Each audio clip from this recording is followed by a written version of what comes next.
because you got somebody you can call on. Ashe, the energy is in here. Maybe so much. I always know what it is, because you know your tongue can cut. Watch what you say to your son ever. Ashe. And then you want to call us up to come in and play the damn cops. Walk in the house and dance. It's a beast. It's going to be some vampires in there. Like, damn. They look like people, don't they? You think they human. Ready to give up. Everybody was there. Cousins, grandpa with a cane. I said, damn. Y'all want to fight the man just because he want to see his seed? Whether the door locked or not. You think my psychology always going to work? Hell no. Some brothers are straight third. I don't want to hear that. You got 3 master's degree. You ain't my master. Damn. Doctor Who. I ain't never seen you on Oprah. Stop laughing. Up under your skirt and never get that masculine structure. He might start wanting to wear one. He will fix himself. I'm healthy as a mother. We ain't gonna talk about that. I don't even want to shake her to death. But she can't. Because you'll get a restraining order. Guilty as hell. And if you think that she's not even cute. Hey, why you playing with your meat, son? I can't do that. But I can't come out and tell her that. And she become the biggest buck wild at Morgan. Yeah, and a few other people. My God, there's nothing worse than going in front of a white man and say, can I see my daughter? And one time the judge looked at me and said, wait a minute, I know your face. I said, oh shit. He was on YouTube. Judge knew who I was, but I was able to get out of it. Because he would have never gave me my baby. I know what I'm talking about. When I'm done, they don't want sex no more. Homo, hetero, nothing. Every time I wanted a cookie, I saw a herpes. Damn! Damn! And fellas, I want to be clear now. When we go back to take over the community, because we're going to have to do it, gentlemen, you can't expect the cops to fix this, because they started it. But I want to be clear, and I know some of us love our children, but some of our children are so far gone that we're going to have to put some of them to sleep in order to take back the neighborhood. Some of y'all don't want to hear that because you don't live in reality. But I'm telling you, as a psychologist, I'm not going to be able to psychologize all of them on the corner. Some of them going to sleep for good, for good, for good.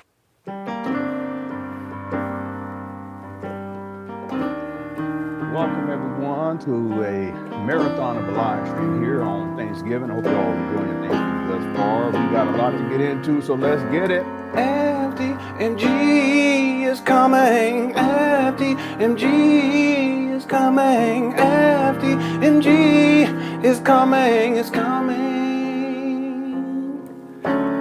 FDMG is coming. FDMG is coming. FDMG, it's coming. It's coming. It's coming. It's coming. It's coming. It's coming.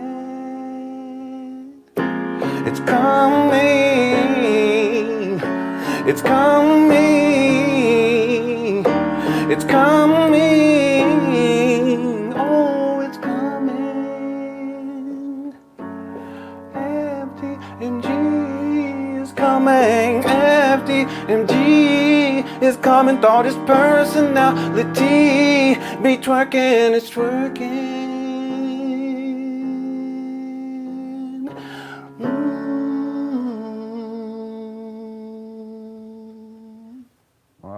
All right, everyone. Thank you so much for tuning on in to this live stream here on a Thanksgiving. We have a marathon scheduled for today, and we got a lot to get into. We're going to be going over the top 5 Umar Johnson rants. You can kind of see it back here behind me. I actually have the image, and I was trying to get it up onto my computer, onto the smart TV, but for whatever reason, it loaded the first time. Then I went and I edited it a little bit, then it didn't load the second time. So I tried to get it up there. I just could not figure it out. I wasted about 20, 30 minutes doing it. I went and resized it. I cropped it again. I got it down to 1080p. I resized it. I compressed it. I did all of that stuff. But so we're going to have that in the background for today, if y'all don't mind. We got a lot to get into. So this is going to be the longest live stream I've ever done, definitely here on YouTube. And we're going to be covering Umar Johnson's top 5 rants. some of the stuff that we're going to get into today, it's not going to be pleasant, because there are times where Umar he said things and it's just so far out there. And it makes me wonder how it is that people still support and defend this guy. If nothing else, this live stream here, which will be a marathon, will display everything that anyone would ever need to know, assuming that they're a rational thinking person, to make an educated decision as to whether or not Umar Johnson is the type of person that they should be following, that they should be supporting, that they should be defending, etc., that they should be mirroring as a role model. That's a whole nother topic we haven't really discussed much here, that the role modeling that Umar Johnson exhibits. And so we're going to be focusing on 5 specific rants today. Okay, there's the rant. The SETI rant is probably the most well-known rant of Umar Johnson. That went viral and it opened a lot of people's eyes up. There's a SETI rant. There's also the Tariq Nasheed rant. There's 2 videos for that one. We'll watch both of those. Someone had suggested that we watch Tariq's response. I don't know if we want to do that. I don't know. I mean, it's something else.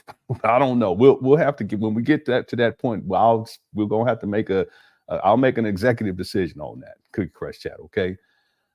There's also the Zora rant, which is tied to Tasha K. We're going to watch the original Zora video, and then we're going to watch, and then I'll explain what happened. It was about a year later where Zora gets on Tasha K and starts telling all of Umar Johnson's business. And in all fairness, Zora lies too. So a lot of what she was saying, I knew that she was lying. I was like, no, she's not telling the truth. And I don't believe in that. If you're going to you should tell the truth. Even if you're going to be talking about Umar, you shouldn't be lying. Okay. And I'm very clear. I made that very clear. I don't appreciate when people lie about Umar. I don't appreciate when people lie about me. I don't appreciate when people lie about anybody. But she went on to Tasha K. She was telling all the business. Some of it I knew she was just fronting. She was coming up, making up stuff, just clout chasing. But then some of it I know that was true. And then Umar comes back with the video, and it was, I couldn't believe he was talking like that. So we got the SETI rant, we got the Tariq Nasheed rant, we got the Tasha K / Zora rant. We also have the Kobe Bryant rant, which was so disrespectful. We're going to start with that. I really don't want to start with that one because I think because it's sad, you know, it's sad. I didn't appreciate Umar doing that. It was just horrible for him to do that. In fact, those videos, there's 2 of them. I have them both. They're very difficult to find online. It went viral, but it's very difficult to find online because for Umar to say those types of things, people were pulling them off. Even social media, they were pulling them off, pulling those videos off. In particular, Facebook, they were pulling that video off of there. There's a D.L. Hughley, the comedian. He saw one of those rant videos and he was like, "What the F?" You know, he was like, "What is Umar talking about? Talking about Kobe." We're going to do that one. We're going to start with that one. We just got to get through that one. It's just, I couldn't believe that Umar did that.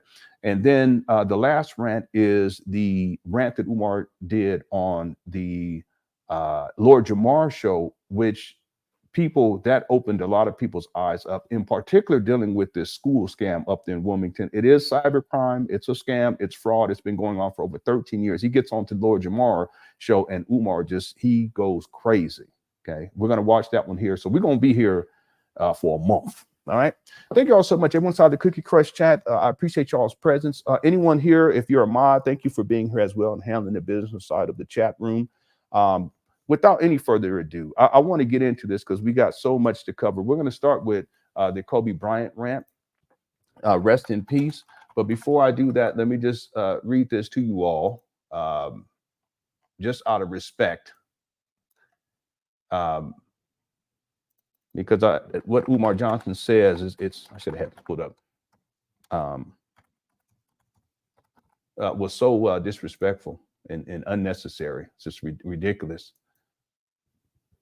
This was on the Kobe Bryant perished in a helicopter crash, Calabasas in California, Southern California. This was in 2020 on January 26, 2020. I remember it like it was yesterday. A helicopter crashed in the city of Calabasas, California, around 30 miles northwest of downtown Los Angeles. Many of you guys know that Kobe, he flew a lot in helicopters. While en route from John Wayne Airport in Camarillo to Camarillo Airport. And John Wayne, that's actually in Orange County. All 9 people on board were killed. Retired professional basketball player Kobe Bryant, rest in peace. His 13-year-old daughter, Gianna, rest in peace. Baseball coach John Tovelli, rest in peace. His wife, Carrie, rest in peace. His daughter, Alyssa, rest in peace. Peyton Chester, rest in peace. Her mother, Sarah, rest in peace. Basketball coach Christina Mosser, rest in peace. And the pilot, Ara Zabayan, rest in peace. The accident was investigated by the National Transportation Safety Board, the NTSB, which concluded that it was caused by continued VFR into IMC. The helicopter entered low cloud cover, which caused the pilot to lose his sense of orientation and hence lose control. And they didn't have the technology inside of that helicopter. I remember they were talking about this to be able to recognize how close they were to the ground. That's a problem in and of itself. So there's a lot of controversy just associated with the cause of the crash. But what a lot of people started to, well, not even a lot of people, but there were people who right away started to run with conspiracy theories. Now, I've been a conspiracy theorist. One of the worst time periods of my life, I was so deep into conspiracy theory. So I get it and I understand how people can go there. But out of respect, you know, just having some decency and respect for Kobe Bryant, it was just, it's wrong. So Umar, he gets up there and he starts spinning these conspiracy theories, and it was wrong. It was wrong then, it's wrong today. And that's, we're going to start with that first rant. There's 2 videos. We're going to start with the shorter one. I think, yeah, we're going to do the shorter one, and then we're going to go to the longer one. Okay. All right. And then we also, for you members, I did put in the link if you want to call in during the day. It's up there on the community tab. We already have one person on already. If you can hold on, because I want to at least get into this before we start taking some calls. All right, so here we go. Let's go with the first one here. I think this is it right here. Let me just make sure. Let me see here. Yeah, so this is the shorter one. Here we go.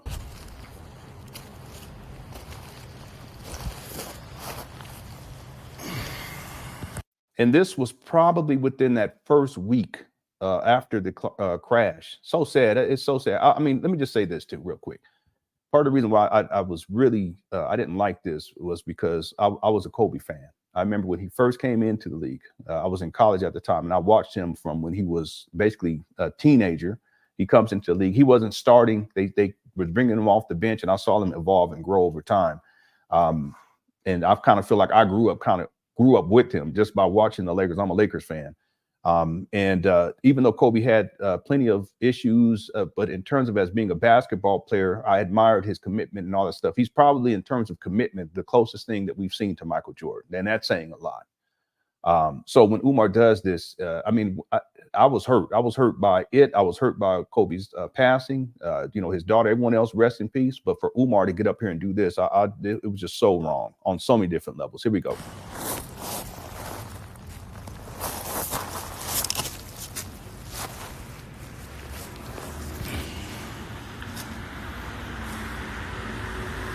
Peace and love, black families. The Prince of Pan Africanism, King Kong Conscious, coming to you live from the Frederick Douglass Marcus Garvey RBG International Leadership Academy in Wilmington, Delaware. Rest in peace to my Philadelphia brother, Kobe Bryant. Rest in peace to my Philadelphia brother, Kobe Bryant.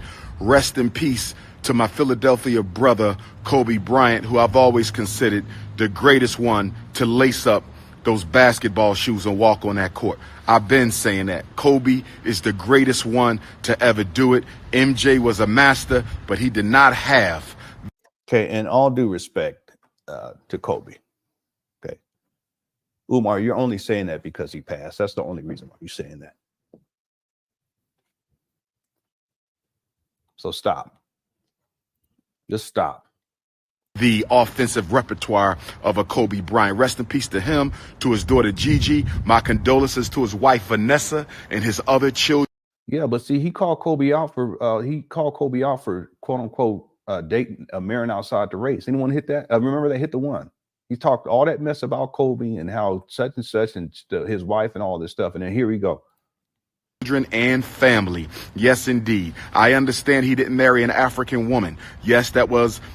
See, here we go. Not within alignment with our political platform as revolution. No one cares about your fake political platform. I'm sorry. Listen, that's just the Kobe. That's just my, you know, I still can't believe that happened to Kobe. I'm still, you know. But don't know, you ain't got no political platform sitting up here in front of a stank rock in front of these abandoned buildings. You don't stop. Pan African nationalist, but at the end of the day, that It was is. a woman who lost her Remember husband and her oldest daughter. That was a mother who Listen, lost her brother. husband and her oldest listen. daughter. So again, even I'm though giving she was shout-outs not all a night sister, today, all she day was today. still a Next woman season, and a mother, and I respect her and I honor her, and my heart and love go out to Vanessa and those other three beautiful little girls. Shout out to Kobe's family and friends, and I'll also send out condolences to the family of the other 8 victims who perished on that helicopter yesterday. When I got the word, I was in Maryland. It blew my mind. One of my brothers from Rochester, New York sent me the text. I could not believe it. And I want to say this. I don't judge people, but when my time comes to leave this earth, please don't get on the internet and give out a fake condolence. Like you're doing right now. But you see this, he has to make it about himself. Every single time he has to make it about him. Kobe just passed the day before, but when I go, see, this is a fake condolence because you got to make everything about you. If you don't feel it from the heart, don't give me no condolences. And I'm only saying that because I'm seeing some of these celebrities do Instagram lives and videos and interviews. And that's exactly what he's doing. I understand I lost my dad on 1/24/20. Condolences. Love to you and the family. Back to the basics. Around this time of Kobe, Umar is out of body. He definitely is. He definitely is. And there's a lot of people that picked up on what he was saying, and people were talking about it, and some people were agreeing, and it went. I mean, it went viral. The actual video itself, it didn't go viral. What I mean is that people talking about it, that actually went viral. It just circulated over and over again. Different people were uploading it, and people were on Facebook. Again, DL Hughley, he had posted. I can pull it up right now because if you go to where he posted that, the video's been taken down. But what he said, his response to the video is still up there. He was out of pocket. He just no respect whatsoever. And then he has to make it about himself, And again, our condolences too. I know it was a while ago, but when these types of things happen, it's never easy. We hold on to it. In some cases for the rest of our lives. So God bless you and God bless your family. And they're expressing condolence at Kobe's loss or our loss of Kobe, the loss of his life, but it's not sincere. Don't make yourself cry, bruh.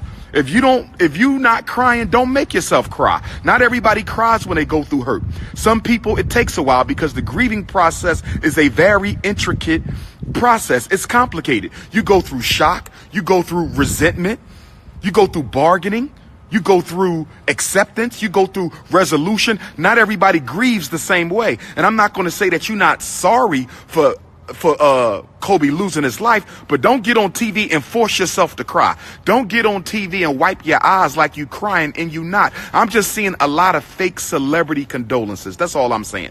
I'm not judging nobody. I'm not calling no names, but half the shit I'm seeing is fake.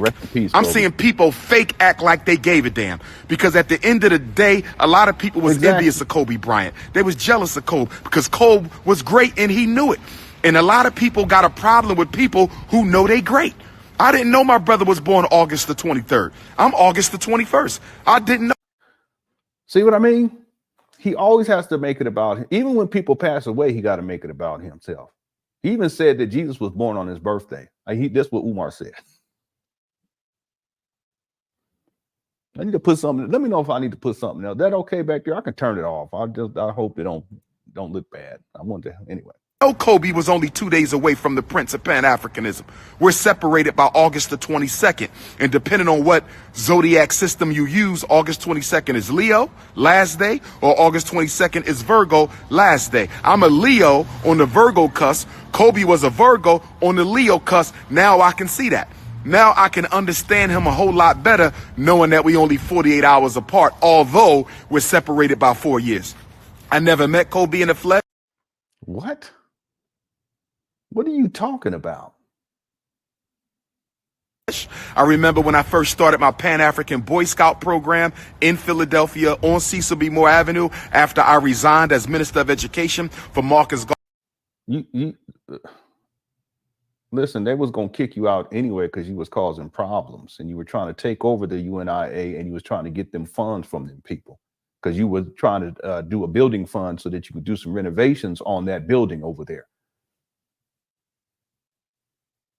But you had a Boy Scout thing too? Boy, I tell you, this is some crazy. This is mad. It's utter madness. By the way, let me know how my audio is, because this house, the ceilings are high and it echoes a lot. I'm not complaining. and if you guys can hear the echo as I'm talking, let me know, and I can actually bring in some soundproof boards, and I can put one right there and put one right there. Okay, let me know in the chat room. Harvey's UNIA.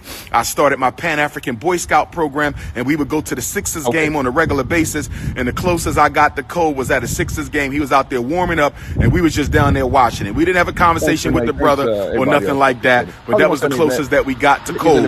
I did work at the Lower Merion High School, Kobe Bryant's alma mater. I was an expert certified school psychologist.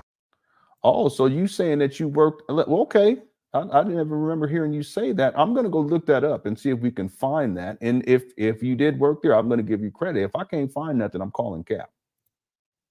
Because you're the captain of the colleges on a class action lawsuit against the Lower Merion School District for systematically putting black kids in special ed who did not need special ed. So I worked in Lower Merion High School. I was familiar with a lot of the teachers and people in the community who knew Kobe. I got a lot of friends who knew Kobe. See, I wish I had time to break all this down, because what Umar was doing is he was trying to get children who had IEPs and then go against those IEPs and reassess them so that they can get money. And in my opinion, because he's always been criminal minded, it was his way of getting money too, and he made good money doing that. But what ended up happening is that he did that enough to where at a certain point, one of his employers, they started asking questions, they started looking into it, and they ended up firing him, and they had security come and walking him out of the building. So then he's talking about how, you know, we trying to say, no, what he was trying to come up. That's what he was doing. It was a come up. And yeah, there are court cases that he actually participated in, and he lied. He perjured himself, because in those court cases, he identified himself and classified himself as a doctor, even though at that time he didn't have his doctorate degree. You guys go look at the timeline with this guy. He's such a liar and a scammer that he was referred to as Dr. Umar Johnson. But if you go and look at the court records when all this was taking place, you can find it online. You go look at when all this takes place and then go cross-reference when he says that he got his degree. He didn't have his degree at that time. See, what he was doing was he was claiming to have a doctorate, even though he only had a master's, but he wanted doctorate level pay. He's such a scammer. Umar, you better be thankful I didn't put that in the documentary. All of them shenanigans and how you got fired for doing that, because basically what you were doing was you were misdiagnosing. And even if you were saying they're misdiagnosing, but you were doing the misdiagnosing so that they can get paid. It goes into court, and you can get more work to get done, and you get some more money too. You're such a scammer. Then you go into the court and you claim that you're a doctor. You didn't even have your doctorate degree back then.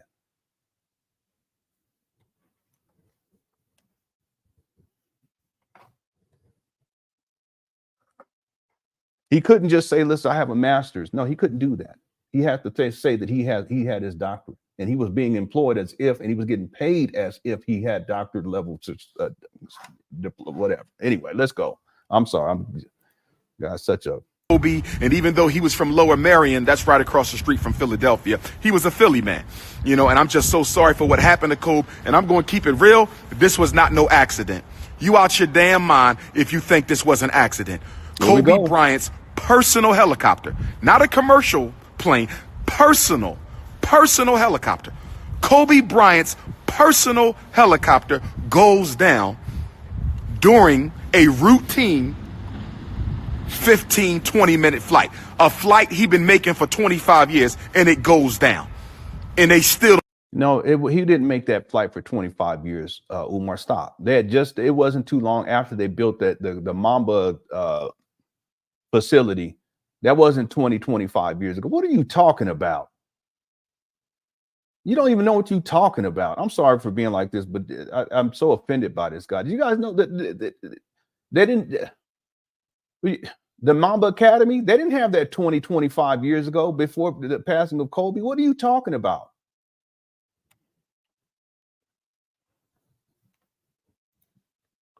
We have to find out sometime if there's a clinical diagnosis for data. There has to be. And whatever that is, Umar, he has it. because he be associating dates, and it's not just dates, it's people too. You know, Frederick Douglass is, I'm a descendant. No, he's not.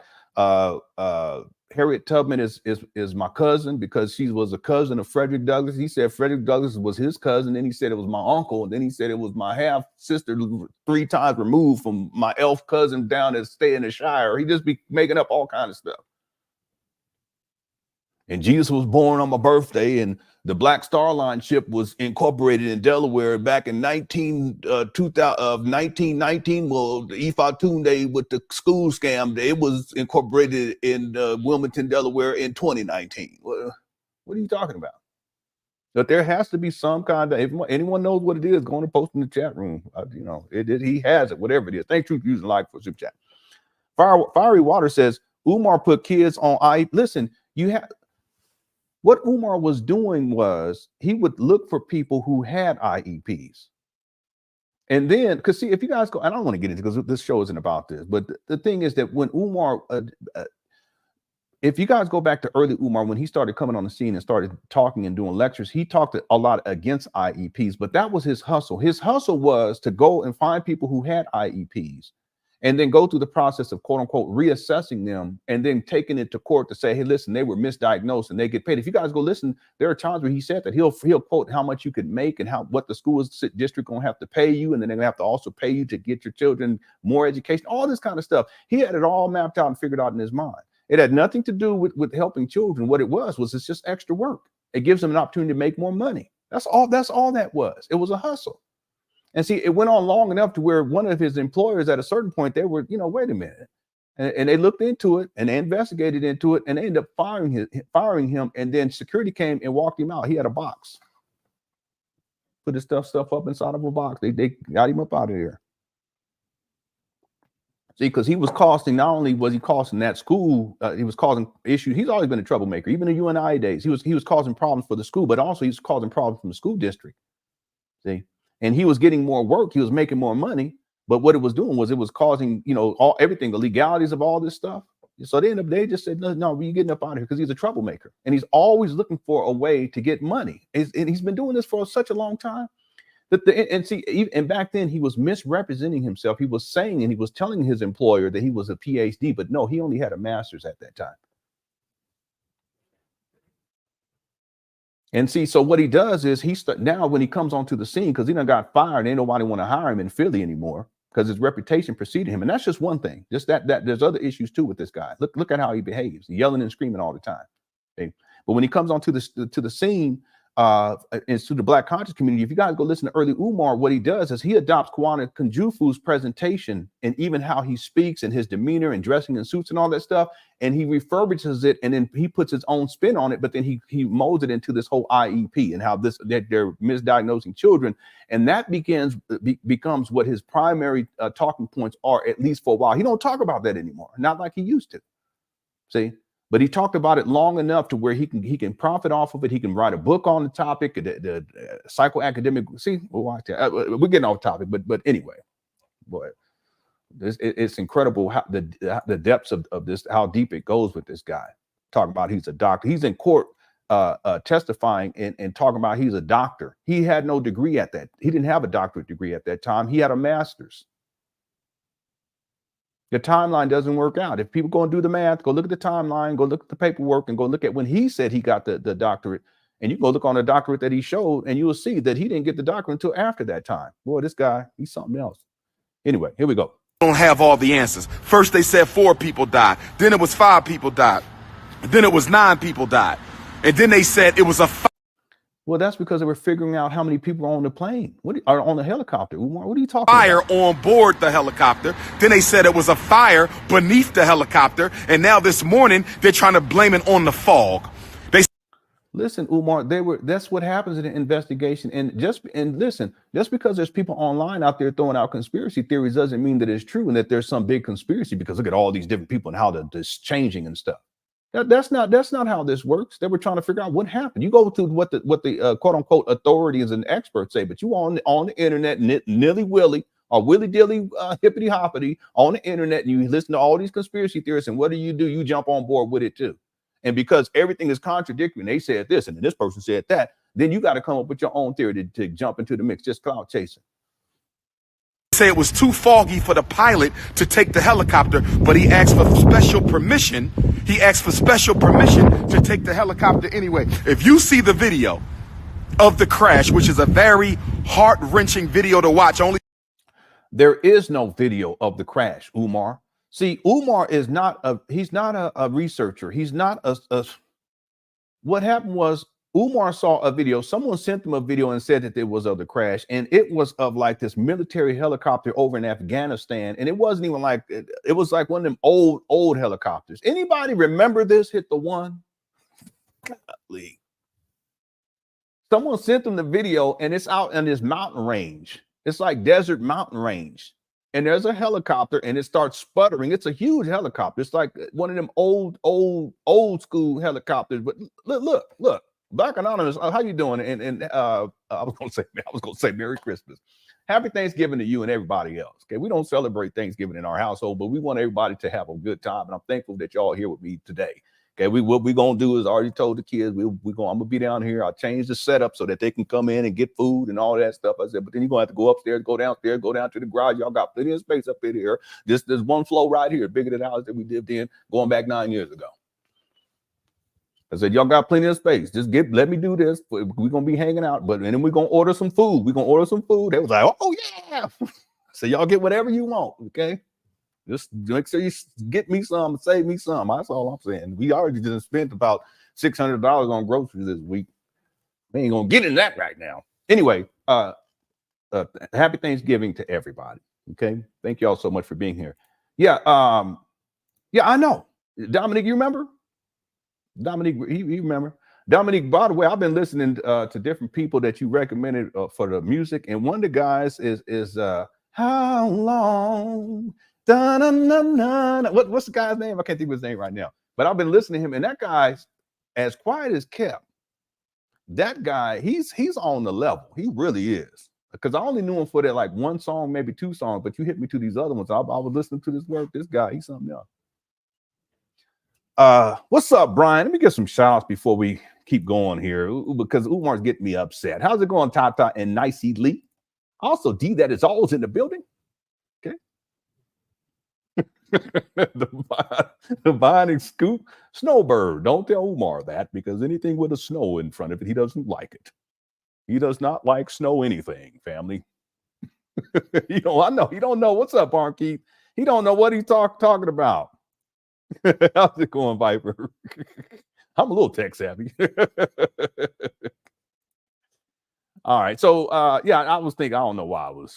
Anyway. Okay. So, no, I'm not. Just all these kids. Trust me, Barnkeith. With all these kids. What's up, Kev? Kev's in the building as well. Excuse me? What is happening? How's it going, Courtney? Renee's in the building too. Brooklyn's very own is in the building. He believes someone else before the true report. Yeah, he's sure. That's why he's not a researcher. He just runs with it. But Umar, there was a time where he was deeply into conspiracy theory. Deeply. What's up, Squirrel Girl and X Freeman? Thanks for being here. I know. Let me calm down. I just sometimes I have to just. Yeah, Bobby Caldwell. He got some songs. That guy. I always thought he was a black guy. But then I saw the video, and it was more recently. I said, this guy right here. Then I've been listening to his whole discography. He got some songs. One of the songs is real short, and I wish he did a longer version of it because it's so good. Anyway, okay, let's get back to it, everybody. We chilling. We hanging out today. It's a marathon. It's just relaxed time. I was gonna come up on here with my my tight shorts and a t-shirt, but I said, let me not do that. Let me at least look presentable. I was gonna put on my tight shorts for the queens. Then I was gonna put on my beige top with my beige pants because the kids, never mind. Here we go. I saw it once. I don't even want to see it again. But when you see that video, fog had nothing to do with that act. Yeah, rest in peace. And he passed recently too. Yeah, he was something else. Yeah, that's it right there. Yup, that's another one. Okay, let's go. Accident. Fog had nothing to do with that accident. That sky was clear enough for him to fly. And all of a sudden, you see the propeller go out. You saw what the hell is... No, that's what happened with the video. It was some other video somewhere. It looked like it was in the Middle East. So the video was all grainy. It was old. It's an old video that Umar saw. He said this is called. There is no video footage of it, Umar. Look at this lady over here doing exercise in her. She really getting it in too. She's jumping up and everything. She probably watching TV. Gonna have her a Big Mac afterward. Let me stop. I'm just chilling today. I'm just chilling. I got my little thing. What the ottoman I put right here to go to the couch. I'm gonna go ahead. Later on, I'm gonna sit on the couch. All right. Let's get back to it. He talked about the propeller done went out. Yeah, misinformation today. Yeah, I know. No respect whatsoever. Kobe Bryant's propeller going out on his helicopter. Why did the propeller go out on Kobe Bryant's helicopter? When is the last time you saw a propeller go out on a helicopter? I've been in helicopters. I've been on helicopters. I got friends. I've been on helicopters. When is the last time you saw the propeller go out on a helicopter? And the reason they sabotaged the helicopter, the propeller, is because when you get on a plane, and I'm not a pilot, but I have pilots as friends, you do all your system checks. You check all the systems. So if you want to sabotage an aircraft, you sabotage the propeller, because that's the one place you don't check. You don't get on top of the helicopter and check the propeller. You don't get on top of the helicopter and check the propeller. And here's the other thing. If the fog was the reason for the crash, why didn't he crash into the mountains? Why didn't he crash into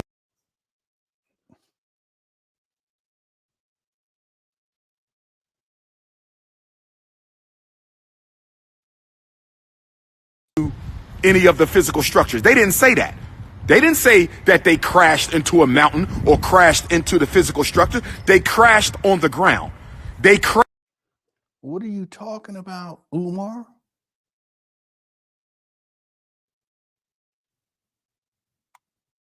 What is he talking? I ain't seen this in so long. I don't even understand what he's saying. What's wrong with you? Remind me of your daddy said, I thought something was wrong with you. What's wrong with you? And this is in Calabasas. They don't have mountains.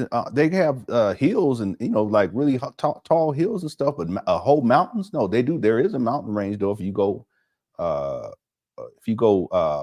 northern Los Angeles, there's mountain ranges. And then if you go into the east, that's the mountains pick up right there.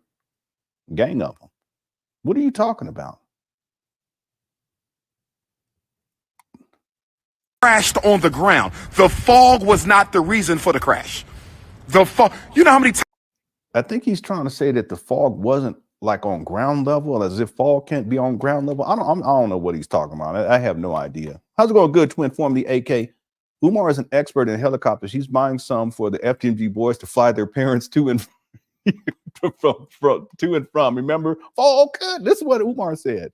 He said that he was going to teach the boys how to fly helicopters. And this is when it was going to be a boarding school. And when you come to see your child, they're going to pick you up with the helicopter, put you on the helicopter note, and your son's going to fly you back to the school. That's what Umar said. Can't make it up. This guy, he's something else. He's a helicopter expert. Thanks, good to inform the AK for Super Chat. Let me let this play a little bit. I need to. Times you took an airplane in the fog. You know how many flights I've been in the fog, helicopters in the fog. I took helicopters in Africa in the fog, in Africa, in Nigeria, in the fog, on a helicopter. They did not crash because of the fog. That was an expert pilot. That was an expert pilot. Kobe was sabotaged. Not to mention,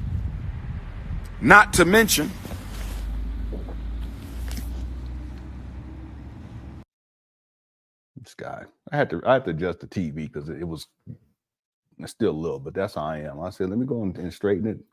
I'm a weirdo. I couldn't even help myself. I didn't even think about it. Not to mention, Kobe Bryant was engaged in a legal battle with a big pharmaceutical company over the use of the name Black Mamba. Kobe Bryant was engaged in a legal battle with a very powerful pharmaceutical company. No. It wasn't no powerful. It was a rinky-dink startup. What are you talking about? I can't even remember what the product was. Was it vapes or something like that? Mamba vapes or something like that. It wasn't no big deal. What are you talking about? Listen, Umar, Kobe got bank. Rest in peace. Okay. What are you talking about? The big old legal battle. Wasn't it something? I can't remember what it was, an energy drink or something like that. I can't even remember. Just a bunch of foolishness. Over the use of the name Black Mamba, Kobe Bryant was engaged in a legal battle with a pharmaceutical company over the use of the name Black Mamba. You understand me? Radar can see through the fog. Thank you, sister. Radar can see through the fog. They didn't crash because of no damn fog, and it wasn't no wind. The propeller was sabotaged. Let me say it again. The propeller was sabotaged. Let me say it again. What is he talking about? All right, so it's Kobe's team filed to trademark his Black Mamba name 1 year after High Tech. And High Tech was a pharmaceutical. So he was right about that. See, again, I always give credit, but I don't know exactly what the product was. Bryant and the pharma company have been battling it out since 2017 after Bryant demanded their trademarks not be approved, fearing it would cause confusion to come. So it looks like he trademarked it after, or he attempted to after they had already had their product. I wish it said exactly what their product was. Someone said that it was some pill or something for male activation. Male sac activation, something like that. I'm looking it up right now. Let me go ahead and let this play. The propeller was sabotaged. And what else do we know about Illuminati, Bilderbergs, Rothschilds? See how I was saying how conspiracy, this is all the conspiracy theory nonsense. And I've been through all that. I know all of the Rothschilds and the Bilderberg group and all this stuff. I know all that stuff. CFR, trilaterals. What do we know about the white secret societies that run the world? What's up, Whenever Tyree? they commit a murder of a significant icon or personality, they always do it at a time where it is symbolic, ritualistically symbolic, politically symbolic, historically symbolic. LeBron James passed Kobe in Kobe's hometown of Philadelphia. LeBron James passed Kobe in Kobe's hometown. What he's referring to, it has nothing to do with the plane crash. He's talking about how when LeBron James passed Kobe Bryant on the all-time leading scorers list, LeBron James did it while the Lakers were playing in Philadelphia. And I guess in Umar's mind, because Kobe went to Lower Merion in Philadelphia, that there's some sort of, I don't get it. What does that have to do with anything? So for some reason, LeBron passes Kobe. This is so, I don't want to say stupid, but it's just foolishness. Kobe gets passed on the all-time leading scorers list by LeBron James. And that's why the helicopter was sabotaged. Is that what you're saying? Or is it because of the big pharmaceutical? It wasn't no big deal. This big pharmaceutical battle. Which one is it? Town of Philadelphia. En route to a loss to the Sixers, the Lakers lost the game, but LeBron replaced Kobe as the third highest scorer in. So what? He passed Karl Malone. What? Karl Malone's big rig didn't blow up. What are you talking about? He passed Kareem. Kareem's rocking chair didn't break and he fall down and got blowed off. What are you talking about, Craig? They don't make no sense. I'm sorry. Let me just let this place, we can get through this one. Goodness gracious. NBA history ain't no coincidences. That's how they play. There's always a ritualistic symbolism to the timing of the assassinations. It is always a ritualistic Listen, I already been through all of this, okay? I've been through all of this. Then when they have the Olympics and look at all the symbolism and the satanic symbolism and all of this. I've been through all of it. There's an Illuminati ham sign here, Illuminati ham sign. Look, I'm doing the Illuminati ham sign right now. Hold my glasses, family. This is the Hulu. What's up, Azazel? Happy Thanksgiving to you and to everybody else in the Cookie Crush chat. I appreciate y'all. I appreciate all y'all. Thanks for that. Mentioning LeBron James and trying to connect to Kobe's death is not only ludicrous, but distasteful. Umar, he sure is. No respect whatsoever. He just, again, this is why it's in the top 5 rants. And this is just the first video. It's almost over. We're going to get to the second one where he really go crazy. symbolism to the timing of the assassinations. There is always a ritualistic symbolism to the timing of the assassinations. This was no damn accident. This was no accident. This was no accident. I don't think they intended to harm the other 8 victims. I don't think they thought Kobe was taking his helicopter on Sunday. I think they thought they would catch Kobe on a Monday, flying his helicopter himself, which is something he used to do a lot. What are you talking about?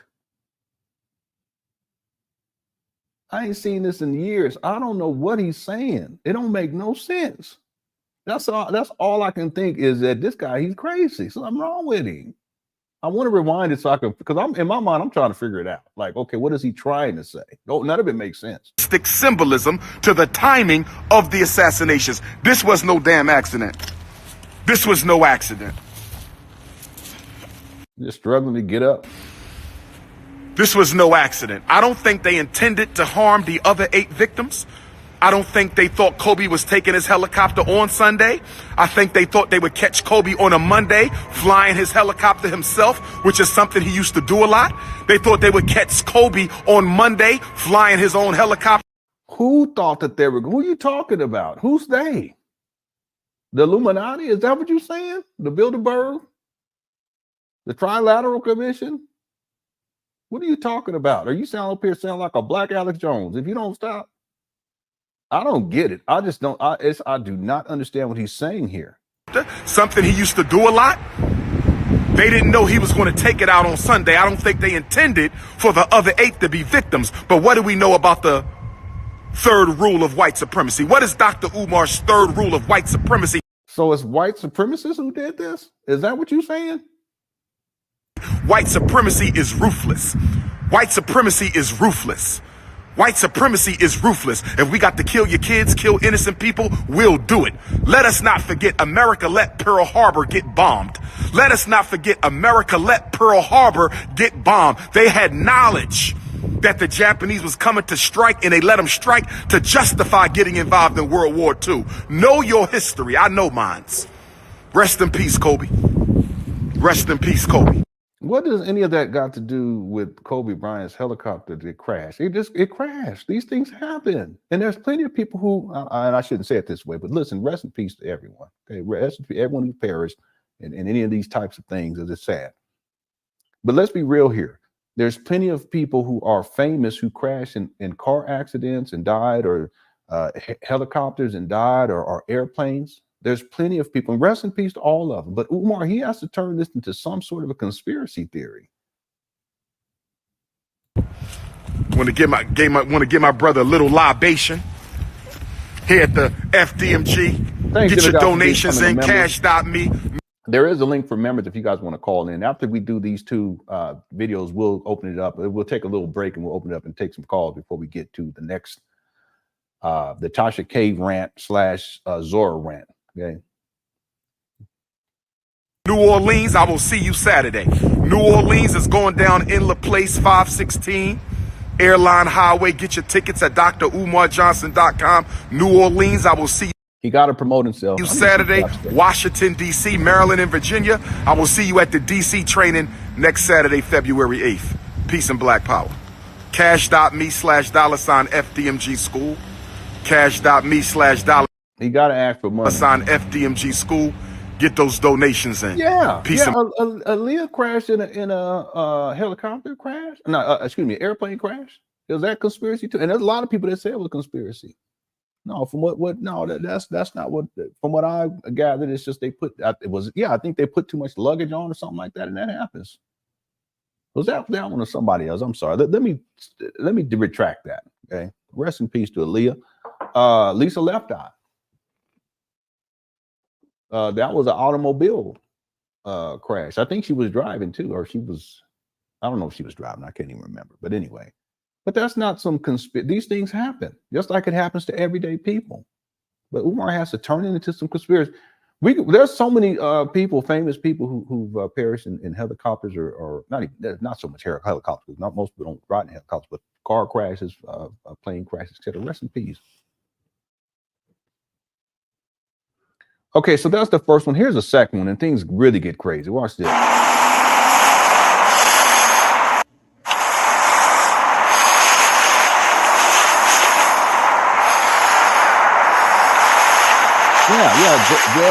JFK Jr. I remember there was a baseball player who was a pitcher, famous pitcher. I think he played for the Toronto Blue Jays at one point. Holiday or something like that. Roy Holiday, I think that's what his name. And they actually have video footage. He was flying. I think this was him. He was flying and goofing off, and he ended up crashing. And they found out he had some controlled substance. I think it was him. If it's some anyway, I think it was him. And he perished. Was that some side of was that some conspiracy? Otis Redding. I don't even know how to pronounce that. Yeah, Roy Holiday. Y'all remember him? Because I used to watch him. Not that I was a fan, but he was a good pitcher. Yeah. Evil Knievel. Yeah, I don't know if he passed because he was doing crazy stuff in the cars anyway. So you figure at some point it's going to catch up to him. But these ain't all conspiracies and they are trying to. No, it's just things. These things happen. And rest in peace to all these people. I mean, we can put together a whole list. Yeah, Roberto Clemente is a baseball player. Real good baseball player too. Let's go here. Here we go. Yes, excuse my stomach. It's growling. I mean, I didn't even eat. I had to switch things. I should have did it last night, but we were watching the movie, or at least I was trying to watch the movie. They were watching the movie. It was all huddled up on the couch.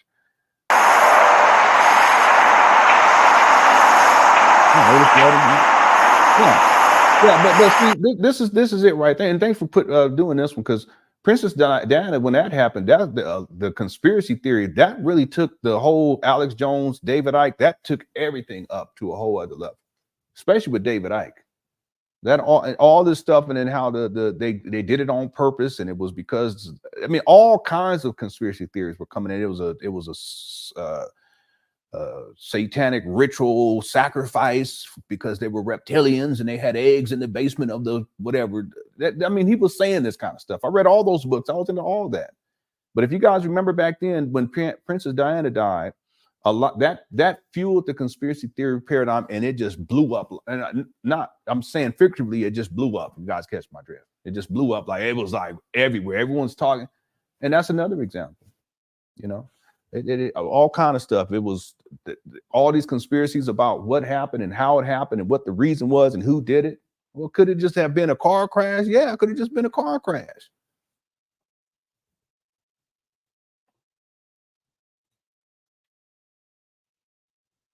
Yeah, the crocodile hunter. I don't remember how he passed. I thought he got he was messing around, because he'd been messing around with them animals. You don't do that.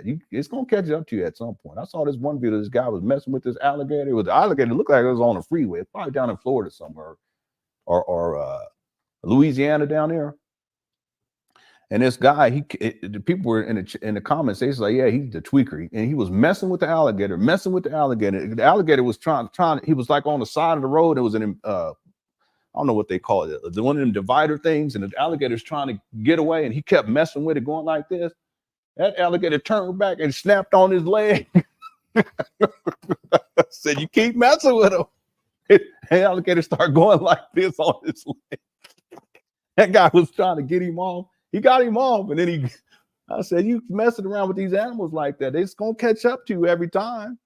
It always does.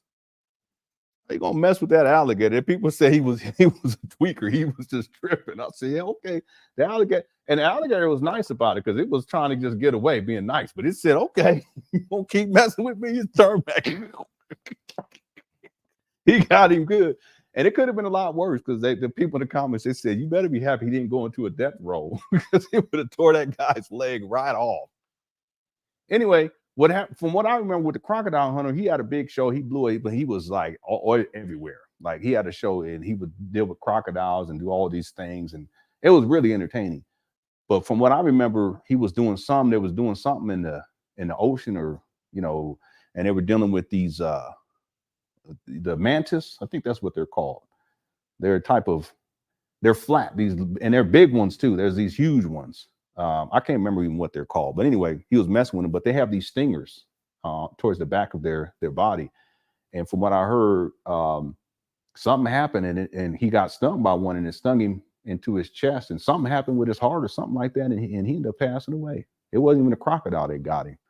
But see, if you mess with nature, nature don't want to be bothered like that, you know. And if you do it enough, it's going to catch up to you at some point, you know. If it's a domesticated animal, that's one thing. But if you out there and it's feral, even in feral cats, you don't mess with them. They will attack you. We were watching this video the other day of these warthogs, and these people were trying to get rid of them. And I said, they shouldn't be messing with them warthogs, because they're very aggressive and they will run and bite you. They will run and bite you. And sure enough, this one guy ran up on by one of them. Anyway, yeah, crocodile hunter. Yeah, Buddy Holly passed away. Yeah, Buddy Holly, that's another one. But see, Umar has to turn it into some crazy stuff. All right, let's get back to it, because I done got blowed off. Here we go. Yeah, rest in peace, Umar Johnson. Yeah, there were a lot of conspiracies about that. You know, Umar was talking about conspiracies dealing with Michael Jackson. Listen, this be in all due respect, they had some substance abuse addiction issues. That's really what it came down to. Okay, so prescription, and it's not uncommon, people. It's not uncommon at all. But it's not a conspiracy. And if you're dealing with that for such a long time, and with Michael Jackson, you know, he had been dealing with that for years. You know, things happen. You know. Anyway, rest in peace to two of the all-time greats right there. Peace and love, black family. It's Dr. Umar Johnson. Joan Rivers? I thought she just passed at old age. I don't remember anything with her. I know that there was this one actress recently that passed away because she was intoxicated, and she was driving in the car and she ran into a house and she passed away. Ain't no conspiracy. She was on some, I don't know what, if she was drunk or what it was. Good Garvey Day to you all. Yeah, y'all need to stop being so disrespectful. I come up on here on a Thanksgiving trying to give thanks. Y'all better help a brother out and hit that like button. Give thanks. Thank you so much. I got it. Brothers and sisters, today I want to do a brief video. I want to talk about the 5 dimensions. The 5 dimensions. Yeah, it could have been. It could have been. The 5 dimensions of black revolutionary life, the 5 dimensions of the revolutionary personality, the 5 dimensions of the progressive African psyche. That's what I want to talk about. Yeah, this is true, but what Umar is saying is not true. I'm sorry. Okay. And trust me, can't nobody tell me nothing about no conspiracy theories, because I was deeper into it. I only know, like, maybe, excuse my stomach, it's growling. I only know maybe about 5, no, it's more than that. I would say probably close to 10, maybe 11, maybe 12 people who went deeper into that mess than I did. I only know about 12 people. So I'm not saying that, you know, there aren't conspiracies I'm not saying that conspiracies don't exist. What I'm saying is that a lot of what people be proposing, it's fabricated. No substance to it whatsoever, no evidence or proof. And it's a dangerous game when you get into that, because that's what Umar is doing right here. Here we go. The 5 dimensions, because I think, yeah, that's what it was. It was, yeah. I'm sorry. Thanks for saying. It was a stingray. This was the crocodile hunter. I can't remember his name. He was killed by a stingray, and I don't know exactly what happened, but he was messing, because he was always messing with them animals. Stingray got him in the chest. Yeah, and he passed away. Oh, I'm sorry. Of black revolutionary life. The 5 dimensions of the revolutionary personality, the 5 dimensions beta male strategy of the progressive African. I don't get the emoji. What does that mean? It's like I don't know what this is. My wife said I need emoji training. I don't know. Thanks for the super chat though. I don't get that one. Rest in peace to Umar's teaching career. Yeah, Stevie Ray Vaughan's another one. Here we go. Psyche, that's what I want to talk about today. The 5 dimensions, because I think we need to get back to the 5 dimensions, brothers and sisters. All right, y'all crazy. We need to get on back to the basics. So today, I want us to get back to the basics. Today, I want us to get back to the basics, brothers and sisters. Let's get back to the basics. It's like them people that jump in the ocean and yell shark. No, yeah, I know. And when I say we need to get back to the basics, How's it going, Tom? I'm talking about the fact that we're wasting too much time. Listen, I'm reading them now. Okay, I'm way behind. Let me let this play though, because we gotta stay focused. We got so much to do today. We got so much. Okay, we got to keep going here. On unnecessary and yeah, that was a horrible accident. Because I used to watch WWF. I watched it more then. Once it turned into WWE, by that time I was done with it. But Owen Hart, that was so sad. He was part of the Owen brothers. It was so sad. Yeah, he passed because it was a horrible accident. And I've seen it where they had people come in to the ring. This is World Wrestling Federation, and it was World Wrestling Entertainment. But they would come into the ring, and they would have all different types of ways of coming into the ring. And some of them had different gimmicks. And Owen Hart, from what I remember, they were bringing him in on a pulley system. So he was hanging from really, really high, and he was coming down. And somehow, some way, the clamp broke or something like that, and he falls, and he crashes, and he hits the turnbuckle, and he ended up dying. It's so sad. You know, they never released the footage. They do have it. They have the actual footage, but they do show the reaction, the audience reactions in some video, and then they show the commentators but they haven't released the actual video footage of it. But he actually passed away. And he's not the only one. There's quite a few people who've died, whether that's in wrestling or in boxing. So it happens. Yeah. Irrelevant conversation, debates, discussions, and other nonsense. When you put your truth out to the world, Steve Irwin. Yeah. If the world does not accept your truth, that's all right. One of the traits of a psychologically healthy individual is that you are at peace with the fact. Yeah, let me go turn off this heater. I'll be right back. That others do not agree with you. You must establish yourself completely in self-acceptance and self-referral. You must establish yourself completely in self-acceptance and self-referral. You should never need the approval of other people. These kids be put the thermostat on 80. To live your truth. That is. It's like 65, 75, 70 degrees outside. They're going to put it on 80. It's important. Because I'm seeing too many of us who claim to be conscious, although commitment is more important than consciousness. I will take commitment any day over consciousness. I will take cookies any day. I will take a Bible-toting Christian, a Quran-toting Muslim who cares about the black community more than one of these fake wokers. I want to be clear about that. How you gonna put the thing on 80? And sometimes I get up in the morning, it's on 80. I said, man, why? It's still going. I turned it off. It's still going. Maybe I didn't do it right. Let me go see. Is more important than consciousness. But when you put your truth out to the world, if someone doesn't accept that truth, keep going with your life. Why do you need other people to endorse your version of reality? Where would Dr. Umar Johnson be if I stopped raising money for the Frederick Douglass Marcus Garvey Academy just because people said it wouldn't work? Where would I be? More importantly, who would I be if I let people? You'll be right there on the corner living in a cardboard box. That's what you would do. That's who you'd be. You'd be Pookie. That's what you would be.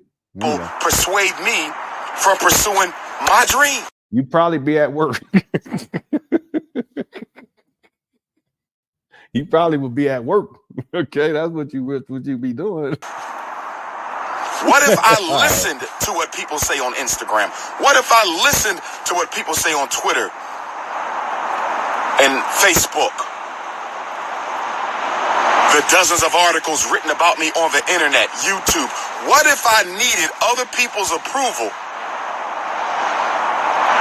to build the Frederick Douglass Marcus Garvey Academy? We wouldn't have a school. You still don't have a school. You have abandoned buildings. What are you talking about? Have a school. And we would not have raised the money necessary to purchase the school that we have if I needed validation from others. Mental strength, mental toughness is the ability to be comfortable being the only person in the room with your opinion. Let me say that again.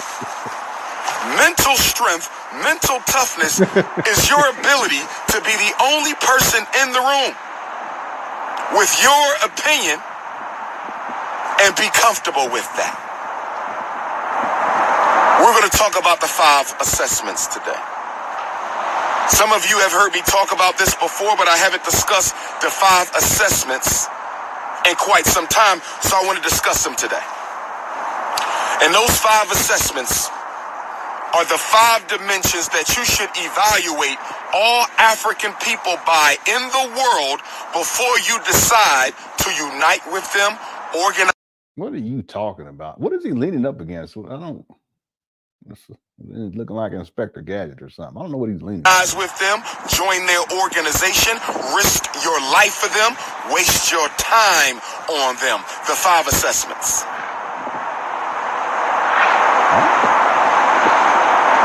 Those 5 assessments are courage, and they are all equal, brothers and sisters. None are more important than the others. None are more important than the others. They are all equal, brothers and sisters. None are more important than the others. This is the Prince of Pan Africanism coming to you from somewhere in the ghettos of North Central Philadelphia. This is the Prince of Pan Africanism coming to you somewhere within the ghettos of North Central Philadelphia. Judge, evaluate, assess, and study everybody by these 4 characteristics. Everything? Almost everything is closed today, but we finally found somewhere. Okay. Well, hopefully it is something that they'll like. Yes. As I unless you want to cook, No.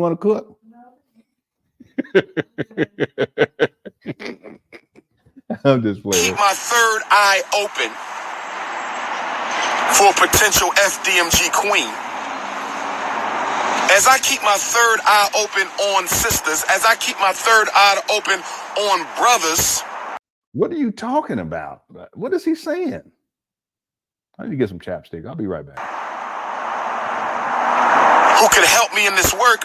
I'm always looking at everybody through the 5 assessments. I look at our ancestors through the 5 assessments. You turn that heat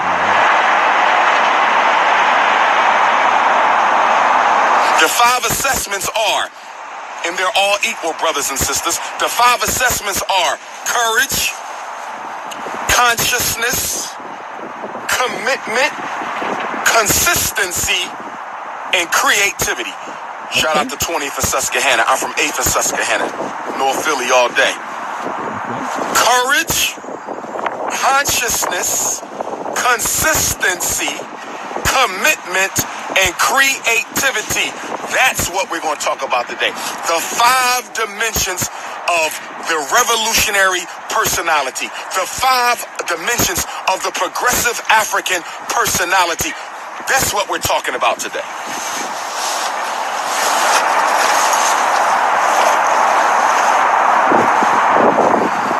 But before we talk about it, I want to make a comment.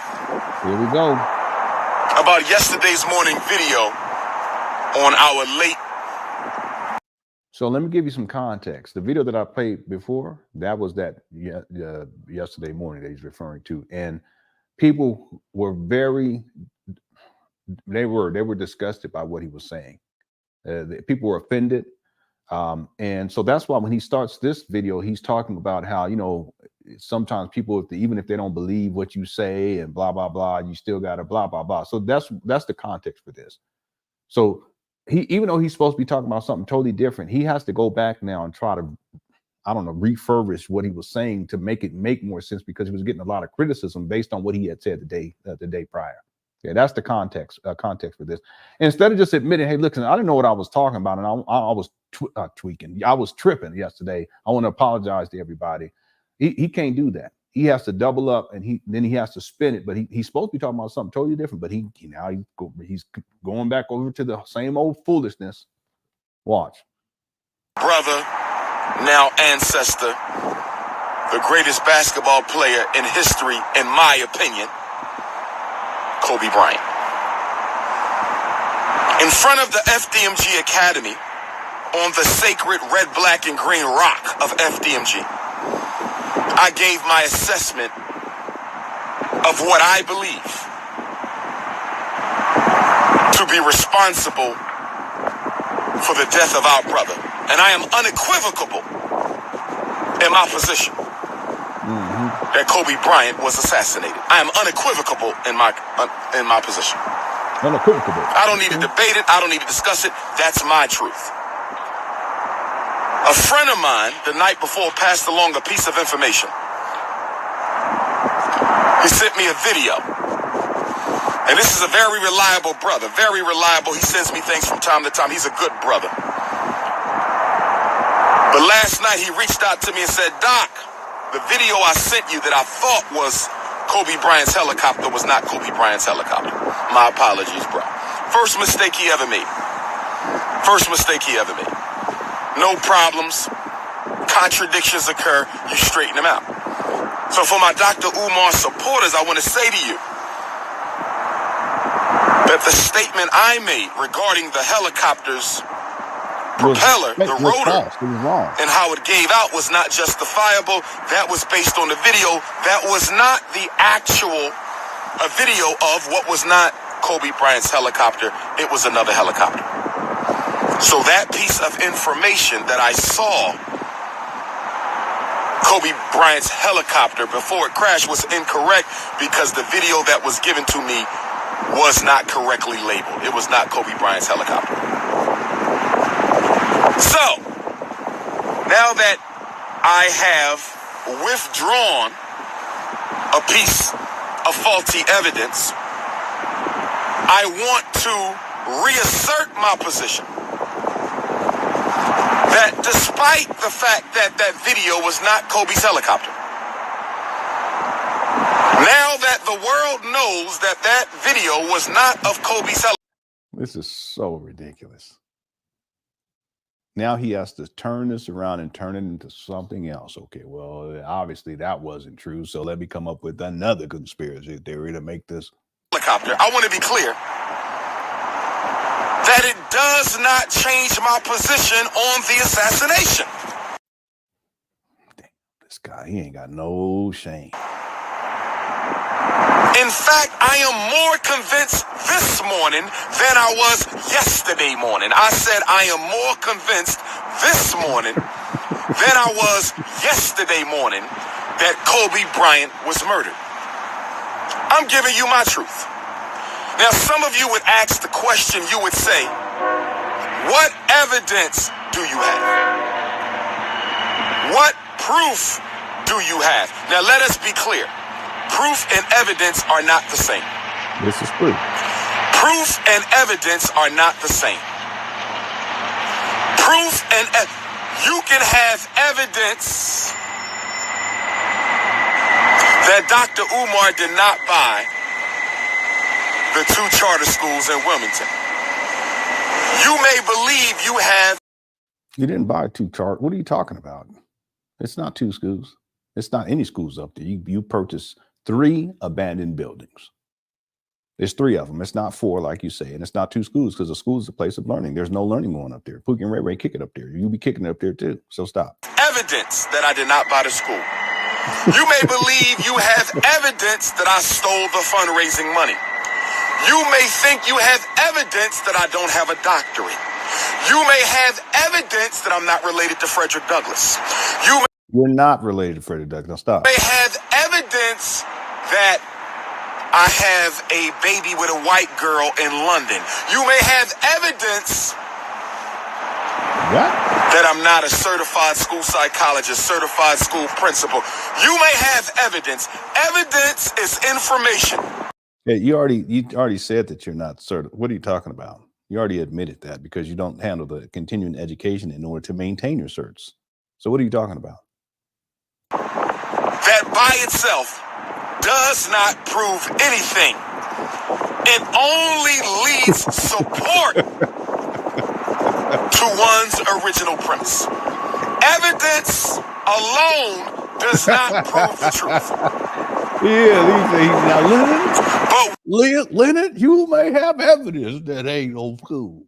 Leonard, you may have evidence that I'm spending the money on Batala shakes. You may have, yeah, we know who you talking to.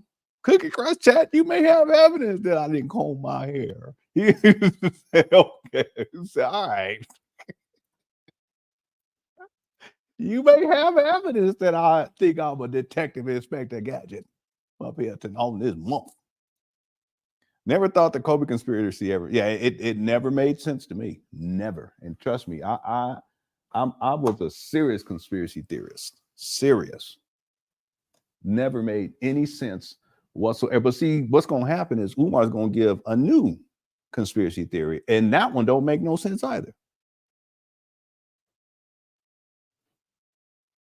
It's all of this. It was so disrespectful and insensitive to the people who lost loved ones, you know. But Umar, he does this. He'll run with something because it's a hot topic and he wants to spin it in a certain way, and then he asks for money.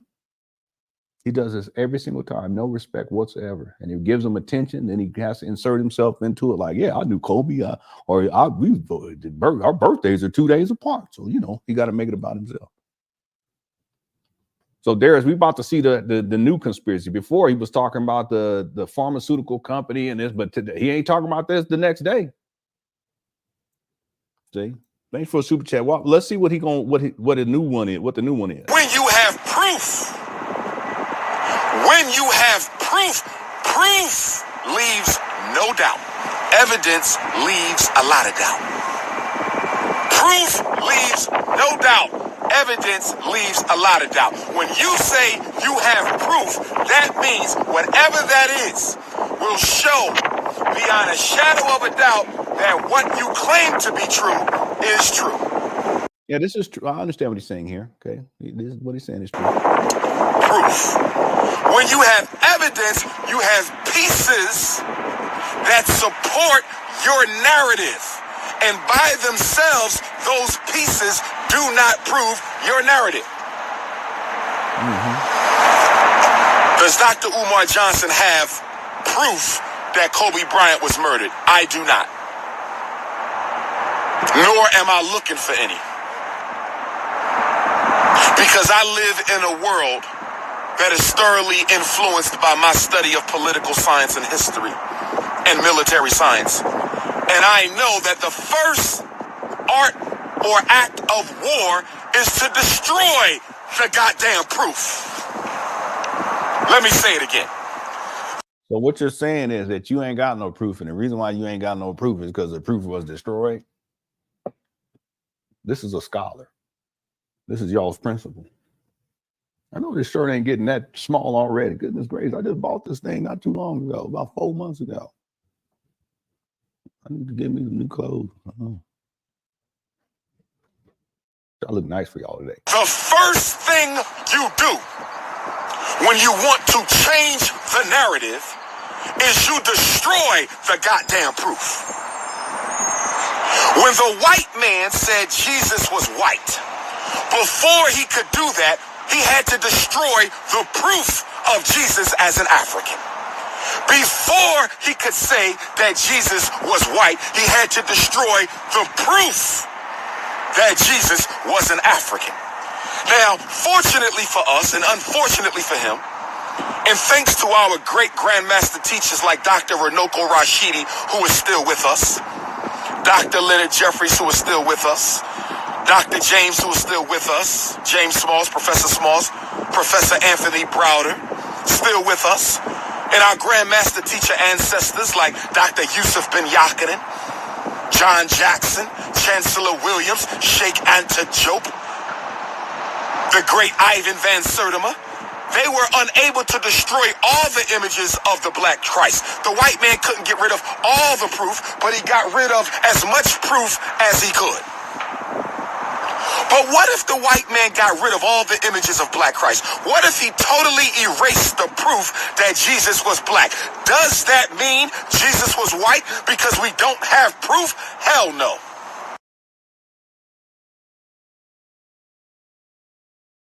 I'm sorry, I muted that. We ain't even talking about that. That's not what the thing was about. Kobe. What are you talking about? You said that the day before you said that it was a conspiracy to kill Kobe Bryant, and you said it had to do with the pharmaceuticals, and there was a helicopter crash, and you saw the video of it, and that the propeller got blown off, and that's how the evidence that proved that there was a conspiracy. But then people checked you on that, then you realized that the video that you saw wasn't even of the Kobe Bryant rest in peace helicopter crash.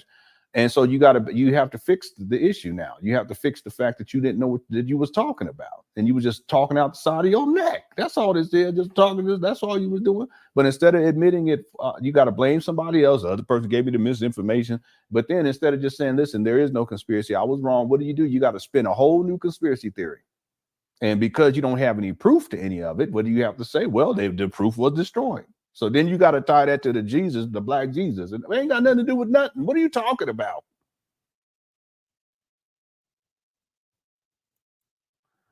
Back to the basics says, this seems to be classic narcissistic behavior. Projection, blame shifting, especially the blame shifting. Especially. Habitual lying. But he always lies. Listen, if he's talking, he's lying. That's the thing. He lies, so he's a habitual liar. Word salad, well, that's Umar, etc. Notice Umar is the hero or victim, never the villain.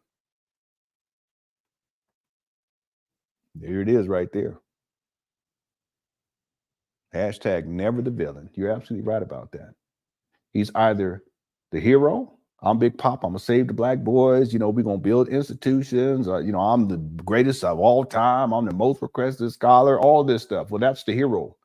Or he's a victim. Look at how they criticize the haters, and they're trying to sabotage, and the Cookie Crush chat and LenonHonor and all this stuff. Well, that's the victim. But Umar is never the villain. And yet, from what I know, he's criminal minded. He is the villain. And that's where you get into the narcissism, though, too. It's everybody else's fault. Won't hold himself accountable for anything. It's either the hero, he's the hero archetype, or he is this victim. And he's a perpetual victim most of the time. Everybody criticizes me, and they don't have no school. This is perfectly said right there. Umar is the hero or victim, never the villain. Thank you so much. Back to the basics. Thanks for the super chat. Excellent commentary right there. Also, thanks to Darius from earlier beta as well. A good twin, formerly a.k.a. says the Prince of Pan Pizza is back again for another session.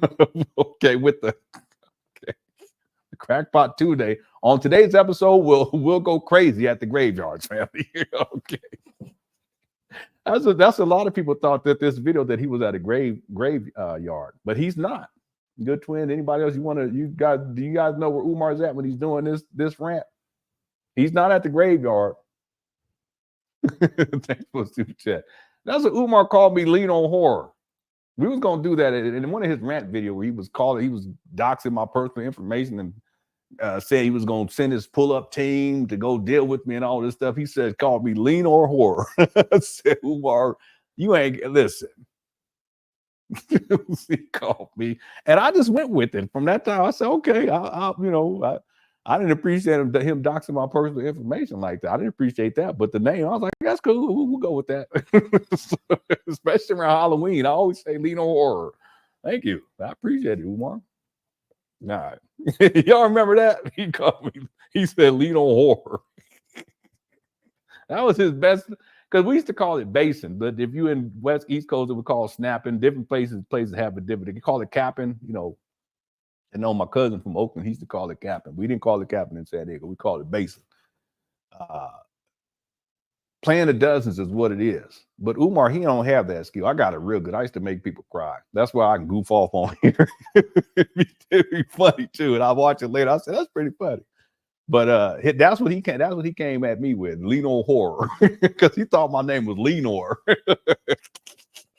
He said LenonHonor. All right. Yeah, dozens. Yeah, that's what it was. All right. Yeah, roasting is another thing. I don't let my kids do it. At least they don't do it around me. I go off. I say, you wasn't raised that way. Stop doing it. That's they be getting mad. They be like, Dad's mad at me. I say, well, I told you to stop. Stop talking like that. We used to do it all the time. We was kids, but it's not good. Anyway, let's go. Does it mean Jesus was white if we did not have proof to the... Hey, Audrey, I ain't seen you in a while. I hope you're doing all well, doing good. And happy Thanksgiving to you and everybody in the Cookie Crush chat. Y'all undefeated. Umar is a disgrace to my profession. He does not use correct standard. Yeah, he doesn't. Yeah, and a lot of the concepts that he talks about, they're outdated, antiquated. That's what he said. That's what Umar said. I ain't gonna repeat it, but that's what he said. I've heard Umar's call children with disabilities. He called them I'm sorry, I'm just gonna say it, but it's just so that you guys, he called them retarded. I've heard Umar use that term. I said, what? You supposed to be a professional? People, we don't use that term. I don't even know when they stopped using it, but it's been a long time. But Umar, I've heard him use that. It was a couple of years ago, but that's it's inappropriate. You know, it's like certain things you don't call little people. You don't call them midgets. You don't do that. But when we were growing up, that's what the term that people use. You know, or dwarf. I don't even think they do that anymore. You know, it's like someone, you know, as we grow as a society, there's certain things you just you don't do. Like you don't call black people Negroes. Umar does, but you really shouldn't. You know, he calls black people coons. You know, that he shouldn't be talking like that. But he shouldn't. He's not no professional. He's not. He's nothing about it. I mean, look, does this look like somebody who's professional? No, not at all. Contrary, no, it does not. They stopped calling them that back in the 1970s. Yeah, open up your damn third eyes. Open up. I mean, we would call each other that, like joking around in the 80s, you know, and sometimes like in the 90s. But it's not a term that I don't use that anymore. Your damn third eyes. Yeah, Umar, he at the playground. Truth is truth, whether you can prove it or not. You disagree with me? Well, let's talk about the greatest unprovable truth of all. Here we go. This background looks nice. But I can't, well, I mean, if I got a table that had wheels on it, I could just rotate the table for these live streams. But I want the children, they like sitting on the couch and watching the TV, but it looks nice. Anyway, here we go. Let's talk about the greatest unprovable truth of all. Let's talk about the greatest unprovable truth of all, and that is that God exists. Does God exist? No, he called the children retarded, and he was saying, I can't even remember what the context was, but he used the term. I said, this guy, something wrong with him. I'm going to the mailbox. Okay, you don't want a sweater? Okay. Can you ever prove unequivocally that there is a supreme creator? You can't. Exactly. How can you prove something to be true if you can't prove it? Absolutely prove it, just like you can't absolutely. Listen, Umar, the whole thing about the divine creator and all this, they got nothing to do with what you talk about with COVID. Prove it. But guess what? Guess what? Despite all the proof to the contrary, I will always assert my belief that there is nothing other in this world than the great divine supreme consciousness, the almighty I am.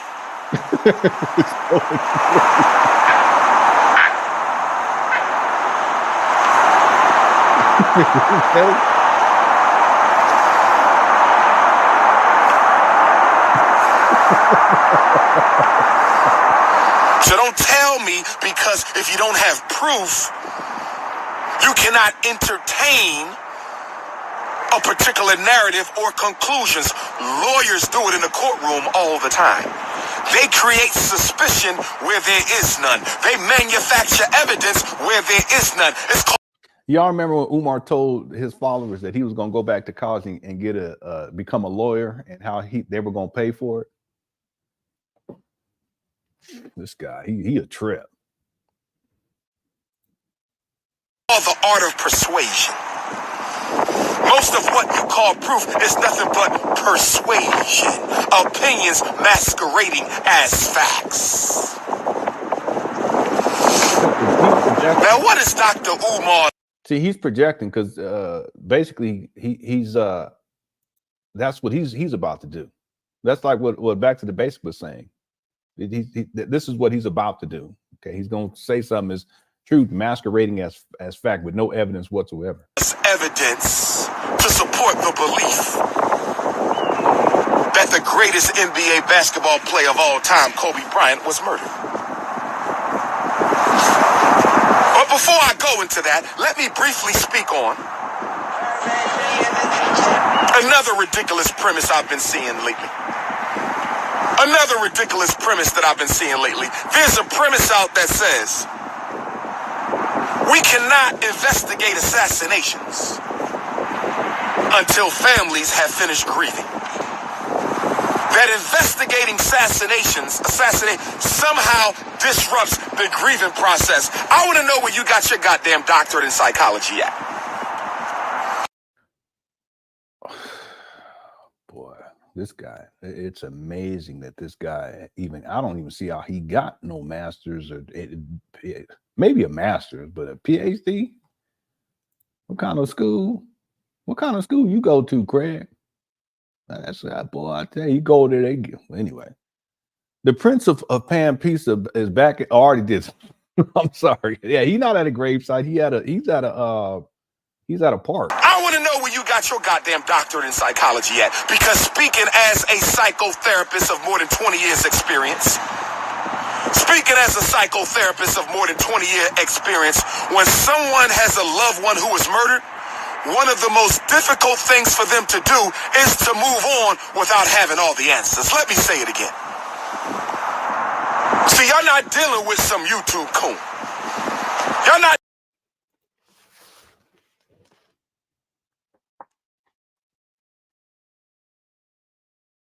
That would be me. Okay, that's who he's talking to. Umar, come on, stop it, man. Stop. I know you're going to watch this video too. You're going to watch this video. You need to stop it. It was ridiculous then. It's ridiculous now. Okay, you need to stop. All right. Okay, you can be calling people all kinds of names, pretendians, and that's why what's his name went off on you yesterday. I can't remember his name. I can't remember his name right now, but he went off on you with this fake school and stuff. You be calling people the coons and all of this stuff, and the Negroes and Negro peons. All you do is talk trash about black people. That's all you do. You ain't got nothing. You don't say nothing positive about black people. Never. Well, every once what you usually do is you say something positive and then you start talking all kind of mess. That's what you did. That's exactly what you did. You made him mad, then he forgot about Kobe. Yeah. Yeah. See, there's the other thing. Money. If Umar, if you're so adamant that you were right about this back then, why aren't you still talking about this? No, you're just clout chasing for the moment, and you running off the side, talking out the side of your neck, running off with misinformation, and you just kept going with it, and then at a certain point you just drop it because you knew that it wasn't true. But if it's the truth, as you say, why aren't you still talking these quote unquote facts? My thing is this. You ain't talking about this no more because it was a bunch of bull jive then. It's a bunch of bull jive now. And we're just getting started, because as we progress today, throughout the day and into the evening time, there's so much that you guys will see. This guy, something wrong with him. And he's supposed to be so highly educated and he's so Big Papa-esque. And yet he's throwing stuff out here. I'm trying to figure it out to this day. Don't make no sense. But then he start calling everybody else names. He's a psychotherapist. Since when? I don't know. The YouTubians, the Swirl Girl, and the Vince Williams, all y'all YouTubians. See, I was talking about Dane Calloway. He went in on Umar yesterday. I think it was just the day before yesterday. He brought up some good points I hadn't thought about too. Cricket Crush Jack Colt. We simply the best Colt. We have a lot of love. we're a cult where I can go away for 8 months and come back and we just still having a good time. Also, the Cook says, I do not believe he has a doctorate. I feel he is strongly projecting. It's easy to claim things no one can. I know it's easy to claim things they can't verify, but the irony is that he's making these claims, but he's prefacing it by saying that he can't validate any of this. That's why he's saying all this other stuff about how we can't prove that God exists and all this, but he's doing all of that in advance of him talking about something that he can't prove. And yet he's supposed to be a doctor. See, the thing is that when you get into the master's level, there's a lot more research, and it has to be scholarly research, peer-reviewed type of stuff. You can't just be sourcing non-peer-reviewed content. You can't do that. When you get into that master's, I mean, even when you're doing your undergraduate work, that's the same thing. I do a lot of, I wrote a lot of papers for the cybersecurity degree, a lot of papers. But especially when you get into PhD, a lot of it is research, extensive research, you know, and then you really should be in a position by the time you get done with your master's where you're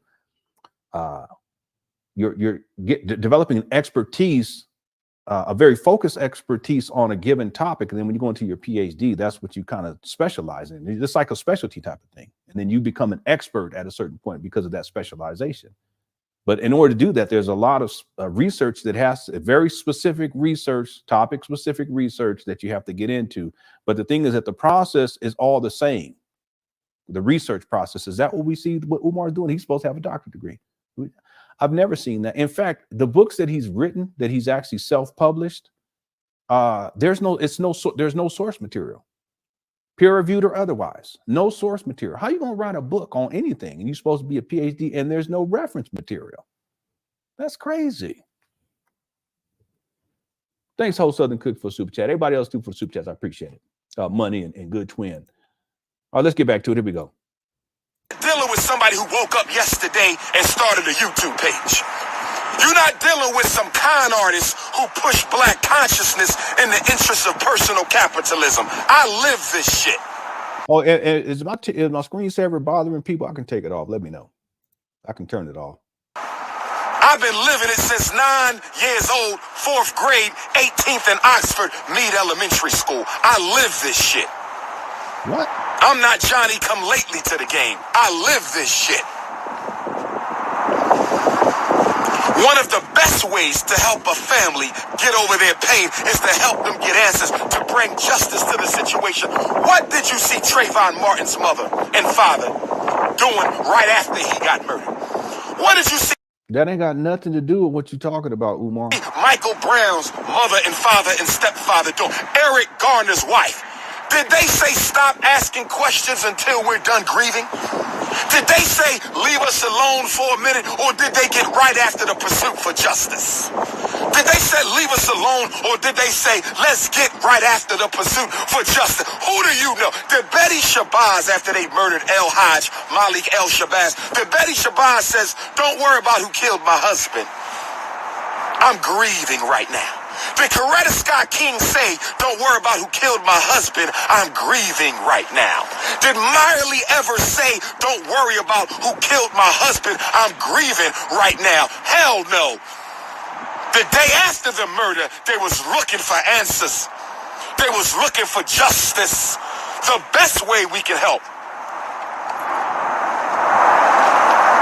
Kobe's widow and family is to get the answers. The hell wrong with you? He one of the most popular personalities on the planet Earth. That man is loved on 7 continents. I'm loved on 7 continents too, but the difference is he's loved by all races and I'm loved by just one race. Here we go. See, back to the basics. Here he go with the narcissism. You got to make it all about him. I'm loved on 15 continents too. Plus over there in the star system of Uranus. I don't know. And Pluto, the Plutonians, they love me. They love Big Papa. They be sending me Plutonian gifts. Oh yes, family.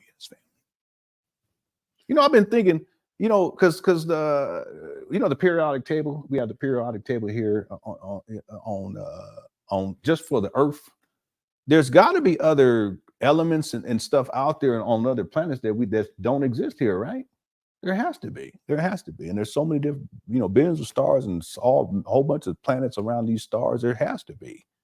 I was thinking about that. Sometimes these things come into my mind because I'm into sci-fi. I was going to put on, as a screensaver, I was going to put on Starfield and just let it sit, because if you let it sit, it'll start rotating on your character. But if this is bothering y'all, let me know. I can take it off. Okay. All right, let's go. Your little Instagram video don't change shit for them. Just as she yelling in line. Your little Facebook video don't change shit for them. Your little tweet doesn't change anything for them. Talking about you don't pursue justice until grieving is over. You jackass, when you lose somebody you love, you never stop grieving. When you lose somebody who you know lost somebody they love who's over the grieving process, you don't get over that shit. You will always hurt. Why are you so mean about it? We need FDMG telescopes for proof. Yeah, I gonna put it on the roof. Umar got those Saturnalian gifts. Stevie Wonder's song Saturn. I love that song. But originally it wasn't called Saturn. It was called, where is he from again? I just had it in my mind. That's why it popped into my mind. Saginaw. Wasn't he from Saginaw, Michigan? Yeah, I think it was Saginaw. So it actually was supposed to be Saginaw. Whenever they say going back to Saturn, it was going back to Saginaw. But the his guitar player at the time, he misinterpreted and thought that he was saying Saturn. And then he recommended that it would be Saturn, and it actually works. I love that song. The lyrics are great. Did y'all know that? Going back to Saturn. Well, it's supposed to be going back to Saginaw. It's really a country song. It really is. If you take the music and put the guitar to it. Aisha says, I think a lot of this has to do with Umar's unhealed childhood trauma. That's why he's the way he is. No, I agree with this, Aisha. A lot of this, that's why even when people say like projecting, a lot of it is Umar projecting. And I've said this too. Again, I've studied and researched in Umar for years. Even the idea of opening up a school, it's not about him saving Black boys or even helping Black boys for that matter, because we're already 13 years into this and he hasn't educated one Black boy. There's no school. He's had the actual buildings for 5 years. Those aren't schools. They're abandoned buildings, and he hasn't saved anybody. What I had said years ago was that this whole school scam it's rooted in childhood trauma. And the idea is, I'm going to use this to save these Black boys. That's why he says it all the time. But really, he's trying to save himself. He's trying to save the child that was traumatized. That is him. That's why, like, a lot of his behavior is very childlike. He actually exhibits childish behavior all the time. Impulsive. He can't control his emotions. He yells and screams. He throws tantrums. He complains a lot. That's childhood behavior. That's not manhood behavior. He needs Black women to take care of him. He needs Black women to feed him. He needs Black women to pay his bills. He needs Black women to send him money. He needs them to send gifts. He's just a big old child. The one sister had called in and talked about her story dealing with Umar, the Southern cook, and she was talking about how Umar, when one of the first things that Umar said to her, or well, I don't know if it was one of the first things, but Umar, when he was running his game, he says, "Yeah, I'm the primary caretaker of my mama, and I need someone to teach me how to cook." So presumably to cook for the mama, but I think what he was trying to do was to get someone to cook for him. Interesting enough, he's not a caretaker for anyone, only take care of himself. And he's traveling all over the world, not handling his responsibilities, just like a child would, a grown child. Don't take care of his kids. Don't put no money down on his kids in child support all the time, just like he irresponsible like a child. No, he depends on his mother for a place to stay. See, a lot of this it's just Umar is like a big old child in a state of arrested development. And a lot of the ideas, it's like a childhood stuff. His imagination is like a child. We're going to do this. We're going to teach the children how to be Black Rambos. I should play that video where Umar, maybe we'll do that during the break because we're going to take a bit of a break in between each one of these rant videos. I have it archived. I just got to find it. Where Umar, he went back to his old neighborhood, and that was really interesting. So I'll try to find that, but I want to try to. But we'll do that when we take a 5-minute break in between these rant reviews. Yeah, it is. It's he's an unhealed child. He still acts like a child to this day.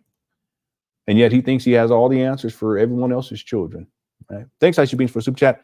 Waiting on the day Umar contracts laryngitis. I remember there was this one video where Umar, he was talking and he was yelling. He was on stage yelling, and he's yelling and then he loses his voice because he's yelling. And the microphone's right there, but he has a habit of doing that. I don't know if you guys, some of you guys didn't see the video where we started. It was a compilation of one of Umar's lectures, and I just took all the parts where he's yelling.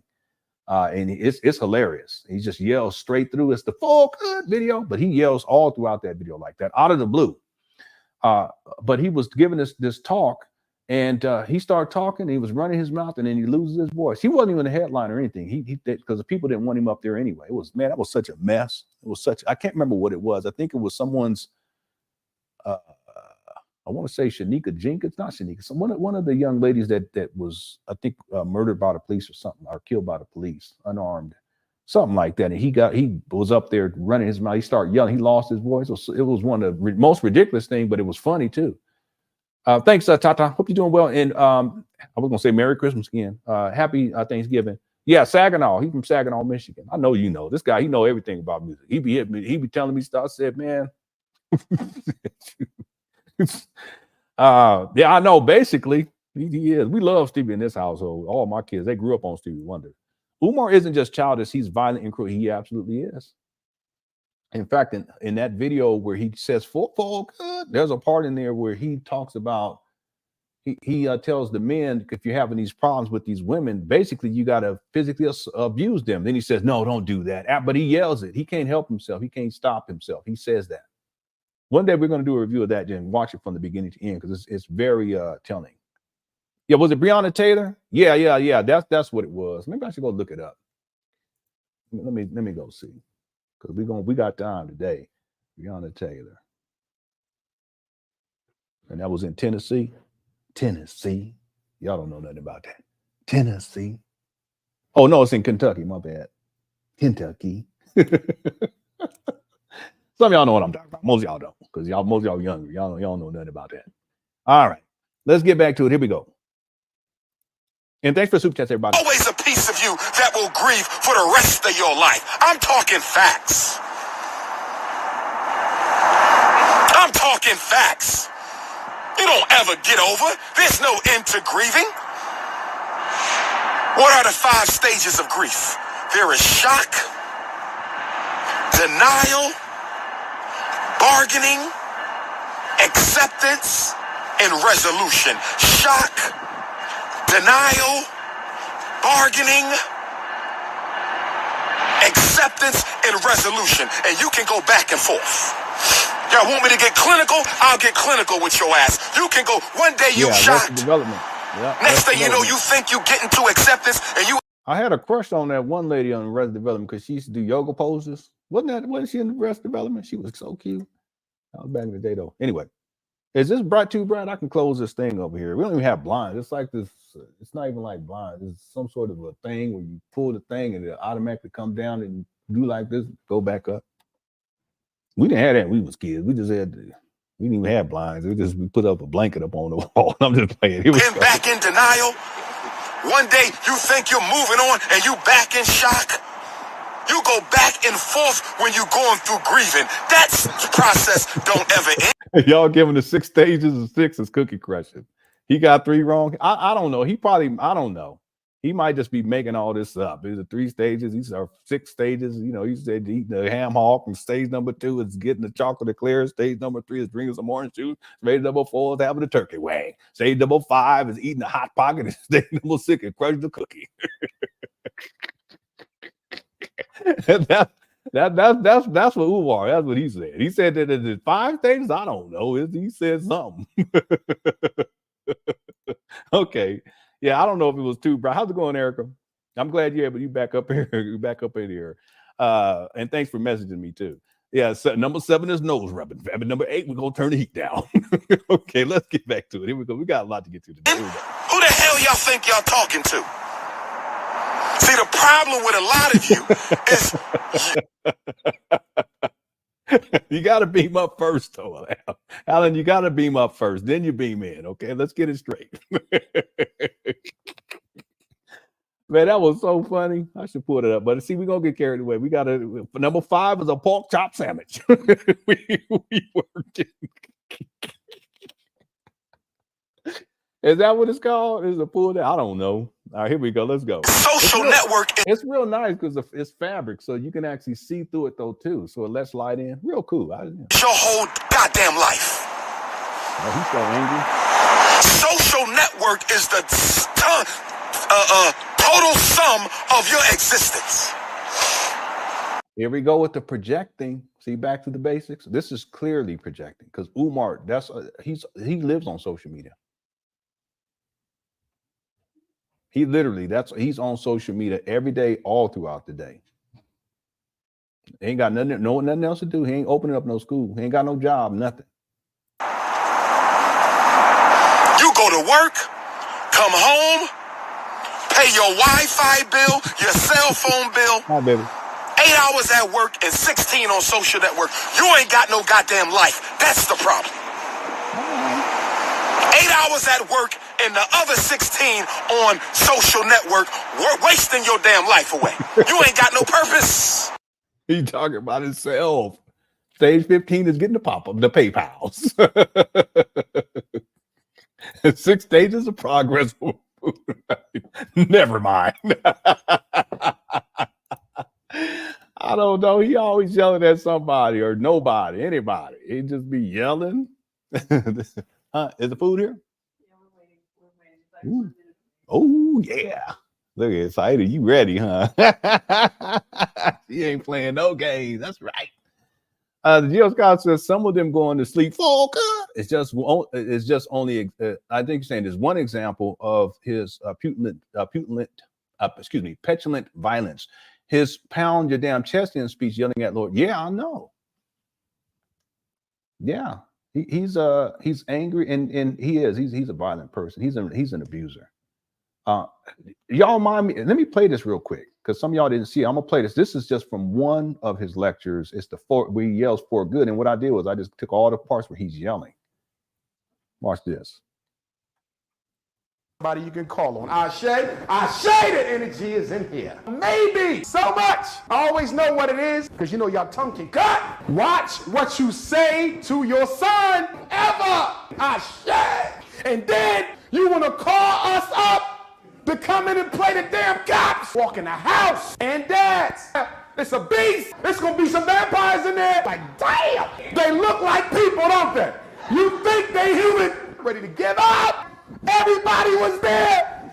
Cousins, grandpa with a cane. I said, damn.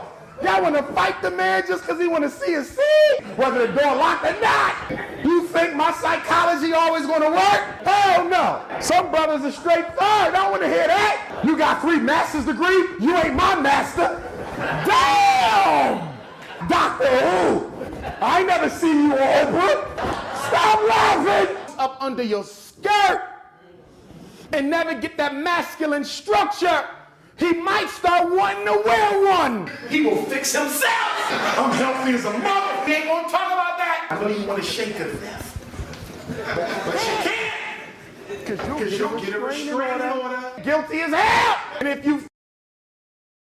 Y'all see that right there? That's not even the one I was referring to. But right there, he's talking about if you're having problems with your baby mama or whatever, that you want to shake her. But don't do it because you're going to get a restraining order. But there's another part where he says a similar thing. I don't have it in here. But we'll cover this video at another time. We'll do the whole video. Think, and she not even cute. Hey, why you playing with But she can't. Because you'll get a restraining order. Guilty. She can't. Because you'll as a mother. We ain't going to talk about that. I don't even want to shake her left. But she can't. Because you'll get a restraining order. Guilty as hell. And if you think that she not even cute. Hey, why you playing with your meat, son? Hell, I can't do that. But I can't come out and tell her that. And she become the biggest buck wild at Morgan. Yeah, and a few other people. My God, there's nothing worse than going in front of a white man and say, can I see my daughter? And one time the judge looked at me and said, wait a minute. I know your face. I said, oh, shit. He was on YouTube. Judge knew who I was, but I was able to get out of it. Because he would have never gave me my baby. I know what I'm talking about. When I'm done, they don't want sex no more. Homo, hetero, nothing. Every time I wanted a cookie, I saw a herpes. Damn! Damn! And fellas, I want to be clear now.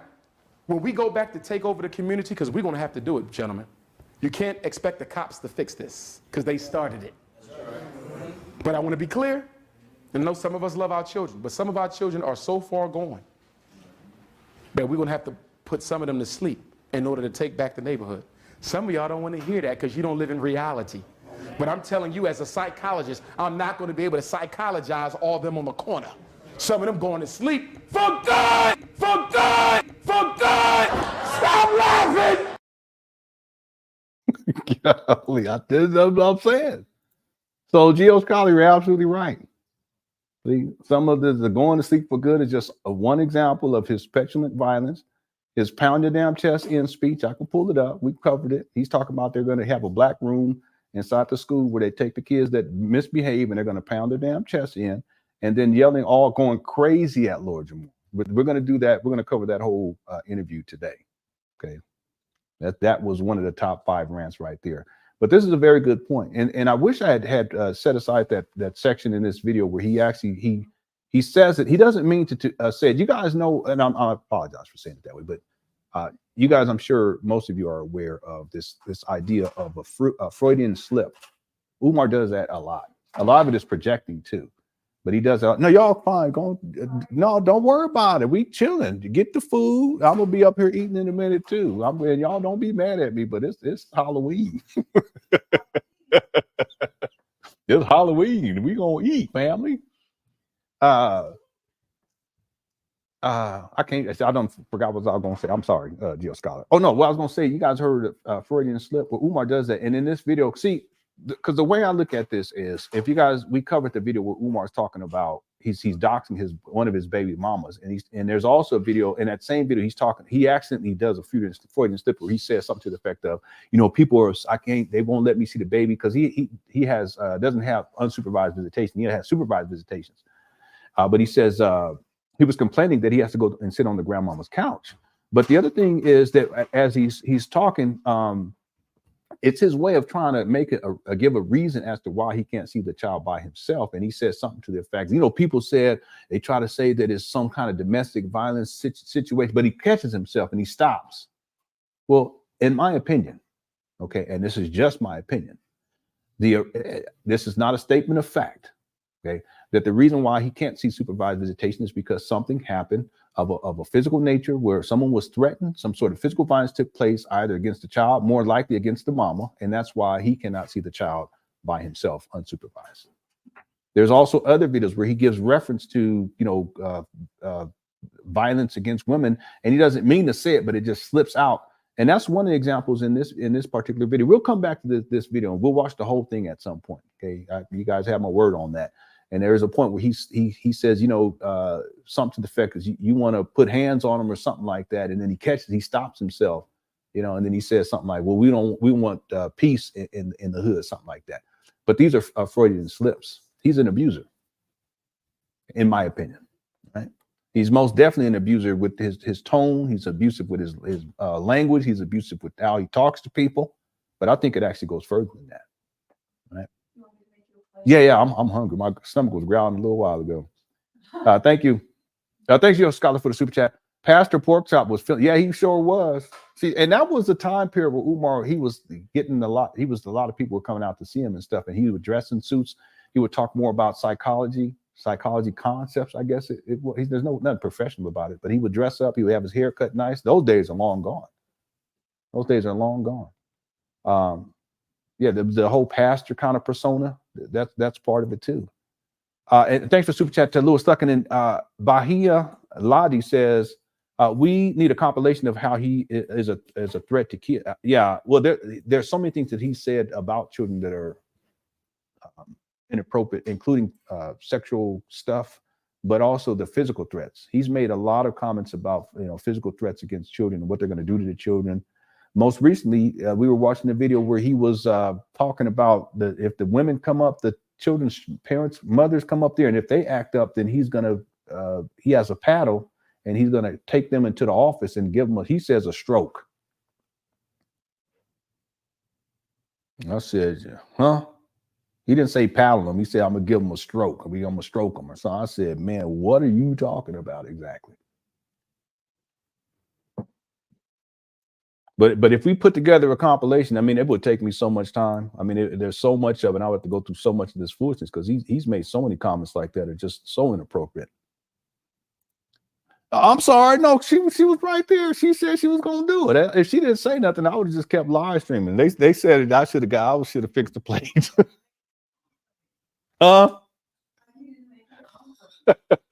Y'all getting me in trouble. Dang. You all gonna make me have to sound like this. Watch, I'm gonna be sound like this. Y'all keep messing with me. What you mean, son? I can't do that. But I can't come out and tell her that. And she become the biggest buck wild at Morgan. Yeah, and a few other people. My God, there's nothing worse than going in front of a white man and say, can I see my daughter? And one time the judge looked at me and said, wait a minute. I know your face. I said, oh, shit. He was on YouTube. Judge knew who I was, but I was able to get out of it. Because he would have never gave me my baby. I'd always like that part. You know, Umar says, he never gave me my baby. But he's telling on himself there because he's talking about how he was in child support and how they would never get. He lying too right there because he admitted he ain't even seen his kids. One of them, he said, I ain't seen them. And said, ooh, that look good. Thank you, baby. There it is. I'm about to, and I'm going to mute my mic as we do this, but everybody make sure you have your plate, have something to eat. It's Thanksgiving. We don't celebrate it, but we're going to eat today. Okay, we got food. This going to give me the energy. I'm going to get me some Abdullah Shake family. We're going to go to the Black Beaver Sports Bar after this.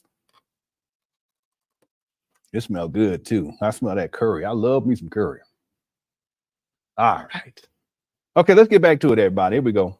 Who might be screaming? You know what I'm talking about? When I'm done, they don't want sex no more. Homo, hetero, nothing. I'm sorry. Let's get back to it. Boy, this be wild. You need to have a purpose for why you alive, especially if you African. What is your purpose? That's what I want to know. Black woman, when you meet a man who you think might be your king, the first thing I want you to ask that man, what is your purpose in life? Just don't let no man lead you if he ain't got no purpose. Don't let no man lead with you if he ain't got no. The first question my daughter better ask a potential mate, I'm going to ask him if she don't. What is your purpose in life? Separate from my daughter, why are you here? Because if you ain't got a purpose for living, then this marriage won't have a purpose either. Purpose! And that's why when we come together under the banner of Pan African nationalism.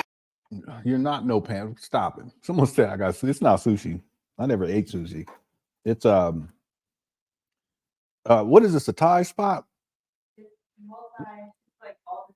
Oh yeah, it's different Asian food, but it's got this is tofu, and it's not. It's this isn't. Yeah, but the sushi roll has avocado and asparagus in it. When we have all these meetings, you know why we go to meetings all the time and we don't get nothing accomplished?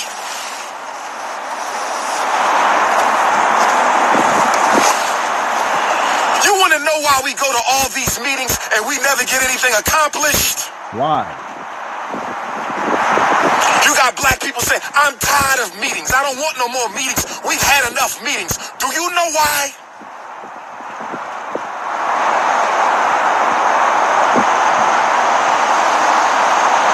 That's because most of our meetings, when we come together, don't have a purpose. How many times? Excuse me. Umar, come on, man. I'm trying to eat, bro. It's Thanksgiving. Don't you come on. You ain't got to do all that.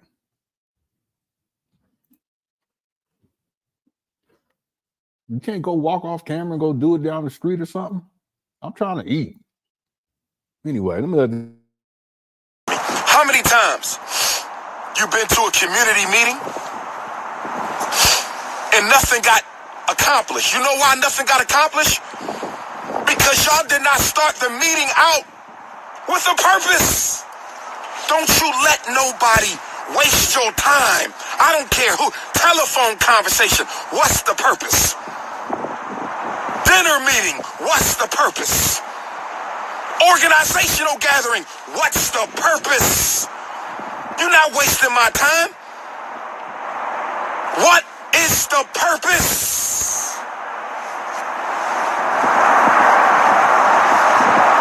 So, I have 3 possible suspects for the murder. Here we go. It's just so now it's 3 possible suspects. Okay, again, the day before he was talking about it was the Illuminati or some foolishness, and then there's something about I don't know, I can't even remember what, but then the helicopter blade fell off, and that's why the helicopter, and he saw the video, and all that's untrue. So the next day he comes back, and instead of admitting that he didn't know what he was talking, what does he do? He doubles down, and now he's saying he got 3 suspects. A day later, he ain't done no investigation. Looked like he was up there in them trap bandos sleeping until he came back outside up here, goofy. He probably was up there. He did some hot pockets and butter biscuits. He's gonna decide to come on out with 3, and he was probably sitting there thinking of 3 suspects. There was one suspect. He just come up with anything. Of my Philadelphia brother, rest in peace, Kobe Bryant. I have 3. Number 1, and these are in no order. No suspect is of more interest than the other. These are in no particular order. You are listening to the Prince of Pan Africanism somewhere within the ghettos of North Central Philadelphia.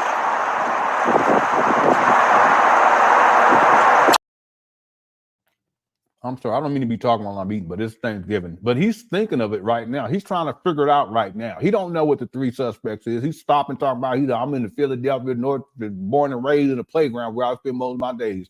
He's just stalling for time so he can come up with 3. The NBA, as a multinational corporation, is a suspect in Dr. Umar's investigation. The National Basketball Association is a suspect. What in the world? What? It don't make no sense whatsoever. It just don't make no sense. Kobe's death, rest in peace, doesn't benefit the NBA. In fact, if he was living, it benefits because he could become an ambassador. He really was, especially over in China. A lot of people don't know about that. In China, he'd be an ambassador to continue to promote the sport and all this type of thing. And then when they have, the top 150, they want these people, 150 basketball players of all time. They want them all to be alive so they can bring them. They could have them all. And can you imagine? And then, him to be inducted into the Hall of Fame speech. And he probably would have had Michael Jordan up there next. I mean, that would have been so awesome. Rest in peace, man. It doesn't benefit the NBA at all. Anytime a superstar, whether they're playing or they're retired, anytime that they're become non-functional or they're not around or that doesn't benefit the NBA at all. He's just making up anything. What about when he told that woman he wanted to pull her nails out? He makes dark jokes. I have that video. We covered it. He actually made a similar reference to that, talking about the dog that duked on the grass at the school. He said that if the dog had been duking. Well, that was so funny. He said we're gonna pull the dog's fingernails out. That's what I mean. That's abuser talk. He's one of them people that used to like torture animals or something like that. The way he be talking. But he said that to a woman who had called in and said that they got the child diagnosed or something like that, got her an IEP or whatever it was. And he was like, well, sister, can I pull your nails out for doing that? I said, who talks like that? Well, like Geo Scholar said, that's abuse. It's abuser talk. And he was talking to a woman that called in trying to get help for their kids. He said about the animal too. Don't do that. Don't talk like that. Thanks, Louis. Just because I think mustard gas too, there was high in that video. I don't know. Something was going on, though. I know that for sure. Something definitely was going on because he's not coherent. Sometimes he's not coherent anyway, but he was just none of it makes sense. And then you look at how he looks disheveled. Look like he just rolled out of the FDMG air mattress and just start running his mouth up all night. Just I'm going to do a video to go figure out how I'm going to make this right. Yeah. All right, we're almost done with this. Then we're going to take a little bit of a break, and then we're going to get to the Tasha K. Zora rant. And Dr. Umar's investigation. That's right. Yeah, he's talking about the NBA. The goddamn NBA is a suspect.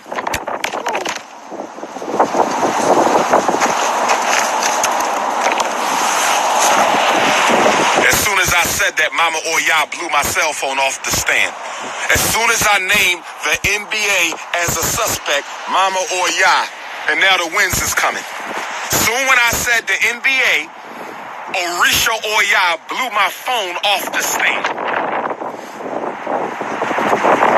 That's not proof that it was the NBA, but that's damn sure some good evidence.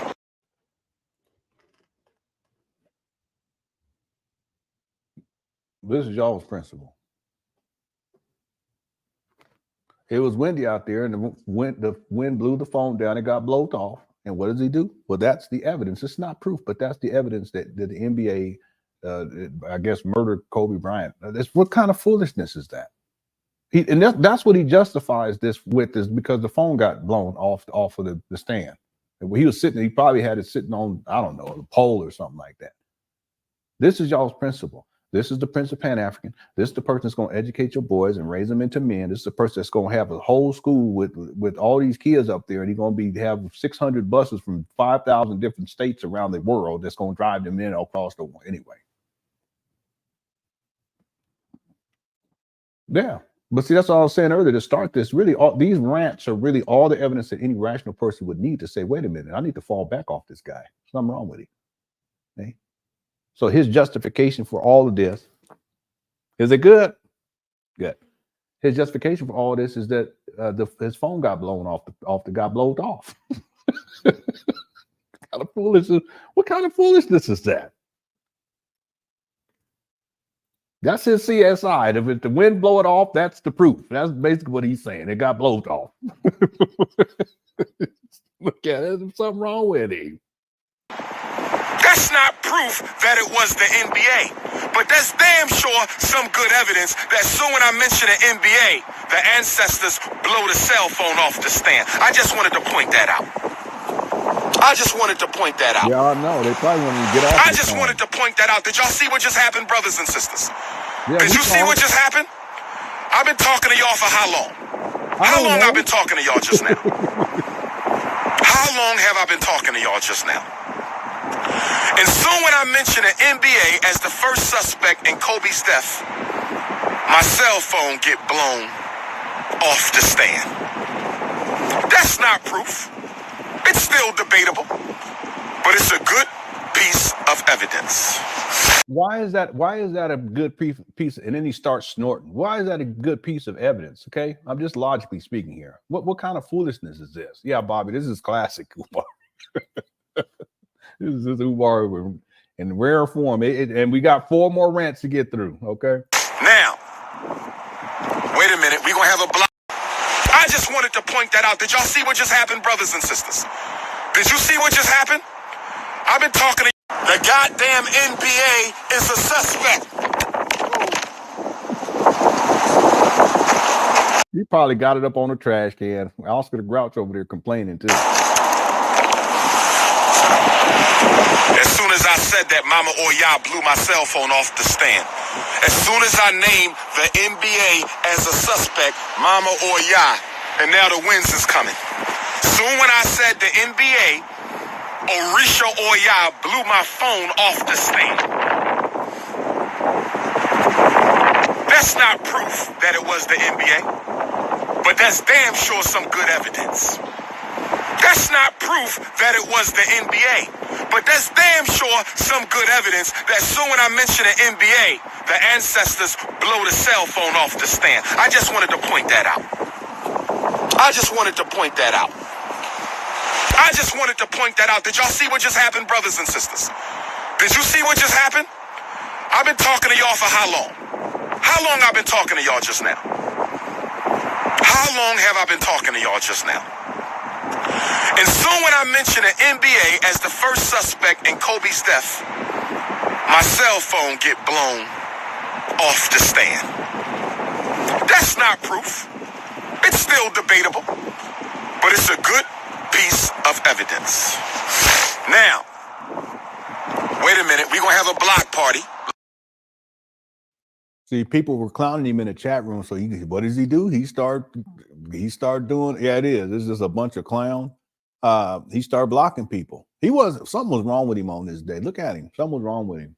You know, he probably was up all night, the night before that, and the night before that, turned the heat down. That's what I think. That's what I think. Derek says, is there proof or evidence of Umar being good with kids? No, listen. Umar don't take care of his own kids. He's an absentee father. And that's a statement of fact. Okay, I'm not trying to be mean. I'm not disparaging him, but that's a statement. He's admitted it himself. Okay. He says he pays his child support in bulk, meaning that he lets it accumulate for months and then he finally pays it off. Someone was like, well, no, if he doesn't pay it in 1 month, they'll take his license away. So he must be paying it. No, don't do that. Because I looked it up in Philadelphia. Before they even would consider it, it has to be 3 months past due. But if you guys going to look at the docket for Umar and his child support situation, at least with these two baby mamas, he's in there. There was a time for about 2 years. He in there they calling him in bench warrants and everything for like 6, 7, 8 months straight. I don't want to hear all that. Y'all be making excuses for this clown. This is damn shame. Take care of your kids. Don't make excuses. No, no, he's not. But the other thing though too, Darius, is that with Umar, he ain't never taught a child. He ain't never been a teacher. He don't take care of his own kids. He don't do nothing for the kids. The only thing that he's ever done was that I can remember was when he was doing those ridiculous college tours with these young children. And that was a whole fiasco in and of itself. Because I have the video where he's following this one young teenage girl. She was looking at her body because she had on some tight fitting clothes, and he had his cell phone. And he's following behind her. He don't have it on him. He has it on her backside like this and walking around like this. So listen, there is no evidence that he's good with you. There is some evidence that y'all better hide your kids, hide your wife. I'll tell you that right now. How about Darius? I don't know if you was here. We played it a couple of weeks ago. How about that time where Umar, he was doing a Black parent teleconference, a one-on-one with this lady in this dark, dingy house, because it was just dark in there. And the video is like 57 minutes long, and he's talking to this woman about her daughter. Come to find out, the daughter is standing up, holding the cell phone for the live stream for 57 minutes, and they're talking about her and telling all her business during this live stream. See, if you're a real man and you're a real father, you want to make children comfortable and you want to make women comfortable. Okay. So that means that if there's something that can be done so that the child isn't stressed out or whatever, they don't have to stand there for 57 minutes holding the phone so you can tell all they business. It's so ridiculous. I mean, come on. Let's go get a tripod.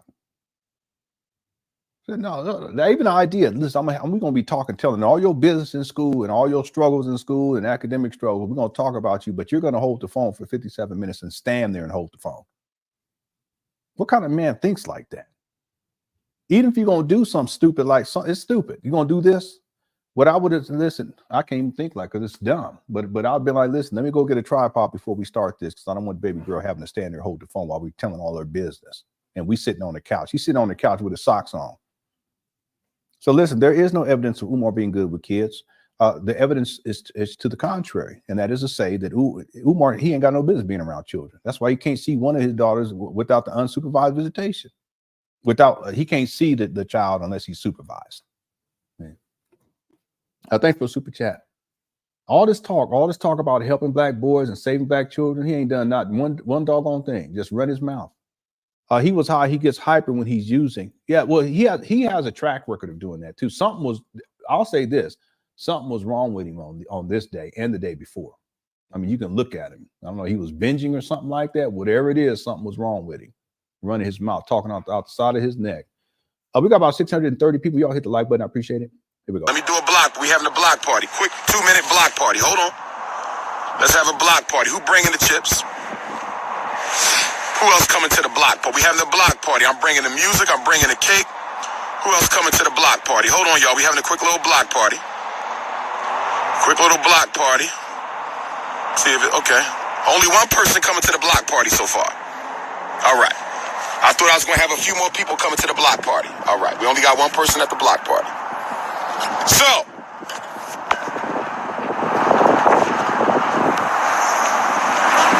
the NBA, National Basketball Association, is my first suspect. My second suspect is the pharmaceutical industry. The pharmaceutical industry. The pharmaceutical industry.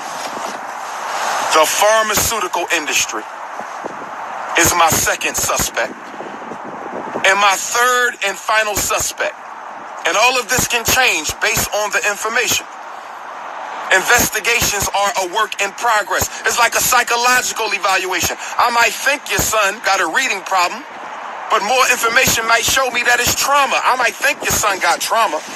More information might show me it's an attachment problem. All investigations are works in progress. Suspect number 1, the National Basketball Association. Suspect number 2, the pharmaceutical industry. Suspect number 3, who is Dr. Umar's third and final suspect in the Kobe Bryant assassination? The Rockefeller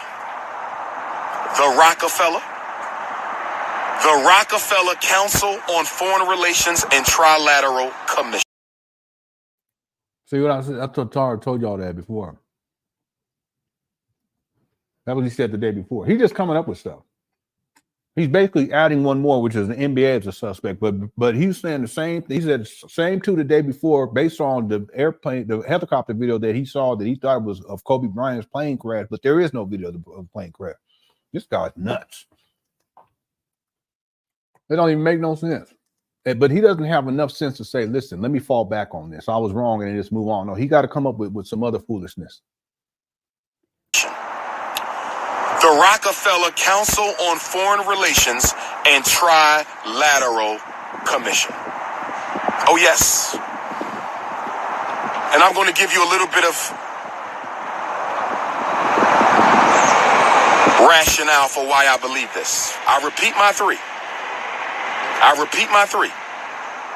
The NBA, the pharmaceutical company, and the Rockefeller Trilateral / CFR. The Rockefellers have the CFR. The CFR has the Trilaterals. Those are my 3 suspects. Let me explain why. They're all equally suspicious right now, and they could have colluded.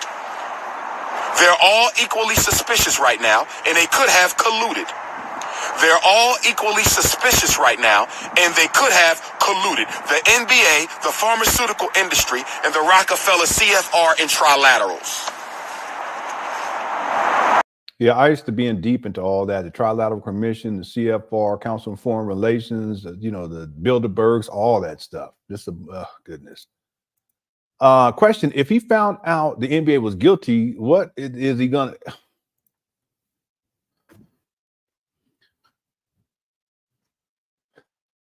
I don't. That's a good question. Anybody got any ideas? I don't know. Well, I mean, that's what I'm saying. There's no. I already said it before, but the Iceman Vamp. There's no benefit for the NBA for Kobe to pass. Just ridiculous. And then if it is the NBA, what are you gonna do, Umar? You just running his mouth. That's all it is. But that's a good point, right? That's a good question. So what you gonna do about it then? If it's a trilateral, what you gonna do about it, Umar? Nothing. Just run your mouth. If it's a pharmaceutical, what you gonna do? Nothing. If it's the NBA, you sure not gonna do nothing. So again, Iceman Vamp, what Umar is doing is he's rehashing part of what he said before, even though he said he was wrong. He rehashes it, and then he adds the NBA as a suspect, which whatever that means. But if it's the NBA, what you gonna do? Nothing. Yeah, the Trilateral Commission. You can look it up on Google. I was so deep into that. And the suspect number 4 is LenonHonor. He just started throwing it. And also Lewis Luck. Lewis Luck is a suspect, family. Tyree is definitely a suspect. He's been a suspect for 5 months. A sports bet, he's definitely a suspect because he be betting on sports. We don't like that, family. Dominique has been a suspect ever since Vanessa Williams was a child. What you say? It would be funny if Vanessa included Umar. No, for running his mouth. Yeah. Okay. All right. Sacred Grove is a suspect because he was in the grove. It's being sacred. I don't know. We working, family. We working. Got a little princess. Anybody that's a princess is a suspect, especially the princess in Super Mario Brothers. And Zelda. The one in Zelda, she's a suspect. Jonathan Kidd's a suspect because he's a kid. That's Umar's rationale. He's a kid, he's a suspect. All kids, all of them is a suspect. They always breaking things. They throw things here, they throw things there. That's what they do, family. They all, each one of them. Especially the black ones. They the suspect. You don't like black kids. You see the black kids. They don't, all of them baby kids. All of them. They don't, mama don't want them, the daddy don't want them. They all suspects. Vince been a suspect since 1993, family. He been a suspect. All right, pay around the dog. He's a suspect. All right, let's go. Let's get it. The peaches, all the peaches all throughout Atlanta. They all the suspect, all the peaches. Okay, all right. That's what Umar said. He was so adamant about it. All right, let's finish this up. Then we're going to take a little break. Then we're going to get to the next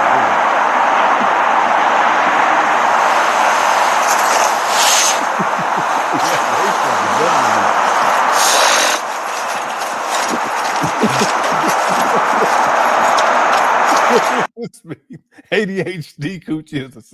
What? Let me get that off of there. What are you talking about? ADHD cookie. I want an ADHD cookie, family. I need an ADHD cookie, family. We need. All right. The FDMG mold is a suspect, family. The chitlins themselves is a guy. All right.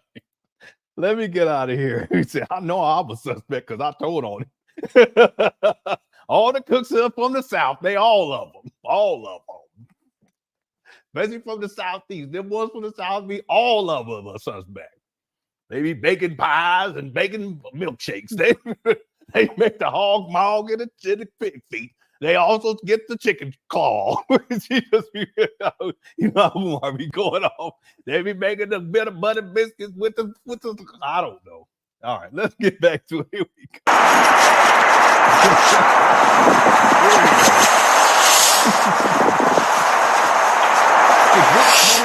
Donate to the Frederick Douglass Marcus Garvey Academy. Cash.me/$FDMG school. Cash.me/$FDMG school. Cash.me/$FDMG. See, he got to ask for money. School. You ask me, why do I repeat certain comments certain times? Because as a mental scientist, I understand that which is repeated is remembered more often than that. Yeah, that's called mind control. But now you can't help yourself. Which is not. So when there's something very important that I'm saying that I need to sink into your unconscious, your long-term memory, I have to repeat it. We also that's called mind control. Know that information that is presented more than 3 to 5 seconds has a higher likelihood of being encoded into your long-term memory, long-term storage. Remember, you're talking to the greatest black psychologist of the 21st century. Put some respect on my name. You're talking to the greatest Pan Africanist of the 21st century. Put some respect on my name. You're talking to the greatest black school psychologist, Pan Africanist, orator of the 21st century. I know we only 20 years in. We got 80 more to go, but so far, I'm leading. I know we only, self-proclaimed. We got a block party going on. Block party. Anybody coming to the block party? Who bringing the music? Who bringing the chips? Who bringing the soda? I keep a block party going on. I keep a block party going on. I keep a block party going on.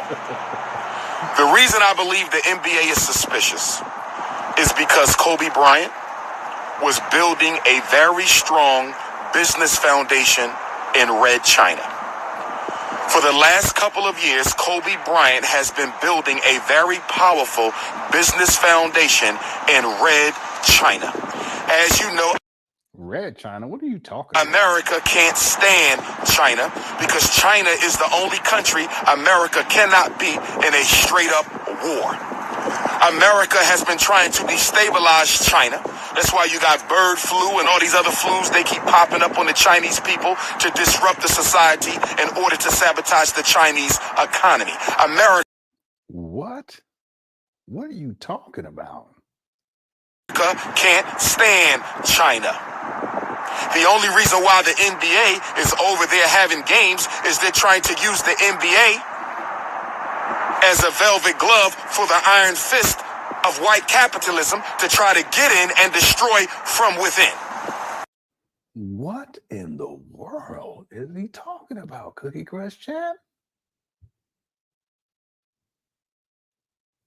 What kind of rationale is this?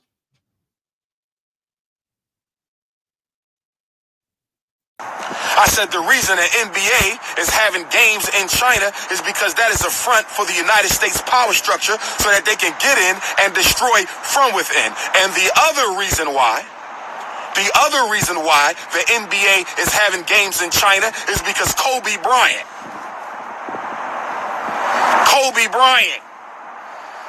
was having talks about starting a league in China, an international league based in China.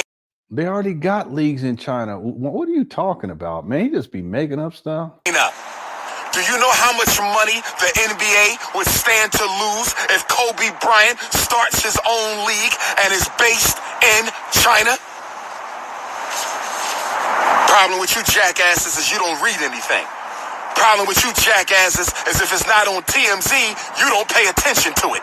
That's right. Kobe Bryant, one man, was more popular in the most populated country in the world than the entire NBA and all its teams put together. Kobe Bryant was a god in China.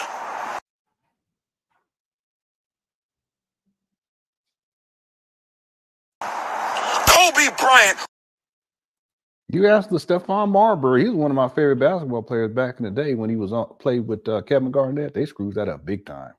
Those two together, if they had stayed together. But Stephon Marbury, he's a Chinese basketball league legend. They got statues of that guy over there. He come over here, he be crying on the thing, talk about eating Vaseline and all this stuff. But he go over there, he becomes a legend. Was a god in China. Now I want you to add to the fact that Kobe Bryant was a god in China. Add that to the fact that he probably has a chip on his shoulder anyway for being robbed of at least 2 MVPs. What are you talking about?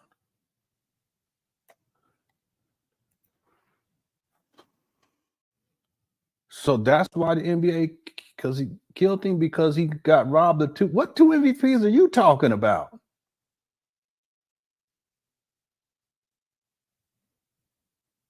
Kobe what run? I don't even, what he win, like 1 or 2? Let me go see real quick. What are you talking about, man?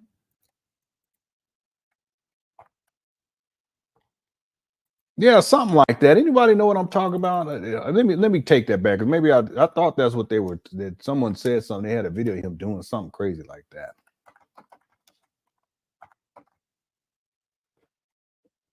Thought he only won. Yeah, I thought he only won 1. Let me go see. Bryant was an 18-time All-Star, and rest in peace, and won the MVP. Oh wait, he won the MVP award but I think that's for the All-Star, for All-Star MVPs. Tying for the most all-time with former St. Louis Hawk great Bob Pettit. That's last year the NBA tapped artist something. Let me see. Yeah, but did he win? How many MVP awards? Kobe Bryant was voted MVP 4 times. Oh, 4 times. Oh, I was totally wrong on that. 2002, 2007, 2009, and 2011 before his death in 2020. He is currently level with Bob Pettit, who won 1956, 1958, 1959, and 1962. LeBron James, the youngest player ever to win the award, is currently on 3. If he were to win his 4th, he would draw the level of Kobe. I did not know where. I don't remember that. I do not remember that. Well, I pride myself on, knowing stats and stuff, but I just totally forgot about that. So 4 MVPs, I stand corrected. Umar, you're right about that. But he says that he was robbed of 2 more. I don't know about all that. Yeah, that's what that's what I'm saying. LeBron, yeah, I know LeBron has. It can't be right. That is just don't. No, it can't be right, because remember, most of a significant portion of his career he was playing with Shaq, and Shaq was the one that won the MVP, and even in the finals. So if Shaq is winning the MVP during the finals, you most definitely think, how's Kobe going to be winning the MVP, the regular season MVP? That would be highly unlikely. Let me look this up again. I think they're talking about the All-Star game. How many MVPs did Kobe Bryant win? I need to phrase it differently. How many league MVPs? It should be regular season.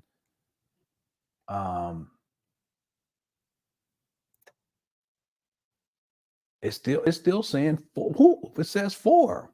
Now it says 1. But in an ESPN interview back in 2013, Kobe would explain the reason for that, because I played with Shaq. It's that simple. A lot of time we cancel each other out, and he's answering the question, why did you only win 1 MVP? Okay, all right, that's what I'm saying. Umar, you're wrong. I was right. Yeah, I don't know who said he has 4. I think they're talking about maybe MVPs for the All-Star game. Yeah, that's what it is. When the NBA All-Star, he won it 4 times. Okay. But regular season MVPs, he won once. All right. And rest in peace to Kobe. And I'm not trying to diminish any of that. But I'm saying what I'm showing is that Umar, he's just running off at the mouth. He don't know what he's talking about. If anything, Shaq got robbed of 2 to Steve Nash. To this day, I never understood that to this day. That's right. Kobe Bryant, one man, was more popular in the most populated country in the world than the entire NBA and all its teams put together. Kobe Bryant was a god in China. Kobe Bryant was a god in China. Now, I want you to add to the fact that Kobe Bryant was a god in China. Add that to the fact. I think that's the MMA lady right there. I'm sorry, my mic was muted. I think that's that thumbnails of the MMA. I always listen to MMA women. I love wrestling. I wouldn't fight them, but I'll wrestle them. What's her name? The Cyborg. Oh, I would love to just wrestle her. Just, ain't no punching or nothing like. Let's just wrestle. Her, other lady that was hyped her up and she just kept getting knocked out. Ronda Rousey. Boy, I'll wrestle her in 2 minutes. I wouldn't give her 5. I said, just wrestle me to the ground. Let the queen just wrestle me to the ground. That's all we got to do. I'll go tap out at it. Okay. And then the other one, the one from Brazil, the one that be beating everybody, she retired. Boy, I would wrestle her so good. Anyway, let's get back to it, shall we? Yeah, Gina Carano. That's what because she got big. Because then she was in Star Wars Mandalorian, but they kicked her off because she was talking crazy about something. I don't even remember what it was, but they kicked her off. That's all I knew. I could tell. Yeah, that's her. Gina Carano. Yeah, she put on some weight, looking real good on that thing, holding that gun, that big old gun. I said, Queen, if you don't lie. Anyway, let's get back to it. Yeah, Ronda Rousey, that's what it was. Back in the day, I would have loved to wrestle her. I would just wrestle. If you want to slap me, that's fine. You want to hit, I'll take it. I ain't gonna do that to you, Queen. I just want to wrestle. Oh, let's get back to it. Here we go. That he probably has a chip on his shoulder anyway for being robbed of at least 2 MVPs.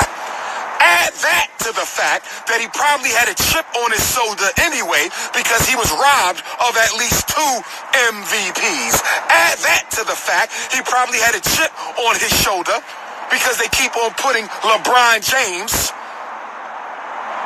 above Kobe and who's the greatest of all time conversation. I don't give a damn about no analytics.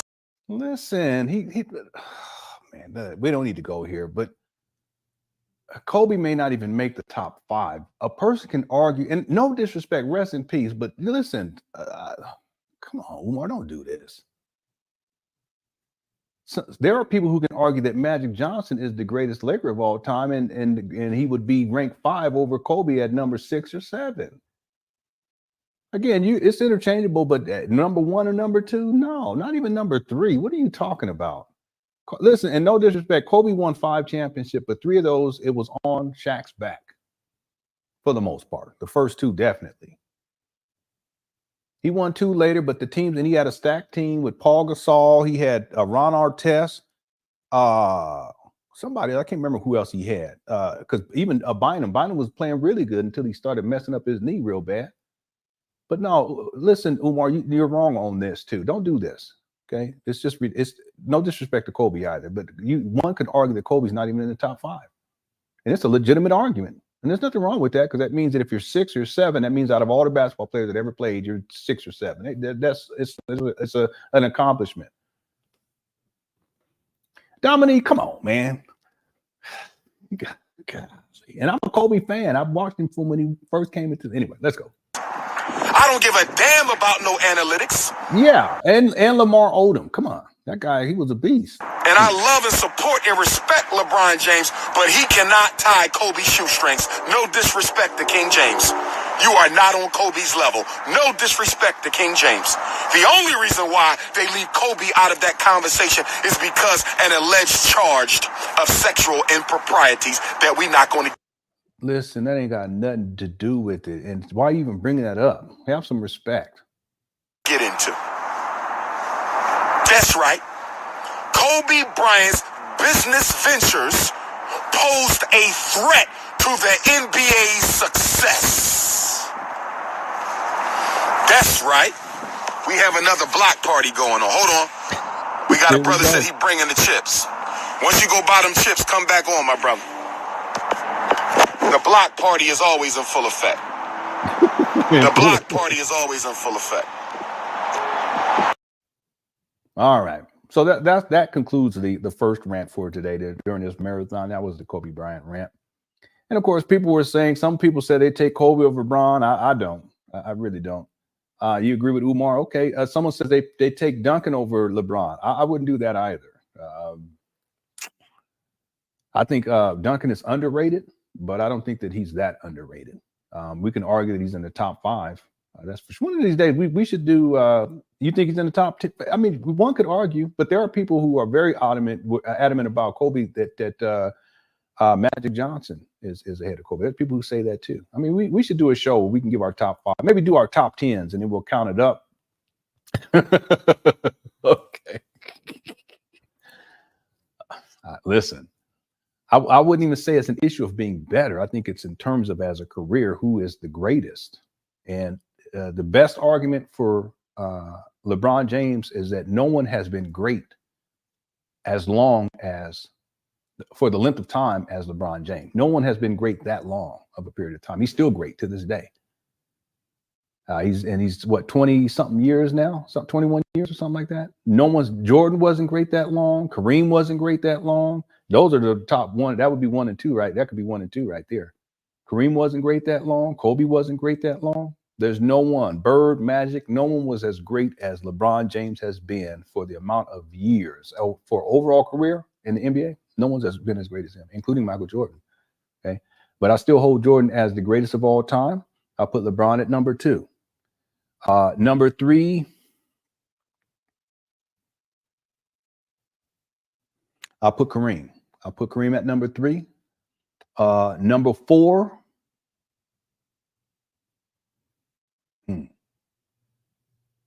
Either Wilt Chamberlain or Magic. And then at 5, it would be Wilt Chamberlain or Magic. That'd be my top 5. Okay, the top 3 though, that's solid for me. I wouldn't even put Kobe in the top 5. I wouldn't. That's me. And again, I was a Kobe fan. All right.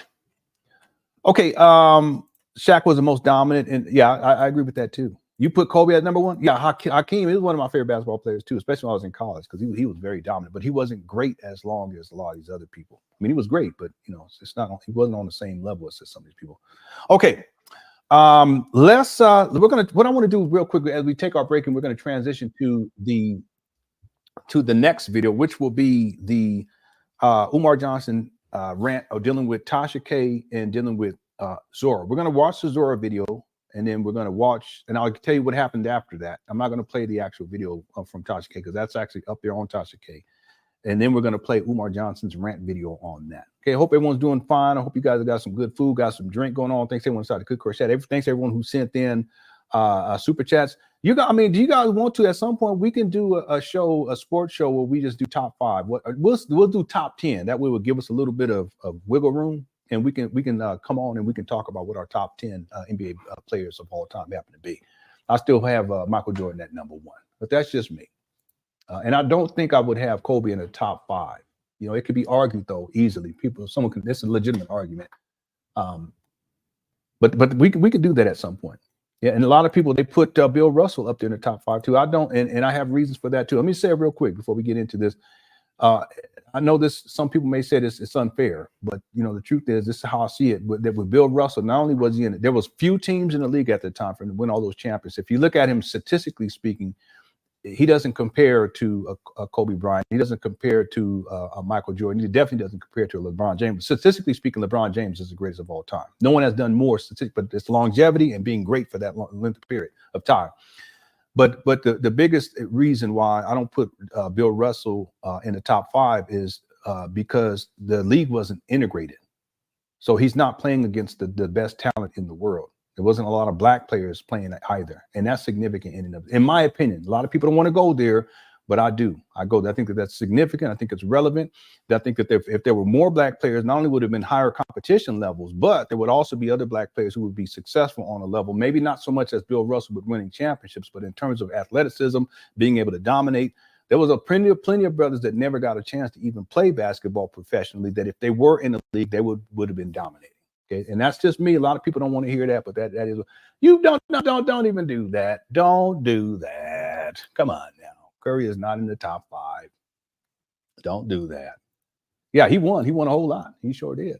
But again, if you have a league that's condensed and there's only so many teams, it's going to increase the probability of you actually winning championships. Okay. All right. Anyway. All right. We'll come back to this at another time. Okay. All right, so let's do this. Let's take a little bit of break. I'm going to pull up the video where Umar was ranting and yelling. I think this is it right here. He's ranting and yelling at this rally. It was a memorial for Breonna Taylor, and he actually loses his voice. And this gets back to the fact that Umar, he yells so much, it's ridiculous and it's so unnecessary. I'm going to start this video, then I'm going to go and heat my food back up, and then I'll come back and then we'll get started with the next rant video, which is the Tasha K rant, Umar's Tasha K rant / Zora. All right. Yeah. And if it was just about championships, Robert Horry would be the GOAT. he was one of my favorite players too. I don't know about that though. I don't know, Robbie. You would have to really give me a strong argument. You would really have to give me a Swaggle, Nito, Jordan, LeBron, Kareem, Magic, Wilt. Yeah. No, again, Magic could be in the top 5. I can argue for him. I can argue for Wilt being in the top 5. Kareem, I don't know. 3, maybe 5, but not 3. I wouldn't put him. If you mean Kareem Abdul-Jabbar, but if you talk about Hakeem Olajuwon, I always get them the names. Then no, but Kareem, yeah, I would put Kareem at 3. That's what I would have. Jordan, LeBron, Kareem. You can put. That's what I would have. Magic, Wilt, maybe Wilt, then Magic. Okay, you can argue Kobe for number 5. Okay, I wouldn't put Tim Duncan though in the top 5. I wouldn't do that. All right. Okay, so let's get back to it here. Let me pull this up right now. I'm going to do a screen share, and let me know if you guys can hear the audio. All right, here we go, and I'll be right back.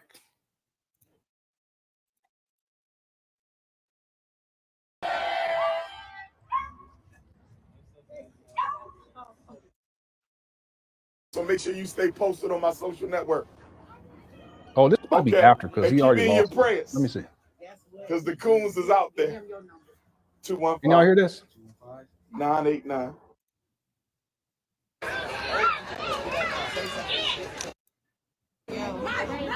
Okay, I got you. Okay, this ain't it. Hold on 1 second. Let me pull up this other one. I think this other one is it.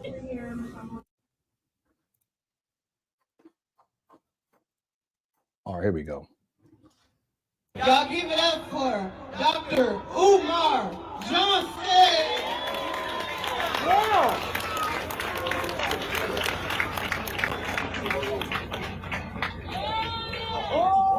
Okay.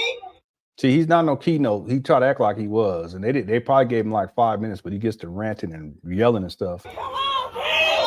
Okay, cool. All right, real quick. I don't mean to do this, but I got to see what Dominique had to say. Me and him are in disagreement. I got to turn some more lights on too. Dominique says number 1 MJ, and then Isaiah. We talking about Isaiah Ryder? No, you talk about Isaiah. I don't know about that. I mean, you all already. Kobe at 3. Duncan at 4, Magic at 5, Akeem at 6, Bird at 7. Where's LeBron? You ain't even got LeBron on here, bro.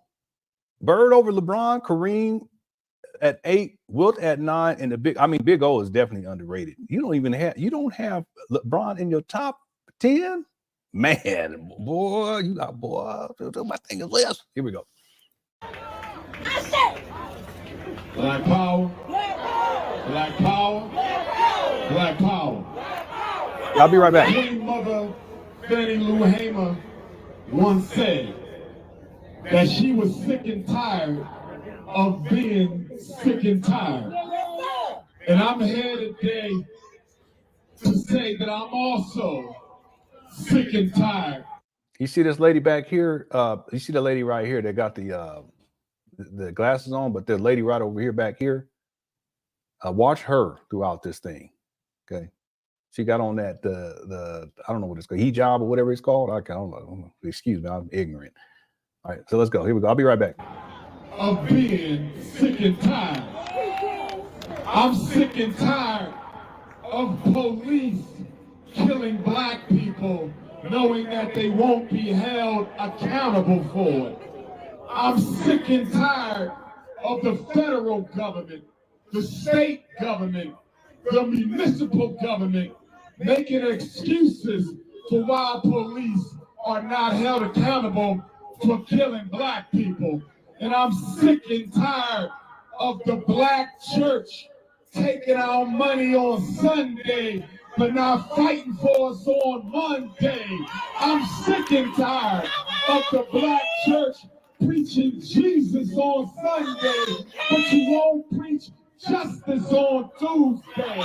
I'm sick and tired of black people having time to do everything else but fight for justice. I'm sick and tired of America claiming to be the land of opportunity when in fact she has been a land of genocide and extermination. Not 400 years ago, but yesterday. Brothers and sisters, police kicked in the door of Breonna Taylor's home and shot her in cold blood, and then had the nerve to say they were justified in doing so. Well, according to the United States Constitution, 4th Amendment, citizens have a right to be safe and protected in their person and property and home against unreasonable searches and seizures. So the question is whether or not Breonna Taylor was a citizen of the United States of America. The Second Amendment says that citizens have a right to own, bear, and use arms in the defense of their life and family. So when Brother Kenneth pulled out his pistol and let one off, he was exercising his constitutional right to defend his queen and defend himself So how, under God's heaven, can he be charged with attempted murder of police who did not have a constitutionally valid right to be at Breonna's home in the first place? And then the question, why was 32 bullets necessary? My God. According to the police, they expected Breonna Taylor to be home, ass pinning that off. 2 term, and now your ass in a 3rd term, and you ain't. See, this is all emotionalism. Just yelling. He gets up there, he just starts yelling, but he gets people riled up. There's no intellectual process in this. Look at this. Down here in Louisville. I'm trying to figure out how you got elected 1 term, 2 term, and now your ass in a 3rd term, and you ain't brought justice to black folks not a single day since your crack ass pinning that off. Man, you tripping. Here we go, I should. Killers ain't locked up soon. President Biden, who will be a 1-term president if Breonna's 3 killers ain't locked up soon. Kamala Harris, you want to be the first woman president in American history. All power to you. Good luck. See, he's supposed to be talking about Breonna Taylor, but he's just talking, just going off on black people. And you see that lady back there with the green on? She's trying to get him off stage because he wasn't supposed to be talking this long. But if those 3 men who killed Breonna Taylor ain't locked up soon, your ass will not be going to the Oval Office. Yes, we came here today to mourn. 2 minutes, I'll be done. I heard the black bourgeoisie is in full. Look at the lady in the green looking at her watch because she was supposed. They probably gave him 5 minutes, but he ran his mouth for 15 already. Breonna Taylor ain't locked up soon. Your ass will not be going to the Oval Office. Yes, we came here today to mourn. 2 minutes, I'll be done.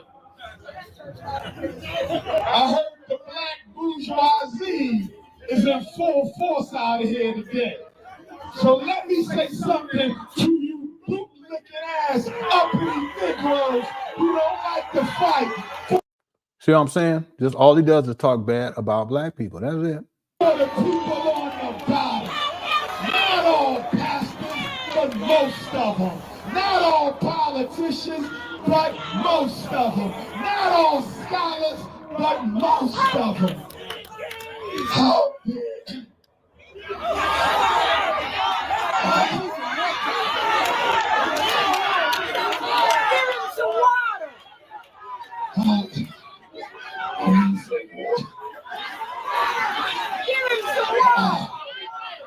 Don't give me no CIA water. And don't give me no FBI water. You sure this ain't the FBI water. That water ain't gonna help. You need what you need to do is get some Jesus. That's what you need. Stop getting up here yelling and screaming like you a crazy hound dog trying to find some meat. I don't know. What you need to do is stop screaming, Umar. You started off screaming. You got a microphone. Everybody can hear you, but Umar got to start off screaming and acting a fool. His voice said, you know what? I'm out of here. I'm setting up some more lights because it's got the little, where's my other light at? I'll find, let me go ahead and let this play. I'll go find this other light. It's in here somewhere. We have to move everything around. Poor Umar. You need to calm down, bro. Calm down. Have some sense. Up here yelling for all this time. Now your voice just said, that's what happened. I heard the black bourgeoisie is in full force out of here today. So let me say something to you bootlicking kicking ass, uppity Negroes who don't like to fight for the people on the bottom. Not all pastors, but most of them. Not all politicians, but most of them. Not all scholars, but most of them. How dare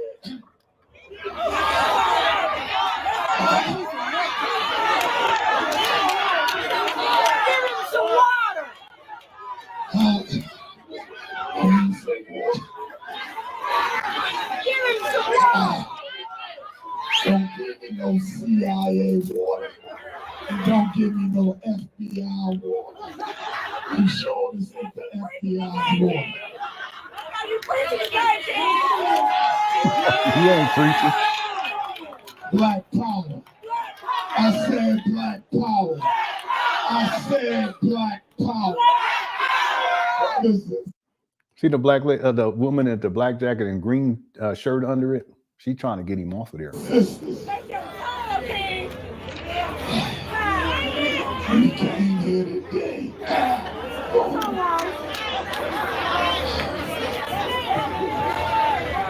That's Brianna's spirit. But I'ma say this in my low voice.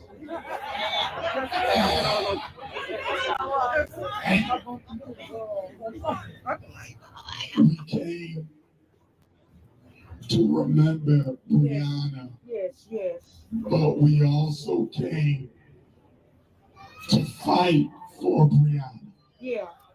We came to stand with Sister Tamika and Auntie Bianca and the whole family. But not It goes on. Attorney General, Police Department, or the Republican Party. The second thing we want of three, we want a United States This sounds like a horror movie. Department of Justice investigation, civil rights division into the systematic civil constitution of Louisville. I close with a quote from my ancestors were raped by a white man who owned our family. They were free and deprecate agitation are formed by us. Louisville, Kentucky, I love you. Say her name. Say her name. Say her name. Say her name. Wait a minute. Did he say? Hold on. Until I got up off my knees and started praying with my feet.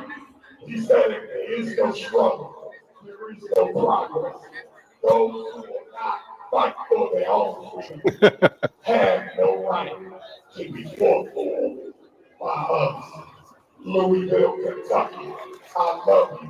Say her name. Say her name. Say her name. Say her name. Black power.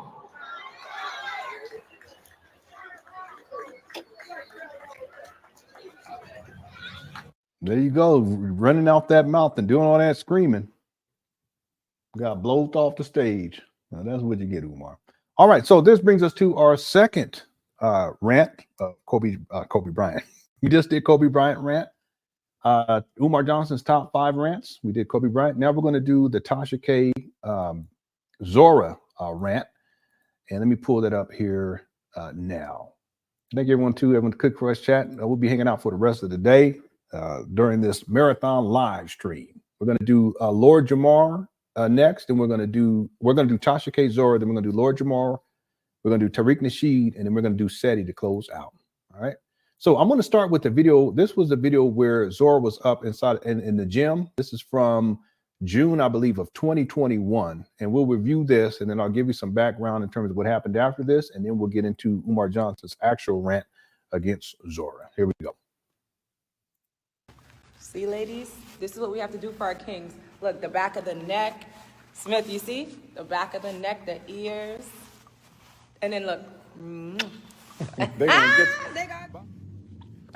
I'm in the back of the backboard, family.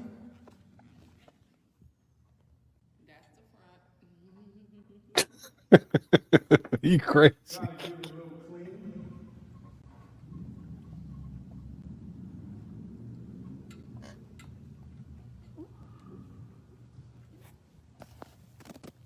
Yo, you got it in there. You showing them you really out here working. Yes.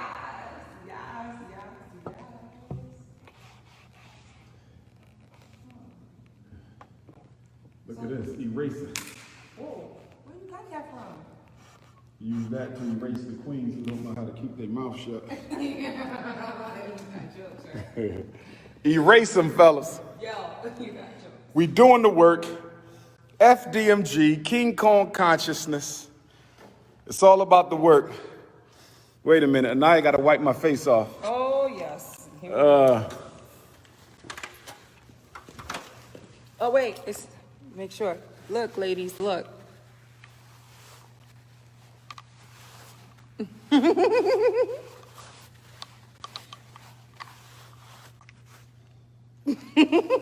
They gonna get you. Who is this woman wiping on the prints? Look, Anaya A. period 5. Who is this woman in the gym Yes. wiping off our prints? With a cute hat on, a dress, and a pair of boots. You know why? Because I gotta do the work. It don't matter how we look. Just do the work, ladies. You gotta do the work. Gotta do the work. If the world's most requested black scholar can still clean, That part. I save children for a living, I can still come and clean. I travel the world raising the consciousness for a living, but I can still come and clean. Who are you not to clean? Jesus said the purpose of life is to serve. The purpose of life is to serve. Somebody said, is you single? You got another admirer. Oh my God. Look. She ain't single. She's married. She in a relationship with this other guy. That's what she said in the Toxic K. I said, well, what you doing up here at this school up here? Pick me and on Umar up here like this. What you talking about, queen? I'm only ready for a king. If he ain't a king, She's only ready for a king. I can't do this. No, he gotta be a king. He gotta be. In Tasha K, she said she was already married. That's what I'm saying. That's why she a liar. She was lying so much. She lying in here. She lying on the Tasha K. She lying everywhere. Then got the nerve to send me an inbox me or get in my DMs talking about, I saw the video you guys did about me and it was, I was just cringe.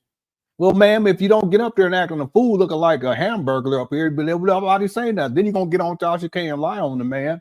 At least a little bit you lied on him. I'm chasing.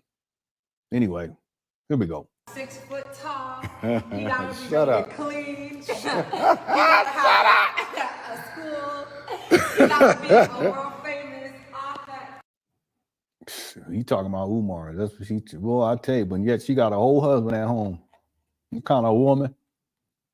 And a psychologist. Wait, they didn't hear you. What do you got to be? 6 feet tall with big hands, strong, educated. He has to be a psychologist and he has to own a school. Y'all heard that? He got to be helping our community. I only do kings. I'm sorry, guys. Y'all heard that? Now, if you guys are ready, we can have a conversation. But I really want y'all to understand it's not really about that, but it's really about uplifting the brothers for real. But you got to be ready for a queen like me, though. What? Let me get another napkin, hon, Would you like me to wipe your forehead again? when I come back down. Okay. Is she? She's on Tasha K talking about she was married. It's the one. Jay, the light seeker, says, oh, heck no. We saw that dirty, disgusting the room he was living in talking about clean. I know. This is one of the only times where I've seen Umar actually doing some cleaning. This is one of the, and he just up there on the back, at the back of the backboard, wiping it off with some Windex. I don't know why. It don't make no sense. But he sure did when he flipped that phone, show what them living conditions were. Talking about we cleaning, we working. We need to clean up all that filth. He was living in that filth. It was a hoarder type of situation. Thanks, Lexi, for the super chat. Let's get back to this. Hamburger over here talking all this. I was a little offended that she texted it got in my inbox too. Listen, Queen, because if you watch this, you probably ain't. But if you listen, you up here, it's a pick me situation. You just catering to his ego. You up here trying to dress. You ain't dressed for no work. What you got on anyway? Looking like you about to go. It's about to go to the club and you about to go to church. How you gonna dress for both situations? You look like you about to go to the club and you about to go for the Sunday service to go put in some food to put the money in the thing so they get that building fund going. No, you up there trying to impress Umar because you wanted to pick me. That's all that was. Your potential wife. She said, mind your business. I either got to have kind of like that. I was going to go get it, but I ain't going to do it. Tell them how long I've known you. How long? She known me for 10 years, but I only seen her 3 times. Wow, you gonna put my business out there like that? I'm not gonna compete with these women out here. I already told you that. These women, ladies, wait. Do you have ladies on here as well? You know it. Listen, ladies, have y'all ever been in a room with this brother where there's a bunch of females? Anaya wasn't ready to go to jail. I could not do it. All these chicks pushing me out the way. I'm only 5 feet tall. You understand what I'm saying? Ain't nobody got time for that. But women, when you find you a king, remember there's a lot of women that are out there ready to snatch that brother from you. Get ready, ladies. It's war out here. That's all I gotta say. That's ridiculous. What you talking about? Like, women, don't be thinking like that. You guys got to be fighting over some bum. She ain't got to fight over no man. If he's meant to be with you and he the right one, that's just it. It ain't going to be all this other foolishness going on. Meanwhile, this woman got a whole husband at home. What you talking about? Talking about I'm 5 foot. What you need to, anyway. Who's the bowling ball in the, no, don't do that. Don't do that. Don't do that. You should see what Umar say about her after she tell his business. We're going to get to it. It was like you a mess. Look like I know that's what we were saying. She up here looking like the hamburger. Umar baked them cookies. Evidently, it sounds like he baked them 3 times. That's what it sounds like. I don't know. I could be wrong, but that's what it sounds like. I only seen her 3 times. Okay, what was that supposed to mean? You known her for 10 years, but you ain't seen her 3 times? No, she said she's 5 foot. I said, listen, whatever. It's all good. Wish his voice was gone. Thanks for all super chats, everybody. Did I get everybody all these other ones? See what I don't like about him is that he takes tragic moments like this, meaning the Breonna Taylor situation, just to boost his ego and act like he's making a change, but he's just talking. Yeah, he does that all the time. He did that with Trayvon Martin. He did that with Philando Castile. He does this all the time. He uses tragedy as a way to boost himself up. He starts talking about it as if he's doing something. He ain't doing nothing. He wasn't even supposed to be up there that long. They probably gave him 5 minutes, and he kept running his mouth. After 5 minutes, they started looking at her watch and stuff because he wasn't supposed to be up there. He's not no keynote. Someone invited him up there. That's all it was. But he tried to act like, yeah, I'm going to be headlining and speaking. No. If you headlining, then you should be closing it out, right? Did it end after he spoke? No. They wiping the microphone off so the next person can get up there to talk. You want to see the alligator? Let me go see if I can find it. I'll be right back, Louis Luck. Here we go. We're not doing this co-life thing either. She said she can't be a co-wife. Nope. Cannot. And that's Baba Smith over there. He gonna put the murals up on the wall. See, he already working on the strategy right now. We about to get the gym popping. 3-on-3 basketball tournament for the boys and girls. When is that? 3-on-3 basketball tournament. 3-on-3 basketball tournament for the boys and girls, September the 11th. We're getting ready. I might got a dunk on somebody. Yeah. Okay, none of that ever happened. He's just running his mouth. That's why when she's, he just be making up stuff. There wasn't no basketball tournament. There's no mural that went up inside of that gym or anything like that. He just be throwing stuff up out there. Alligator. Yeah, I got it right here. But let me let this play a little bit. Now I'll bring it up, Louis. Give me a minute.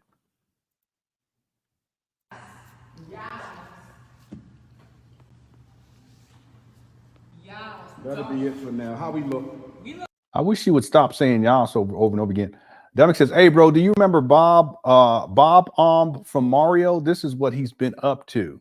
No, I don't remember Bob. No, I don't know. I'm not sure what you talking about. No, I don't remember that, Dominique. I'll look it up though. Give me a second. I'll be right back. You look great, King. You look great. Ah. How you feel? I'm feeling good. This was a good day. Full moon in Capricorn, which is all about order, structure, getting it ready. Oh yeah. I know. my face. Okay, I got you. You talk about the actual character in Mario. Yeah. Okay. I got you. All right. Face off. Okay. I got the garbage real quick. Do that. Look, he said wipe his face off. Ladies, this is what you gotta do. Ow. This is her just ladies, trying to tease you black women because she's doing, and thanks for super chat too, bro. This is her. She's just trying to be tease the black women that are watching. That's all it is. This is what we have to do for our kings. Look, the back of the neck. Smith, you see? The back of the neck, the ears. And then look. They gonna get They got Baba Smith. You need those umbrella, you know, like the thing in Coming to America? Yes. You need that. Wait, let me get the other side. Hold on, let me make sure this side is good. Wait. Look, see? I didn't even get that side, ladies. You see what I'm saying? You see what I'm saying, ladies? Wait, oh, it's not even on you right now. You didn't even show them. It's not, look, ladies, I forgot the other side. See, when you're taking care of the man, you have to make sure everything. I know I'm extra, but he told me to wipe him down. See, ladies, sometimes you gotta be extra, because you know what, honestly, while you saying that, the man needs the attention too. We can't just be up here like whatever, you know what I mean? He wants the attention and he wants the love and he needs a queen by his side that's gonna do the work. You know, you're educating the women, but at the same time, you make an exception for one thing. What? Why is that? What? The co-wife. Oh, Lord, here we go. Because I could not imagine how in a situation. She don't like him touching on her, as you can see. It's just she don't like that. Right, with somebody like him, for example, or like with yourself, you're well educated, you're charismatic. You guys are both black men that are very strong and amazing and powerful. The reason why I couldn't do the co-wife thing is because I want that man for myself. I understand there's a shortage of men. I have not discounted that by 1 second.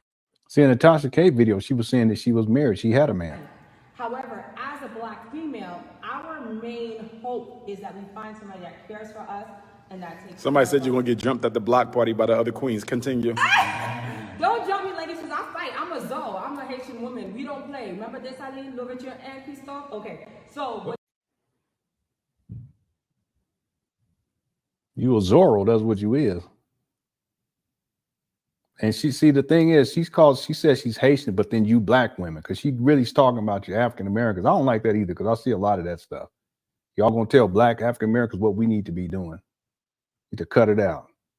You don't want to share. I don't want to share, because at the end of the day, if I have a man at my house, and let's say, God forbid, somebody breaks into the house, and he has one queen, but he can protect me, right?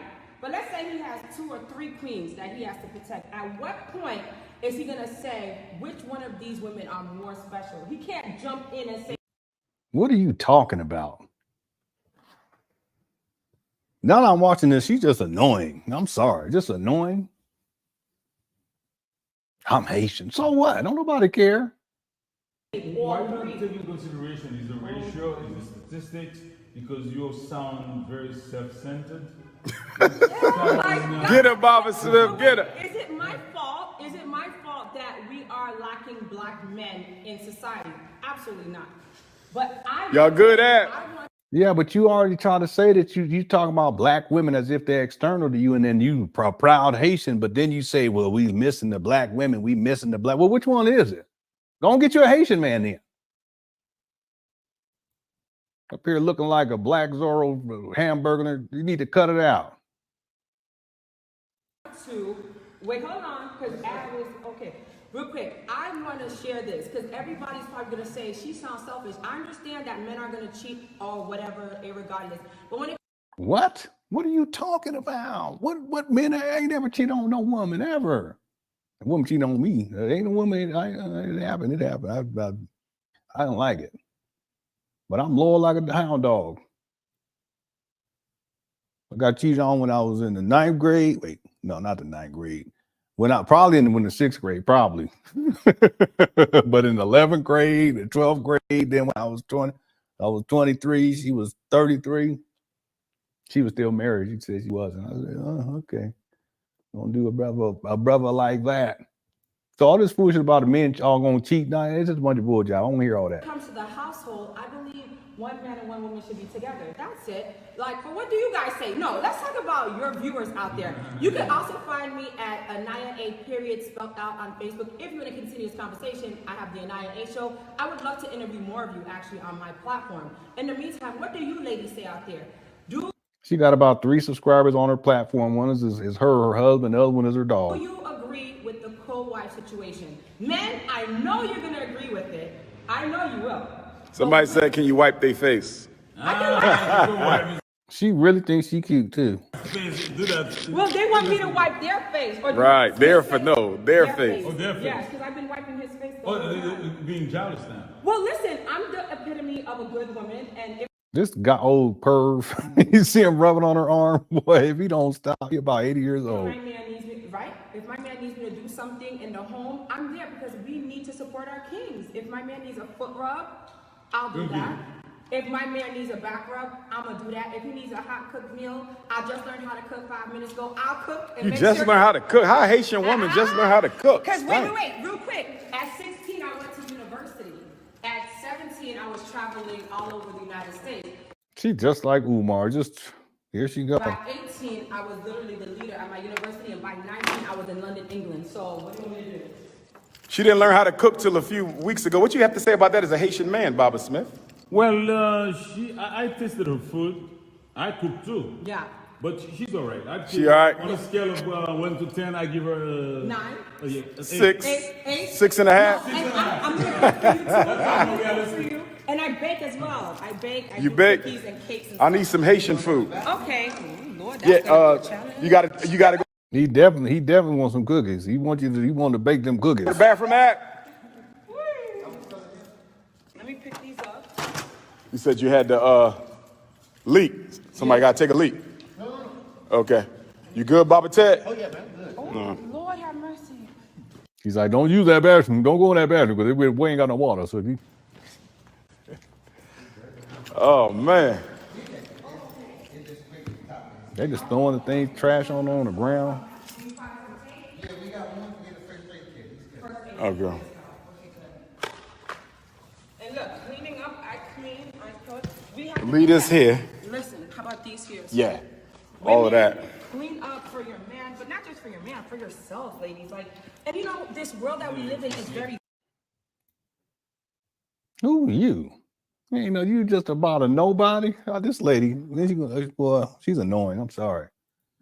If Lenon defended Umar, you know, you right about that. But she lied on Umar. She did good to him. I don't like that. She lied on Umar. I'm not defending him. I'm being fair. She has to be divorced by now. But yeah, well, listen, it's a whole big thing because she got pregnant and then Tasha K was like, well, Umar the daddy? I think that was at that point. And then Umar was like, I'm not the daddy. And it was just a big old mess. I can't remember. Let me take that back. But she did get pregnant and it's supposed to be her husband or whatever she said. But at the same time, she's trying to get wifed up with Umar. It's just a big old mess. We'll get to it in a minute. If she was married, that's true. Don't no man want you just going out doing all acting like this and then live streaming it for everybody to see he's supposed to be married. Thanks, Darius King. This just goes to show you that some of these women that Umar be associating with. Oh, yeah, I got this another Dominic. I actually have it pulled up right here. The bomb arm from Mario. Yeah. Okay, here we go. Fake. We live in a society about social media. You know, this is not real life, ladies. Let's go back to the way things used to be when the mothers used to cater to their husbands. You know, we used to have home-cooked meals. Stop depending on... What are you talking about? Catering to the men? I don't believe all that. Burger King and Checkers and stuff. You know what I'm saying? I know I'm thick, but I don't eat all of that Burger King stuff or whatever all day. Y'all probably like, oh, but she eat that Burger King. No, I don't. You thick, huh?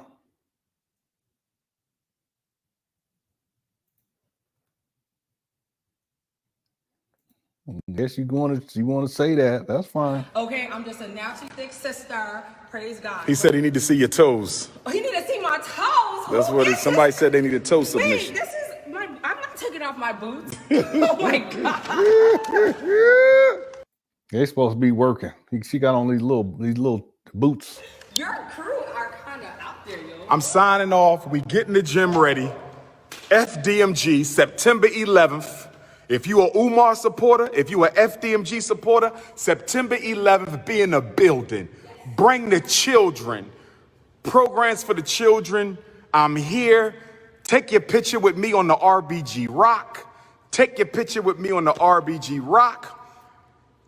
Hartford, I'm going to see you in 2 days. Springfield, I'm going to see you in 3 days.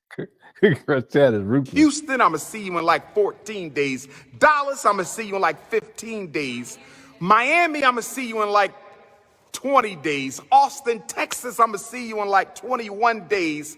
Little Rock, Memphis, Louisville, Macon.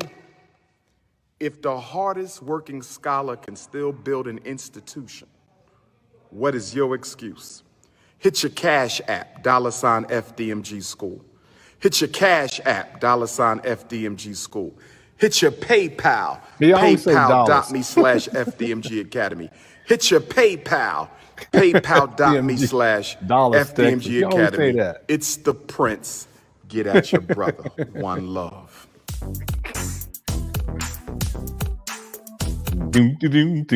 Okay, so now what happens next is at a certain point, and this is later on in the timeline, that same lady, she goes on to Tasha K's.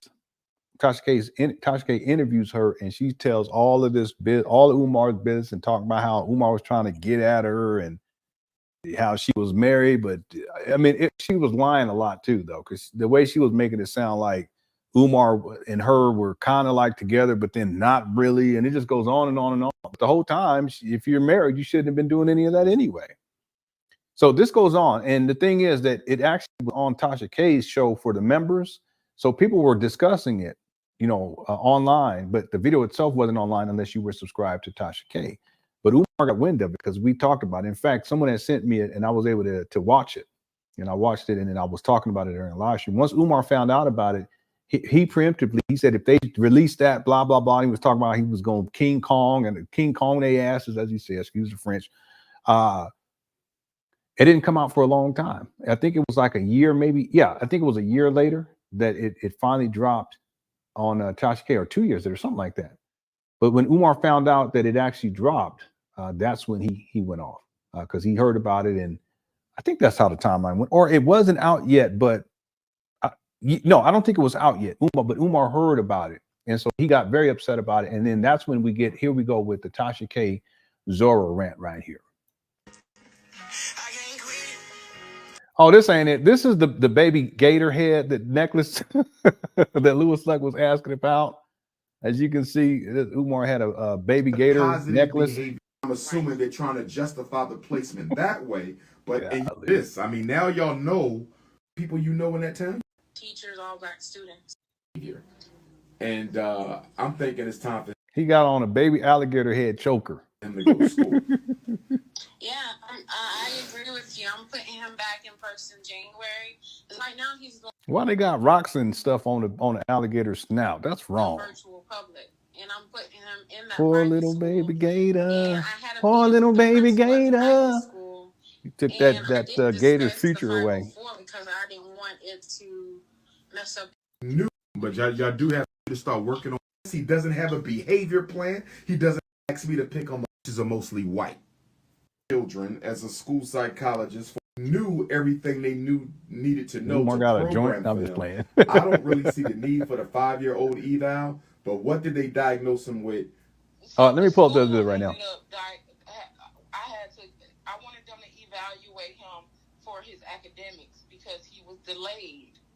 He was delayed. We already knew that he was delayed, but I wanted to know how do we know he was already delayed? Because his speech was already, so when he was 1, he had. All right, let's get to it. Well, this is so ridiculous. So here's the Umar's response video. This was about a year after the incident where he was in the gym. About a year, a little bit over a year since he was in the gym with Zora. We will break down the juvenile incarceration against black children. We will break down the psychological frustration of African children. We will break down the premature extermination of African children. I need your help. I need you to donate. Today, as we did this last time, you will make a $10 Cash App, PayPal, or Zelle donation. You will make a $10 Cash App, PayPal, or Zelle donation. And I will read your question and ask your question live during today's 1-hour broadcast. If you make a Cash App donation, it automatically comes to me as a text message from Cash App. If you make a Cash App donation, it automatically comes to me as a text message from Cash App. If you make a Zelle donation, it automatically comes to me as a donation from Zelle.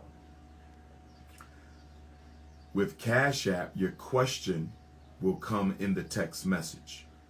With Zelle, your question will not come in the text message. So if you make a Zelle donation, you have to text me your first and last name and your question. I repeat, if you donate on Zelle today, text me your first and last name along with your question to 215-989-9858, 215-989-9858, 215-989-9858. If you donate on Zelle, you must text me your first and last name along with the question so I can match it to the donation confirmation I automatically get via text from Zelle. If you donate on Cash App, I automatically get your question. PayPal, I believe with PayPal, you can also include your question with your donation. Before I get into the Q&A, before we get into the Q&A today, I want to express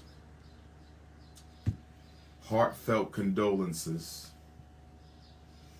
to the brother Everett Jackson, the college basketball player who was reported missing.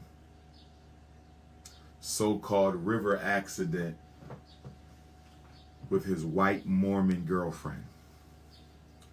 From what I understand, rest in peace to you, brother Everett. Our heartfelt condolences, love, sympathies, and support goes out to his family and friends. I understand his mother did not want to send him to visit his white Mormon girlfriend in, I think, Idaho. I wish the Queen Mother would have followed her inner guidance. I wish the Queen Mother would have followed her divine intuition. I wish the Queen Mother would have listened to the ancestors who are trying to tell her, don't send your... Umar, how do you know that she didn't want to? How do you know that the ancestors was talking to you? Yeah, I know, that's what I was thinking too. I don't know what this happened to. Did both of them perish or just him? But this guy, he has to say that she's white and that she's Mormon, that she's Mormon and all this stuff. Anybody know what happened in this situation with the girlfriend? But see, he's in a sense, he's chastising the mama. I wish he had done. I wish. Who is you? Shut up, man. If you don't stop. It's so pretty when I look out this window right here. It's up down there, but you can see it's a lake. It's so pretty. Thank the Lord Jesus. Thank you. Amen. Anybody know what he's talking about? What happened with this situation? But Umar, you a trip, man. Here we go. I might skip through though, because he may take a while to rev up to going crazy on Zora, pretty little Zora son. But he begged and pleaded with his fell out of raft and drowned. To go visit his white Mormon girlfriend. He was going to a wedding. No, you can hear birds in the background. That's that closet. At this time, he was living in his mama's closet. That's what he was going to a wedding. It ain't got nothing to do with nothing. He just be. And when he got to Idaho, or whichever state the white Mormon he don't even know girl lived in, she told him that it was against their religion to have a black man present at the wedding. For those of you who don't understand the history of the Mormon. No, wait a minute. But you have to be Mormon, period. It ain't got nothing to do with being black. What are you talking about? And the weddings are held at the temple. The temple, that's exclusive. There's a lot of Mormons that can't even get into the temple. Umar, you don't know what you're talking about. White supremacist religion. If you don't understand the history of he just ran. Umar is in his supremacist religion. Let me make you aware. Them birds, they like, if you don't get up out of here. Believe black people are cursed. It seemed like foul play. Yeah, I don't know the whole situation. Is according to a curse. My hair is according to a curse. That's what the Mormons believe. This is what the Mormons taught. They had taught this before, but they don't teach it like they used to. Now, some still believe it, I'm sure, but younger Mormons, they ain't into all that. I have a friend who from San Diego.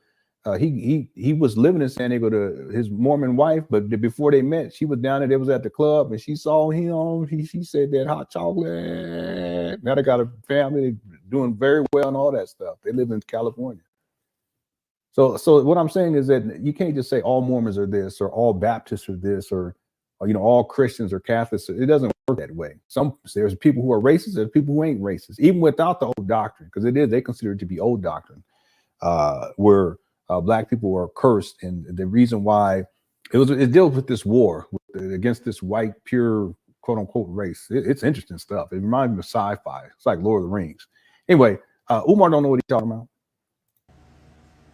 Reactionary white racism gives birth. Yeah, well, the thing is that the actual weddings, they're usually held at because they have a parish. It's like the smaller places where they meet. They got them all over the place, but then like literally they're everywhere. But then they have the temples, and the temples are exclusive. Like in San Diego, they have a temple in La Jolla, and it's huge. It looks like some kind of a castle or something like that. Not all Mormons can gain entrance into the temple.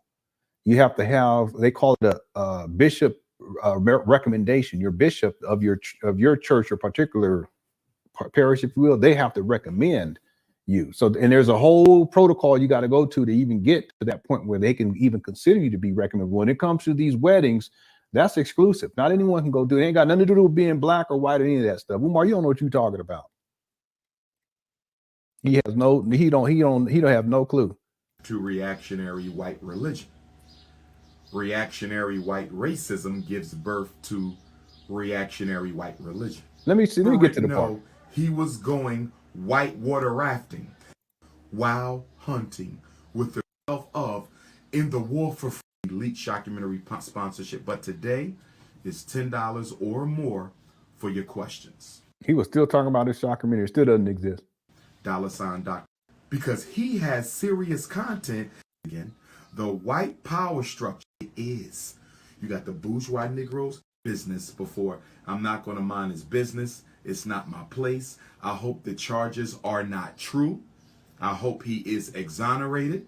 If the charges do prove to be true, then I'll have another conversation at that time. But right now, the brother is owed the time and the respect.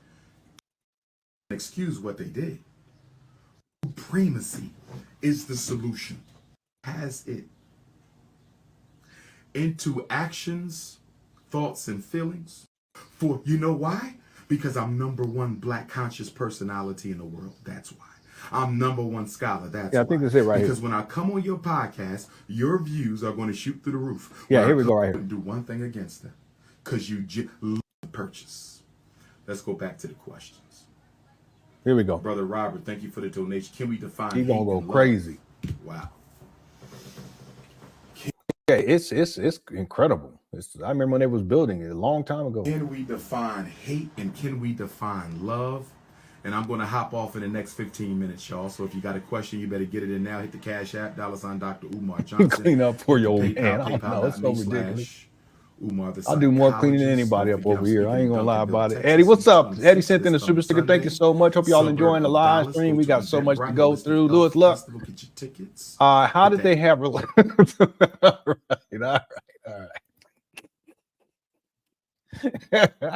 Wait, you gonna hear what Umar say about the whole relations thing? Thanks again, Eddie, for the super sticker. Here we go. CashApp. And happy Thanksgiving to everybody. I'm still trying to finish my plate. I put some more on. I'm about to eat some more in a minute. Give me a second. Oh, I'm sorry. Here we go. Sign Dr. Umar Johnson. Hit that PayPal, Umar the Psychologist, or Umar the Psychologist at yahoo.com, and hit the Zelle using my cell number 215-989-9858. Hit the Zelle using my cell number 215-989-9858. Oh, yes. The question again was, how do you define love? Yes. Love is a psycho-spiritual emotional force that guides the person who has it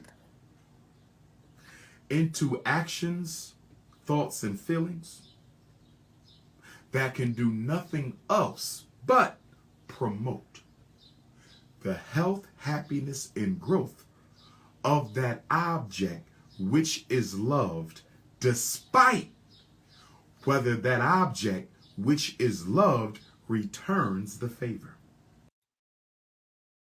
Listen, Oswald Bates, what are you talking about?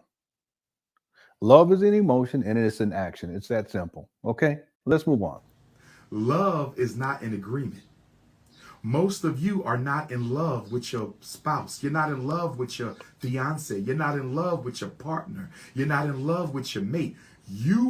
How do you know that, Umar? And guess what? He said most. Umar, you ain't in love with nobody but them little Debbie cakes. So if you don't stop it, they gonna tell somebody who they in love with, clown. Have an You in love with your mama closet. How about that? emotional attachment There you go. Word salads. or a psychological and sexual agreement. I'm going to say it again. A lot of people I see are not in love with each other. They are emotionally attached to each other. An emotional attachment. That's part of being in love with someone too, Umar. What are you talking about? What are you talking about, Umar? Is an agreement. A psychosexual agreement is not love. Most of you are according to living Zora, under psychosexual agreements. Happy Thanksgiving. This living gets me through the under workday, folks. emotional. Folks, it gets you through the workday.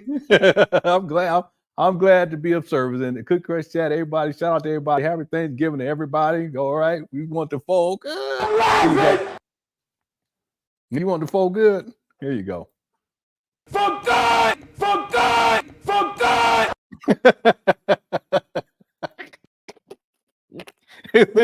There you go, Sacred Grove. I'm going to have to export a version of that where it just repeats over and over again for like 2 minutes. And whenever someone requested, I'm just going to pull it up and play it. One more time for Sacred Grove. I hope you enjoy. Hope you're having a good day at work on this. Happy Thanksgiving. Thanks for the super chat. He said, "Folk." And we're gonna have here to you go. put some of them to sleep in order to take back the neighborhood. Some of y'all don't want to hear that because you don't live in reality. But I'm telling you, as a psychologist, I'm not going to be able to psychologize all of them on the corner. Some of them going to sleep. For God! For God! For God! Stop laughing! Because you got somebody you can call on. Some of y'all haven't seen the whole thing yet. I'll play it at a later time. Who are just screaming throughout the video. Let me just give you a little sample. Here, I'll just put it right here. Watch this. Hell no! Some brothers are straight third. I don't want to hear that. You got 3 master's degree. You ain't my master. Damn! Doctor Who? I ain't never seen you on Oprah. Stop laughing! Up under your skirt and never get that masculine structure. He might start wanting to wear one. He will fix himself. I'm healthy as a mother. We ain't gonna talk about that. I don't even want to shake her to death. But you can't. Because you'll get a restraining order. Guilty as hell. And if you think that she's not even cute. Hey, why you playing with your meat, son? I can't do that. But I can't come out and tell her that. And she become the biggest buck wild at Morgan. Yeah, and a few other people. My God, there's nothing worse than going in front of a white man and say, "Can I see my daughter?" And one time the judge looked at me and said, "Wait a minute, I know your face." I said, "Oh, shit." He was on YouTube. I'm going to sleep. For God! For God! For God! All right. One day I'm gonna play the whole thing. I'll play the whole thing for y'all a little bit later, okay? All right, let's get back to it. Where we at? Here we go. Attachments, you're not in love.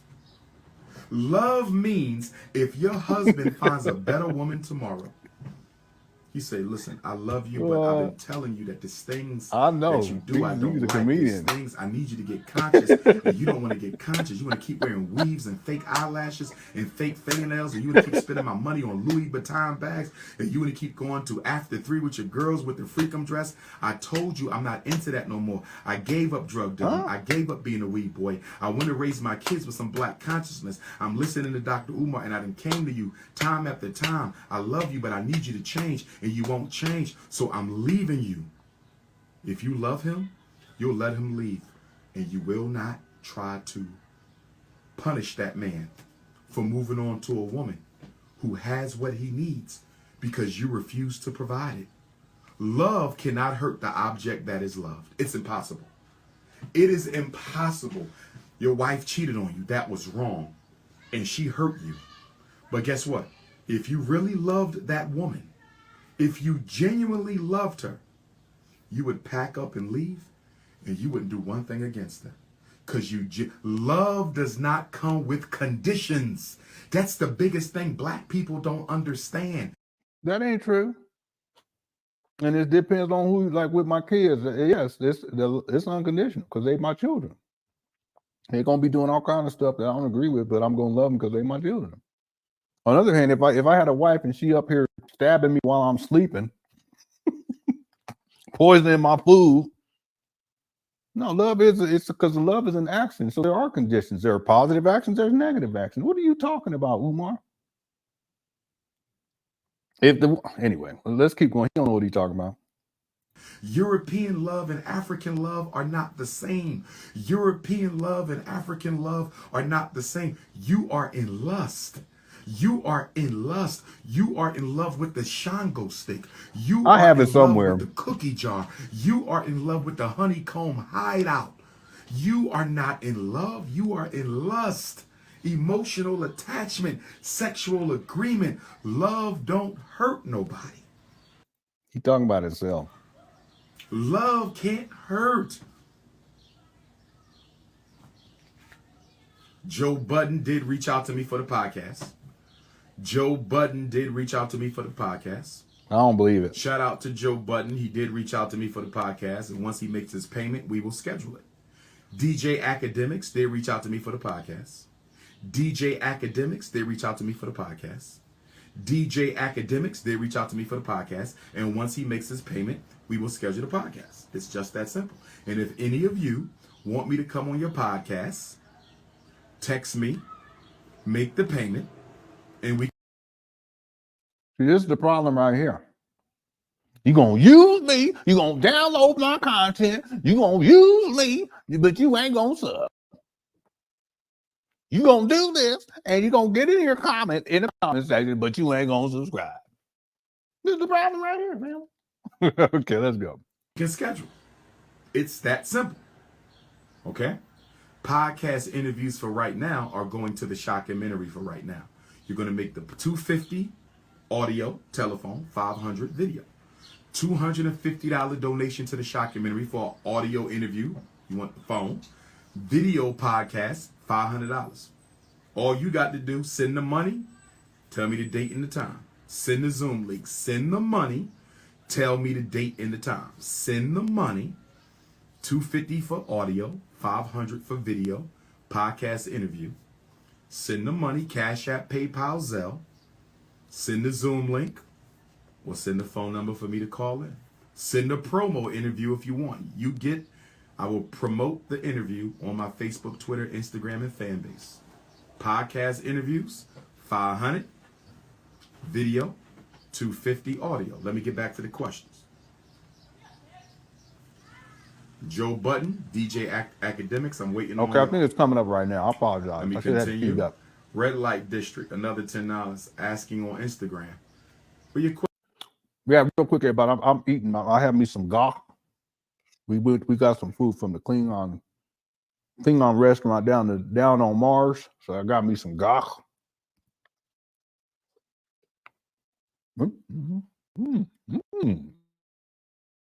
Question at Red Light District. Where's Red Light District on Instagram? I don't know why this Negro ain't just put the question in here.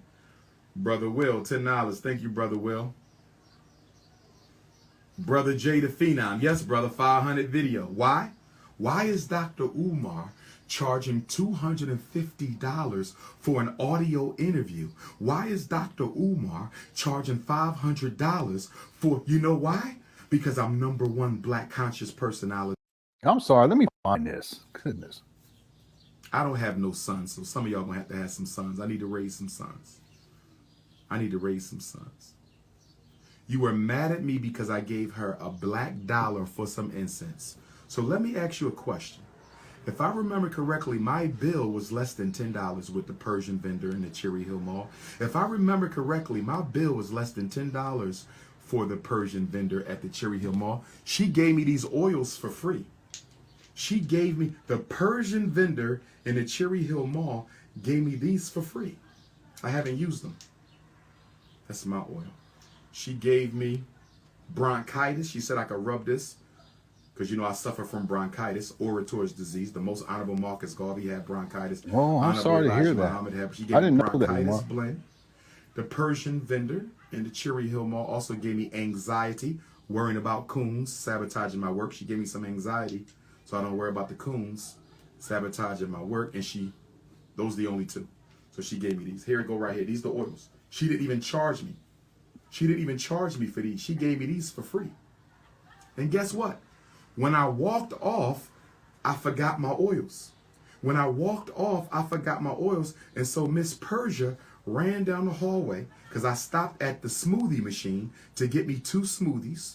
I stopped at the smoothie, the smoothie restaurant, smoothie vendor to get me 2 smoothies. And the Miss Persia ran down and she said, "You left your oils." And I said, "Wait a minute, I don't think I paid for them."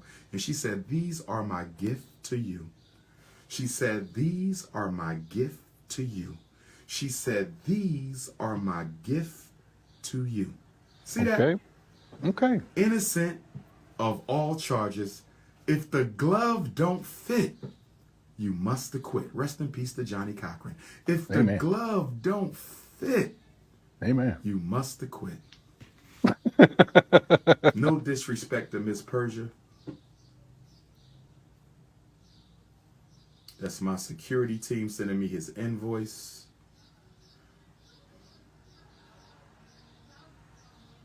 One of my wifey said I can have 9 more of her. She said I can have 9 more of her. Cash App. Here we go. Red Light District. Why FBA don't like Caribbean blacks? Okay. I think this is it right here. Thank you for the donation. Red Light I could be District. He wrong. wants I'm to know sorry, why everybody. The foundational black Americans don't like Caribbean blacks. Honestly, you should probably ask their quote-unquote leader. I think their quote-unquote leader would have a better answer for you. But as the voice of Garveyism in the 21st century, and as the voice for revolutionary Pan Africanism in the 21st century, I do not support that organization or its rhetoric, nor do I support. Are you talking about Tyreek? Let me skip through here. But I appreciate David Banner. Okay, I don't think I can afford them, but I can at least reach out for Offset's entertainment lawyer Babalawo in Philadelphia. Educate those Neanderthals. And dogged me out because she could not have me. I never controlled white-dominated institution. Most Africans were not owned by other Africans. And the Africans who did own other Africans often did that to prevent them from being sold into slavery. In other words, they did not live as slaves. They lived as equals. They were purchased by blacks to prevent them from being sold to other white people. So some of these so-called slave masters were not slave masters in the European sense of the word. Educate those Neanderthals, my queen. Educate those Neanderthals.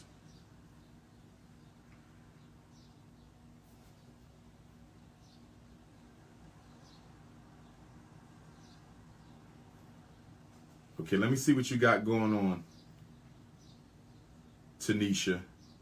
Black Excellence Festival in Queens Saturday, July 30th, 2 to 7, 60 vendors needed. Come and support black-owned businesses. July 30th. I don't see the address. Where the address, Tanisha? What's up, John? Gamer G is in the building as well. Tanisha, where the address be? FL Jackson. I need the address, Tanisha. Give me the address, baby. I'm gonna see what I can do. Yeah. Africans sold us out. That's why we're going through so much FBA. You clearly don't know your history either, my brother. Yes, you had Africans who were complicit in the slave trade. You got FBA, so-called fraudulent black Americans, complicit in Snow Bunny crisis, complicit in drug dealing, complicit in murder, rape, and all kinds of stuff. So what are we talking here? What are we talking here? We want to hold some people accountable and not the others? Come on, let's grow up now. Let me see if my Haitian sister sent me her question. Here we go. I don't really have a question. I just wanted to donate. I learned a lot from you. Thank you, Sister Guerline. And Sister Guerline, I want to close with this. Sister Guerline. See, because the Zora is Haitian, as she stated. Okay, and clearly she saw herself. And that's the thing. A lot of people that aren't black people, and I'm not into the whole FBA stuff. I don't follow Tariq. I don't watch this video, none of that stuff. But it's true that there are people who don't have a history wherein their ancestors were enslaved here in the United States of America, and they actually see themselves as being separate from black or African American people. And this was a statement of fact. Hell, I mean, there are black people who don't see themselves as being black. I'm talking about, you know, they have ancestors who were enslaved. They see themselves, you know, they may think they're better or whatever. But there are people who, you know, they're first generation, or maybe they're second generation, or maybe they're not even citizens here in the United States of America, and they have darker skin color, but they look down upon African Americans. And this is a statement of fact. And Zora is one of those types of people. She thinks she's better than black people. How she's talking to you black women like she know what y'all need to be doing. Meanwhile, she got a whole husband at home, up here pushing up on Umar in a stank gym. Okay, I'm not into all that, you know, division and all that stuff, but let's be clear about it, that there are people who are from other countries that they may even say that they're black when it's convenient, but they actually have a disdain for black people, and they actually see themselves as being better than black people. This is a statement of fact. I want to close with this. Sister Guerline, I want to close with this because you my Haitian sister and you made the last donation. A few minutes ago, I said I had 2 announcements about scandals. The first one, I got to go back to the Cherry Hill Mall and pick up my suits. I'm going to have to pass the Persian Snow Bunny on the way. Yeah, DD, listen, I don't subscribe to the schism. I don't. I really don't.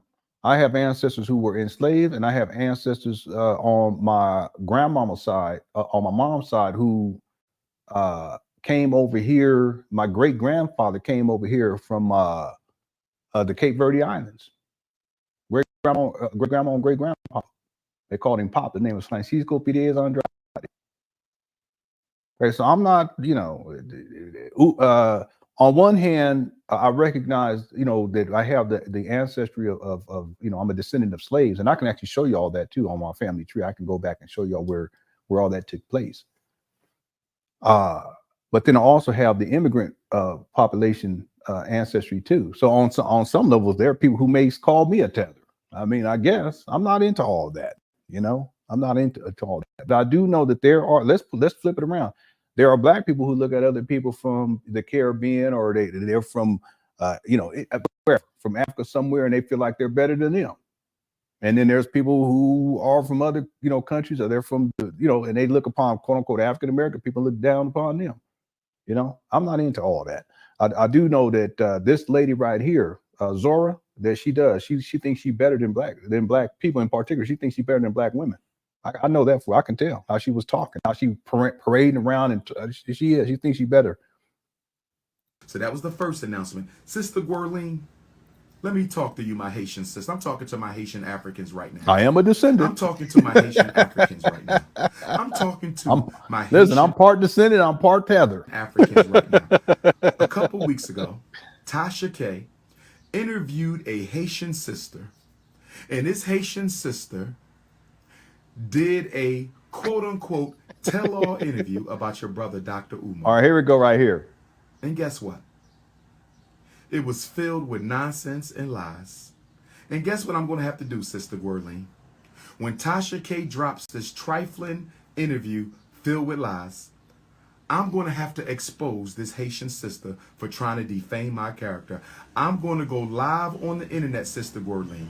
I'm telling you this because I love my Haitian sisters. We all Africans. I love you and I love the Haitian people. But I want all my Haitians to know that I was violated by a Haitian sister who I respect.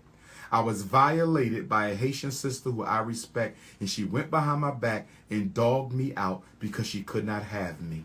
She went behind my back and dogged me out because she could not have me. I never had sexual relations with the woman. I was never alone with the woman. I never had sexual relations with the woman. I was never alone with the woman. But she went on Tasha K. I did not watch the interview. I was sent clips of the interview. I was told she contacted Tasha K. Tasha K is going to drop the interview. So I want all my Haitian family to know right now, I am not attacking my Haitian family. I love my Haitian family. I will die for my Haitian family. I love my Haitian queens. But when this thirsty thought drops this interview with Tasha K, I'm going to bury her ass with the truth. See what Geo Scholar was saying earlier? See how he talking? He's an abuser. He called her a thirsty thought. I can't even pronounce it, but I always say thought. People be like, what are you saying? It's a thought. It's a thoughty. You know, like a thought? You have a thought about something? That's what I said.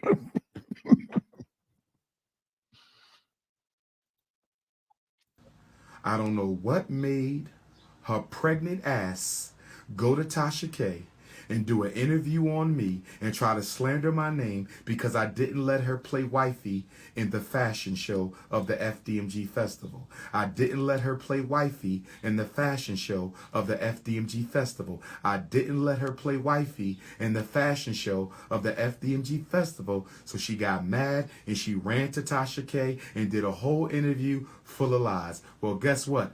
I got the truth. And I'm going to bury your ass, and you know who I'm talking to, woman. The last thing you should have did was ran your ass to Tasha K. When that interview dropped, I'm going to bury your ass with the truth. Don't you ever in your life try to tear me down because I don't want you. Your ass was married and your ass was pregnant, and you had no business wiping the sweat off my face in the FDMG gym that day. Listen, I totally agree. Umar, I totally agree with you. She had no business doing that. But you had her up in there, though. But that ain't no different than all these other. Let me be careful what I say about these women. Let me watch my tone. But if you're dealing with these pick-me, the flim-flams, this is what's going to happen, Umar. That's why you need to settle down, get your life together, get you a good woman. You ain't got to worry about all this foolishness. I ain't got to worry about this foolishness. I ain't had to worry about this kind of stuff since I was in my early 20s. And you up here damn near 50 years old. According to you damn near 345 pounds. That's what you said yesterday. The water done got you and picked you up like a bird. You wouldn't have to be doing all this. And it takes so much energy too. when you don't have a woman, and it just the whole thing about it, just a lot. You ain't got to just get you one good one. You ain't got to be dealing with all these other ones. But see, you got to be good first, Umar. You got to get yourself good. You ain't good. You no good. And that's why these things happen. They happen. They keep happening. The same thing with the country stripper. See, you want this strip with the weave and the blonde weave and the booty pics and all this stuff. You wasn't complaining then. But that's what you wanted. What you need to do is get yourself good so you can get yourself a good woman. Then you ain't got to deal with all this no more. I'm trying to tell you, it's hard out here for a pimp. How's it going? Let me see his transcript. Happy Thanksgiving. I hope you're doing all right. I ain't seen you in a minute. Hope you're doing. I hope the dog doing good too. Because if she has a husband, why did you think? If she has a husband, why did you think she couldn't have?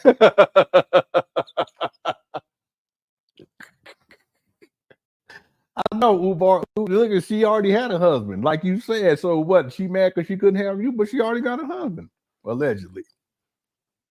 Listen, let me tell you something. Let me tell you transcript. Ain't no telling because both of them are liars. Ain't no telling. Ain't no telling what's going on. But she said that she was pregnant. But if she's pregnant, what you got her in that stank gym for? Big Man says Umar the fantastic Garvio Bear is a descendant of a long line of thick hip.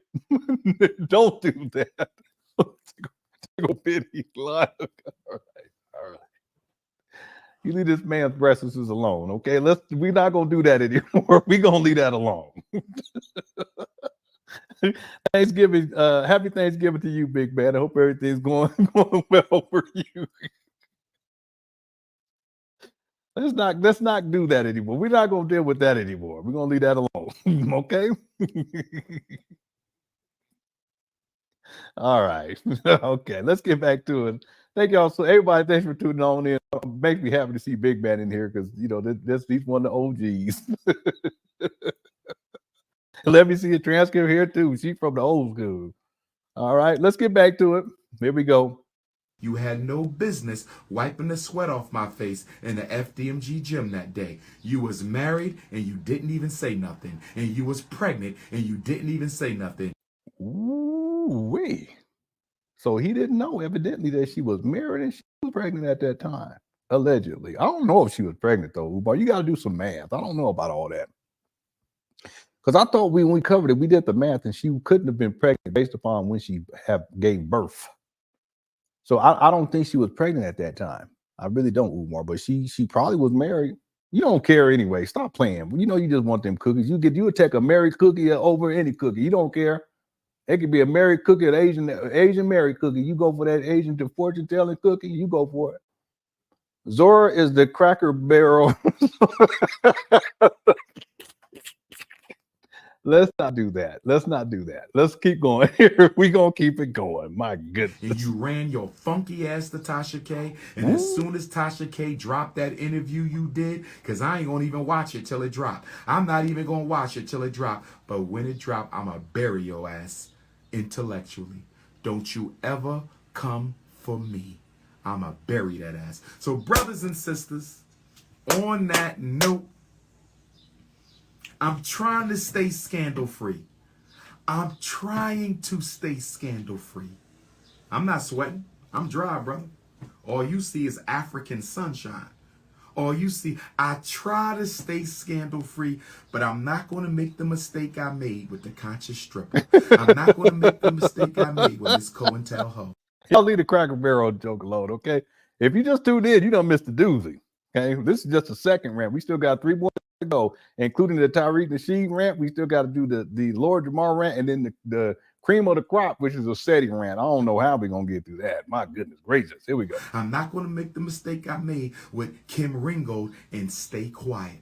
I'm not staying quiet no more. Any female who comes out and think they're going to damage my reputation, damage my credibility while I'm trying to build a school for black children because you didn't get what you want from me with your fat, pregnant, married ass, I'ma expose your ass. The last thing you should have done was ran to Tasha K, sweetheart.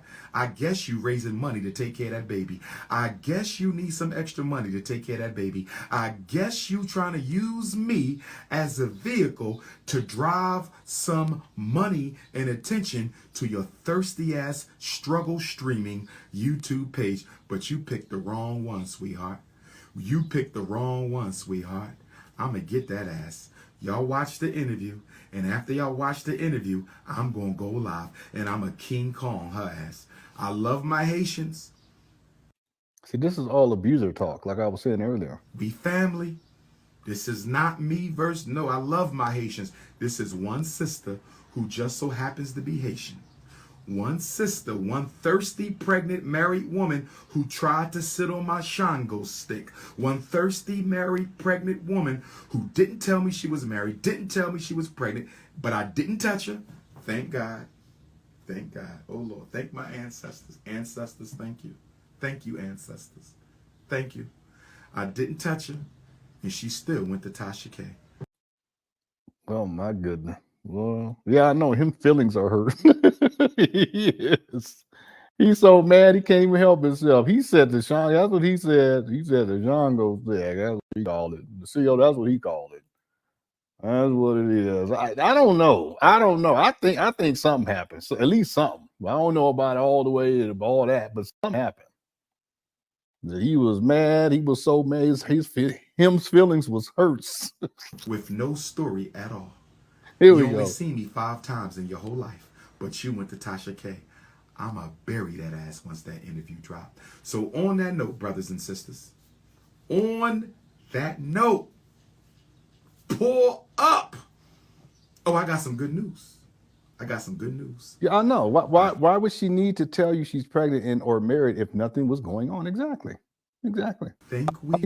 Personally, I think something happened. It may not have been all the way through, to catch my drift, but I think something happened between them, But either way, it's not a good look for Umar and for her either, because she was married at the time. Big Man says, receipts with Kim Ringo. Kim, I was tired and sore. Umar, I'm sorry. Golly. So a lot of y'all ain't seen them text messages. One time he said something. He said I had drip, drip, drizzle or something like that. I said, man, if you don't stop. And it was some of the most awkward comments he was making when they was texting each other back and forth. But yeah, she said, I'm tired. I was tired and sore. He said, I'm sorry.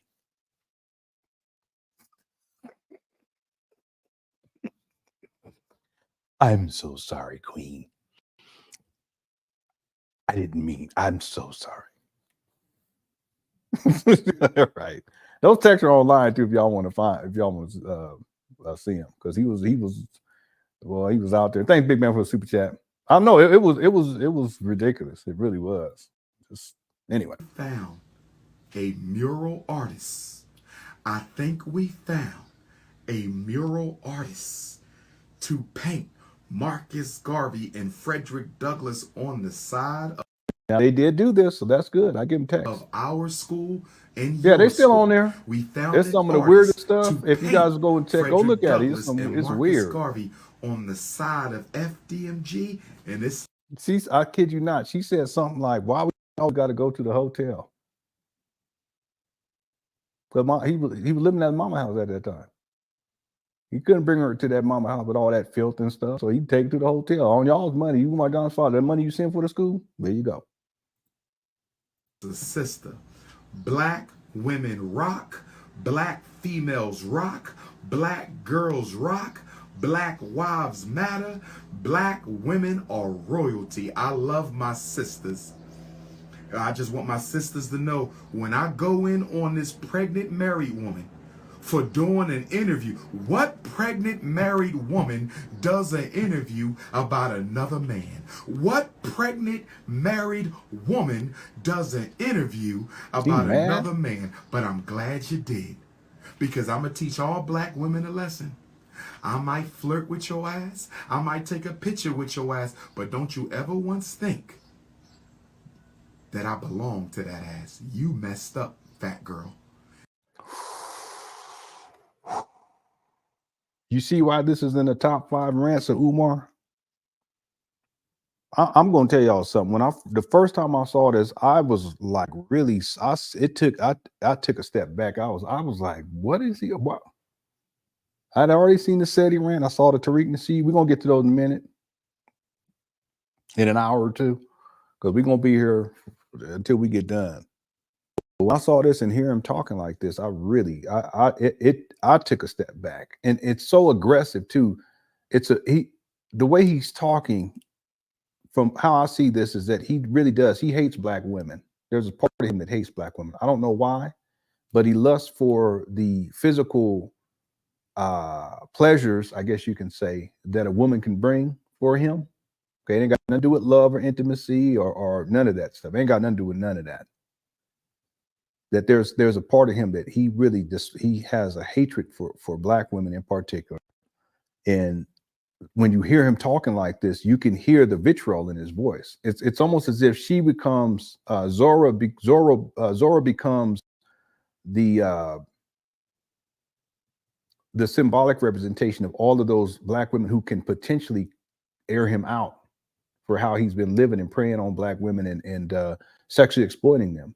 And I have a sense that that's why he's so aggressive with this, because it's similar to SETI, the SETI rant. The reason why the SETI rant became what it was because SETI called him out for how he was sexually exploiting these black women. He called him out on the school too, but in particular, it was about the sexual exploitation of black women. I think that this is triggering for Umar. Anytime people bring that up, it's triggering, and it's triggering because this woman went on Tasha K. And again, she's a liar. She is. She's a liar. I can't even say that I believe half of what she was saying, but there's enough there for me to recognize that there's enough truth to where I can say, wait a minute, no, Umar, he was in the wrong too, because he's up there dealing with this is how he deals with the women anyway. Even though he hates them, but he don't hate that money, he don't hate that cooch. He hates y'all though, but he don't hate that cooch, he don't hate that money that y'all give up for this clown. Don't got a job. But I think he's taking it all out on in this woman in this video, and he brings up the conscious stripper Kim Ringo. They ain't got nothing to do with this, but he still feel hurt. Still feel hurt about that. But see, that's Umar is doing. Umar, that's you. You're the one. The reason why the things happened that turned out like that. If you get yourself good, get yourself together, get you a good woman, and stop being a flim flam floozy out here, a male hoe, you wouldn't have to have these type of problems. You wouldn't have to have them. And it uses so much energy. Time, energy, mental energy to be trying to navigate all that stuff. You get you one good woman, settle down, and that's it. You done with all that. Then you got to worry about these kids. Now y'all got to work together to get these kids right. You know what I mean? Thank the Lord. All right. I'm sorry, I don't mean to go off. But this is you guys could crush that. This is Umar. This is his doing. This is what you created because of how you living. You ain't nothing but a male hoe. This is true. What's up, yellow man? Happy Thanksgiving. Says, don't trust anyone who preaches what's not good enough for themselves to practice. Amen. All that black women this and that, and he isn't with one. Exactly. This is a good point, though. If you're not practicing in yourself, but he gonna tell you, but that's how cults work. Because they be telling their cult followers what they need to do, but they're not even doing it themselves. And you need to do this, and if someone be like, and you need to bring in this amount of money to the group and all, but they ain't got no job. They ain't working. They ain't bringing no money. They just collecting the money. And black men, you should only have a black woman. But Umar, you ain't committed to no black woman. What are you talking about? You out here crushing these cookies left and right. I feel so bad for these women. I don't get it. I just do not get it. Y'all got to have some self-respect. Oh, you got goodness gracious. You can't have anybody up in that stuff like that. That's a formula for disaster. Many different types of disasters too. And even as a man, I couldn't be all in all that stuff like that. Because you don't know what's going on. I'm sorry. I'll take 2 showers a day. I sure ain't gonna be in everybody's cooch. That's just me. So y'all may have a whole other thing, but I'm like that. I'm like, you know what? We're gonna have to make sure we can get inspections and all that.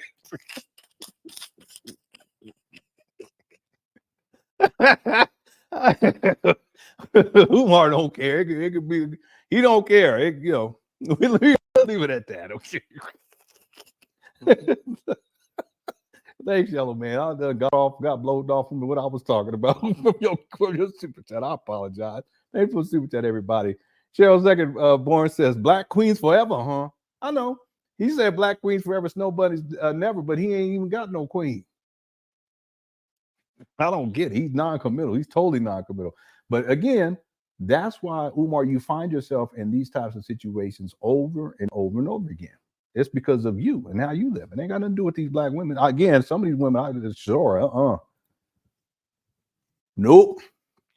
All right, let's get back to it. Here we go.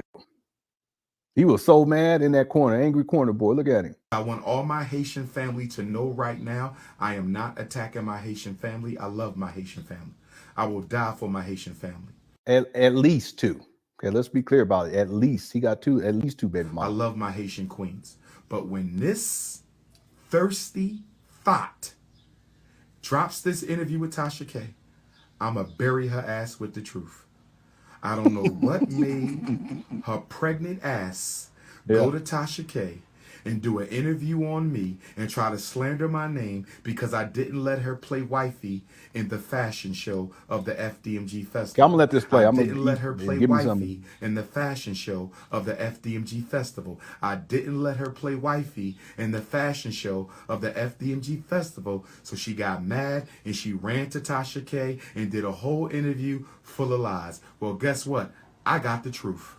And I'ma bury your ass, and you know who I'm talking to, woman. The last thing you should have did was ran your ass to Tasha K. When that interview dropped, I'ma bury your ass with the truth. Don't you ever in your life try to tear me down, because I don't want you. Your ass was married and your ass was pregnant, and you had no business wiping the sweat off my face in the FDMG gym that day. You had no business wiping the sweat off my face in the FDMG gym that day. You was married and you didn't even say nothing. And you was pregnant and you didn't even say nothing. And you ran your funky ass to Tasha K. And as soon as Tasha K dropped that interview you did, because I ain't gonna even watch it till it dropped. I'm not even gonna watch it till it dropped. But when it dropped, I'ma bury your ass intellectually. Don't you ever come for me. I'ma bury that ass. So brothers and sisters, on that note, I'm trying to stay scandal free. I'm trying to stay scandal free. I'm not sweating. I'm dry, brother. All you see is African sunshine. All you see, I try to stay scandal free, but I'm not going to make the mistake I made with the conscious stripper. I'm not going to make the mistake I made with Miss COINTELHO. I'm not going to make the mistake I made with Kim Ringgold and stay quiet. I'm not staying quiet no more. Any female who comes out and think they're going to damage my reputation, damage my credibility while I'm trying to build a school for black children because you didn't get what you want from me with your fat, pregnant, married ass, I'ma expose your ass. The last thing you should have done. Dang, he called her fat. Umar, you the last person. Well, I tell you what. Umar, the crack smoking, don't do that. Don't do that. Is lying. He knew Zora was pregnant. The Philly Zoo confirmed that the bear cub.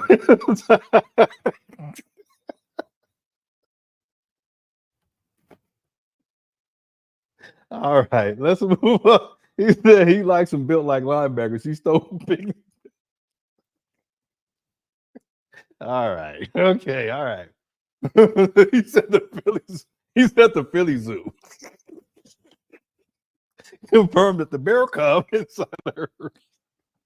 Let me tell you though something. The reason why I think the reason why Umar is saying that she was pregnant at that time, because the math doesn't work out, because we did the math. It's because if she was pregnant when she came out to see him, then okay, it couldn't be his baby. But see, he wouldn't even be in this position if he was if he would just, you know, not be living that lifestyle. It just, he wouldn't be in this position in the first place. All right, thanks, big man. All right. Yeah, I know. Hit dog's gonna holler. Yeah, that's what he's doing right here. She said when she showed up, you wanted her to play wifey and she fled. I think is that what she said in the Tasha K? Yeah, but let me see a transcript. The video that we played before where they're in the gym, if you compare that to what she said, and you do the timeline too, and you compare it to what she said in the Tasha K interview, there's quite a bit that doesn't line up. But then if you put in what Umar is saying, then you basically got two liars talking. And that's when none of this really makes sense at that point. But what I'm saying is that initial video and then what she said, some of the stuff she said on Tasha K, I know she's lying based on what was inside of the original video. She's a liar like Umar. Now, I'm not saying that she lies, she's a habitual liar, but I do know that she's not telling the truth in some of the things that she says when she's talking to Tasha K. I know that for a fact. And then if she was married, she shouldn't have been up there in the first place. She shouldn't have been up there. I mean, quick question, is that reasonable? That in and of itself, if you're married, you shouldn't be up there. Talking about, I want me a king who's 6 feet tall and all this stuff. What do you mean? If you're already married? So see, she ain't right either. You know, she ain't right. She ain't right. Okay. Thanks, big man, for the super chat. Also, Cheryl Second Born and Yellow Man. I appreciate it. All right, we're almost done with this video. Then we'll get to the third rant. We'll be about halfway through soon. Was ran Natasha K, sweetheart. Here we go. I guess you raising money to take care of that baby with your, but when it drop, I'ma bury your ass intellectually. Don't you ever come for me.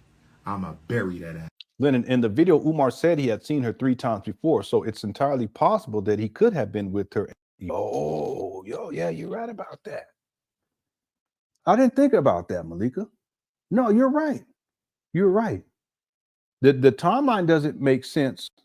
Well, I don't know, though. See, we would have to go back and go watch the Tosh Gate video and then start doing the math again. But see, when he said that 3 times before would be 3 times previous to that actual video. So no, it's possible. It's still possible. I think it's still possible that that wouldn't be that it wouldn't be possible. No. It's actually it could still work to where it's not possible for him to have been the father. But the point that I want to make too, it's all because again, all this is crazy because they're both liars. The point I want to make is that Umar wouldn't even be in that position where he would have to be defending himself on this level if he wasn't dealing with women like this. And when I say that, I'm not talking about women like that. I'm saying that his lifestyle and his orientation towards black women wasn't as it is, which is predatory, and he's just trying to get cookies and get money out of people. If he wasn't doing that, he wouldn't have to be dealing with all this stuff. Period. Yeah, it's messy. That's the point. Is it's just messy. It's hard to figure it all out with all this mess. What you saying? You know, the show was good when Lenon starts going. Yeah, I do. I just start getting. All right, let's go. Here we go. So, brothers and sisters, on that note, I'm trying to stay scandal-free. I'm trying to stay scandal-free. I'm not sweating. I'm dry, brother. All you see is African sunshine. All you see, I try to stay scandal-free, but I'm not going to make the mistake I made with the conscious stripper. I'm not going to make the mistake I made with Miss COINTELHO. I'm not going to make the mistake I made with Kim Ringgold and stay quiet. He calling Kim Ringgold a hoe, yeah, but you was dealing with it and you was crushing them cookies too. Thanks so much for the super chat, SG. I mean, not super chat, the Cash App. My Cash App information. This should be down there. I didn't even check it, but I usually have it in the description, and I have my PayPal down there too. But thank you so much. And then TUL, you know who you are. You guys telling me to check out Tiff DeGriff's YouTube page. No, I've seen it. I mean, I ain't seen it in years, but I've been over there. I wonder, you know, whether she still supports Umar or not. Tiff DeGriff. He didn't like her though. I could tell he was actually scared of her. I think she knows a lot about Umar behind the scenes, and he knows that if she ever came out and told the beans, it'd be it's already a mess. It's already messy, but it would be super messy then. That woman has a lot of cookies, more like stop, leave that lady alone. Okay. You know, to be honest with you, I think that she's attractive. You know, I think her face. I'm sorry, I should say that. I don't think that she's an unattractive woman, you know, but just her character makes her annoying and unattractive, if that makes sense. Because there are women who are real pretty, but it's just their whole attitude and their personality. It's like, ugh. Yeah, I don't know who came up with that, but they start calling her Tiff DeGriff. Okay, thanks, Louis Luck. Here we go. See, they got me saying stuff. I didn't mean to say that. I apologize to Zora. Here we go. I'm not staying quiet no more. Any female who comes out and think they're going to damage my reputation, damage my credibility while I'm trying to build a school for black children because you didn't get what you want from me with your fat, pregnant, married ass, I'ma expose your ass. The last thing you should have done was ran Natasha K, sweetheart. I guess you raising money to take care of that baby. I guess you need some extra money to take care of that baby. I guess you trying to use me as a vehicle to drive some money and attention to your thirsty ass struggle streaming YouTube page. But you picked the wrong one, sweetheart. You picked the wrong one, sweetheart. I'm going to get that ass. Y'all watch the interview, and after y'all watch the interview, I'm going to go live, and I'm a King Kong her ass. I love my Haitians. Be family. This is not me versus I love my Haitians. This is one sister who just so happens to be Haitian, One sister, one thirsty, pregnant, married woman who tried to sit on my Shango stick. One thirsty, married, pregnant woman who didn't tell me she was married, didn't tell me she was pregnant, but I didn't touch her. Thank God. Thank God. Oh, Lord. Thank my ancestors. Ancestors, thank you. Thank you, ancestors. Thank you. I didn't touch her, and she still went to Tasha K with no story at all. You only seen me 5 times in your whole life, but you went to Tasha K. I'ma bury that ass once that. Yeah, but see, no, it's also, I had to put these on because these lights, I had to put these lights on, starting to bother my eyes. Plus my lenses, what you call my reading glasses. It is possible now that I think about this. Who said this earlier? I can't remember who it was who said this. I think it was Malika. Malika was talking about it. Still possible. Yeah. See, the thing is that it's possible that she wasn't pregnant while she was in the gym. That she got, and timeline wise, it would make sense that she got pregnant later. But see, that doesn't mean that Umar didn't deal with her from the time that they were in the gym to this particular video right here, or to her expose on Tasha K. So now I see what you're saying. You know, it's possible. Interview drop. So on that note, brothers and sisters, on that note, pull up. Oh, I got some good news. I got some good news. I think we found a mural artist. I think we found a mural artist to paint Marcus Garvey and Frederick Douglass on the side of our school and your school. We found an artist to paint Frederick Douglass and Marcus Garvey on the side of FDMG, and it's a sister. Black women rock, black females rock, black girls rock, black wives matter, black women are royalty. I love my sisters. I just want my sisters to know, when I go in on this pregnant married woman for doing an interview, what pregnant married woman does an interview about another man? What pregnant married woman does an interview about another man? But I'm glad you did, because I'm going to teach all black women a lesson. I might flirt with your ass. I might take a picture with your ass, but don't you ever once think that I belong to that ass. You messed up, fat girl. And no disrespect to my full-figured sisters. I love you. Dang. Ain't nothing like the loving you get from a full-figured woman. No disrespect to my full-figured sisters. I'm just dealing with this one. No disrespect to my Haitian family. I'm just dealing with this thotty, opportunist, pregnant married woman who thinks she's going to drag my name through the mud. Woman, I'm going to tear your ass up. I'm going to tear your ass up. You told people we was in a 9-year relationship. We was in a 9-year relationship. We was in a 9-year relationship. She didn't say that, okay? That's not what she said, Umar. She said she knew you for a certain amount of years. How was that? I met you in Fort Pierce, Florida at my 2012 lecture. I met you in Fort Pierce, Florida at my 2012 lecture.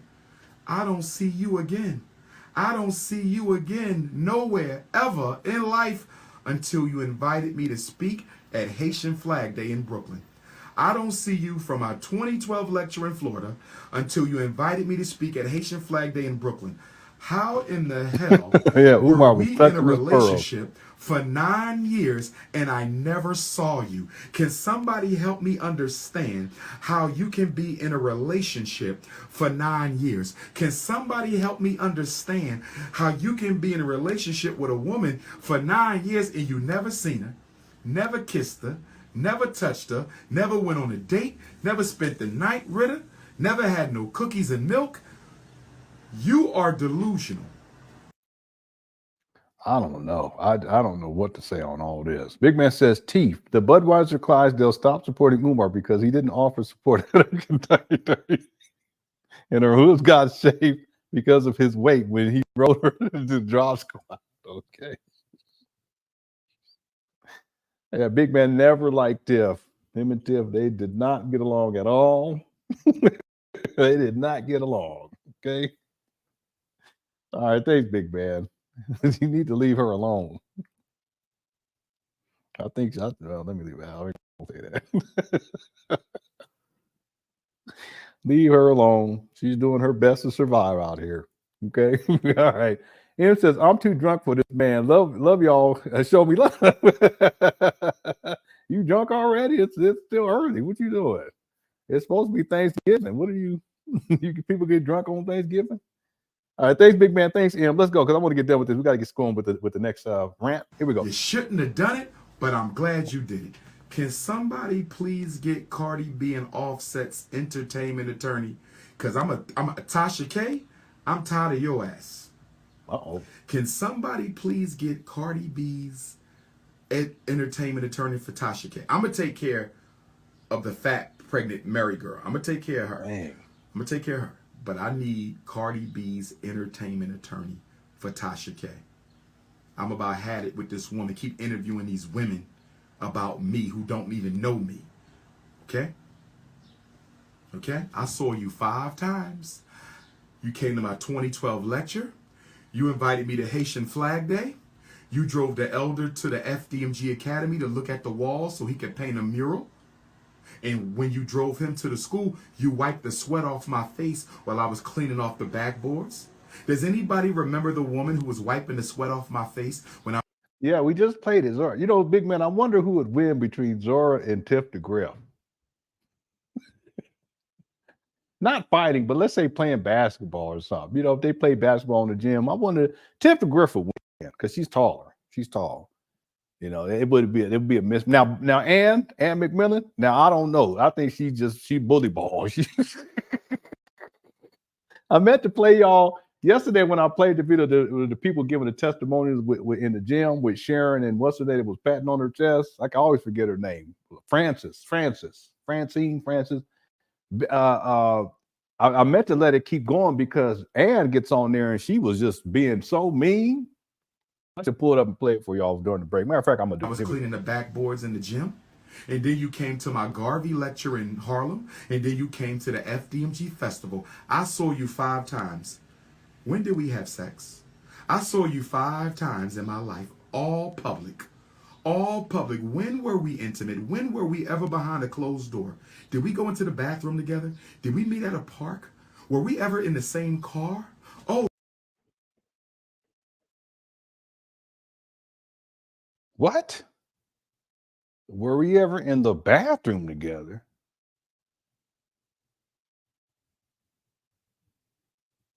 Were we ever in the car?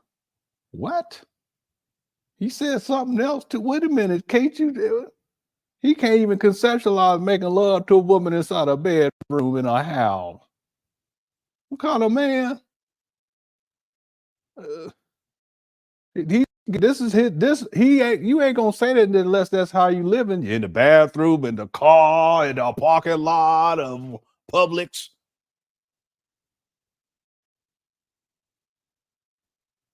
Let me run that back because I need to change this earbud too. For 9 years. Can somebody help me understand how you can be in a relationship with a woman for 9 years and you never seen her, never kissed her, never touched her, never went on a date, never spent the night with her? She never said that they were together. Never had no cookies and milk?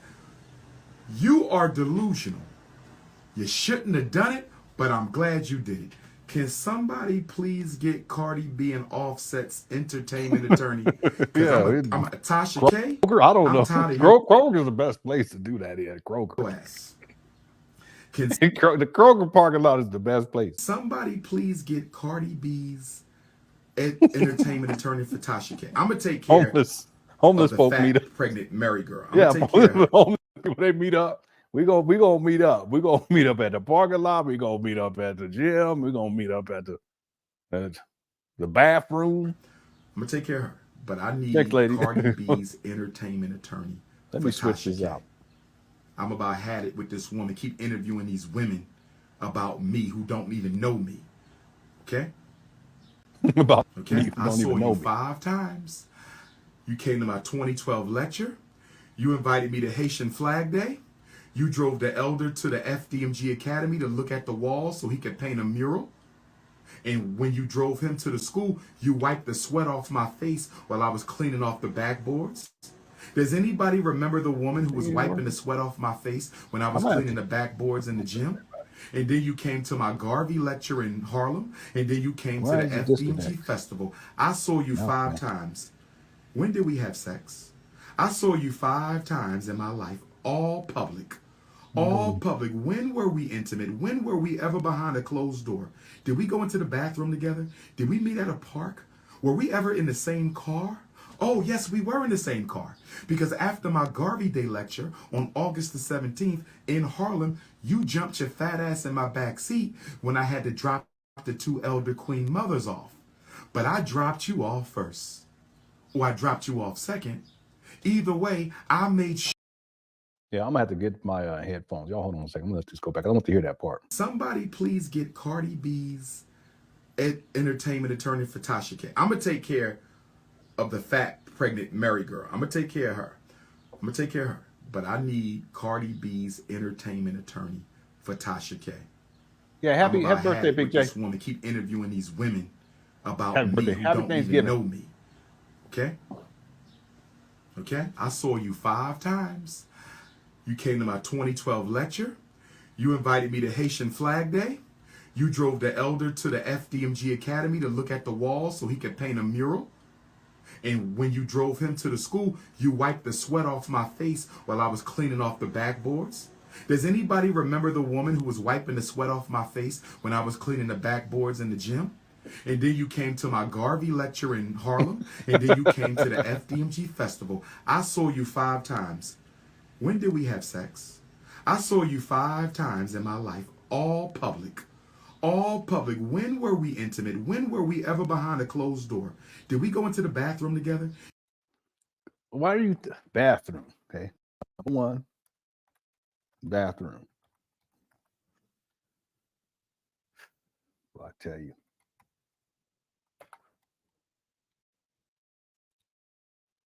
Did we meet at a park? Number 2, park. A public park at that. Goodness gracious, is this what we doing these days? You supposed to be Big Papa? Number 2, a park. Were we ever in the same car? Oh. Number 3, in the car. I'm telling you, that just shows you right there. Bathroom, at a park, or in the car. Oh, yes, we were in the same car. Because after my Garvey Day lecture on August the 17th in Harlem, you jumped your fat ass in my back seat when I had to drop the 2 elder queen mothers off. But I dropped you off first. Or I dropped you off second. Either way, I made sure I was not in a car with you by yourself. You know why I made sure that I was not in a car with you by yourself? Because something told me you could not be trusted. So you was defaming my character and slandering my name, but you didn't hesitate to jump your fat, pregnant, married ass in the back of my car and get dropped off after my Garvey lecture. And then you ran to Tasha K. I'ma tear your ass up when that video dropped. You better pray Tasha K don't let that video out. I'ma tear your ass up, because you should have never lied and said we was in no relationship. And guess what else I found out? You told sisters we had sex. I never touched your fat ass. You ain't my... Goodness. She never said that. She never said that to Tasha K. She did confirm the 3 places, the 3 places of the 5 places he mentioned that. Oh, really? What was the 3 places she said? Let me see a transcript. Let us know in the chat room. You got all the Yeah, she never said that, but what was the 3 places? I'll look at the chat room. Yeah, I know he does. He really does. He sounds like an abuser. Type? You ain't my type, sweetheart. Your ass is flatter than a Negropean. Excuse me. Your ass is flatter than a European, flatter than a snow bunny. Your ass is flatter than an omelet on Sunday morning. Your ass is flatter than a street freshly paved on a Monday morning. You is not my type. You are not 5'5" thick in the thighs. I'm going to tear your ass a new one when that interview drops. Let me digress. You see why I had to put this in the top 5 rant? It's deserving. I mean, there's other ones that could be close to it, but it's deserving.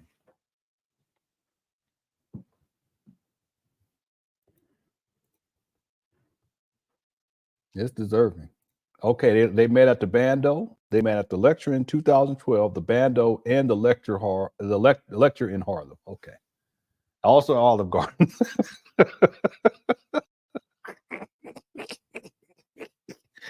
Olive Garden bathroom, or the whichever you prefer, bathroom or the parking lot, one of the two. All right. Umar and Zora met on the International Fort Cupid. There is no website for that. Now stop. All right. Thanks for all super chats, everybody. Here we go. I want to thank everybody who donated to the shockumentary today. I want to your fat ass. You ain't my type. You ain't my type, sweetheart. Your ass is flatter than a Negropean. Excuse me. Your ass is flatter than a European, flatter than a snow bunny. Your ass is flatter than an omelet on Sunday morning. Your ass is flatter than a street freshly paved on a Monday morning. You is not my type. You are not 5'5" thick in the thighs. I'm going to tear your ass a new one when that interview drops. Let me digress. I want to thank everybody who donated to the Cheesecake Factory. I want to thank everybody who donated to the shockumentary today. Yeah, I know. But we got another scandal coming, and I'm ready. Oh, I'm ready for this one. Oh, I'm ready for this one. Oh, I'm ready for this one. Because this scandal involves a woman I never touched. This scandal involves a woman I've never been alone with. This scandal involves a woman who's saying all kinds of things with her pregnant, married ass. You 7 months pregnant during an interview with Tasha K about Dr. Umar. You 7 months pregnant during an interview with Tasha K about Dr. Umar with your Neanderthal booty, your smashed in booty. You think I want to look at that? Do you really think I want to bend that over? Do you really think? Oh my God. Look at his face, y'all. Look at his face. This is why this is in the top 5 rants. Why are you talking like this? With the bending over and all this stuff. Come on now, Umar, have some kind of self, man. He sure does. Something wrong with him. This is why I was saying this is in the top 3. And he's so angry. I done told people. Yeah, spit coming all out of his mouth. Yeah, he is. He really is. Now, let me tell you something, Tata. I actually think he is. We mentioned that last week, I think. That's how he's one of them kind of people. And then he said he was going to stop. Now I'm going to digress, but he can't help himself. He go right back to it. This scandal involves a woman who's saying all kinds of things with her pregnant, married ass. You 7 months pregnant during an interview with Tasha K about Dr. Umar.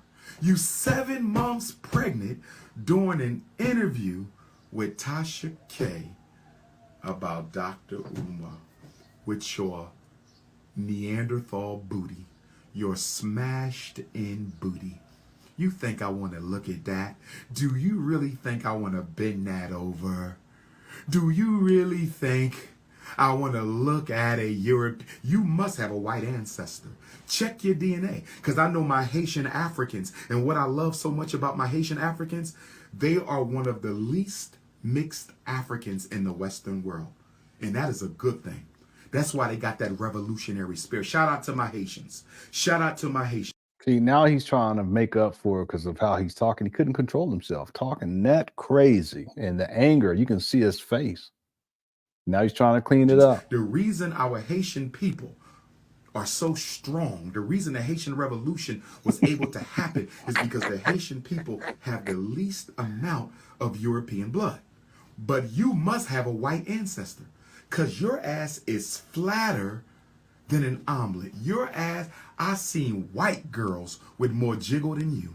I've seen snow bunnies with more plump in they rump than your pregnant. Let me stop. Ancestor said comment.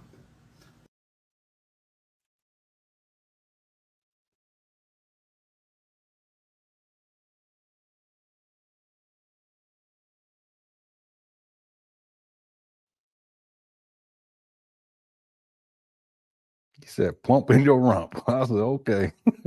God, this guy Ogun, sick. calm me down. Ogun, calm me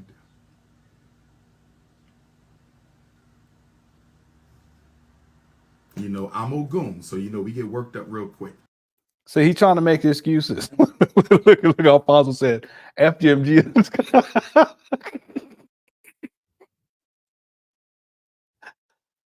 Alfonso, this is what I was saying from the beginning. When people see these rants, and there's 5 of them we're going to cover. This is the second one. We still got this marathon today. We still got 3. And this ain't even the worst one. I'll say the SETI one. That's probably the worst. I mean, the Lord Jamar we're going to do next. He was wilding out in that one too. He went crazy. He went nuts.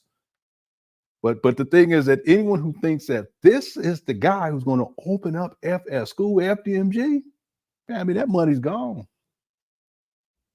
Look at how he talks. Look at how, you know what else too? If you guys listen carefully, when he said female, now listen, black people, and not for all black people, but if you got a little street in you and you've been around enough, you know what that means, right? When they say these females, y'all know what that means, right? See, some of y'all don't, that's okay. Well, where I come from, and I used to do it too, but when you say it like that, that goes to show that you have a disdain for women. You say them females, they this, and them, you know how them females are. If anyone understands what I'm saying, hit the 1. Okay. And it's not for everybody because all black people ain't the same. But for where I come from, when you start talking like that, that means something. Okay, that has to do with sexism. That has to do with, you know, women being less than men and that kind of thing. These females. Well, that's Umar talking like that. See?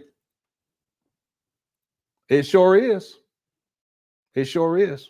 It's like a lesser version, but that's exactly what it is. That's what it was when I was growing up, and that's what it is with Umar when he's going on this rant. Yeah, a lot of people ain't seen this. A lot of people ain't seen this. Okay. There's people who ain't seen the Lord Jamar thing either. We get into that one next. Okay. It is. And see, the truth is, is that it shouldn't be. But in the black community, that term itself has been, it's a disparaging term when it's phrased in a particular context. Like with Umar, if you're talking bad about women, you say, you know, female, this female. It is. It's like the B word. It's just a lesser version of it.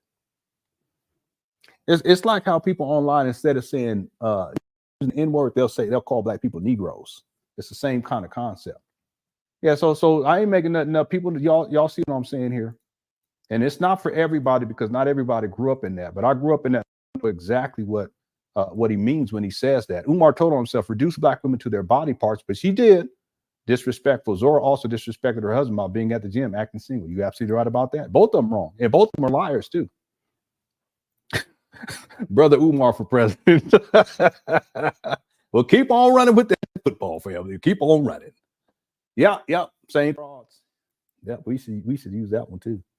I didn't use bras that much, but we did do the females and then the B words too. And thanks for super chat too, Alfonso. I appreciate it. But it goes to show you, there's no way he's going to open up school. FDMG is not coming. Okay, and this right here, how he's behaving is enough for anyone to say, wait a minute. Can you imagine Umar teaching some kids and one of the children act up and how he's going to respond to it? And that he'll go off and he'll start, just like he's doing here, snarling and spitting all over the place. He can't control himself. He can't. He has no discipline. He has an anger management issue. That's the thing. He has a temper and he can't control himself. Can you imagine him being around children? FDMG is not coming. You said FDMG is coming. All right. Thanks for the super chat, Alfonso. I appreciate it. Big Man says Umar and Zora met when she applied to be a mascot for Cracker. Stop. All right, let's leave her alone now. We're going to the next one in just about a minute, but let's not. She was wrong, but I don't want to do that to her because then she's gonna be inboxing me, getting my DMs and stuff. Yeah, you did it again. You did the video. Well, you shouldn't have been in there. You shouldn't have did what you did. You shouldn't have been there in that gym, wiping on his face, talking crazy. And then after that, you're gonna go on to the Tasha K. You shouldn't have did that. And y'all should see the comments for the Tasha K. Them people in there were like, I don't believe her. They both lying. Okay. All right. Let's get, and thanks for the super chat, Big Man. Let's go ahead and finish this one up because it's at the end right here. Energy, power, strength. I'm Ogun. Ogun time, Ogun.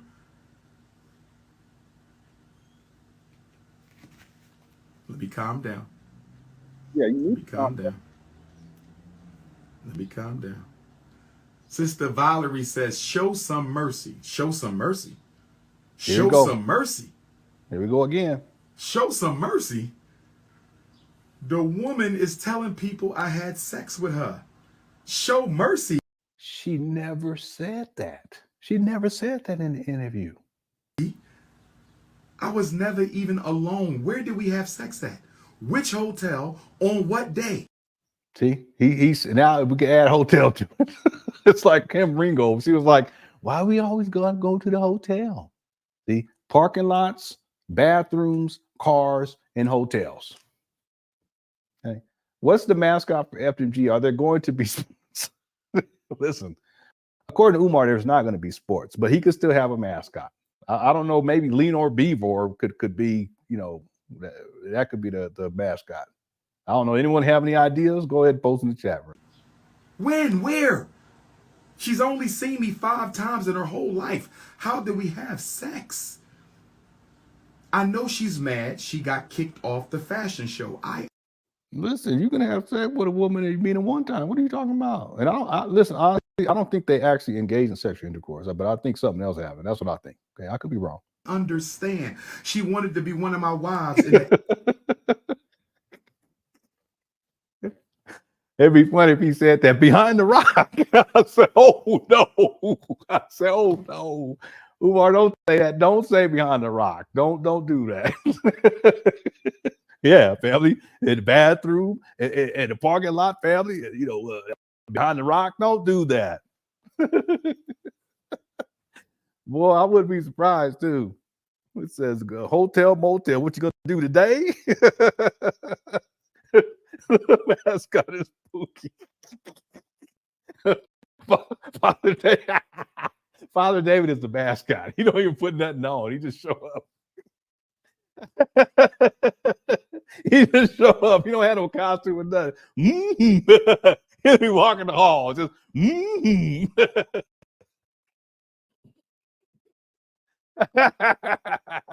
yeah, that's a good one. Stray dogs. There's a whole bunch of them. Kicking spot hotel behind the bathroom, behind the rock. Yeah, Umar was hating on the interracial dog. Pan Africanism is going to be their mascot. All right, he's gonna have a mascot, a guy dressed as Frederick Douglass. He's gonna be dressed as Frederick Douglass. All right. Yeah, I think Lenon B would be the best one. Or Brother Jose. Brother Jose would be great. Fat Albert with a hot top. Yeah, the rock is on top. Give me my wrench. I didn't take your wrench away. Did I take it away, Marcy? Let me go see. I'll go hook you up right now, brother. My bad. I don't even know. Because I cleared the thing out recently because a lot of the mods weren't coming through. So I might have accidentally messed up. Let me go fix that. Let me let this pass. I'll go hook it up, bro. Give me a second.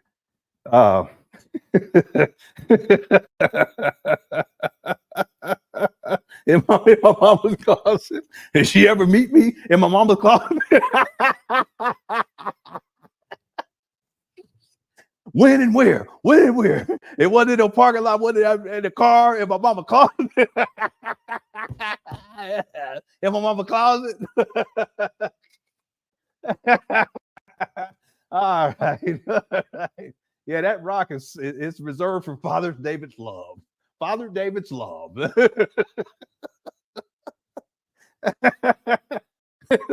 mascot is the FDMG Dookie. He'll be a kid with a Dookie costume on walking around. All right. Thanks for the super sticker, Yasmin. All right, y'all. Wow. Woo. Okay, I'm sweating. I need to get me something to drink. The mask gotta be butter biscuits. It'll be scattered through the halls. All right. Yo.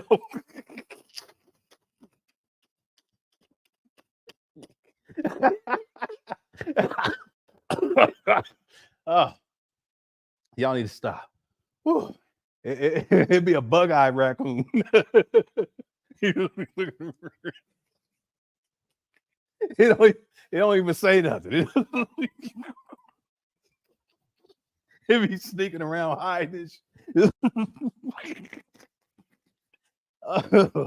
Whew, my stomach. Okay, let me get up out of here. Boy, y'all funny. Whew.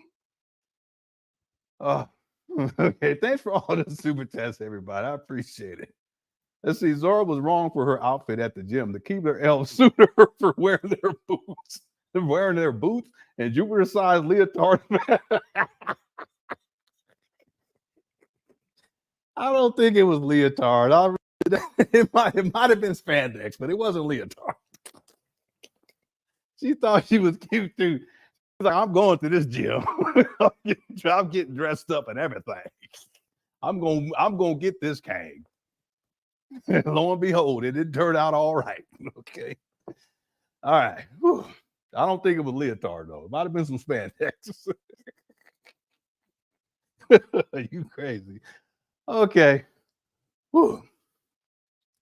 All right, I'm gonna have to get into look at the rest of these at another time because it's out of control, the chat room. Whew.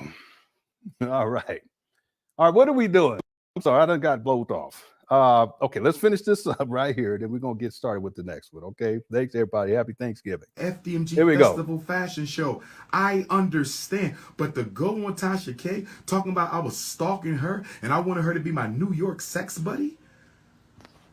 I wanted her to be with no ass, your stomach bigger than your ass, but I wanted you to be my sex buddy. Yes. Damn.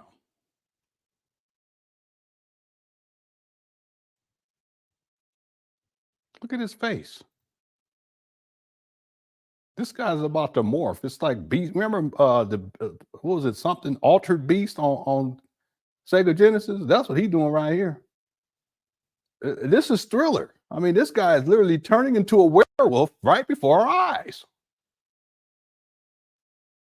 Look at this guy. This is the guy you want to teach. Can you imagine these kids in this school, how he going to be talking to them and looking at him and saying, this is, I mean, he looked like a black gremlin. Don't throw no water on him. Don't throw no water on this guy, please. I'm trying to tell y'all, if I was in them dark hallways and I saw something looking like this, the first thing I'm doing is I'm praying. Lord Jesus, Lord Jesus, Lord Jesus, please, Lord Jesus. They're coming to get me. It's Father, Lord Jesus, Lord Jesus, Lord Jesus. If you can please place your hands on them. Lord Jesus, take the wheel. Lord Jesus. Now, that's the first thing. It's gonna be a quick prayer because after that I'm running. I ain't sticking around. Jesus, Jesus, Jesus. I'm gone. I ain't playing no games. Boy, this guy. Look at him. He's a Pan African dragon. He needs some holy water and extra virgin olive oil. Just throw it on him. You know how they do? Umar starts.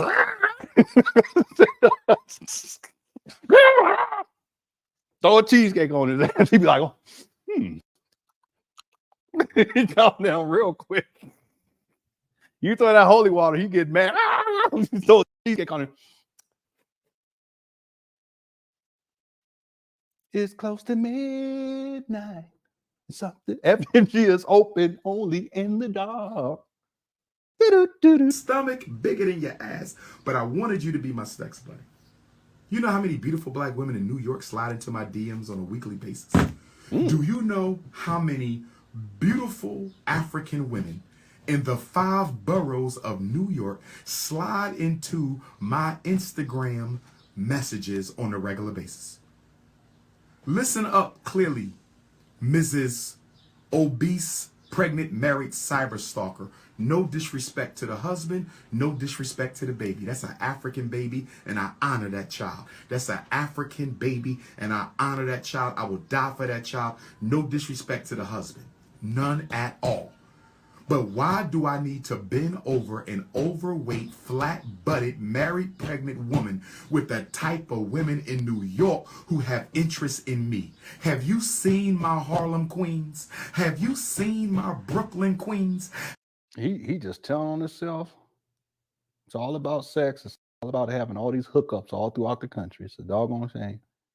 Have you seen my queens from Queens? Have you seen my Bronx queens? Have you seen my Long Island queens? Have you seen my Staten?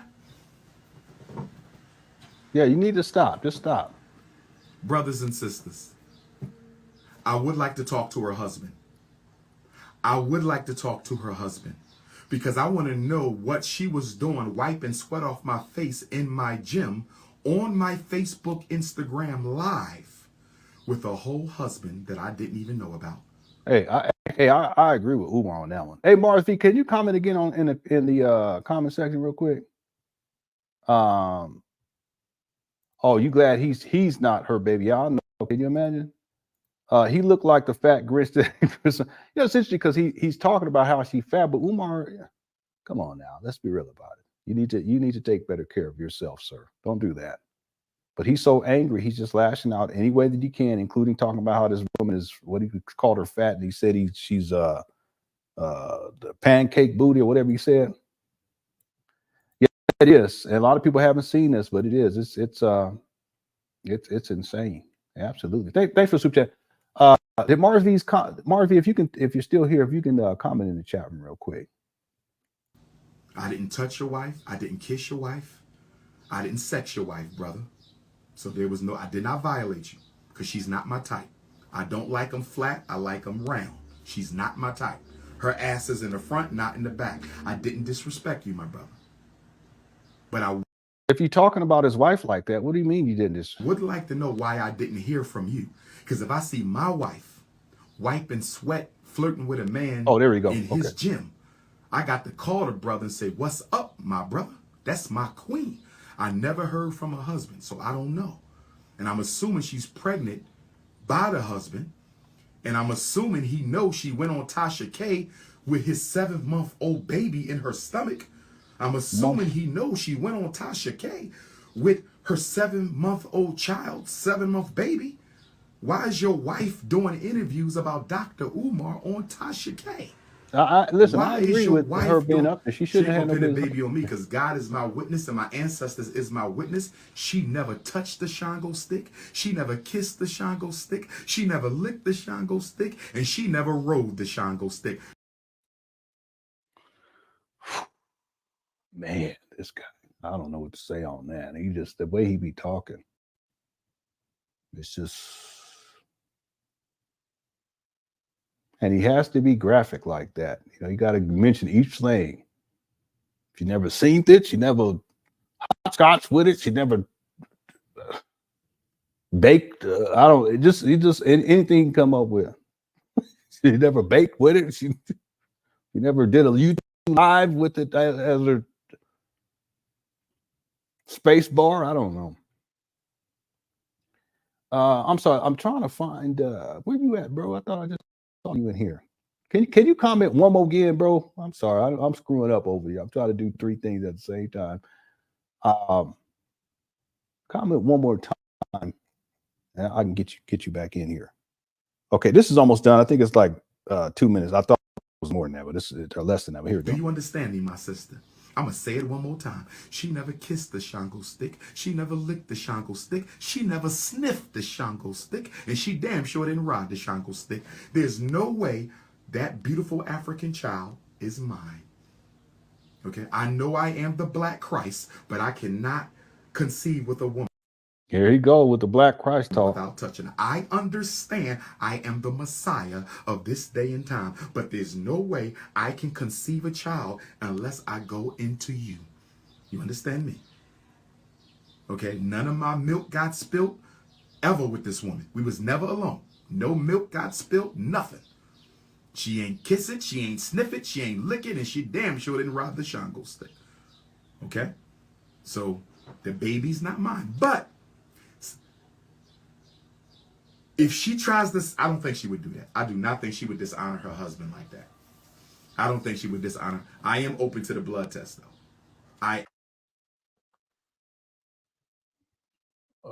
Why would you, if you didn't do nothing, you just shouldn't be talking about what there's no need for no blood test. What are you talking about? That's what I'm saying. I think something happened. You know, ain't no telling, but yeah. So I think something, because there's no point in saying that. Why would you say that? It don't make no sense. I mean, if you didn't do nothing with the woman, why would you say I'm open to a blood test and a DNA test or whatever? A blood test? I don't know what's going on. I don't know what in the world. Listen, Swaggonito, that's what I'm saying. You if you didn't do nothing, there ain't no need to take no test because you already know. Now, if she want to take it to court, say that the baby's yours, then okay, well, all right, we can go do it now. But that's exactly what I'm saying. Boy, Umar, I don't know what to say. I have no idea. People are all confused. People like, Umar, the poor hygiene bear can't talk. One of his recent rants was of him calling a woman on Fox, "Oh, beautiful black queen." What was that? What was her? I'm sorry, I'm trying to be politically correct. What was that lady's name? I'm still trying to get that together. I apologize. My kids, they're good at that. They know all that stuff, but they be educating me. My wife says, "You're so backwards." I said, "Well, I'm trying." I can't remember what her name was, but she kept saying y'all. She was like, "Y'all men need." I was like, "But wait, ma'am, you were a man like about 6 months ago. What are you talking about?" Anyway, I can't remember what her name was. Hey, Crew Agent, how you doing, dear? Merry Christmas. I keep wanting to tell people Merry Christmas. Happy, I was gonna say Halloween. Happy Thanksgiving. Hope you enjoyed your Thanksgiving and got you some good eats. All right. Yeah, let's get to 500, y'all. Was there Simone? I don't. Why are you saying Mister? Don't do that. Don't do that.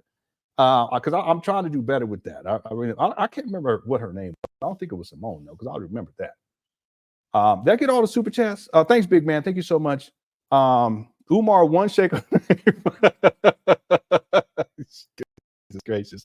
Thanks, Miss, for the super chat. And you should be able to got your mods thing back. Let me know if you got it. You might have to refresh and then update for you. Okay, I think I got through all super chats. Okay, we got to finish this up because we still got time is. We're not doing too bad on time. We still got 3 more rants to get through, and the SETI rant is long. Am open to the blood test. Cardi B, you want to do the blood test since you're so thirsty for mentioning my name? You want me on your show? I tell you what, Cardi B, if she claims, I can tell you, and I don't know if she has because I didn't watch the whole interview. If she claims that I'm the father, I will take the blood test on Cardi B. I will come to Cardi B. Yeah, her name was Hope Giselle. I will come to Cardi B so we can do Jerry Springer, but I don't think she's making that accusation, so we want to maintain respect for that beautiful African ancestor that's coming back in that womb, and her husband, much respect. But if I was you, my brother, I would have to take my baby and run. No disrespect. If I was you, I would have to take my baby and run, and I'm going to tell you why. My wife, pregnant with my child, ain't gonna be wiping the sweat off Dr. Umar's face on Facebook and Instagram. He got a point right there, though. My wife, pregnant with my child, is not going to, 7 months pregnant with my child. 7 months pregnant is not going to be sitting on Tasha K talking about Umar Johnson, who never been with her. No way in hell. So I was like, what? No, Umar got a point right there. My brother, take your baby and run as far as you can.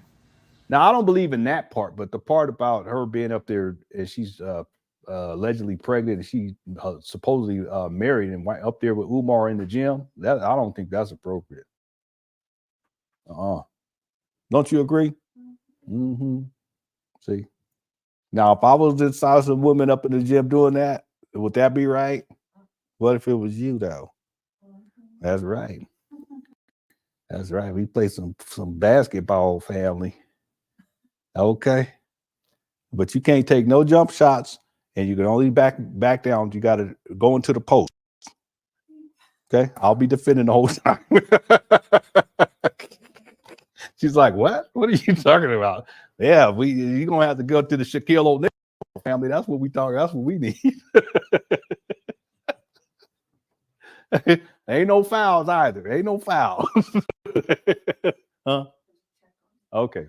You ain't no fouls. Don't worry about any fouls. If you want a bully ball, that's fine. It back me all the way down. I just back me down into the. It don't make me no difference. All right. He can't even see his baby unsupervised. He needs to stop. I know. Umar talking all this mess and how this Zora's husband needs to leave and take the baby, but he can't even see his baby unsupervised. How about that? This is a good point, Aisha. Umar, you see, boy, he a mess. Look, all the women are like, what do you mean post? What are you talking about? All the men are like, yeah.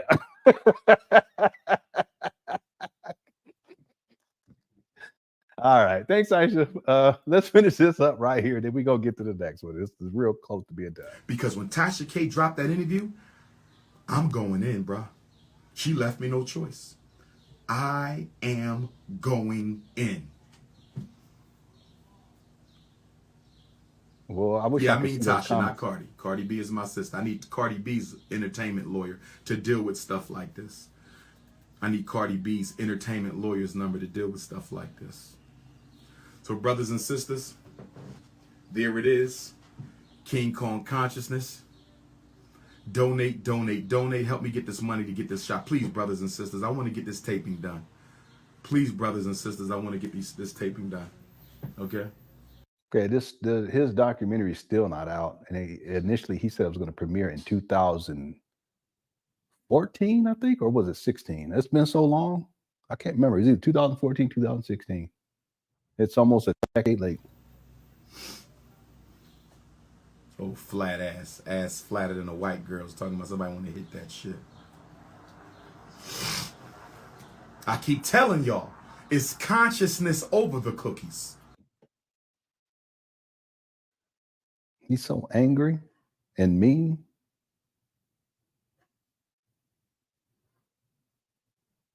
Can you believe this guy? You see how it's like hate. He has a lot of hatred in his heart. Even the way he's saying it.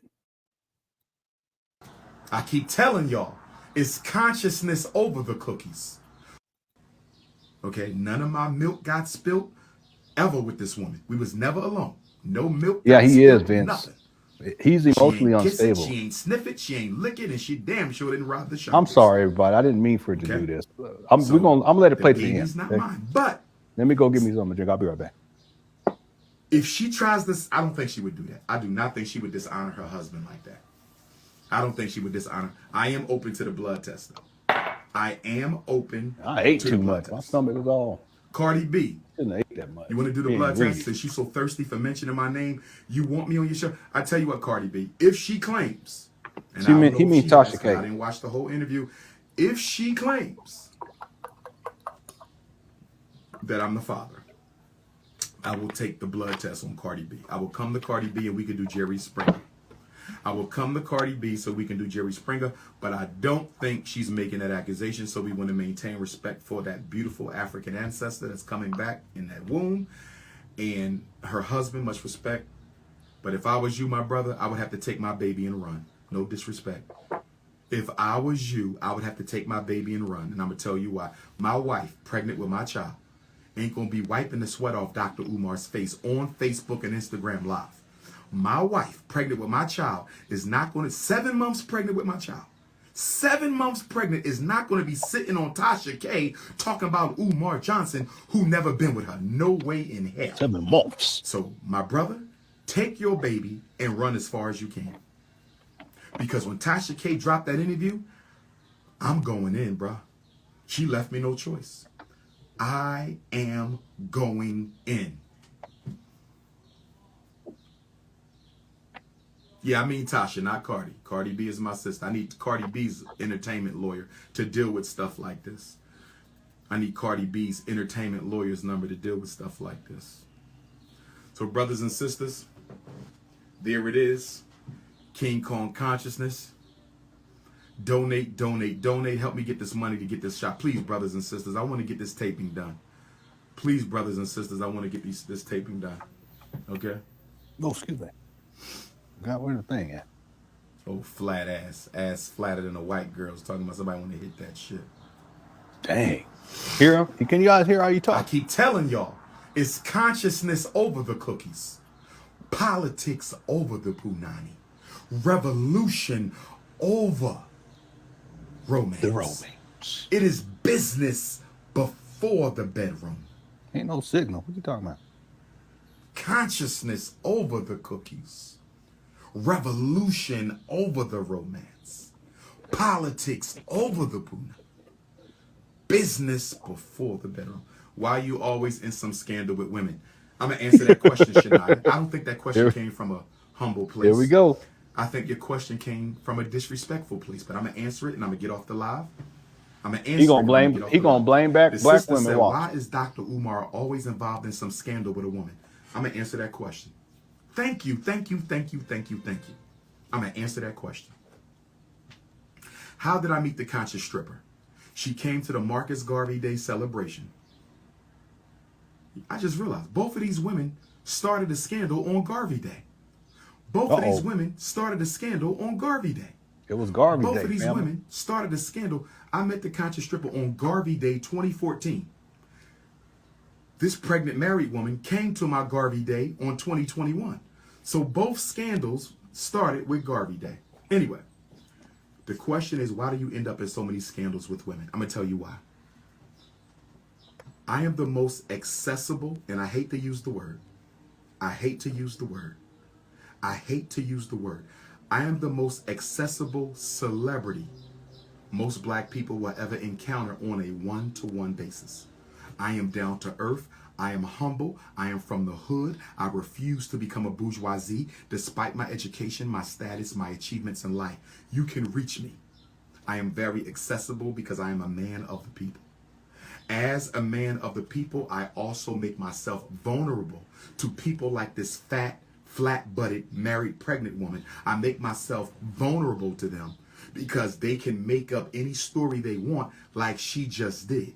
Now, the difference between this new scandal and the conscious stripper, who was not a stripper when I met her, she was a homeschooling mother starting a Okay, that's not true. She was a stripper when you met her. Stop lying. homeschooling program and wanted my help. That's how I met her in Fort Lauderdale.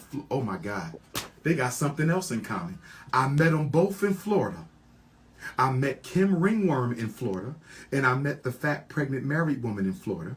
I met Kim Ringworm, Fort Lauderdale Garvey Day, August 17th, 2014, and I met the fat pregnant married girl, Fort Pierce, Florida, 2012. Look at this. And the scandals both started on Garvey Day, but the difference between ringworm and flatbutt, the difference between ringworm and no ass, the difference between ringworm and Neanderthal booty is I did spend personal time with ringworm. Me and ringworm did see each other 3 times. Only 3 times. And out of 3 after midnight hookups at the same hotel in the same week, 3 nights, this woman went on a campaign of destruction and lied and said I was stealing school money and spending it on her. He telling all his business. Just like this one. They got something else in common. They both liars. Ringworm said I flew her around on FDMG money, but we never flew nowhere. Ringworm said I took her shopping on FDMG money, but we never went shopping nowhere. Ringworm said I took her eating on FDMG money, but we never went out to eat anywhere. Ringworm. I wonder if they know each other. I wonder if they know each other. Both from Florida. Both are liars. Both started the scandal on Garvey Day. But the big difference is Kim Ringworm had some private, intimate time with King Kong Consciousness.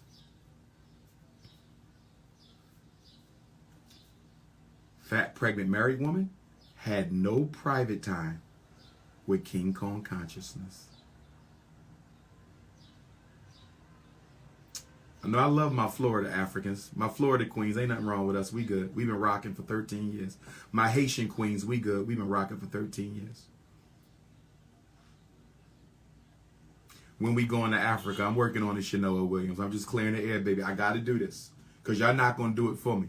Y'all going to do exactly what y'all did 7 or 8 years ago with Kim Ringworm and make memes and jokes and laughs. Nobody asked that woman the truth. Nobody said, can you show me one receipt that he spent some money on you? Can you show me one receipt? Nobody asked. All those interviews, all that memes and nobody said, do you have a receipt that shows us he might have spent school? Nobody. Yeah, but you see how he ties all this together.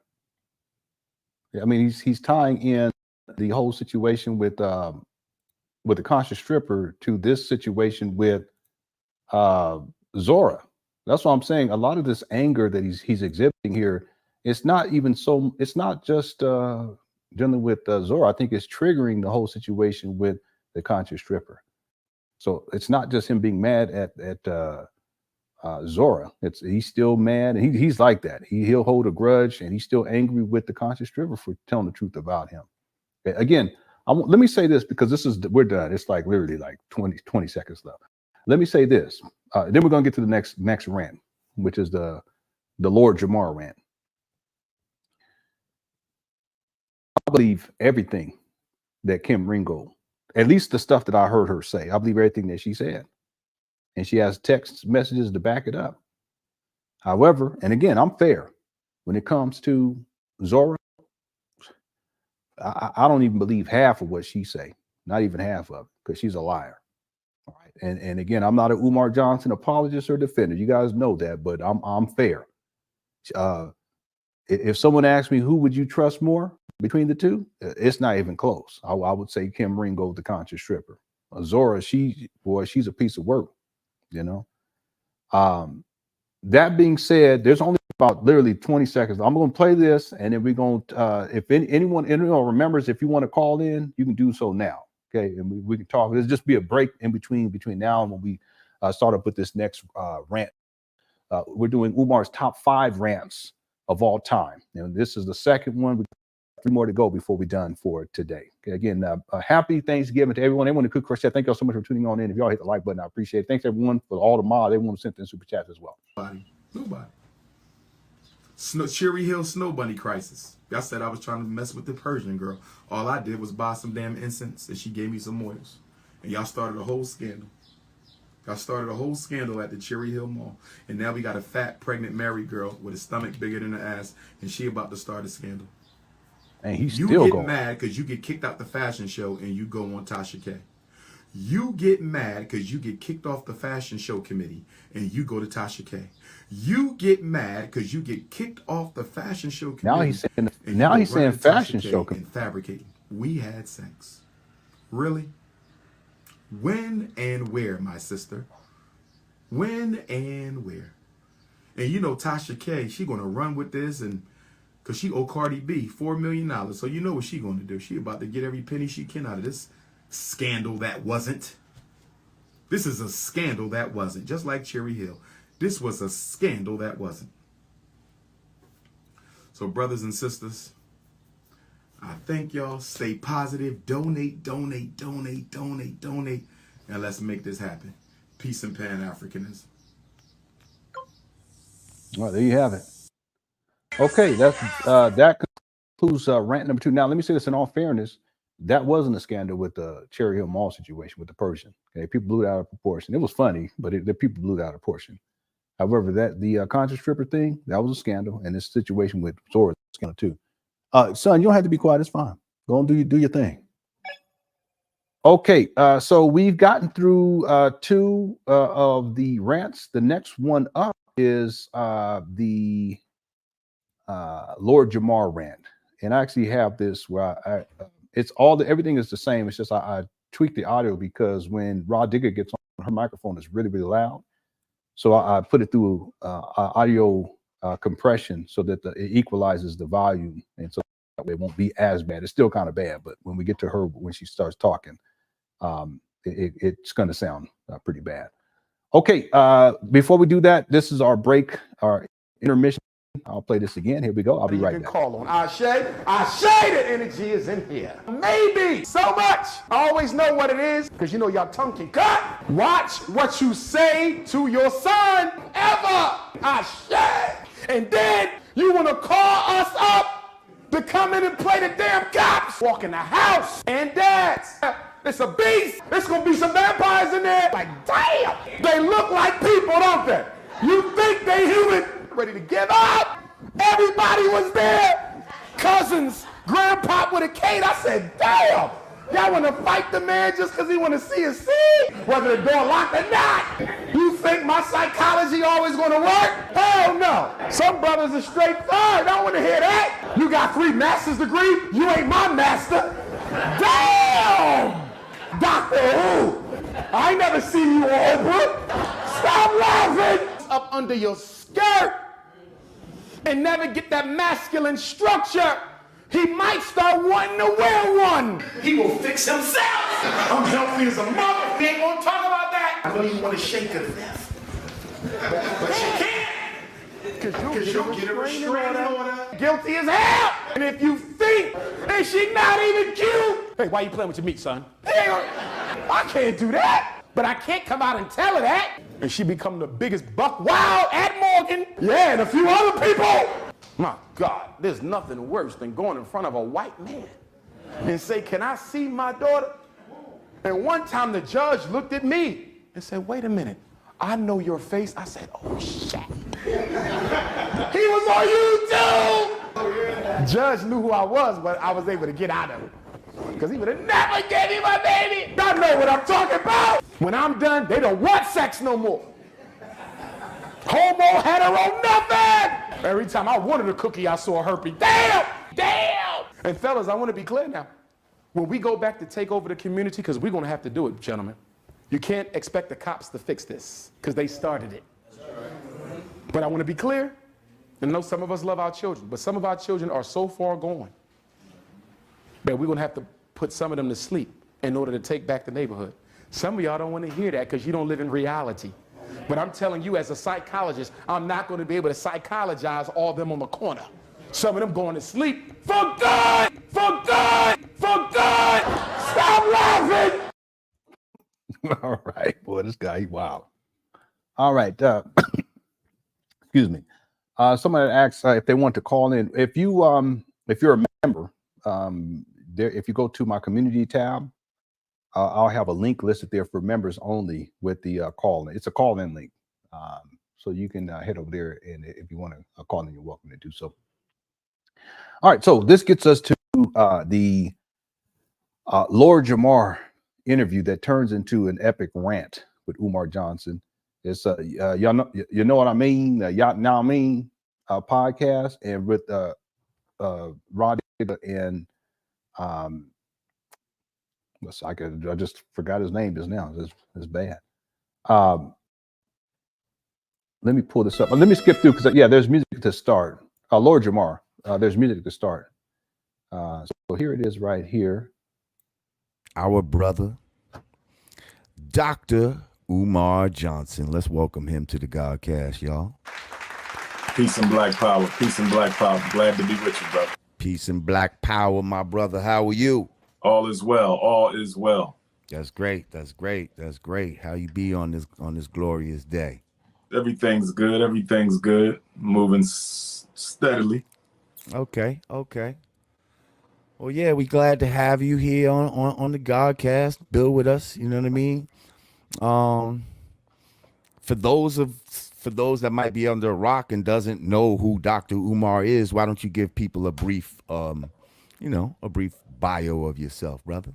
Sure. I'm a doctor of clinical psychology, a certified school psychologist, which is what I'm most known for professionally.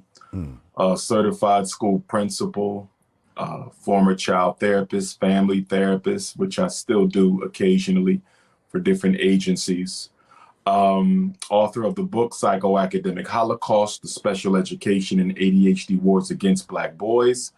My second book, my newest book, which is only about 2 weeks old, is Black Parent Advocate, Right. I The Art wanted of to ask you War for about that dealing as with well. America's public and charter schools, which we will be releasing in Harlem the last Friday of the month, October the 30th. And is from that at 2 the law until school? 8. Yes, sir. A law school in Mecca, 2122 7th at Avenue. Clayton Powell. A shout out to the guys in Earth for allowing me to have my book release in Harlem. I wanted to come back to Harlem because it's my 10-year anniversary. I first spoke in New York City on October the 30th of 2010. So October the 30th of 2020 is exactly the 10 years, and I spoke at the National Black Theater 125th and 5th. So I wanted to keep it in Harlem. So I'm very thankful to the guys in Earth for letting me do it there. In addition to that. All right. Now, to give you guys a little context too, because this was interesting how all this unfolded. So Umar was scheduled to speak at the temple and of 5% nation, 5%ers. Lord Jamar, from what I remember, was a 5%er. And even though Umar was scheduled to speak there, in my opinion, after seeing this, because Lord Jamar was very cordial throughout this. I mean, he asked some hard questions, but he wasn't being aggressive about it or anything like that. Umar goes off in a way that most of y'all ain't never seen. You'll see in a minute.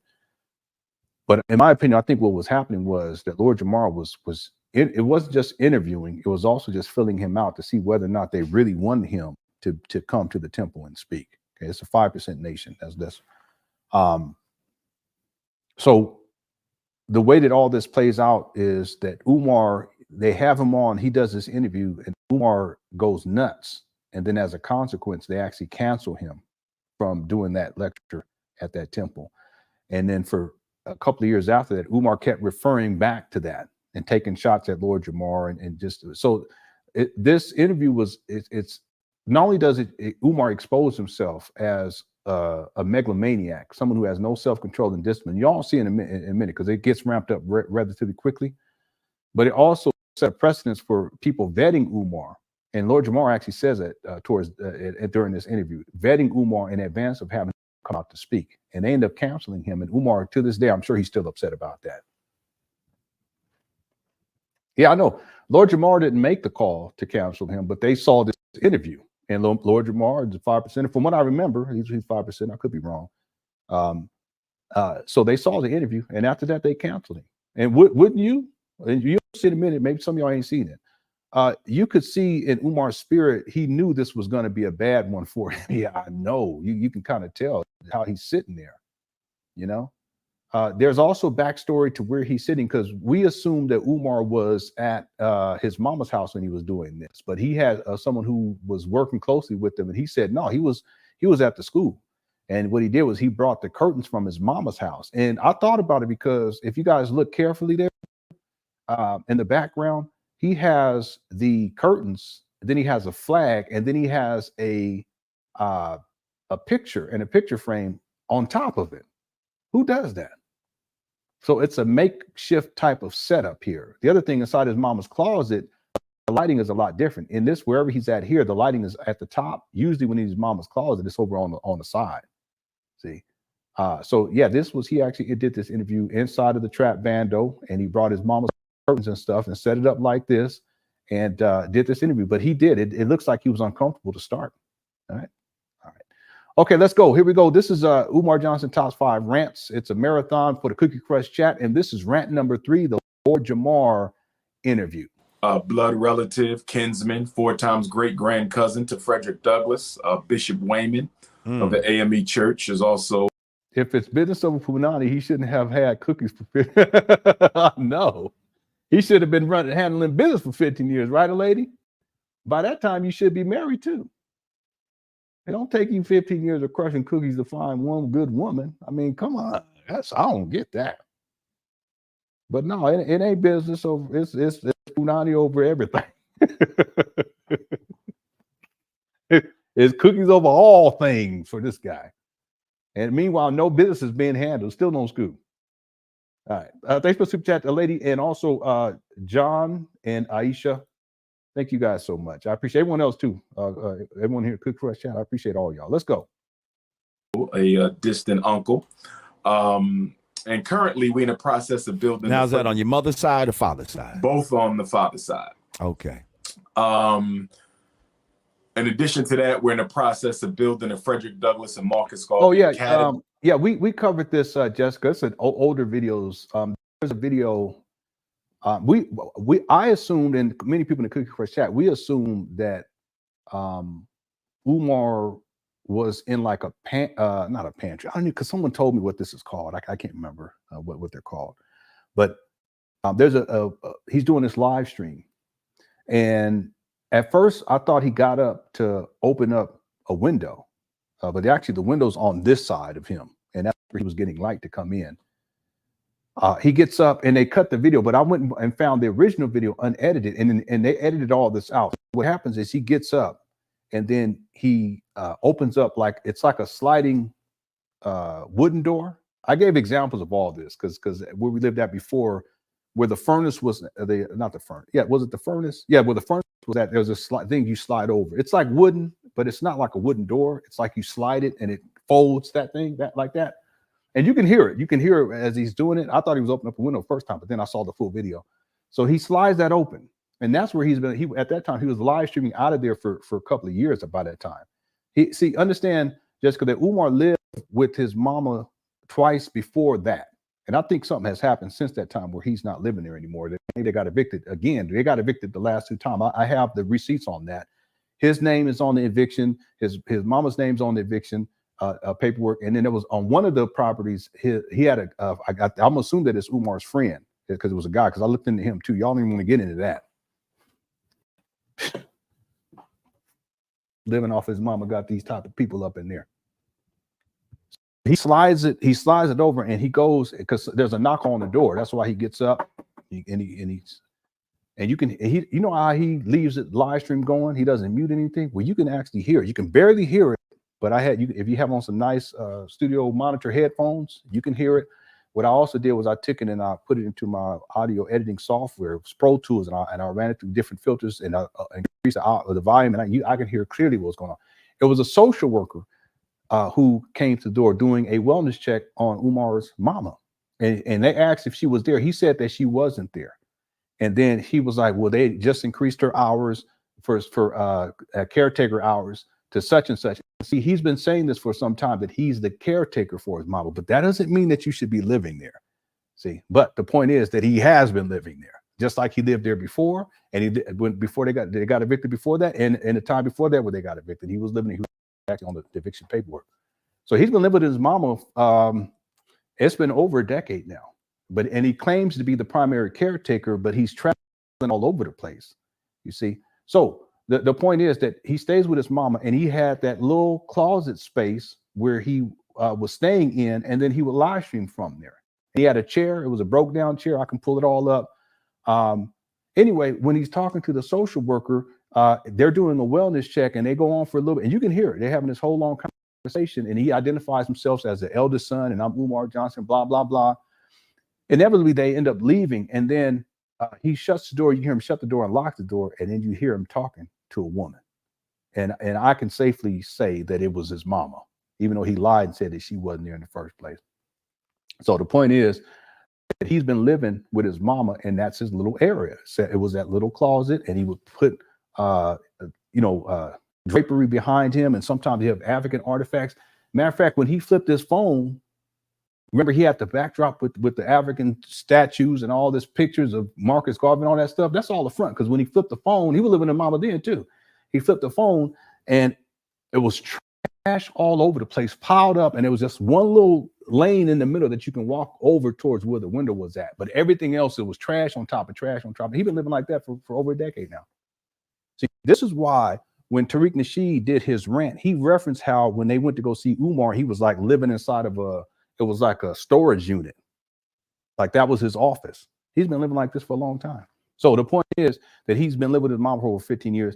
And the last time, I don't know if he's still living, because I think something happened, but when he was living there with his mama at that time, he would just put up little sheets in the back, and it was a small little closet space, and it would slide open. He would come out and come back in. Now he's talking about how he's trying to find the people sending him listings for property because he wants to buy a home with y'all, Umar Johnson, with your donation money. Okay, let's get to it. I didn't mean to go off. Here we go.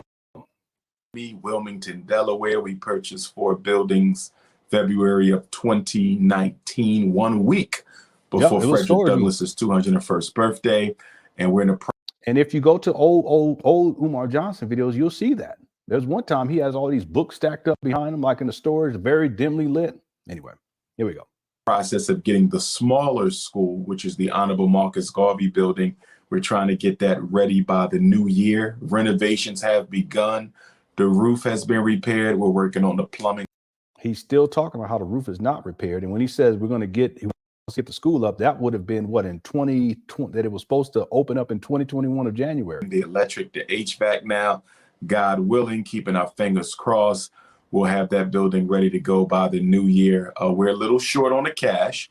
So we're asking brothers and sisters to keep on donating. Please, please get on your Cash App, $ FDMG School. Get on your PayPal, paypal.me/FDMG Academy, or mail in your donation to the FDMG Academy, P.O. Box 9634, Wilmington, Delaware, 19809. Former Minister of Education, Marcus Garvey's UNIA, founder of the National Independent Black Parent Association. Education and mental health is what I do, along with the greater goal of international liberation for all African people as a Pan Africanist. Okay, well, let's get into a little bit. You're from Philly, yes? Born and raised, still here. Born and raised. So how does a young kid from Philly become Y'all want me to show the chair? I don't mean to be petty, but I can show it to y'all. This is the chair. This video right here was wild too, but I'm just going to show. I'll just show the picture of the chair. Hold on 1 second.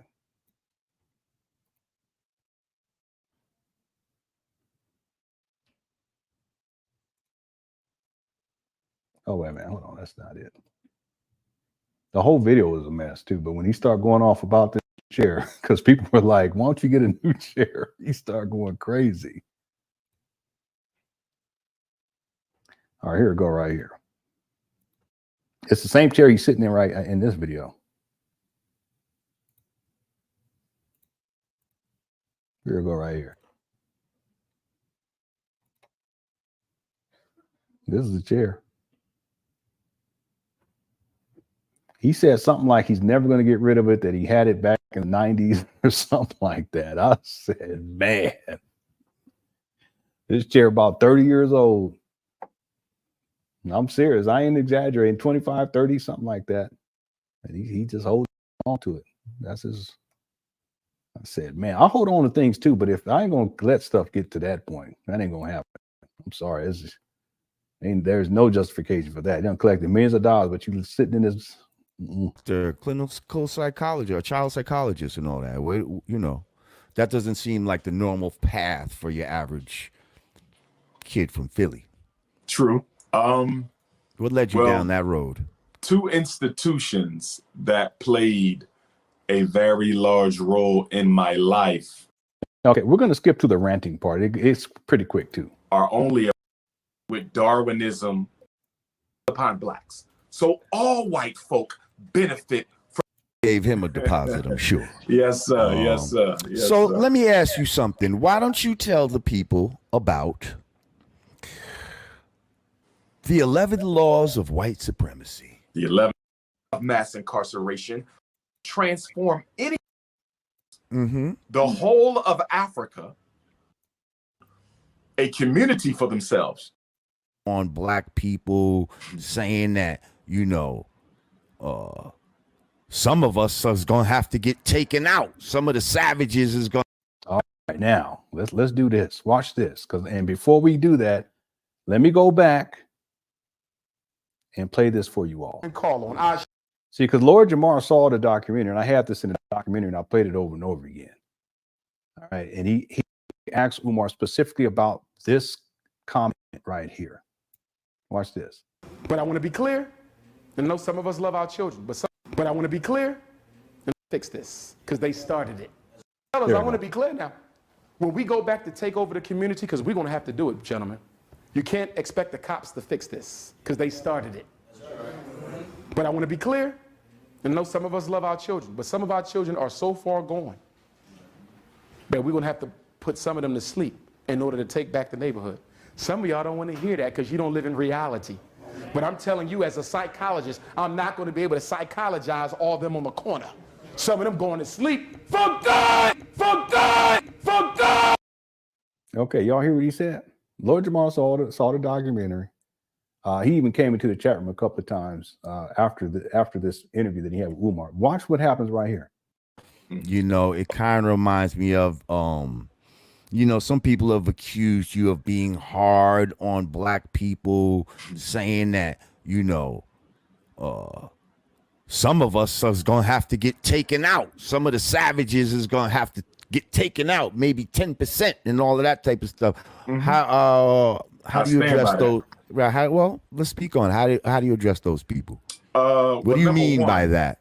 Well, number one, I don't live in the prison of other people's opinions.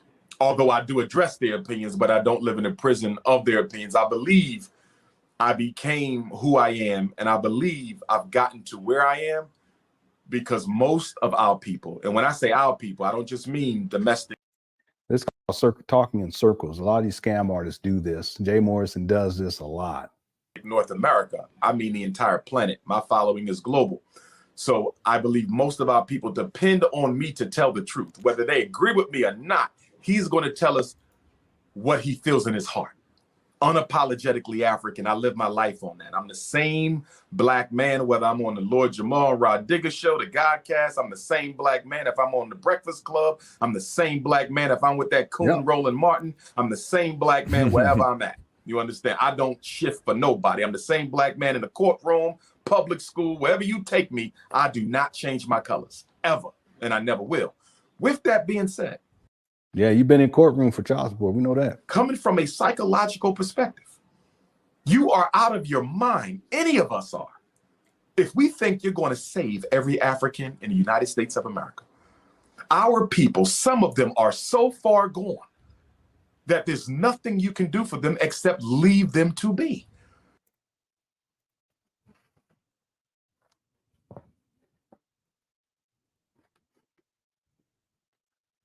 Is that what you said though, bro? You didn't say leave them to be. You said we got to take back these streets and some of them going to be put to sleep. Oh God.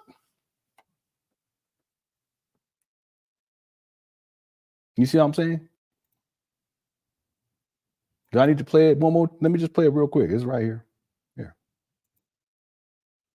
There you go. To psychologize all of them on the corner.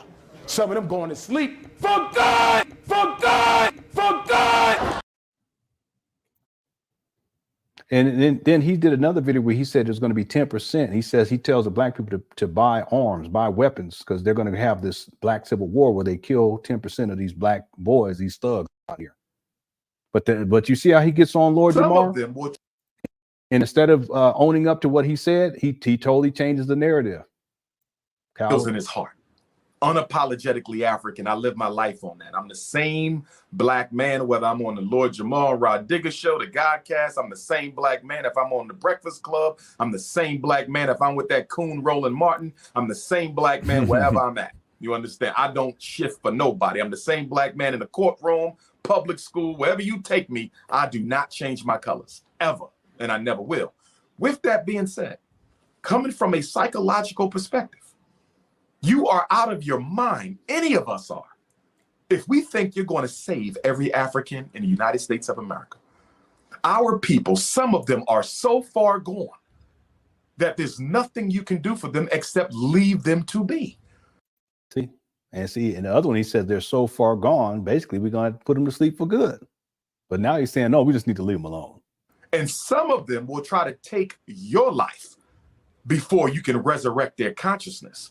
I don't ascribe to any utopian theory that says we're going to save all 50 million blacks in America. That would be ridiculous. You have to go fishing for those who you can save.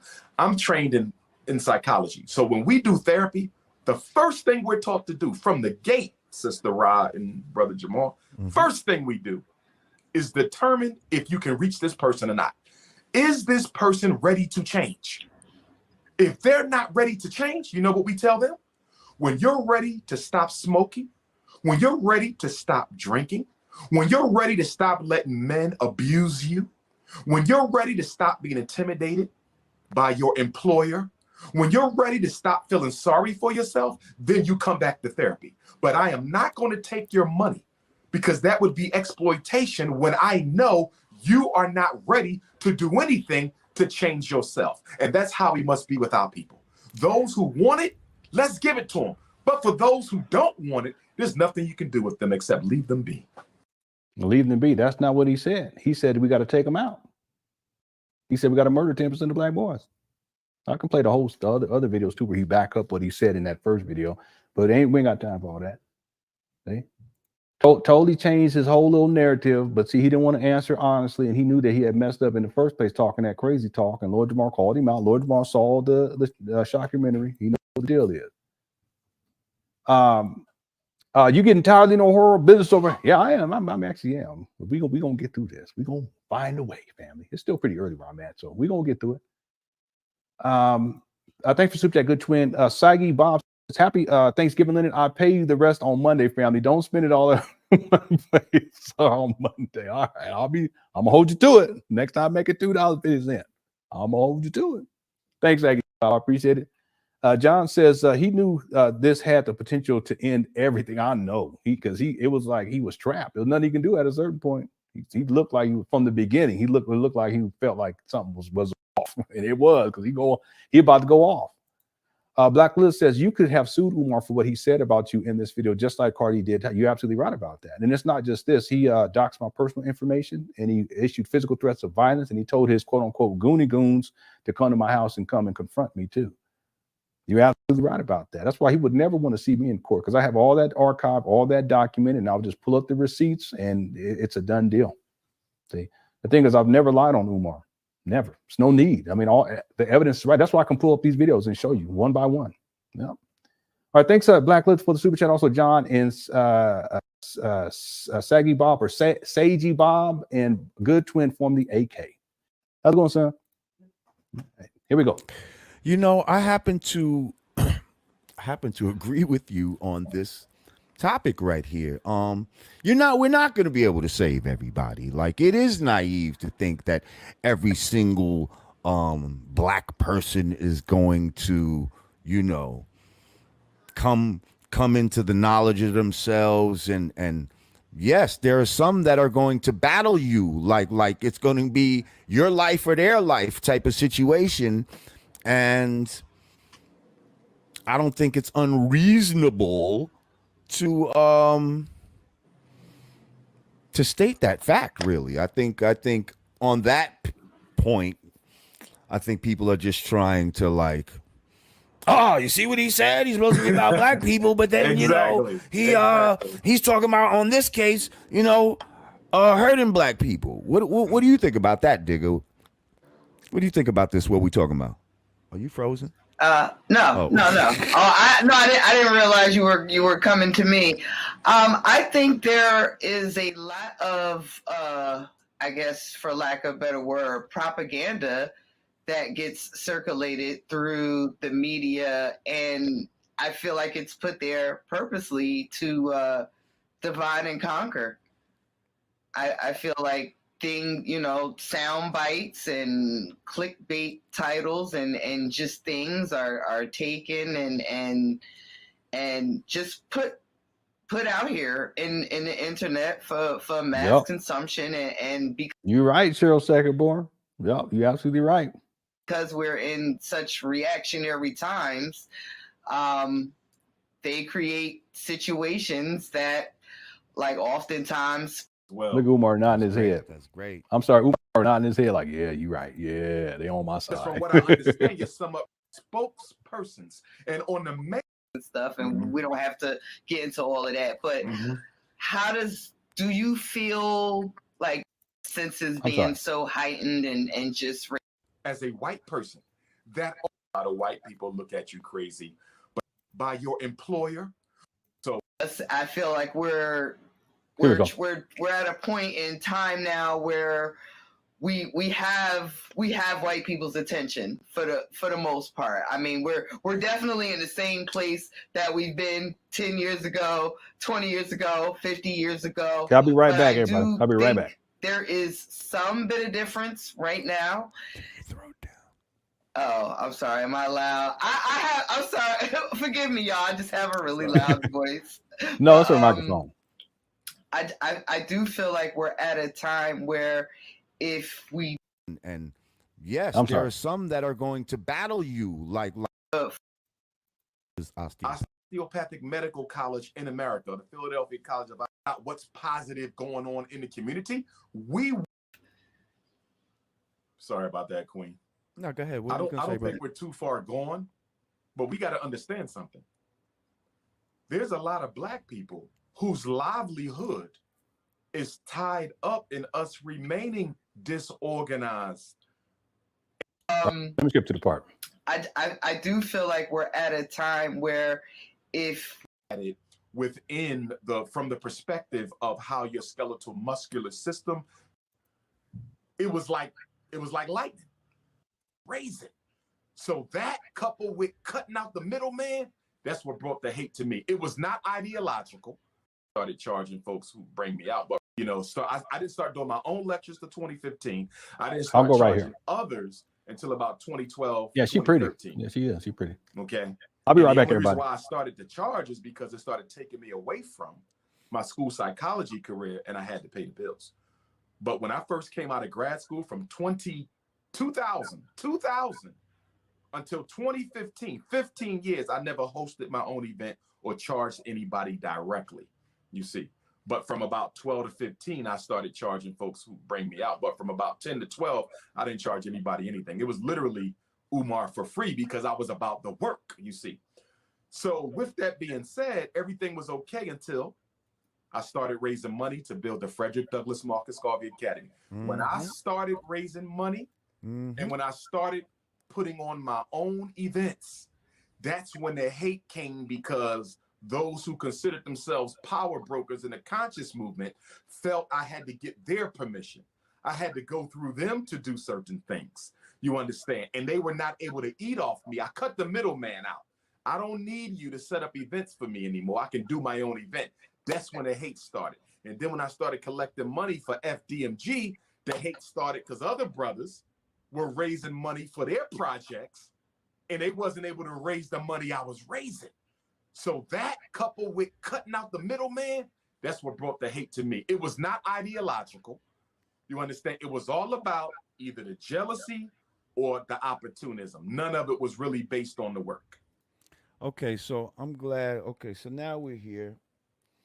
Let's talk about the school, brother, because that's all that I'm getting. That's all that people want to know. When people found out I'm was going to interview Dr. Umar, please ask him about the school. We need to know about the school, the school, the school. The school, now, the school, the school. First of all, when did you first get the idea for said school? And from that time, when did you start raising money and all that, and when did it all start? When was the genesis of FDMG school? I had the idea to open a school since I was in college. Okay. That idea became more serious when I became an assistant principal. It became even more serious when I became a principal. It was further intensified by being a school psychologist, because they're sending me kids to be evaluated for learning disabilities and autism and ADHD and conduct disorder and emotional disturbances, and nothing's wrong with these babies. They can learn fine. The only problem is they've never been taught. So the pain and agony of fighting for our children every day, fighting their teachers, some of them Black, it wasn't all white people, some of them Black, fighting their parents, nothing's wrong with your child. They don't have a learning disability, they have a lazy disability. I want y'all to hear me when I say that. Most of our children in special ed in America do not have a learning disability. They can read if they want to. They can learn how to do math if they want to. They have a lazy disability, and nobody's making them do their best. And so all of that professional pain is what drove me to finally taking the steps necessary, Sister Rod, Brother Jamar, to open up my own school. My first donation for the FDMG was taken in St. Louis, Missouri. Shout out to St. Louis, the spring of 2014.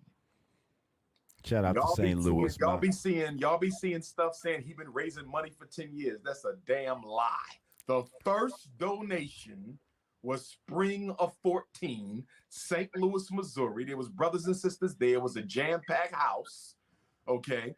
And we raised that money to pay the attorney to enter a bid in order to try and purchase the St. Paul's College in Lawrenceville, Virginia, which was a former HBCU built by a close friend of Booker T. Washington and George Washington Carver. That was our original goal. Raise $2 million real quick and get the HBCU. We were unsuccessful. And this was 6 years ago, you said, yes? That was the spring of 2014. Okay. And St. Paul's was sold about 2 or 3 years later to the Chinese. And that is an insult to our ancestors. We let the Chinese buy an HBCU with all these black millionaires. That's an insult. Oh, the Chinese and the Japanese come in and they fucking buy up all kind of shit. Like I remember when the hot records to sample and shit from hip hop. Yeah. They came from Japan and all that and went to all the record stores in New York and all, where and bought up all the records, took them back over there. And now a record that might have cost $60, $70 over there, over here, costs like $400 in their record store over there. Yeah, it's crazy. And people will buy that shit over there. It's retarded. All right, so you So it's started been 6.5 getting the money, years now. started getting donations. From what I understand, you raised about $750,000. Okay, I'm sorry, everyone. I forgot to turn the volume back up for the audio for this, but I hope you guys can hear what they're talking about. There's two things I just want to point out here. Number one, when Umar says we've been raising money since 2014, actually, this goes back to at least 2009. Okay, there's plenty of people online that said they donated in 2010. And the documentary I did on Umar is the person that said they donated in 2009. It's just there's different iterations. There was a time he was trying to open a charter school in Philadelphia before the St. Paul's school scams. The St. Paul's, that was 2014. So he's very crafty in terms of how he's saying these things. But what's crazy is he said, people online say I've been collecting money for 10 years. Well, guess what? At this point, based on what he's saying here, it's been 9 years. It's about to be 10 years in about 5 or 6 months, based on what he's saying. But the truth is that it's been over 13 years as of today. See, so I want to make that clear. Audio was fine. Okay, if I'm turned it back up, so if it gets too loud, y'all let me know and I'll turn it back down. So that's one point I want to make. The other point is that clearly Lord Jamar saw the documentary, my documentary on Umar, before he did this interview, because now he's bringing up the figures. And see, Umar doesn't like talking about the money part. He doesn't want to talk about timeline. He doesn't want to talk about purchase price. He doesn't want to talk about any of that stuff. Lord Jamar, very smooth when it comes to this, because he's very he's meticulous. He knows what he's doing. He's, like someone said earlier, he's just reeling Umar in. And as this continues to unfold, you can see Umar gets more and more agitated to where it turns into a rant. He goes crazy. All right. Jamar, yeah, okay, I got that one. Okay, let's get back to it. Here we go. Yes. Well, and let me just rewind this just a little bit. All right, here we go. Just 2 or 3 years later to the Chinese. And that is an insult to our ancestors. We let the Chinese buy an HBCU with all these black millionaires. That's an insult. Oh, the Chinese and the Japanese come in and they fucking buy up all kind of shit. Like I remember when the hot records to sample and shit from hip hop. Yeah. They came from Japan and all that and went to all the record stores in New York and all, where and bought up all the records, took them back over there. And now a record that might have cost $60, $70 over there, over here, costs like $400 in their record store over there. Yeah, it's crazy. And people will buy that shit over there. It's retarded. All right, so you thank so you. started getting the money, you started getting donations. From what I understand, you raised about $750,000, yes? Well said. See how he says well said? He doesn't say yes or no. He doesn't say no, it was 730,000. He doesn't say it was 800,000. He says well said. Okay. 750,000 at that time is what I told people. It's in the documentary. $750,000. About 20 months ago, you end up purchasing 2 buildings, yes? 4 buildings. 4 buildings. Okay. No. It's 3 buildings. Okay. You guys can go up on Google Maps and you can see the layout. It's 3 buildings. Umar has to say 4. He has to say 2 schools. It's not 2 schools. It's not even 1 school. There's some trap bandos up there. That's it. Okay. So stop the cap. Here we go. For about 2 schools, 4 buildings. 2 schools, 4 buildings for $400,000. It was more than that.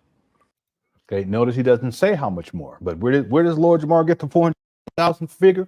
From my documentary. I was the one that found that information out through online research, and that's the only figure that I was able to find online. Okay, and I know there's people who said that he got it for free, but I go with the receipts that I find, and in fact, the idea that he got it for free or that he paid $10 for it or whatever it was, $5, and it was just a transfer deed. I looked into all that. I was the first person to talk about that in the first place because that's what I assumed when I got that paperwork. Okay, but for further investigation, I found online records show $400,000. But you see how Umar he's not specific. He doesn't want to tell him how much he raised exactly. He doesn't want to tell him how much he paid for the building, the 3 buildings. Okay, they're on 2 separate parcels. Okay. Well, everybody wants to know, where's the extra money? Where'd the extra money go? And why is it taking so long to open this school? Like people feel like, and I'm not just going to say people feel, because I'm also going to share a story with you as well. But people feel like, the time that 6 years is just a very long time to be raising money. You know what I mean? And to finally get the buildings that you ended up getting that are in disrepair and all of that. And I think it's the transparency that people are looking for. A lot of people are looking for you to be more transparent, and when they don't see this transparency, it makes them feel, skeptical. Okay. Let me speak to some of that. Yes, please. Okay. Number 1, I'm transparent with my donors. I'm transparent. Now I'm being told that there, people say when your actual donors will ask certain things, they said that is you will true. sometimes block them and all this type of stuff. That is not true. Those are not donors. Those are haters. My donors have direct access to me. I talk to them. I know who they are. Most of them are repeat. Do I need to pull up this receipt real quick? Hold on 1 second. Hold on. Because transparency has been the major issue with Umar. It has been from the beginning. Okay, it's been transparency. But you see how he says that he's transparent with his donors. Okay, now it's going to take me a second to find this, but let me pull this up. Check this out. Whole school business thing, and I know you stated you were a former principal. Because the detractors are so persistent, I think that's the answer to that question is self-explanatory. Okay. But see, here's the thing that, and I don't see why they should be. Then so be it. No one who supports me and my work would care about that at all. Here we go right here. Okay. I'm a nationalist. We evolutionary Pan-African nationalists. Oh wait, no, this ain't it. Independent school.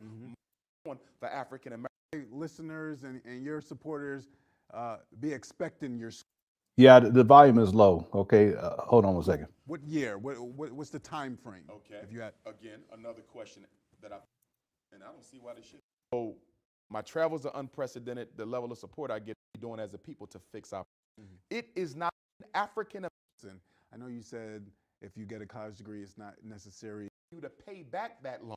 if you ever Popular. It's not going to be popular. say hypothetically the world actually worked Made have shaped in different people significantly not. and detrimentally to be the case. Let's look at all. or Asian could think the same thing. As a black woman, I said a black man should marry a black woman. Right. Prevent mass incarceration. I'm not gonna say 100%. I don't know. Bridgeport in Hartford right now. And you know what the difference came out? African. Hold on, everybody. How that's gonna affect Africa. Go ahead. And I love my brother. Yeah. But let me say this. Not be respecting that. We should not be standing. Brother. His stands That was up. propaganda. He didn't change anything. That was propaganda. So listen, No. we know the continent of Africa Yeah, I think I missed. being the Sorry. expert on English. There's To him or I think that money for the St. Paul's College. I found out just under a year ago near the Right. fire water sprinklers. There's a lot of land and grow into the residential academy. You got to crawl before you can walk. now where is that money sitting right It's in now? a bank account called Frederick Douglass Marcus Garvey Academy. Okay. I know a lot of people were saying that maybe you could have been pocketing the money, or you maybe was spending Well, some of your I money can tell you this.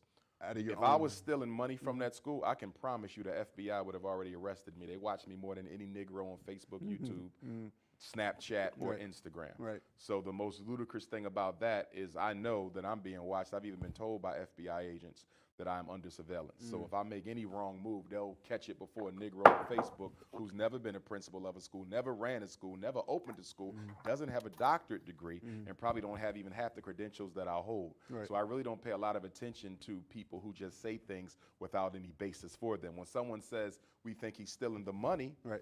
based on what? But that follow-up question is never there. Right. I've never once heard anybody say why they think he's stealing the money.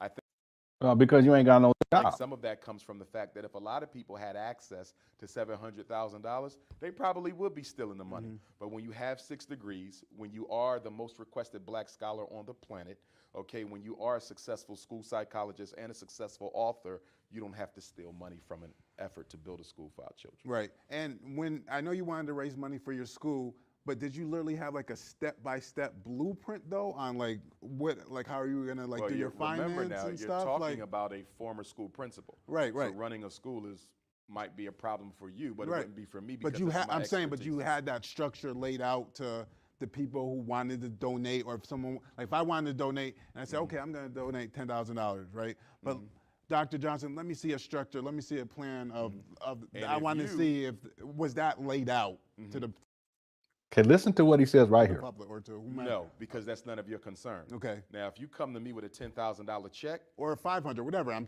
any donate, right, yeah, if you come to me right, with a $10,000 check, right.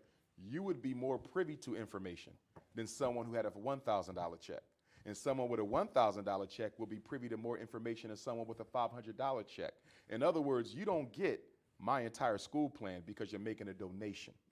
Nor have most of my donors asked for it. Right. Most of my donors, who are very serious people and strong supporters of Dr. Umar Johnson, are repeat donors. I have doctors who donate thousands every month. I have attorneys, I have scientists, engineers, I have grandparents, I have brothers and sisters who are struggling, Right. but still want to make sure they send that $10 money order in. And they never ask any questions whatsoever. Right. Many of them are people who I've helped with their own children. So they've seen over the past 20 years with my work, being an educator at a school and a school psychologist, that they can clearly see that I'm serious about what I'm doing because they've lived it and they've seen it. Right. Now, someone who's not familiar with my background, Right. my history, fighting and saving children, they may be a little bit more reluctant to donate, not knowing much about me. But He's talking in you circles. can understand that. No, which is fine.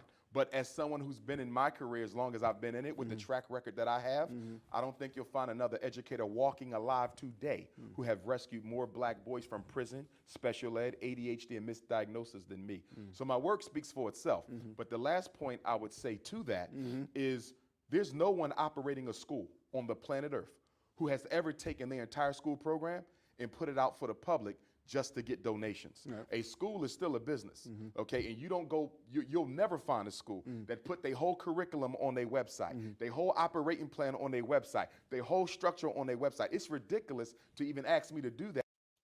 See, there's no transparency. That's the point. Because no school operates like that, nor does any business operate like that. And for people asking that question who don't even have the experience, background, or expertise to even effectively evaluate it if I did put it out, is absolutely absurd. Right. So, and the reason I raise that, because some people, like, I'll give me, for example, so let's say I want to start a syndicated talk show and I want to start money. And I say, Mr. Johnson, can you give me $1 million to start a talk show?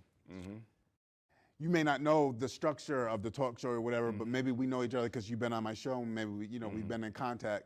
And one may say, wouldn't you kind of be concerned, okay, I'm giving you $1 million, yes, Mike. For $1 million, yes. Right, okay. Yes, for that type of money, you have a right to ask those questions. You don't have the right to ask those questions given $50. Even Okay, now you see that? That person's money? Again, you can get certain information. Right. You're not going to get my curriculum. You're not going to get my business plan. If you require that. Okay, so the point that I want to make, I know it was low, the volume was low, but I want to make a point here that he says in this interview, which was about 2-3 years before the Lord Jamar interview, he's saying here that it depends, basically depends on how much money you donate to him. That's how you get the information. That's where there's transparency. And if you send them $15, $20, they ain't getting nothing. You send 200, you might get a little something. You send 500, you get a little bit more. You send 1,000, okay, I may give you some information, some serious information. You see what he's saying? But there's no transparency for people who don't send as much money. Well, that's in total contradiction to what Umar says in the Lord Jamar interview. Two schools, transparency, it makes them feel, skeptical. Okay. Let me speak to some of that. Yes, please. Okay. Number one, I'm transparent with my donors.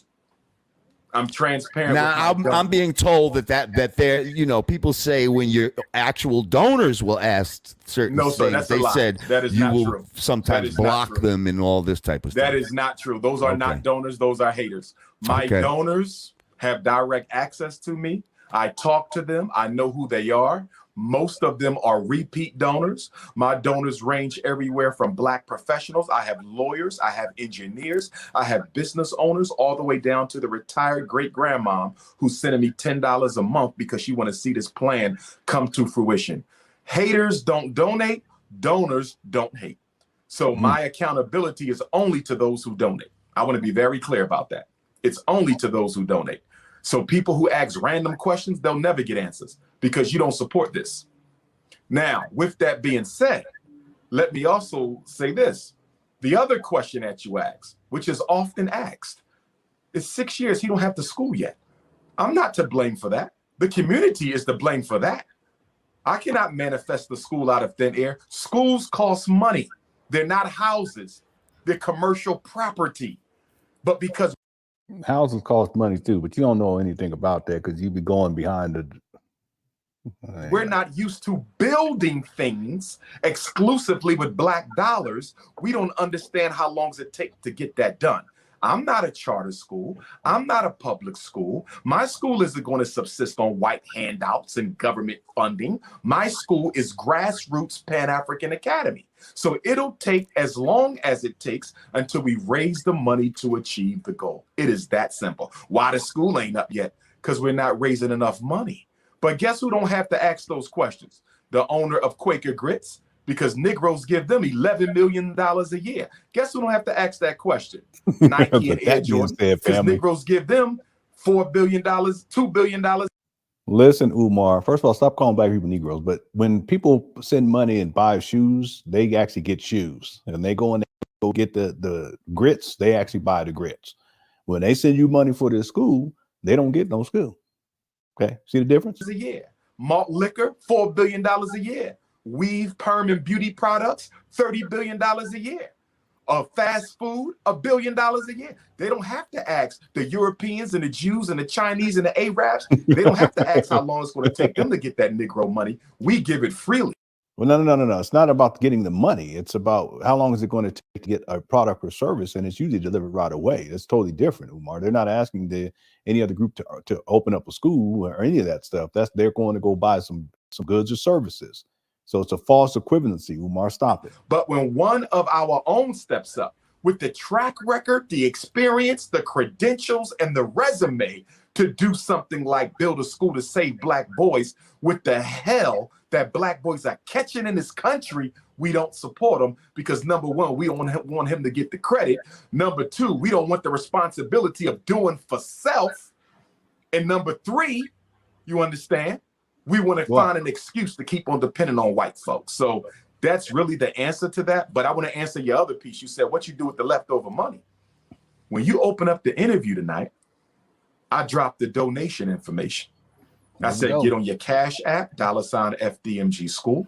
I said, get on your PayPal, paypal.me/FDMG Academy. I said, mail in your checks or money orders, P.O. Box 9634, Wilmington, Delaware, 19809. I also said, if you remember, I said, we are running short on the repair money. We don't have it all. We have most of it, but we don't have it all to cover the repairs of the Garvey building. So to me, it is a very common sense question, something that I don't even think needs to be asked. For somebody to say, what are you doing with the leftover money? We're paying for security so people don't vandalize the property like they've already done. You understand? We have to pay for repairs. We have to pay taxes, upkeep, things of that nature. That's what we're doing with the extra money. The electric system has to be repaired. The plumbing system has to be repaired. We just paid for the roofs to be repaired. The carpentry has to be redone. You understand? We have to do. In a recent video, Umar, this is years later, Umar is complaining about how there's leaks in the roof. Anyway. The fire alarm system, the sprinkler system. We have to pay for the building permits. There's a lot of expenses. We have to pay for the grass to be cut. That's not cheap. We have to pay for the grounds to be monitored. Umar, There's a lot of costs leave me alone, that goes man. into maintaining 2 schools, not 1, 2. And for me, I'm happy because we were only looking to get 1 school, brother and sister. We ended up with 2. Thanks, boo. And to all those coons and trolls who say the buildings are trash, do you realize the 4 buildings we got are state-of-the-art modern schools? They are not old schools like the ones we went to. They are modern. That campus was. He's such a liar. Them things look like don't do that, Umar. Come on now. They're the state of the art. What kind of art are you talking about? Graffiti, on the trash cans? What are you talking about? He said they state of the art. You see, I'm getting done.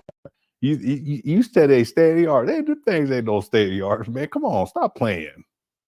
They still boarded up to this day. Got animals living in there. Stop playing. The ceiling fell all through. He said state of the art. All right. Renovated at a cost of $13 million in 2011, 9 years ago. And the only reason why we have to renovate is because the building was not secured by the previous owner, which allowed people to get in and do what? Strip the electric system. I was about to say, steal the copper. Strip the HVAC system. Whenever you and Rod Dig are ready, only you. Yeah, but in the video that he did where he was doing the walkthrough, I played it yesterday. He was saying how the HVAC system was intact. It's the one.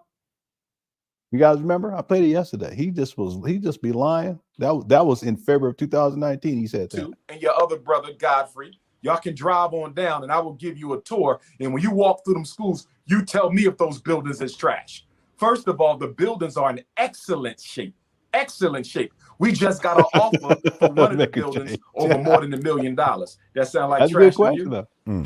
Yeah, it's trash. Okay, here's where I share a little story, brother. Now it's about to go left. It just so happens real quick that my wife's family has a lot of educators in it. Her sister is a principal of a school right now. Her mother was a teacher, and her father was and is a principal who actually ended up making his own school in East New York, Brooklyn. It's called the Trey Whitfield School. You can look it up. I looked it up. Umar start getting mad. So he's been doing this since like 1983. And how he started was he started small. He started with 3 portable trailers that were behind like a church. Nobody was doing anything with them, and he went to the church. Hey, Division, how you doing? He said, hope you're doing well. He got the same inspiration. I don't know if they do Thanksgiving over there, but if they do, happy Thanksgiving. I don't know if you celebrate or not, but whatever. Hope you just you're good. All right. Own thing. So he talked to the people at the church. He ended up negotiating some sort of rent where he had to pay $500 a month per trailer.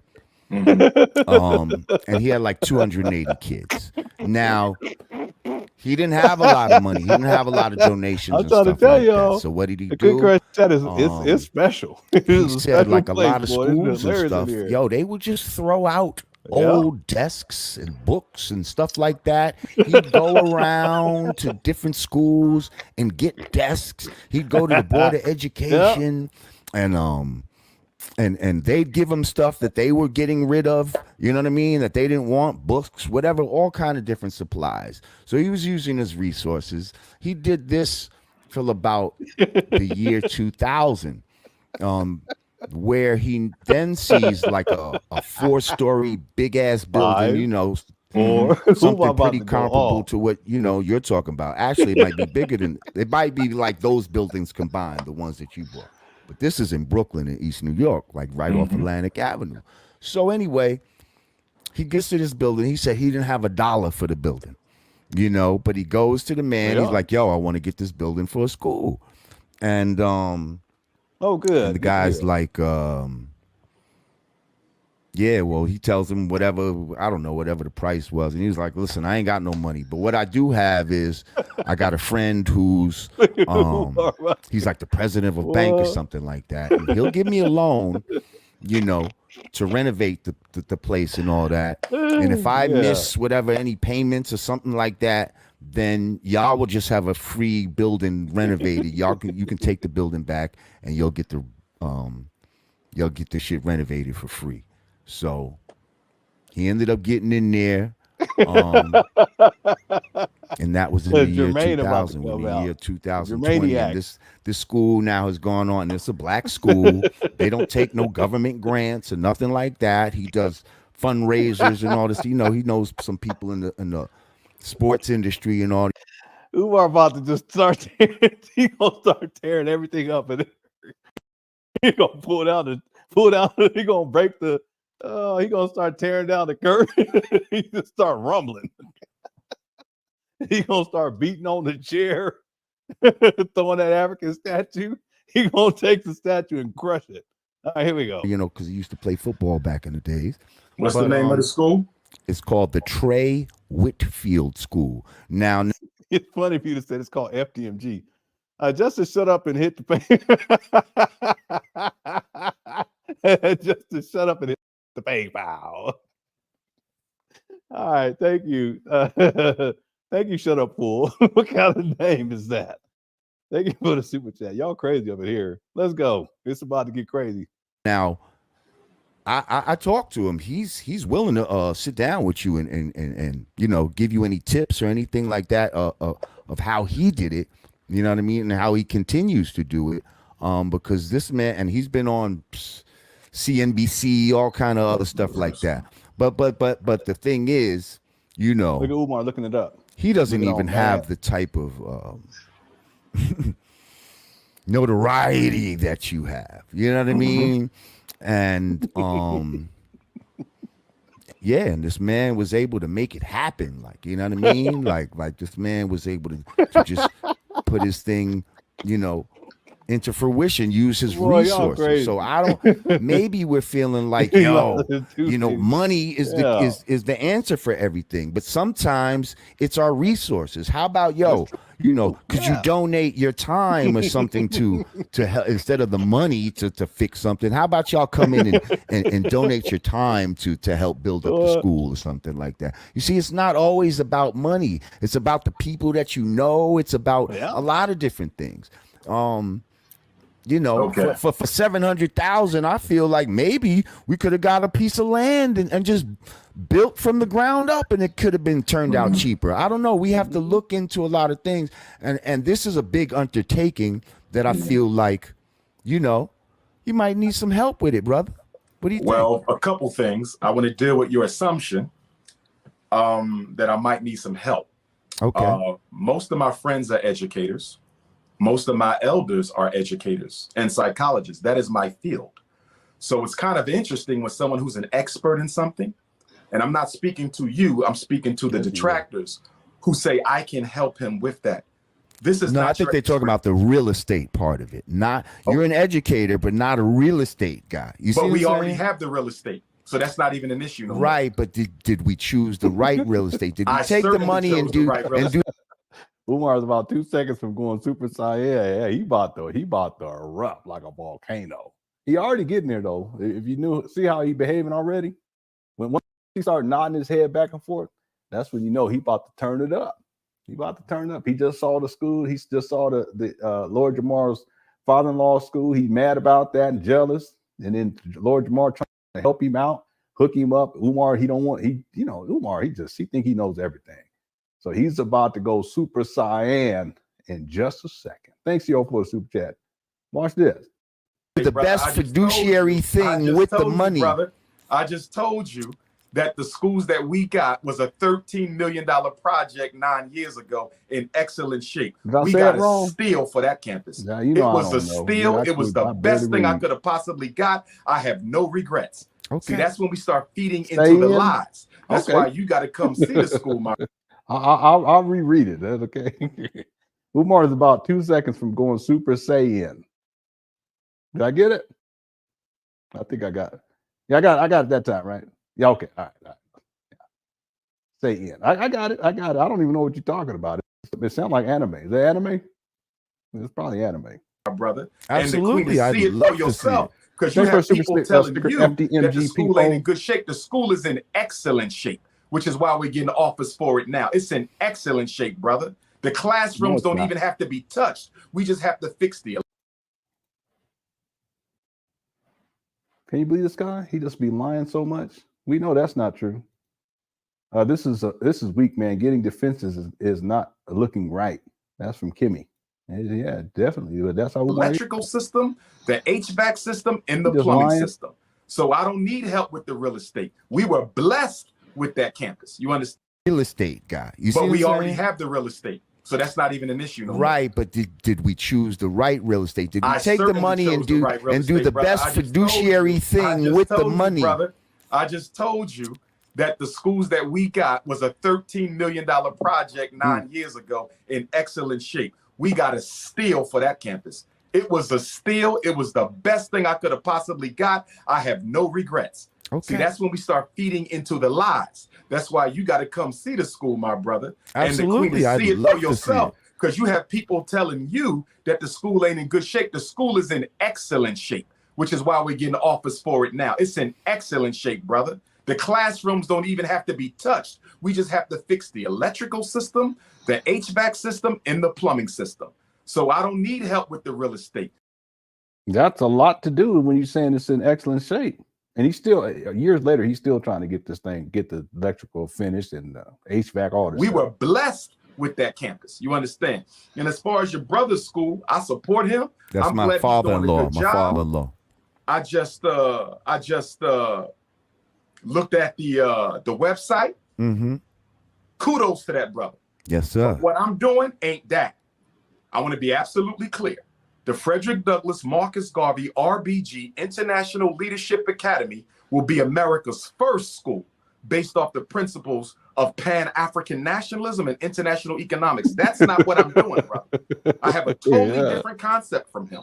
You understand? So if I The concept could be different, but the implementation of how But I it's don't put. need his help implementing, brother, because I'm a certified school psychologist and a certified school principal who's experienced, who got a whole cadre of educators. See, y'all keep making these things. He needs to talk. No, I don't. Y'all don't know who I got. But I got then everything. why is somebody, you have all these credentials, then why is this man who we don't know was able to put his school together in a few months and it's taken you 6 years, brother? 6 years is nothing for a school. I can show you 10 charter schools where the money is coming from the state and it took them almost a decade to get open, brother. You don't open up a school in a year or two. I don't know your brother's story, and I don't care to know it. I don't care to know it. Why not, though? If it could be helpful to you, why wouldn't you care to know it if it could be helpful to you? Brother, I have friends who own schools. Do you understand that?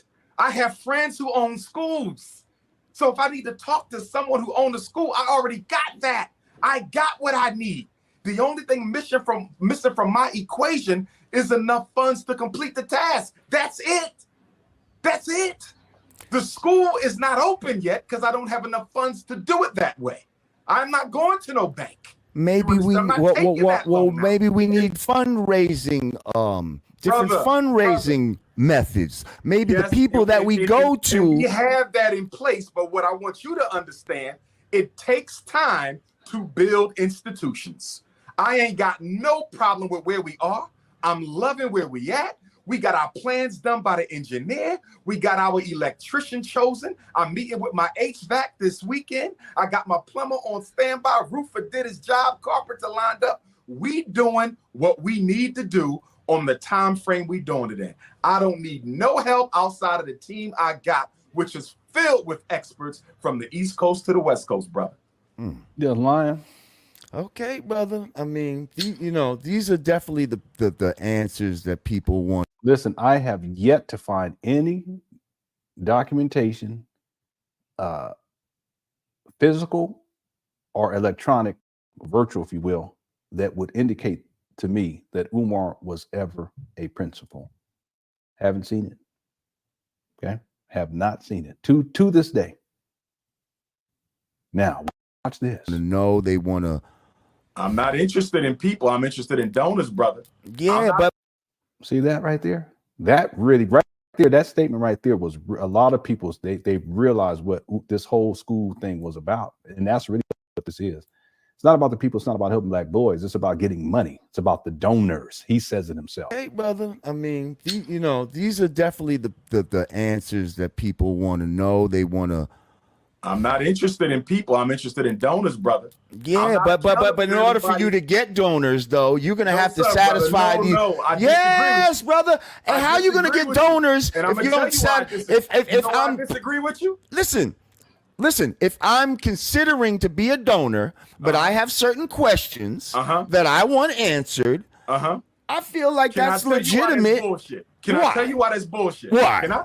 Go ahead, please. Respectfully. Respectfully. You've been raising money for 6.5 years, brother. If you ain't doing out by now, you ain't donating, and your question don't matter. I'm See, no. You can't assume that in the 6 years everybody knows what you're doing. Wait, hang on. Hang on. Let me interject here. I think donate by now, you ain't gonna donate, and that's all right with me. Lord Jamar smiling, but Rod Digger's trying to calm it all down. Now, the women, they'd be like, okay, now, come on, guys.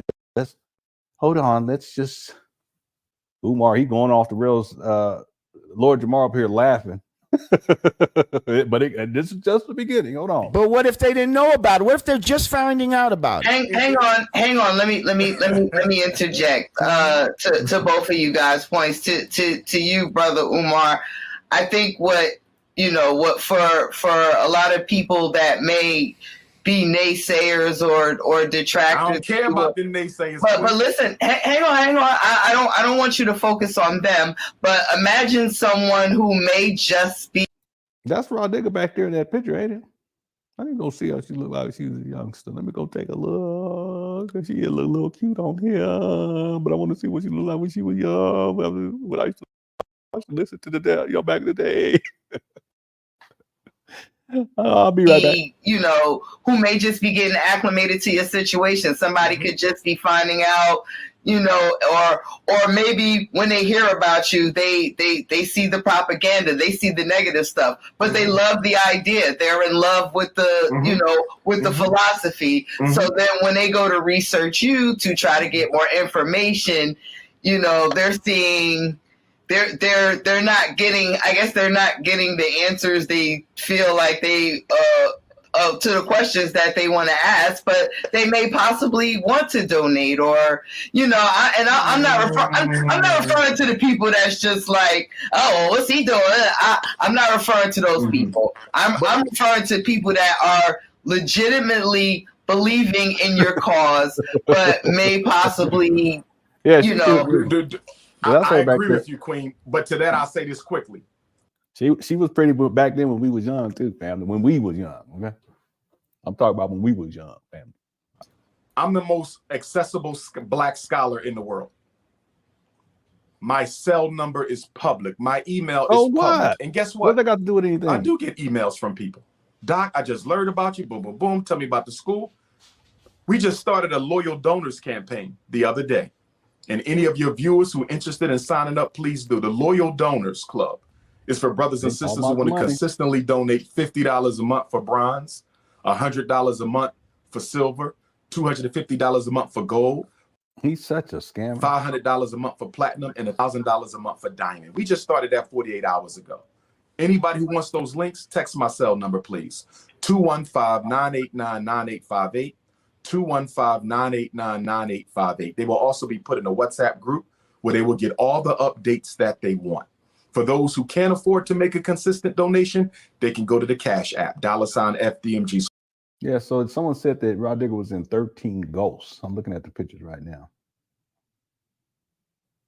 All right. School or the PayPal, FDMG Academy, or mail in the check or money order. They can text me for the address. It's also on the website. Here's what I would say to that, Sister Ra. They do reach out to me, and they do ask me questions, and I answer the questions. Here's what I'm saying. A lot of the questions that are being posed, right? And I understand where Brother Jamar coming from, because he's just being the vessel to bring it to me. I get it. Okay, I understand that. So we on the square together. But those are coming from haters. You got to understand something. I'm probably the most influential and accomplished black school psychologist in American history. Not probably, I am. I am. If you got a child in special ed, they've been ADHD, conduct disorder, I'm the person you came to. I've been doing this work for over 20 years. My name is etched in stone. There is no such thing as I just woke up and heard about you. You're going to get some people like that, but most of our people know who I am because I help them save their kids or their children went to my school. I didn't just wake up yesterday. People know who I am. I got the books, I got the articles, I got the resume for that. Absolutely. You understand? So some people just woke up though. Everybody not. But listen to me. Even if you're not in the conscious community, you know who I am. I don't belong to the conscious community. I belong to the African race. I'm the most requested black scholar in the world, hands down. That's mainstream. Yeah, but you got to understand how many people don't even but they're not know about scholars. That's what I mean. Like are so far removed from They're not asking the negative questions, Jamar. They're not. The new people are not asking the negative questions. The negative questions are the haters. But I'm saying, is it a negative question to want transparency? You see what I'm saying? Bro, to just want to know what's going on. Bro, what transparency are you talking about? We raised the money, we bought the schools. What transparency are you talking about? We raised the money, the little bit left is going to repairs. What transparency are you talking about? You think I'm gonna put the school bank account on YouTube? Well, of course not. Of course not. On Twitter? You think I'm gonna put the school bank account on Instagram? You out your damn mind. I think they maybe want more of a timeline of when it might open or something like that. Catering to the haters. Don't cater No. It's not catering to the haters. We have to. Here's what we got. Here's what we got to do, though, brother. No. It's not about catering to the hate. I'm gonna tell you what I'm doing. I'm gonna tell you what I'm doing.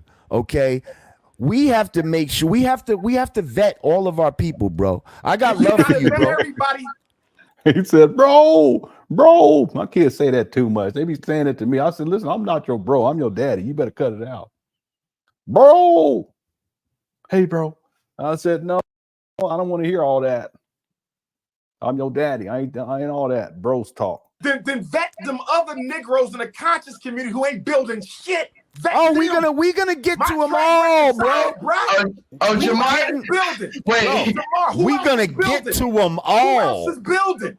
Jamar don't discriminate.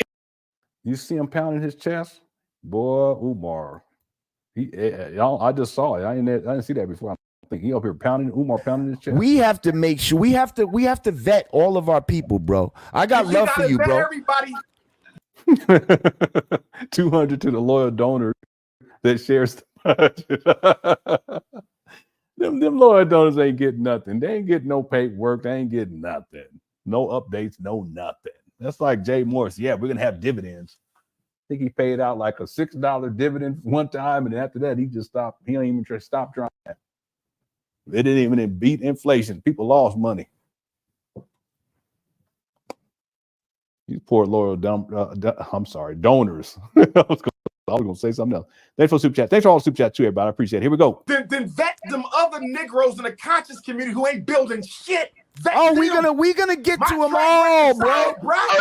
Jamar, building. wait. Jamar, who We else gonna is get building? to them Who all. else is building?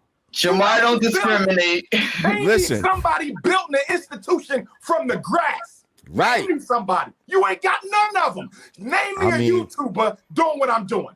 Any of them conscious dudes. Name one on my level. Name one builder. You crazy. I They can't. tie my sneaks, bro. I can't. They All ain't I can building name shit. is my How many kids father-in-law. They say? How many they kept out of jail, bro?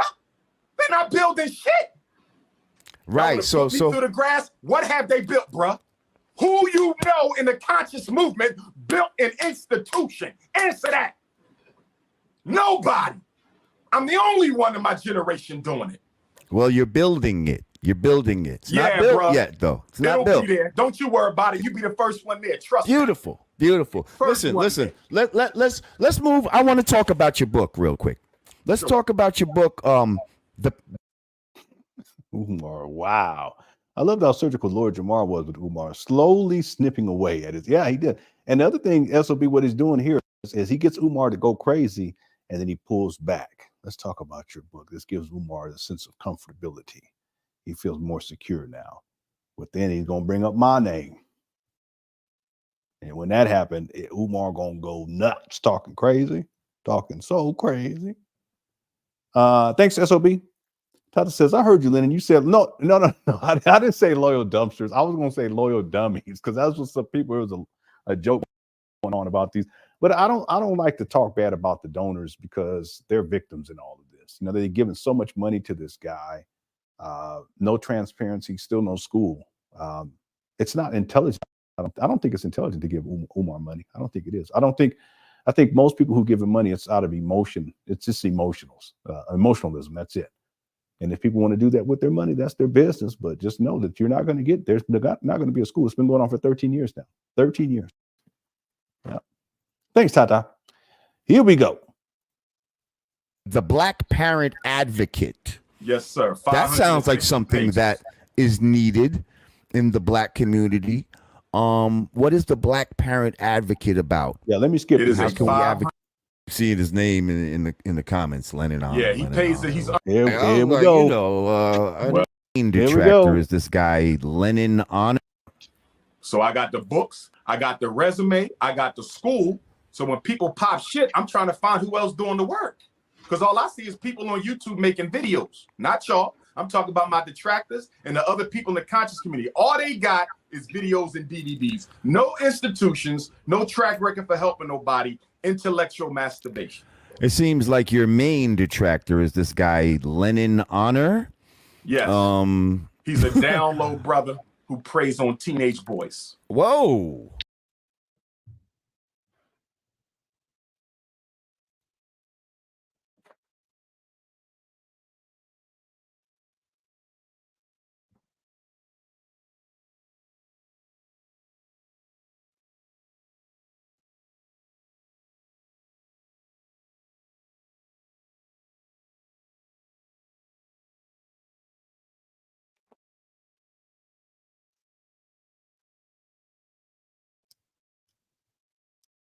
So he's calling me gay, but then he's also saying that if I'm preying on teenage boys, what does that make me?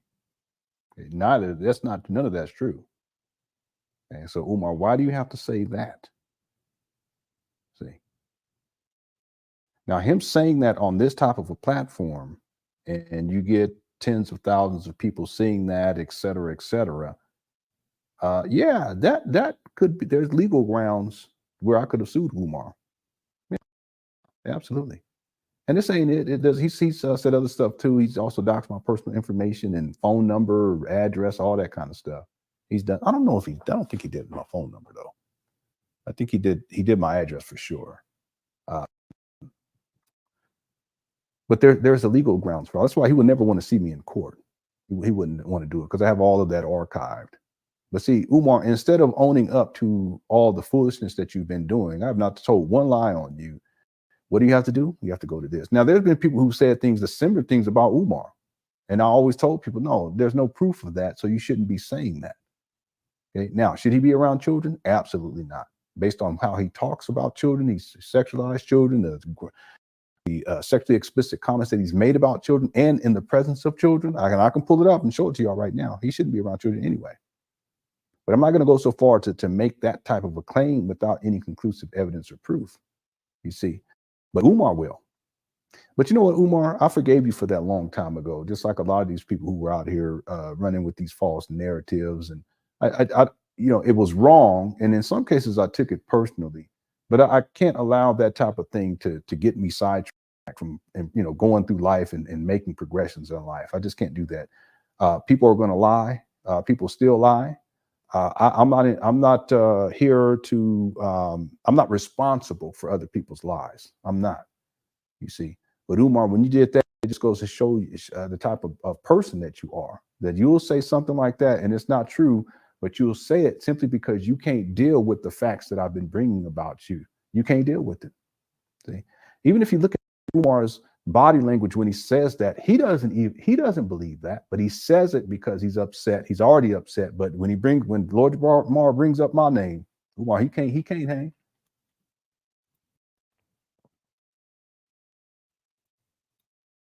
Detractor is this guy LenonHonor. Yes.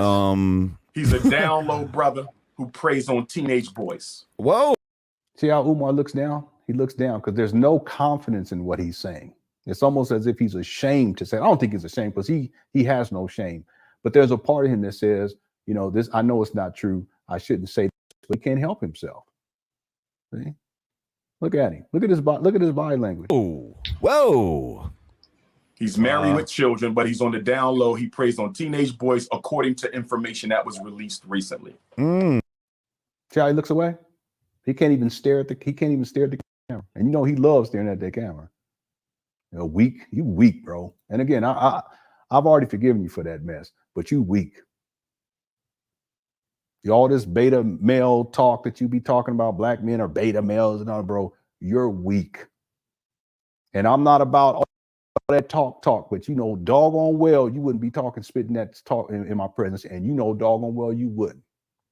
Because there ain't nothing about you that speaks to a man, a secure man who can stand on his word. You'll lower your head just like you're doing right here.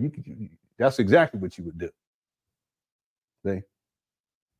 All this beta male, alpha male talk, but that right there, bro, there ain't nothing manly about saying that stuff. And you know it's not true. That's why you can't look at the camera. Look away. Look at him. And again, I'm not about all that talk, because if anything ever went down, I'm not about all that talking. I'm not. I've never been. Ain't nothing need to be said. But Umar, you know you was wrong for that. And that's legal grounds where I could have taken you to court for that. It's true. Look at him. It's a weak little corner boy. Can't even look at the camera while he says it. Look at him. No institutions, no track record for helping nobody, intellectual masturbation. It seems like your main detractor is this guy LenonHonor. Yes. He's a down low brother who preys on teenage boys. Whoa. He's married with children, but he's on the down low. He preys on teenage boys, according to information that was released recently. I don't know the man. I never met the man. All he does is make videos about another man, which is me. Right. Which was already questionable. That was already questionable. But based on information that another brother released, who I don't know either, okay, he preys on teenage boys.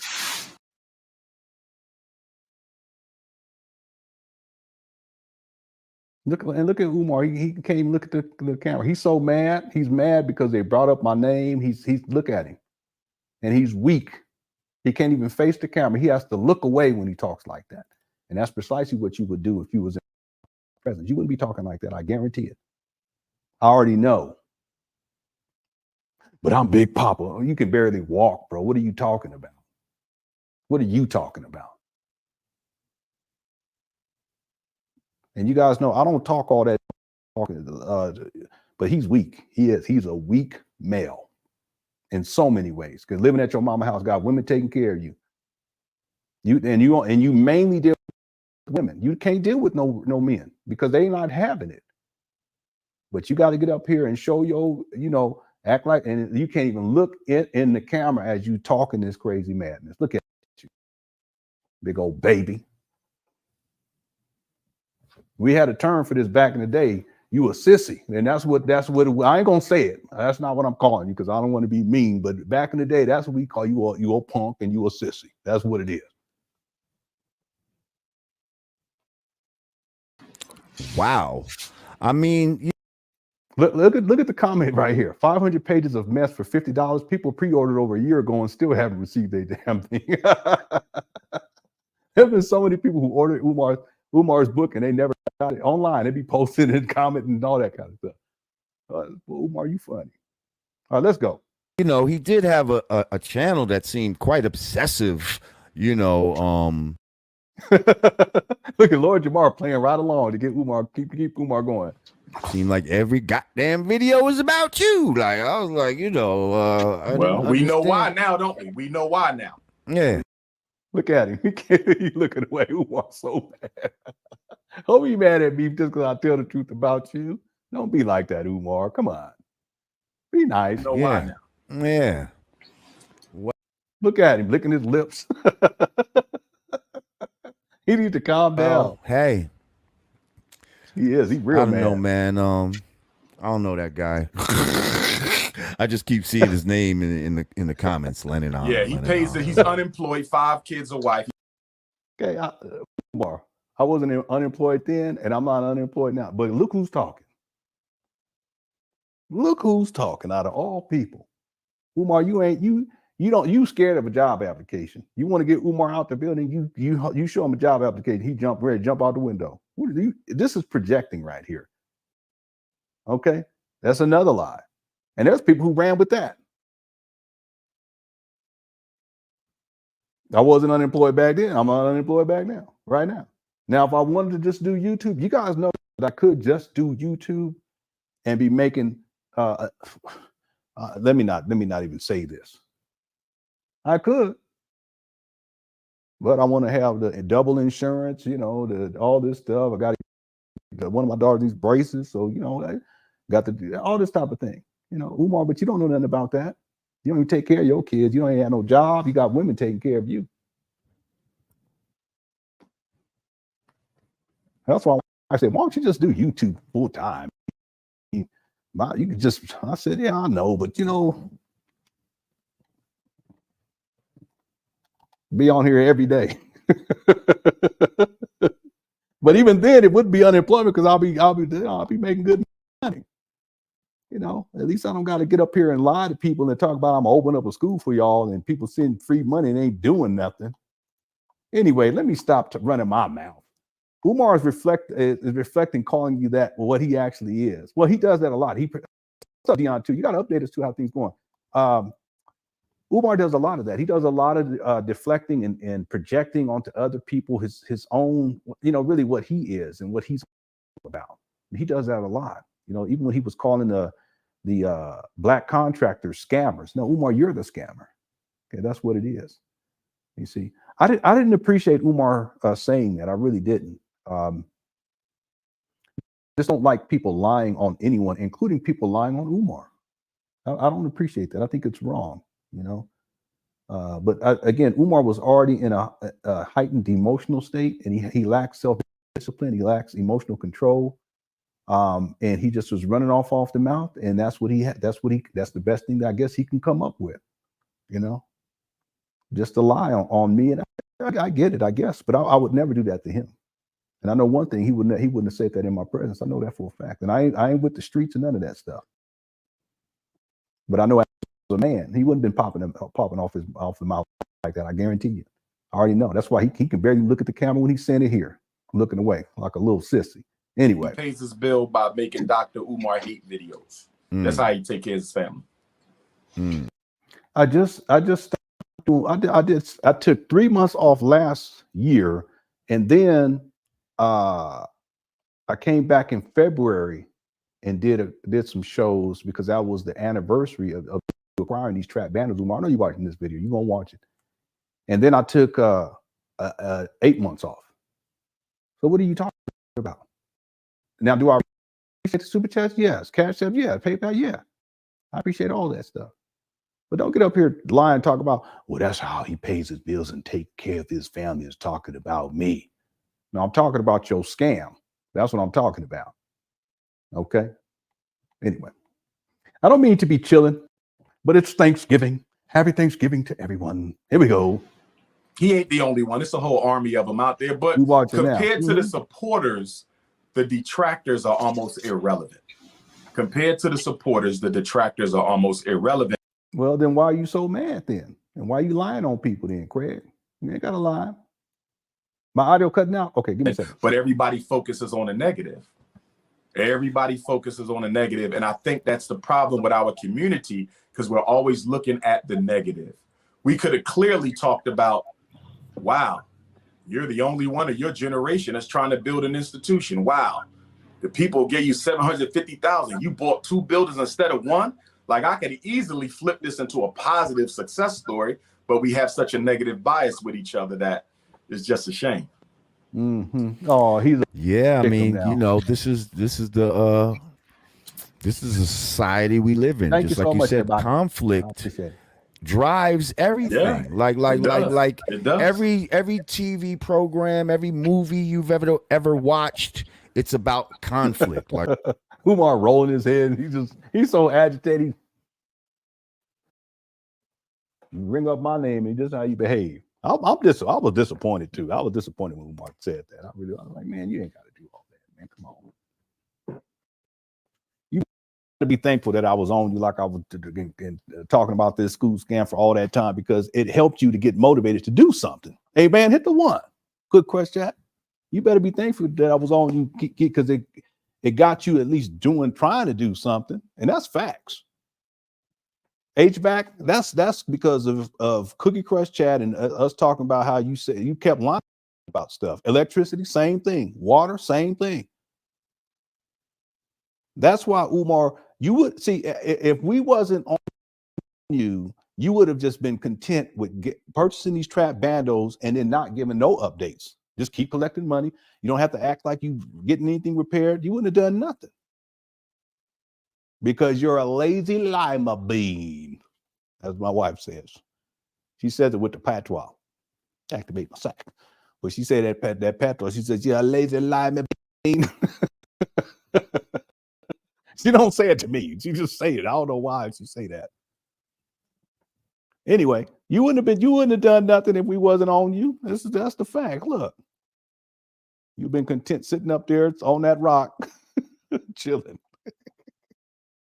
In other words, Umar, you needed the Cookie Crush chat, and you needed LenonHonor. You still do, you know. And the truth be told, your supporters need us too, because the people who sent you money, at least you're trying to act like you're getting something done because of us. So at least it makes them feel better at night. They can sleep better at night because at least you give an illusion of progress. What's up, information, man? I hope you're having a happy Thanksgiving.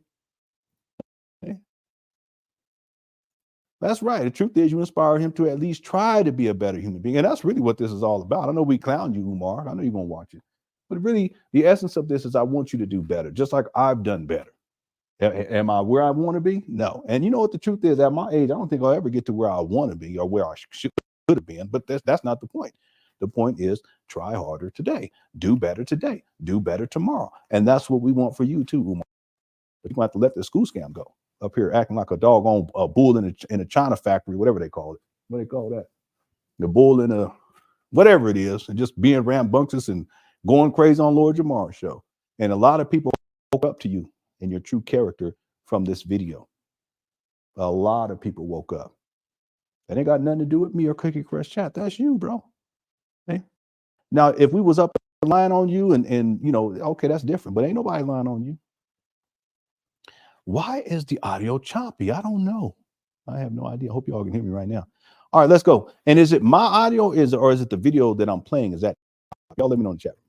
Here we go. Oh, this guy, you know, he's a drug dealer, but he wants to get out. That's a conflict right there. Like, you know. But we talking real life in the black community is conflict based and negativity based. And we have to change that. And that's another reason why the school is going to be so important, because we have to transform the way that our children think. As Frederick Douglass said, it's better to raise strong children than to repair broken men. And that is the motto of the FDMG Academy, along with the Garvey quote that without confidence in yourself, you are twice defeated in the race of life, but with confidence, you have won even before you have started. Now, when you open this, is this just for boys, or is this it's going to start out for boys, and eventually we may extend it to the Princess Academy. But boys are primary because most educational outcomes for black males in America are far more detrimental than they are for our girls. The girls are catching hell too. Make no mistake. What they do to the boys, they do to the girls.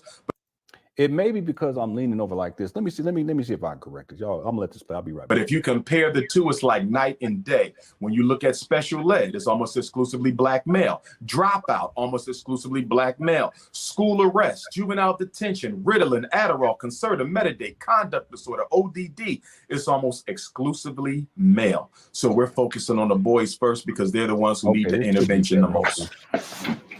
Facts. I remember in high school I was reading that. Remember, initially he said it was going to be a boarding school for boys and girls. That was the St. Paul's. See? At what? Jawanza Kunjufu, conspiracy to destroy black boys. See, Umar, if you go back to early Umar, he basically stole all of Jawanza Kunjufu's work, and then he basically repurposed it and represented it, and then he would actually dress in the same fashion, just like the Professional. And then even if you listen to his vocal inflections at that time, at least, it's Jawanza Kunjufu. It's just it's like a musician listening to Stevie Wonder and they start to mimic and sing like Stevie Wonder, but then they act like that's their stuff. They sing the Stevie Wonder song, but yeah, this is my song. No, but that's what Umar did. Precisely what he did. Black Boys 1 and 2. I think I read them all. That just really was enthralling to me, and I was like, damn, I'm one of the boys they making a conspiracy against. Like, this is exactly for me. Like, I see the little shit that they did. I mean, that is definitely to be commended. If we get this school up and running and you absolutely, man, it is to be first commended, of all, because it is about building. It ain't no ifs. Ain't no ifs with me. Let me just tell you. We have a thing in 5% Nation called Love, Hell, All Right. In order to have love, you got to go through hell for things to be all right. You see what I'm saying? Like you got to go through that fire. You got to go through that fire in order to come through the other side purified. You see what I'm saying? So don't always look at the fire as a bad thing. You understand what I'm saying? We all need that purification. I ain't got no problem with the fire with the bad thing, but when you get the same questions 10 years straight that you answered 1,000,000 times, anybody can understand somebody's patience growing weak. Now you answering it the same stuff. Now you answering it in the right place from the right people, and you know. Man, you got to just let the people decide. The people. You think the boys will fly better? Yeah. Hopefully, I mean, they're gonna decide for themselves. But let's see Umar start scratching, itching and scratching. Boy, look at the fire as a bad thing. You understand what I'm saying? We all need that purification. I ain't got no problem with the fire with the bad thing, but when you get the same questions 10 years straight that you didn't answer 1,000,000 times, anybody can understand somebody's patience growing weak. Now you answering it the same stuff. Now you answering it in the right place from the right people, and you know. Man, you got to just let the people decide. The people and hopefully people don't decide for me. Hopefully, I decide. For they're gonna decide for themselves. And my supporters, not no nine. Well, that's like what I'm saying. And hopefully your supporters, haters, bro. You catering to the hate. No. No. We're Well, not let getting me into the hate. I have to ask the hard see the questions, comments bro. popping up. I mean, it's all I can handle it. Well, let me say this with the utmost respect. I do believe that you are getting questioned because this is a wonderful thing. This is a commendable thing. Overall, I would be ecstatic to see this come to fruition sooner than later, and I think that is the sentiment of most people. On a positive perspective. So, I will be sooner until we get the funds, babe. So is there? Okay, look what someone said right here. Let's see. LenonHonor.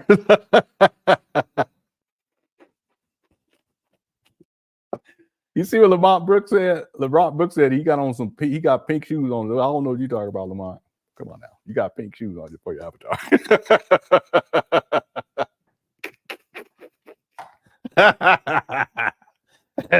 But this is the point, though. This is what I'm saying.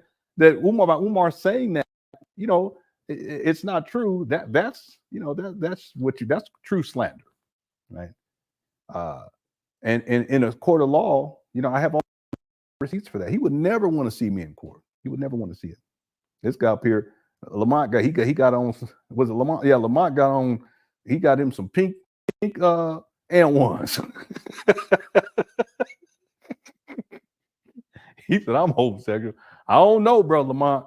I don't know. You the one that got the pink and ones on, but let's go. Is there funds for that? It's coming. Is there like a guesstimate number? Like if you had to just throw a number out, like we could at least get like a small classroom going if we had XYZ. No. The Honorable Marcus Garvey building has 10 classrooms, 2 bathrooms, about 4. You got some pink ballerina shoes. 4 offices, teacher's lounge, computer room, mechanical room. The whole building going to be operating at the same time. See, let me say this, and I don't disagree with you at all, Queen. But let me say this. I got a serious problem, not with y'all. Yeah, I got a serious problem with the start small Negroes. Get a class. I'm not doing that. Because our children deserve better than that. Did you start small when you got that Mercedes? Did you? What? By the way, I have a video where Umar says that we're going to start small and grow it bigger. Hit the one. Basically, he just didn't want to get help from Lord Jamar. Lord Jamar talked about how his father-in-law was successful at what Umar is trying to do or not trying to do. We did it with less money, and now he has several schools. His father-in-law successful too. You go online and look it up. It's legit. Umar don't want to hear all that because he gets jealous. He feels like he's inadequate, which you are. You don't know what you're doing. Okay, well, you know how to collect the money, but you don't know how to put together a business plan, or you can't put together a proof of concept. You're talking about we want to open a school in Africa, FDMG in Africa, but you can't even get the boards taken off the windows up there in Wilmington. What you talking about? You see? There you go. Start small when you moved into the white suburb? Did you start small when you spend $2 billion with Nike? Did you start small when you spend $1 million at McDonald's? Did you start small when you spend $11 million with Quaker Grits? We don't start small when we go shopping nowhere else. $30 billion on weave and perm. We didn't start small, but when it comes time to save our children, when it comes time to give Black boys a new reality, when it comes time to give our Black girls a better chance at life, we got to start small and crawl before we walk, but we don't do that with nobody else. Umar actually said we got to crawl before we walk. Didn't I play that earlier? Hit the one. Wasn't that with the Mike Nice video, whatever the guy's name is? Isn't that what I played earlier? I could be mistaken. I thought that I played that segment when Umar said we got to start small and grow it, something to that effect.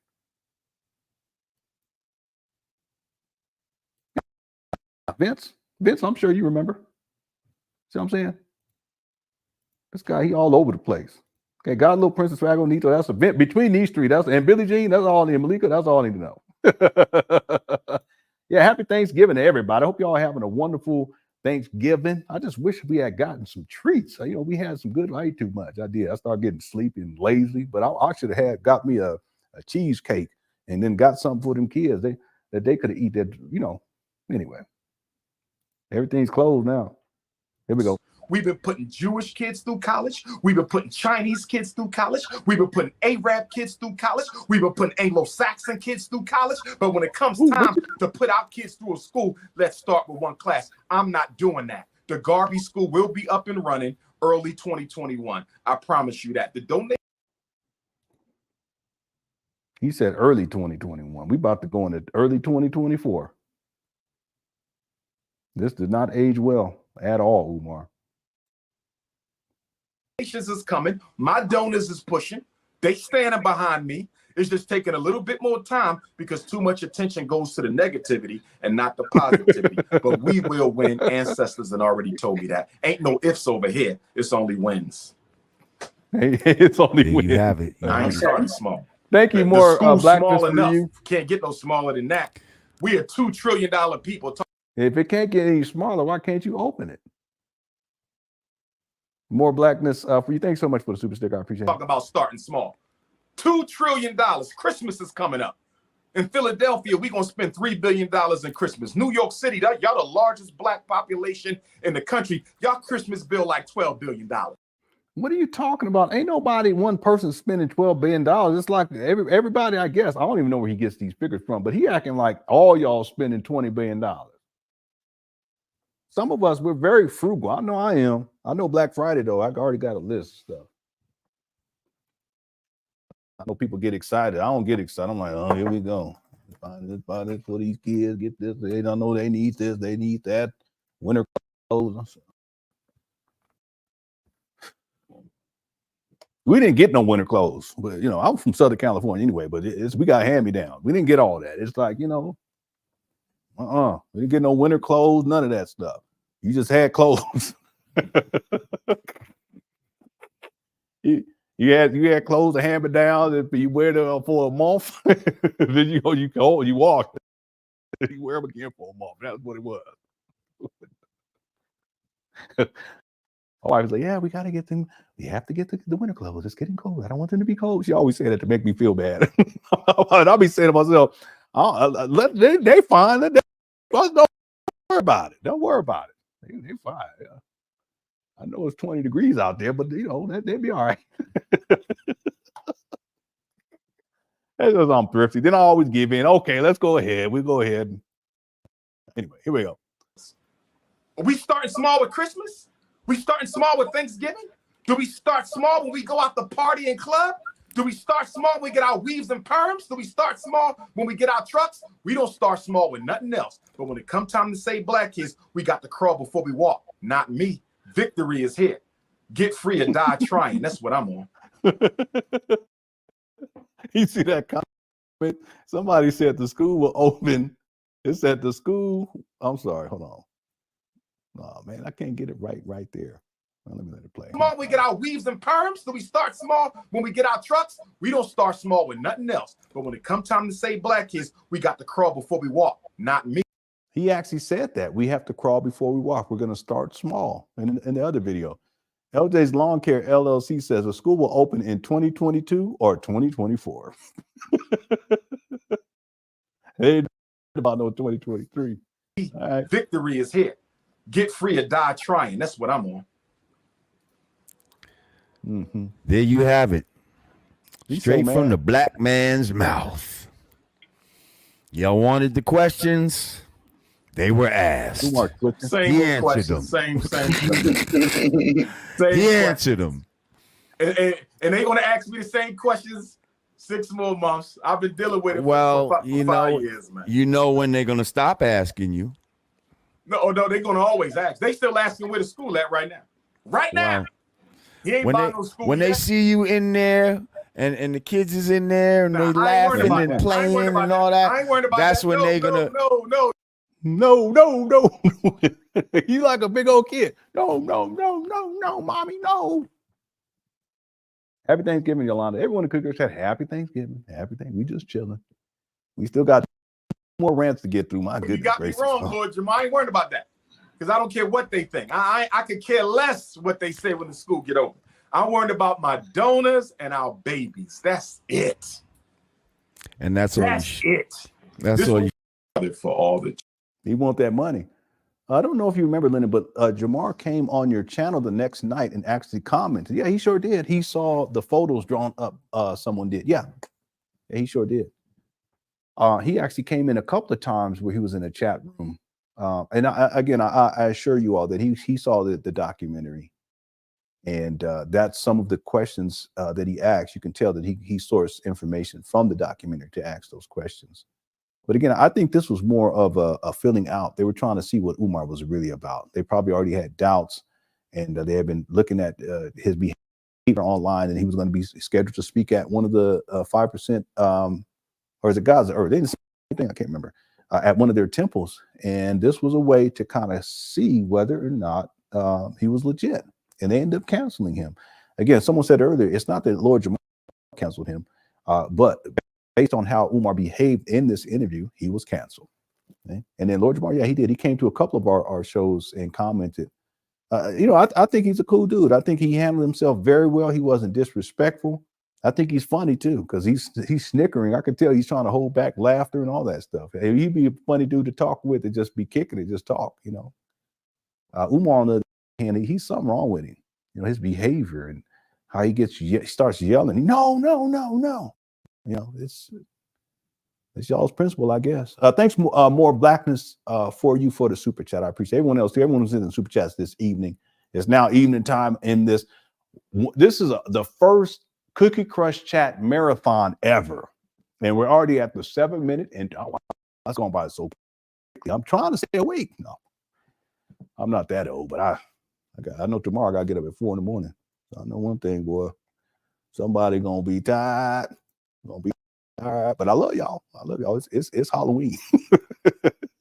It's Thanksgiving. All right, here we go. Children who would need. How are they going to find out which one of us going to get that scholarship? Out of that, literary skill has went out the window, or things happen automatically. Brother. Y'all coming alone, or don't bring none of them haters with you. You gotta show patience, brother. Like, are we starting small with Christmas? We starting small with Thanksgiving? Do we start small when we go out the party and club? Do we start small when we get our weaves and perms? Do we start small when we get our trucks? We don't start small with nothing else. But when it comes time to say black kids, we got to crawl before we walk. Not me. I'm asking you. No, they're going to always ask. They still asking where the school at right now. Right now. Wow. He ain't buying no school when yet. they see you in there and the kids is in there and they laughing and playing and all that, I ain't worried about that's that. when they gonna. No, you got me wrong, Lord Jamal. I ain't worried about that. Because I don't care what they think. I could care less what they say when the school get over. I'm worried about my donors and our babies. No, I'll be fine. It's just the following day. That's when it's going to be a mess. I'll be fine for tomorrow. And that's all. That's all you should worry about. I suppose. This will be the first school in American history that was built with a contribution from every African community in the world. First one. Our donors, Africa, Europe, Caribbean. No, Daddy, no. Built with donations from every African community in the world. We good. I just get a little impatient with the same stuff over and over. I hear you, brother, but you gotta show patience, brother. Like, brother, I've been patient long enough, bro. I know. Same questions. We got love for you, bro. I ain't gotta be patient no more. Yeah, we've never asked you here before, but But I'm sure if you've seen any interview I've been on, it's the same questions like they've been asked. Like maybe we could get some new ones or something. I'm not knocking you. I'm just saying. Well. What would you like to touch on before we go? Like, is there anything that you would like? I wish they would ask me about this particular topic. Here's my issue with the interview. What do you think about vaccines, brother? No. Let me say this, please. Here's my issue with the. See, Umar want to keep going. He can't because he already done acted a fool. Interview community. Right. I'm the only one of my type. I'm the only school psychologist in the conscious community. I'm the only one. I'm the only independent revolutionary one in the whole nation. We could have talked about what parents can do to keep their kids out of special ed. We could have talked about what they can do to change behavior. We could talk about what they could do to intervene with suicide. There's so many different positive, progressive topics that we could have covered to really help parents, really help educators, really help our children. And we dedicated so much time to the same old played out, worn out ass questions from the haters. That's what bothers me. It's only one of me, bro. You got a lot of people talking about ancient Kemet. You got a lot of people talking about consciousness. You got a lot of people talking about health. But when it comes to the school psych piece, I'm the alpha and the omega.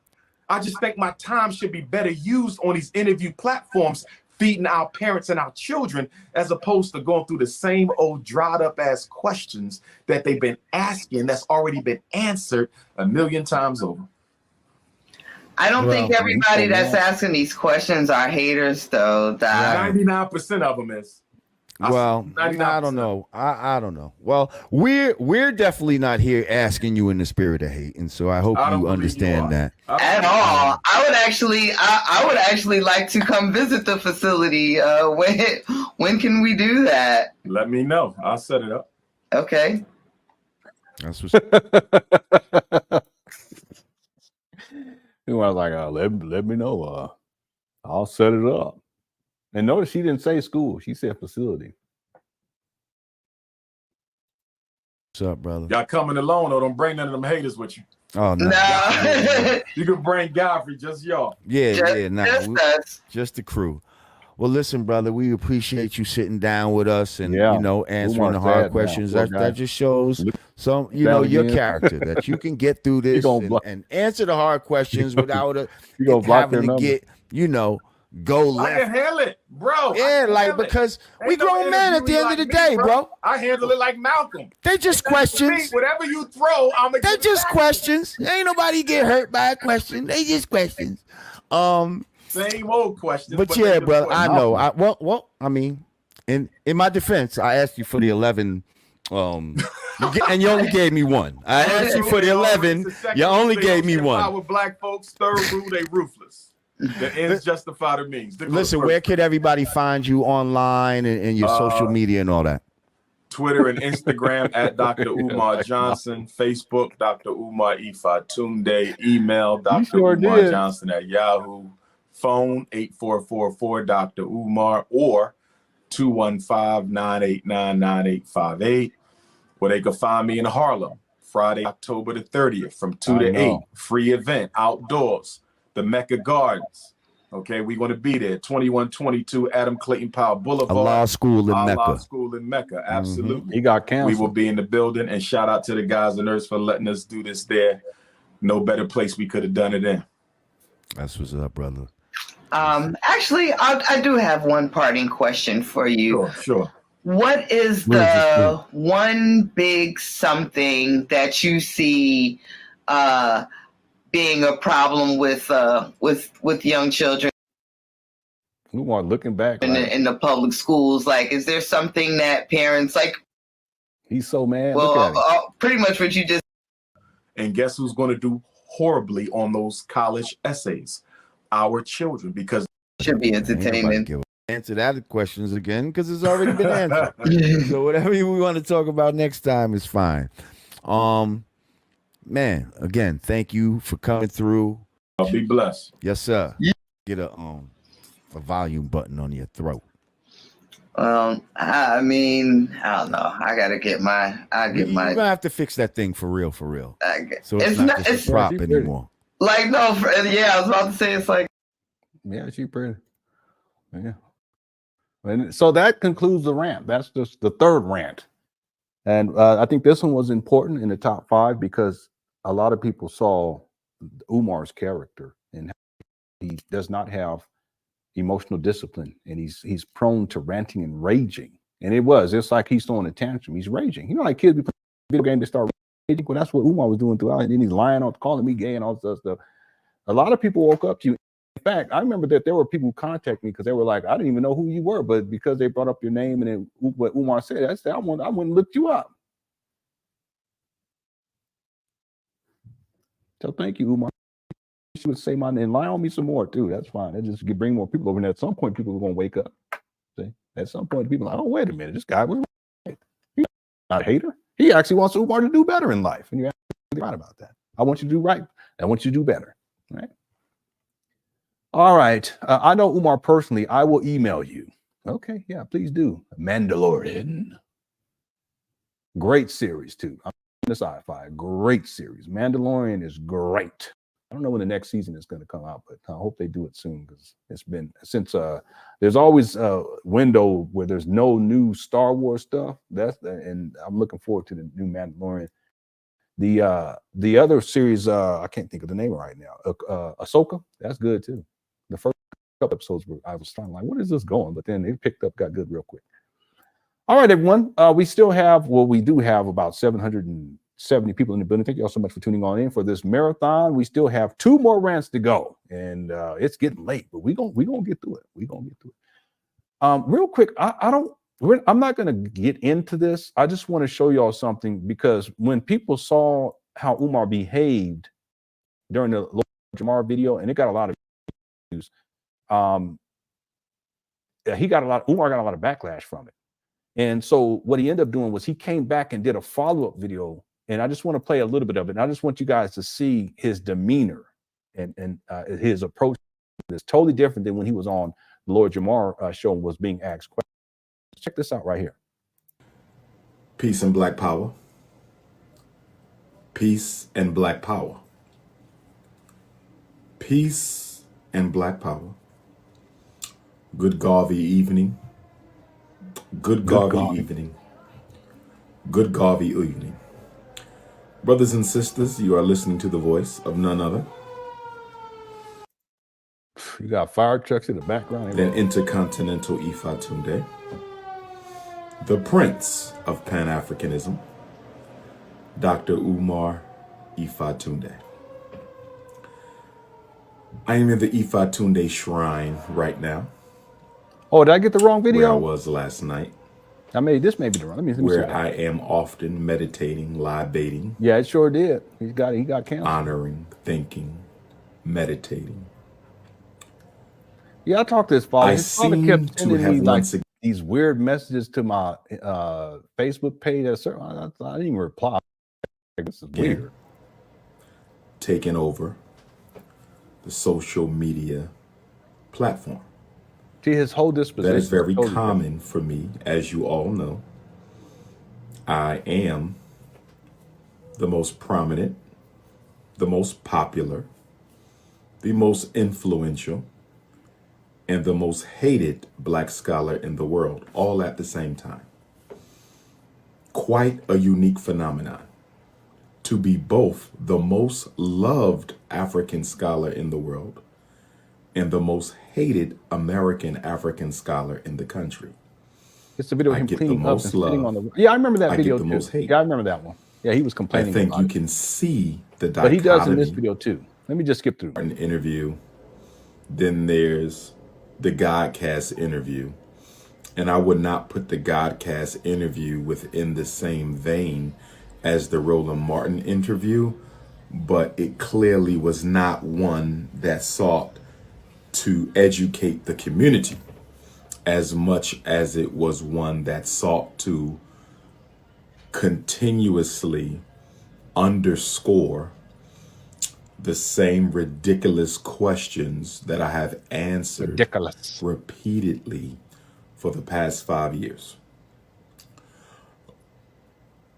I guess for me, one of the frustrating things about doing interviews is when you get questions, not just that you've already answered, but I would probably venture to say getting questions that the person answering the question, asking the question, probably already knows the answer to.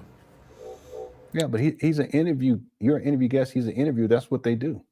Anyway, you see the difference? And there's other videos too, because he took shots at Lord Jamar for many times after this. This is just one of the subdued versions of this, but he's done stuff. He's just running off his mouth.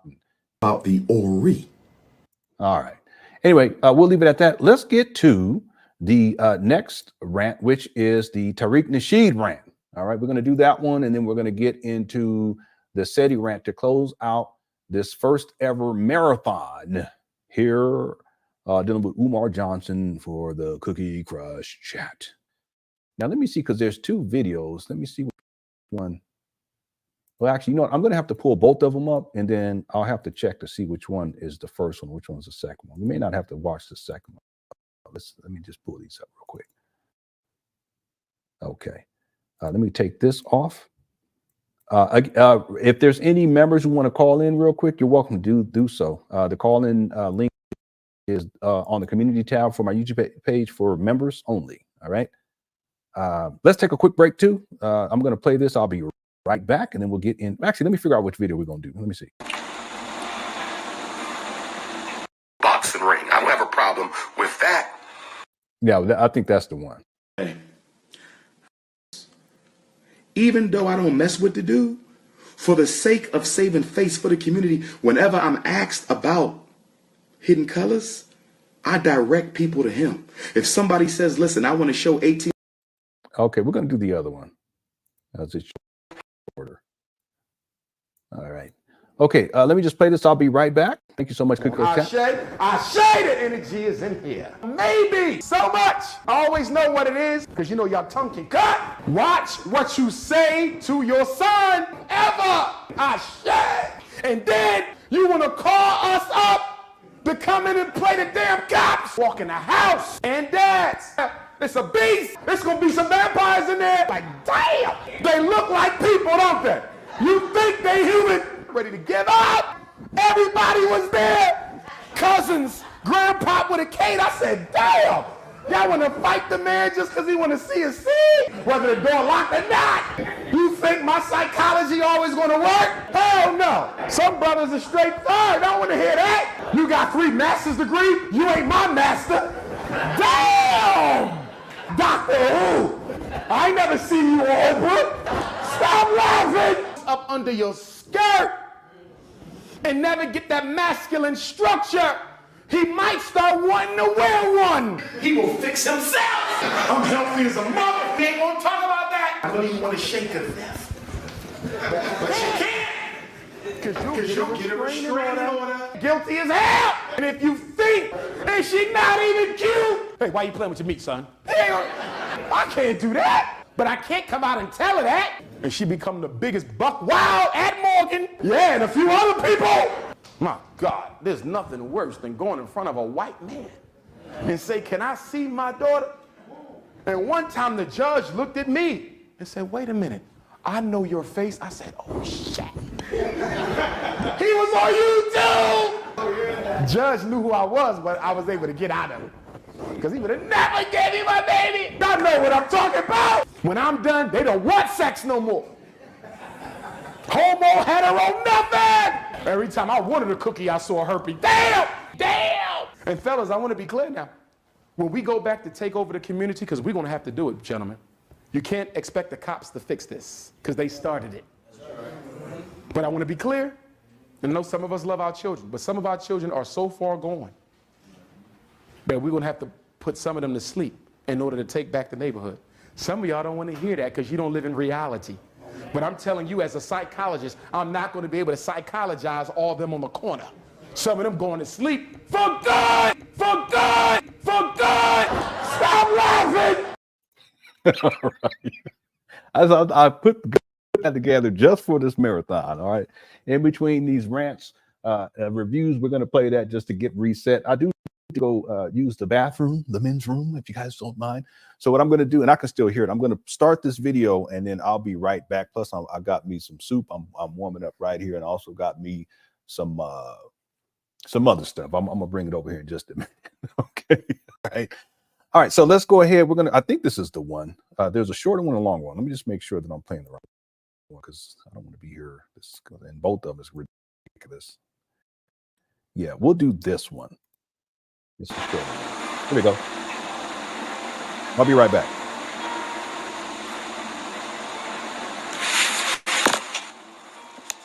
Dang, leave me alone. All right, yeah.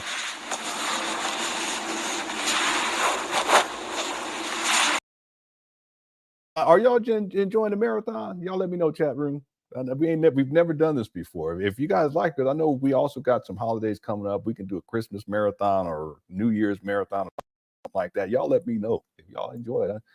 I'm enjoying myself. All right, let me let it play. I'll be right back, and I will wash my hands.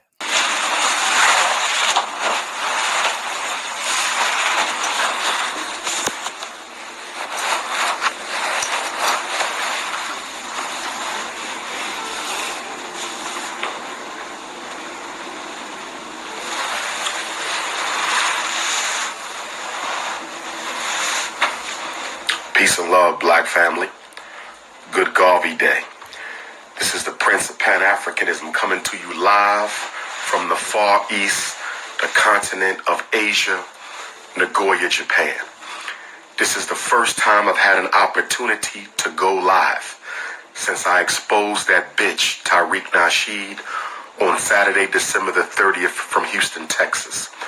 Right after I exposed that con artist, Instagram disabled my live function.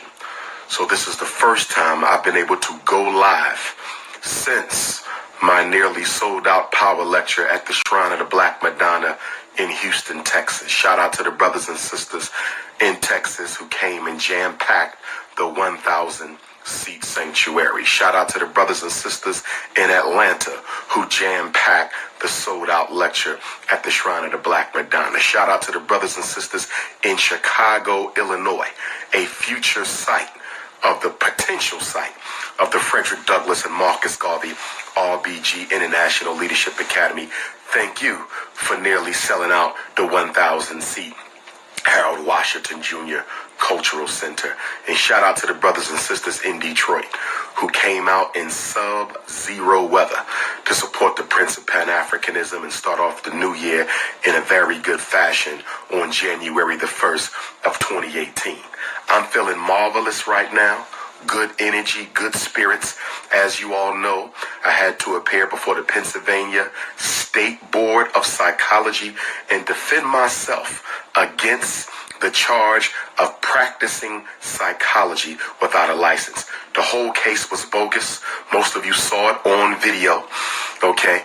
And what you need to know most importantly about that entire case, what made it more bogus than the Breakfast Club videos, what made it more bogus than the 2014 website screenshot, what made it most bogus of all is the fact that the prosecuting attorney should have known, and I do believe the hearing officer may have known, that according to the Pennsylvania Code, and I posted this on my Instagram and I've tweeted this as well because as you know, I'm still under suspension for Facebook. I am still under suspension from Facebook, but I posted the Pennsylvania State Code that says a certified school psychologist, which I have been for nearly 20 years, a certified school psychologist can practice privately if they are employed by a public school. Let me say that again. A certified school psychologist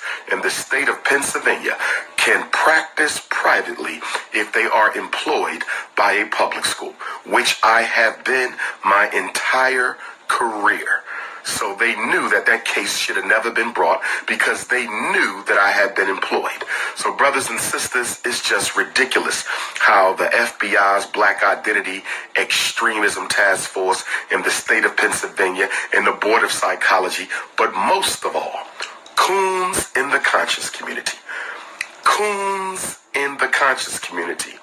Okay, it just shows how thirsty and desperate they are for the destruction of the only true scholar, certified scholar, credentialed scholar in this country who is putting in the work, not the videos, not the documentaries, not the live feeds, not the lectures, but putting in the grassroots work to save our children. Let me be clear. I am the only. Well, I tell you. Okay, I'm back. Real quick, I heard it while I was upstairs, but let me ask, when he said this in the beginning, did he say that he had already done a response video to Tariq, or is he saying this is the first time that he's doing a response video to Tariq? Let me know in the chat room, because if he said that this is the first time he was able to go live since he already responded or went off, responded to Tariq's roast to him, then we should go back and look at the other video. Okay, so let me know inside of the chat room. Hey, this is we're on number 4. This is 4. This is the Tariq Nasheed rant, and then the last one will be the SETI rant.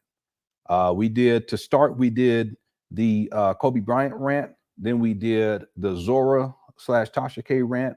We just got done with the Lord Jamar rant, and then now we're on number 4 of 5, which is the Tariq Nasheed rant. And after we finish this, we're gonna close out this marathon with the SETI rant.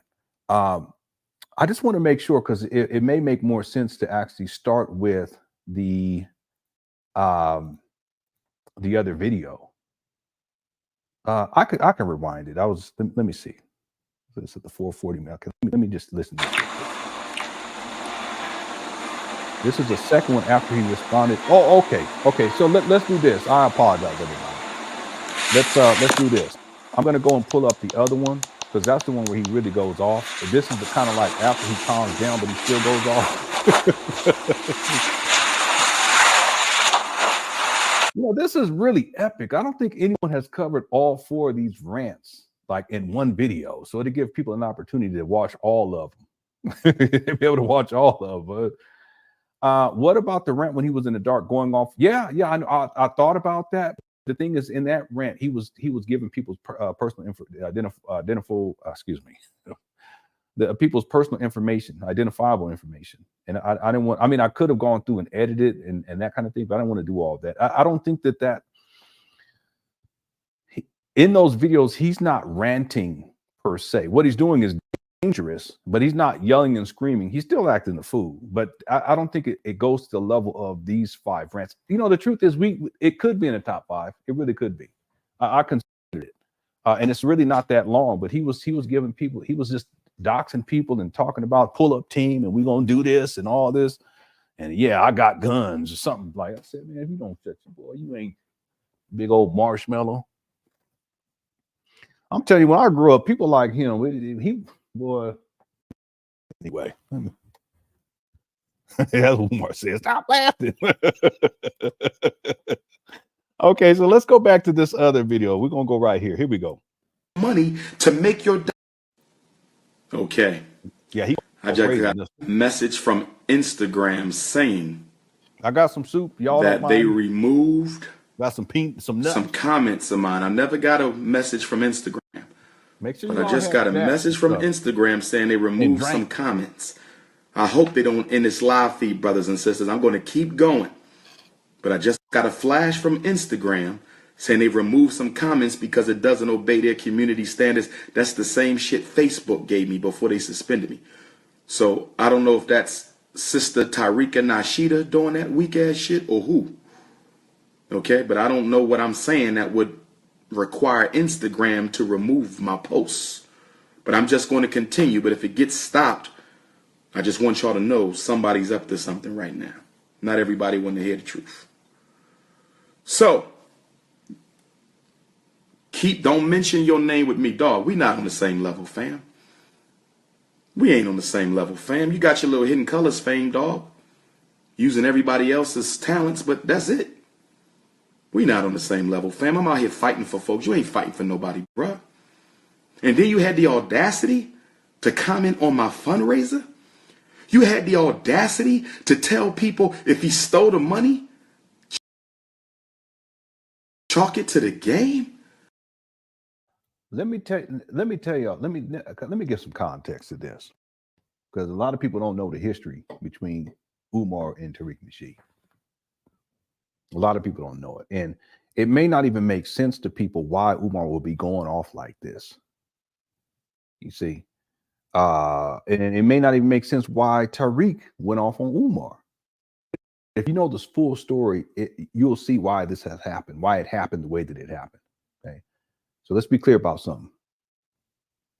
Tariq put Umar on.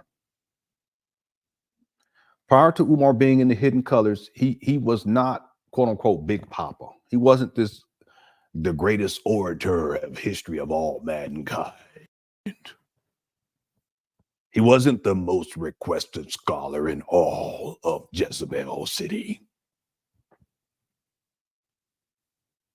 He wasn't the Prince of Pan African Pizza with jalapenos and chicken gizzards. He wasn't none of that. He was basically another one of these black conscious bums. I'm sorry. I had to do it. I like this backdrop. My daughter was like, let's leave the couch like, but I said, baby, how y'all gonna watch TV? Let's get another couch and turn it this way. Shopping like a millionaire. Yeah, right. he was struggling. You know, he was doing struggle lectures. Umar was selling DVDs,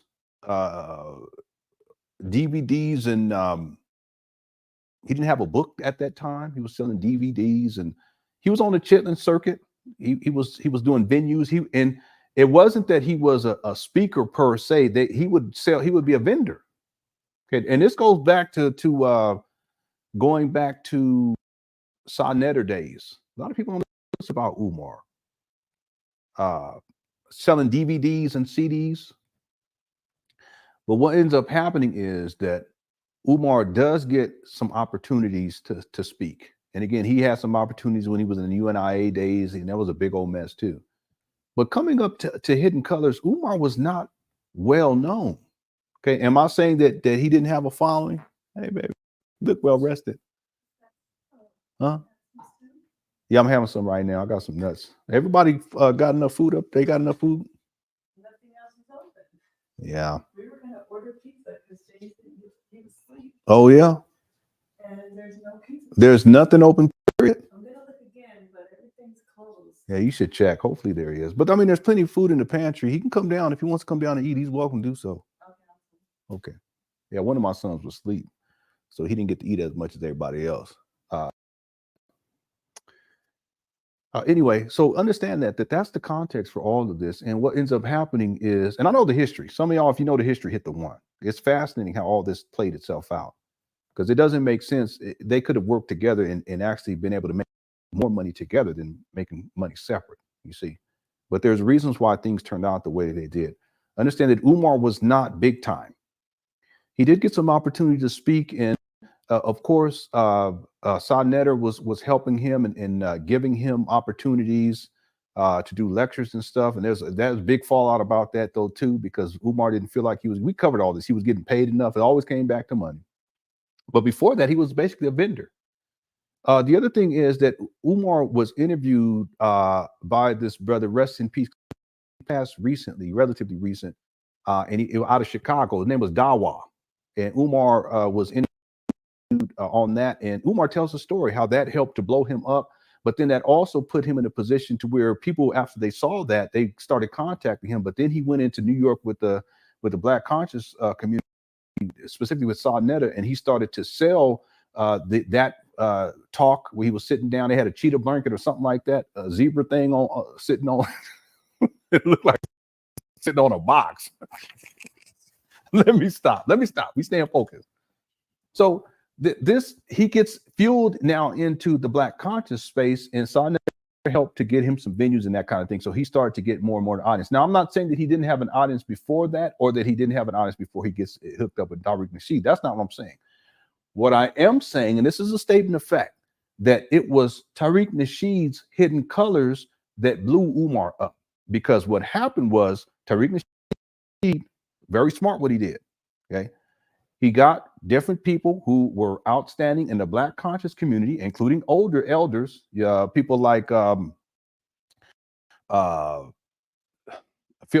Valentine, you know, these type of people, and he puts them in the film, and they bring Umar on too. Now, Umar did, by that time, he had a larger following because he'd been dealing with Sonnetter, and he was doing his talks and all that kind of stuff.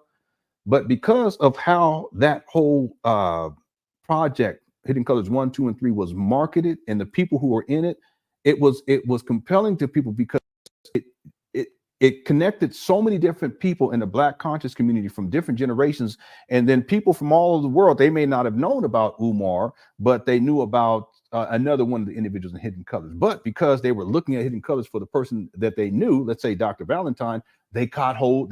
Oh, look at this young guy, Umar, at the time, right? Same thing. There were people who were looking just for Umar, but they happened to see these other people, you know, that they may not have known about, or they may have known a little bit about. But what happens is that the marketing and how this was all put together was quite ingenious, in my opinion, because it was able to tap into different generations of people who were into quote unquote Black consciousness. And you had people who've been around, let's say like Dr. Valentine, for decades at that point.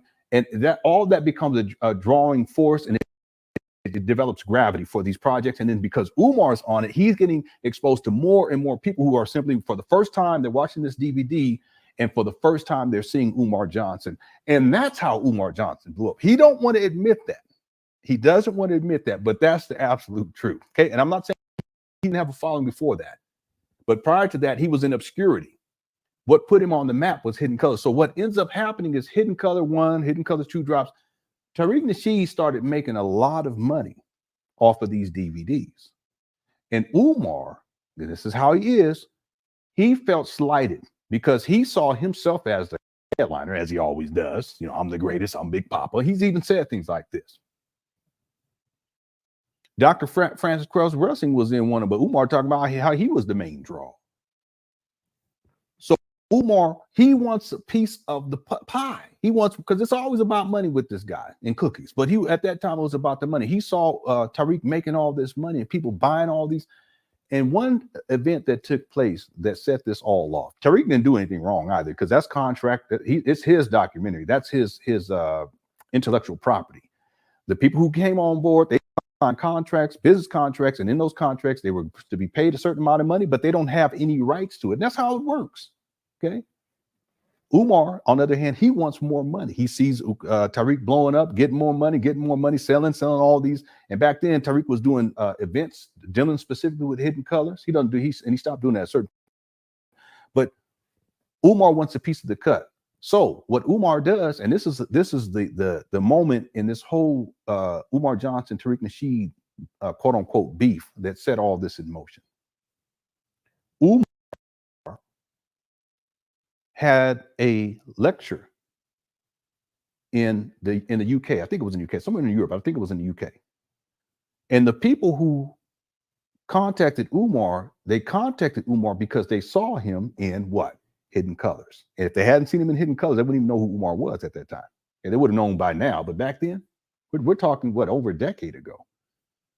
So the people, they want Umar to come over and speak because they saw him in Hidden Colors. They was like, oh, this guy's great. So they want to bring him over. But Umar wanted to take it a step forward. What he wanted to do was he wanted to bring Hidden Colors over to the UK as if it was his project. Play Hidden Colors or segments of Hidden Colors and then give his talk based upon what's in Hidden Colors. But it's not his intellectual property. So he wants Tariq to give him free copies of the DVD so that he can take them over there. And he explained all this stuff and give them so they can do a screening of it. And then he can give his talk as if Hidden Colors is all about him and he's Hidden Colors and it's his intellectual property, which it was not. So he wants Tariq Nasheed to give him some copies, but Tariq ain't having that. Tariq, I think it was, if my memory serves me, Tariq was like, well, you can pay for some. If you want to buy some and take them over and sell them, you can do that. Okay, I get that too. But Umar is upset now because Umar, he had already made arrangements with these people over there and he already had told them that this was going to pop off and that he was going to send an advanced copy and that'd be the screener copy and then he'll have it. But he didn't have the right to do that. But he gets upset because Tariq Nasheed doesn't do what Umar. But see, what the thing is, Umar, the reason why he wanted to do that was because he wanted to use the gravity and the leverage that was Hidden Colors as a tool to promote himself in the UK and get more following, but also make more money because he wants to sell DVDs while he's out there.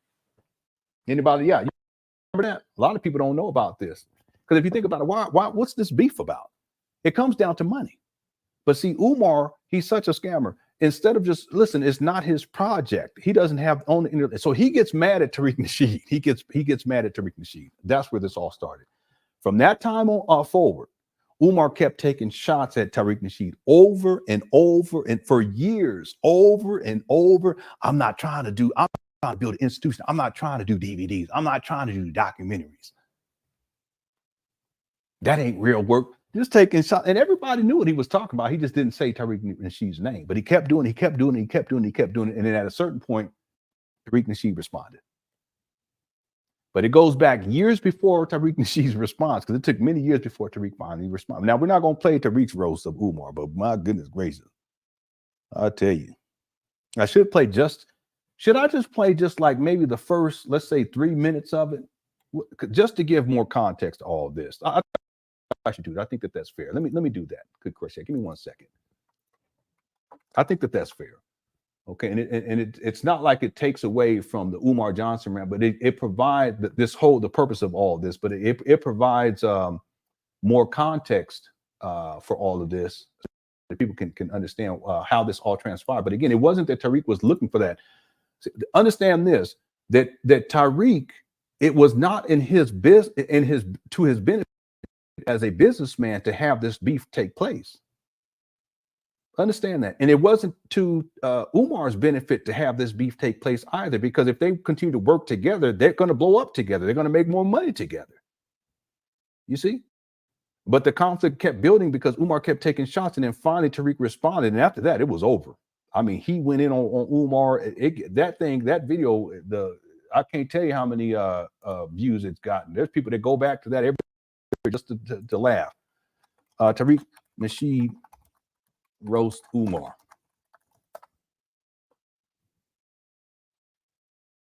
Yeah, this is from it has 878,000 views. It's from 5 years ago. We're gonna play. It's on Tariq Radio. We're gonna play just a little bit of this, okay? And Tariq Nasheed, he was mad in the video, but again, Umar had been taking shots for years at Tariq. All right, here we go.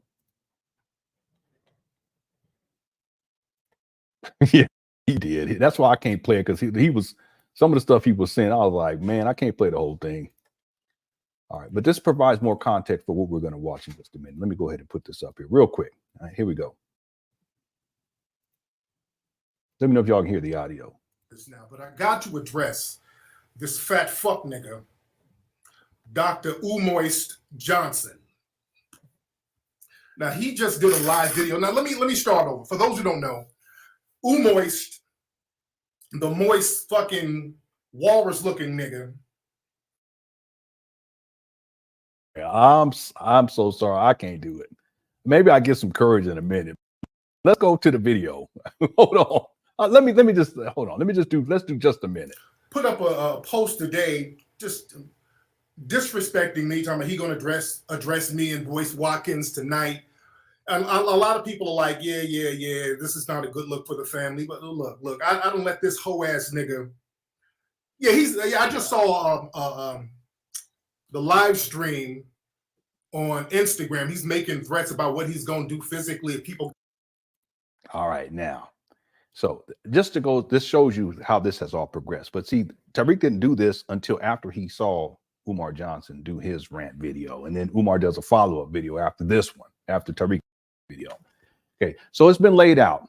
I don't think we need to come back to this. I wish we could, because it was, I mean, I don't really wish, but the time, we got to stay focused, because we got still one more rant to go. That's the setting rant, and that's the epic one.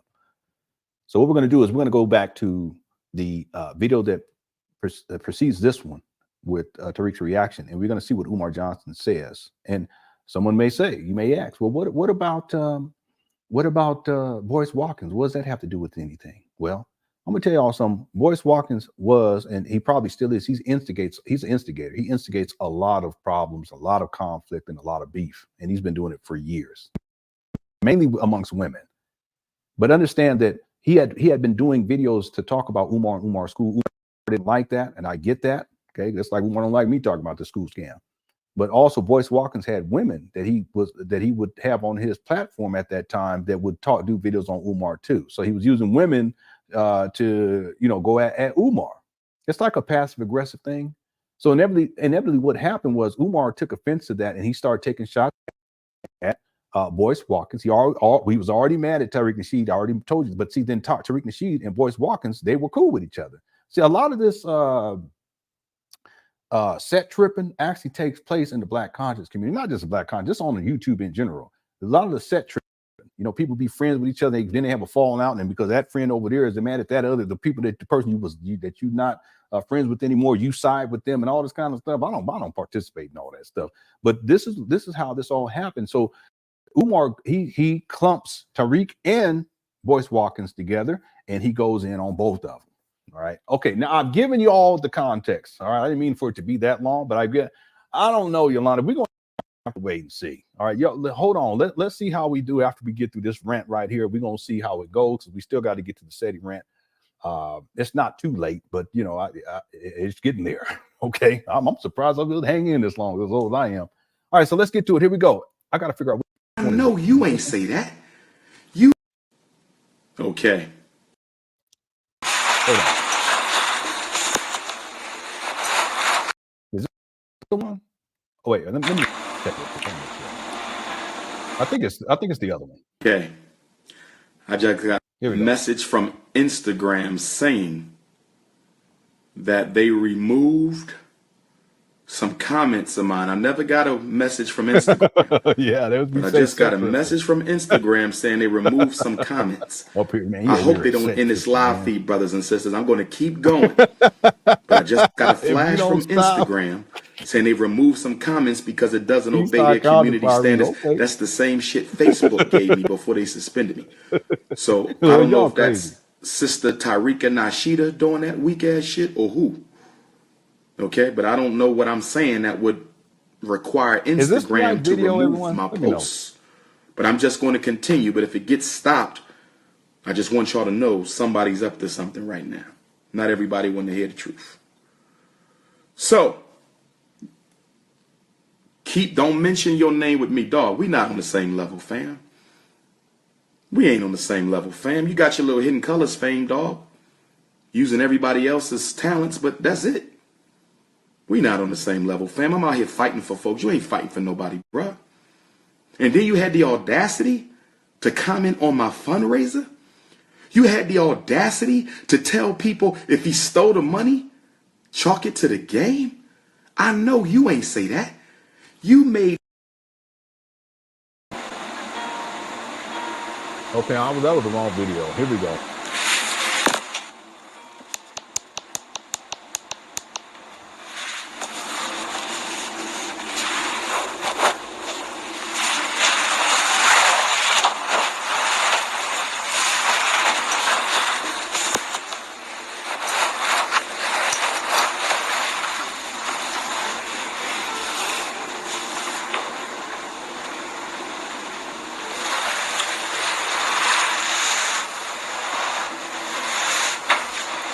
Peace and love, black family.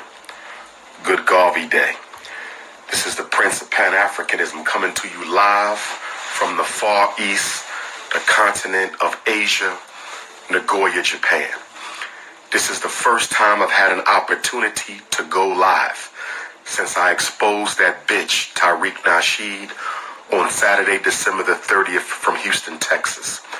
Right after I exposed that con artist, Instagram disabled my live function. So this is the first time I've been able to go live since my nearly sold out power lecture at the Shrine of the Black Madonna.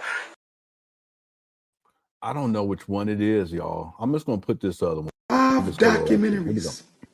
You made the people give you money for each one of them, and you keep all the profit, not using none of that money to build a single institution in the black community. You raised money for Hidden Colors 1, and you kept all the proceeds. You raised money for Hidden Colors 2, and you kept all the proceeds. You raised money for Hidden Colors 3, and you kept all the proceeds. You raised money for Hidden Colors 4, and you kept all the proceeds. You raised money for Hidden Colors 8, the last documentary. You kept all the proceeds. I never spoke on that publicly. That's a damn shame that you can't save enough money with the money you make to finance this follow-up video. And then you can't manage to save enough money from this video to finance the next video. You mean to tell me that you making black people pay for the production? Okay, I get the criticism, but that's Tariq's business model. But Umar, what are you talking about? All you do is collect money for a school that don't exist. By now, you should be able to maybe get a job and pay for stuff. What are you talking about? Again, a lot of people criticize Tariq for his business model, but that's what he does, and people support him. It is what it is. Umar, on the other hand, he don't produce nothing. And yeah, he is so jealous. He's so jealous of Tariq Nasheed. But yet they don't reap any of the financial rewards. You put all that shit in your pocket, and then you post up a... Okay, listen, Umar's mad because he's not getting any financial benefit. That's really what it is.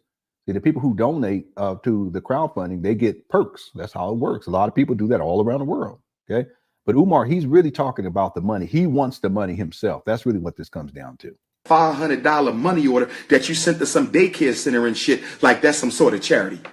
How the hell is a $500 money order charity for a dude who's getting tens of thousands to do a documentary and not using none of that revenue to build a single institution? Now, I know when you do your response, you're going to have the institution now. You ain't got no choice because I'm outing your ass. I promise y'all, Tariq and Nashida going to tell y'all he working on something now because the jig is up. I never spoke on you. I don't know how you feed your family. That's none of my business. If the people want to give you money to make your documentaries so you can live off of them, I don't have a problem with that, bruh. But what you speaking on me for? You pimping the hood, but that ain't none of my business. What you speaking on me? One thing I forgot to tell you, one of the comments that Tariq Nasheed made, because people had asked him about, if my memory's certainly right, that they had asked him about Umar Johnson's school, and he had said something to the effect of, chalk it up to the game. The money that you sent, in other words, it is gone. Ain't nothing you can do about it. Just, let it go, basically. And that's what Umar, he gets mad about. Anyway. You exploiting people's thirst for knowledge, but that ain't none of my business. What you speaking on me for? And then a minute ago, what did I say? I said, you say you against white supremacy, but you love white supremacy. You know why I say that, Nashida? You little bitch. You know why I say that? Because when you interviewed me for Hidden Colors 2 at my Moorish Elders bookstore, we still here, bro, on Lehigh Avenue. For all of you who saw Hidden Colors 2, I was interviewed in my Moorish Elders bookstore. Shout out to Baba Peace and Baba Jack. Tariq Nasheed showed up in Philadelphia with an all-white production team. I don't remember a single brother on that team. You showed up in North Philly with an all-white production team. And then when you... Oh, no. I thought you were talking about... what's the other one? They got the good burrito. Yeah, they open? No, that's okay. But you can order me a smoothie. That's fine. Interviewed me, Hidden Colors 3, Los Angeles. Yeah, sorry, everybody. My wife about to order some stuff for the kids, but I thought she was talking about the other spot. They got these really good burritos over there. But they should be smoothie. Here we go.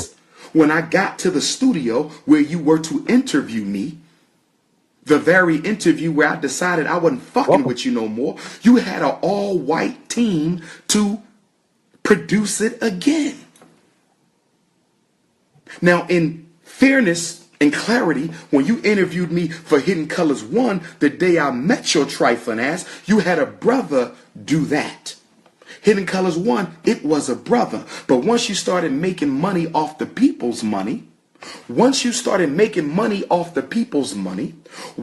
pimping ass, Mac Daddy Mo, started making money off the people's money, he said, you decided, I don't need no more black folks.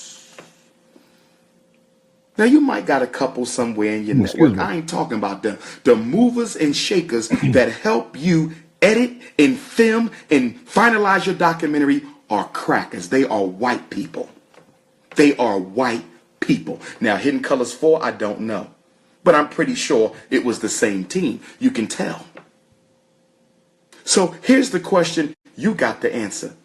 And I shouldn't even be speaking on this, but you spoke on me. So since we want to speak on people, let me speak on your corny ass. Bitch. Wow. If you are against white supremacy, why are you using black people's money to pay white people to make a documentary about white supremacy for black people? I need an answer. I need an answer. I need an answer. In case you didn't understand me. Why is a man who claims to be against white supremacy taking money from black people, giving it to white people to help him make a film about white supremacy for black people. Let me say it one more time, because I don't think you, let me say this again. Listen to me, Tyreek. You raise money, black people give you the money for Hidden Colors. You take black people's money and you give it to white people to produce your documentary about white people for black people. Do you not see the contradiction, bro? Do you not see the contradiction? Here's the question. Who benefits financially from Hidden Colors besides you? You're the #1 financial beneficiary. That's your hustle. But who benefits besides you? You're the #1 beneficiary of Hidden Colors. But who benefits from Hidden Colors besides Tyreek Nasheed? Let me tell you who. Black people don't. Black people don't benefit from Hidden Colors financially. They might benefit culturally and intellectually, but they don't benefit financially. You know who benefits financially from Hidden Colors? White folks, because that's who you give black people's money to make the film. God is my witness. You are a contradiction. You paying white people to make a white supremacy documentary that you sell to black people. You paying white people to make a white supremacy documentary that you sell to black people. You paying white people to make a white supremacy documentary that you pay to black folks, that you sell to black folks. So that fundraiser benefits white supremacy. You fake ass hypocrite. You don't need no ring. I don't need no ring either. Let's get it in. Let's get it in. It's overdue. Let's get it in, coward. Now, let me give you the history on me and Tyreek Nasheed. Then I'm going to wrap this up because I don't want to be too long. I got to go to sleep. Big day tomorrow. Houston, I'm here, baby. Looking forward to seeing everybody. I'm feeling marvelous. Detroit, I will see you on Monday. I'm bringing in the New Year's with Detroit. I never brought in the New Year with Detroit before. Detroit, I'm looking for you. I got 500 text messages from my supporters. Don't worry, I'm remaining calm. Don't worry about that. This is level 1. I got a whole lot more I can put out on that. He's 500. Exactly 500. All right. Bitch. I got a whole lot more I could put out on that Hollywood bitch. I'm not going there. This level 1. If it ends here, it ends here. If it doesn't, we go to level 2. You giving black people's money to white people to make a documentary about white supremacy. You mean to tell me with all the brothers who do film? You mean to tell me with all the sisters who do film? You mean to tell me with all the black people with film production companies, you can't find a black company to produce your documentaries, bruh? You giving our money to crackers and you claim to be against white supremacy? You's a fraud. You just want to be famous by any means necessary. I feel you. You just want to be famous by any means necessary. I feel you. And let me say this, brothers. See Umar projecting right and here. Sisters, let me say this. Even though I don't mess with the dude, for the sake of saving face for the community, whenever I'm asked about Hidden Colors, I direct people to him. If somebody says, listen, I want to show 1804, I tell them, I'm not in it. He produces that. This is his email. Dude, I never stop you from making money, family, because I don't know how you feed your children. You understand me? Black men need to be able to feed their children. You a hustler, you a pimp, but I'm not trying to hurt your pockets because I don't know everything going on. Just like you don't know everything going on with me. Ask anybody who ever came to me. I never say, I don't know how to reach him. You got to find somebody. I never do that. I never say, I don't mess with that guy. You got to contact. No, I pull up your email and I give it to him. And you know this because they reached out to you. You know this.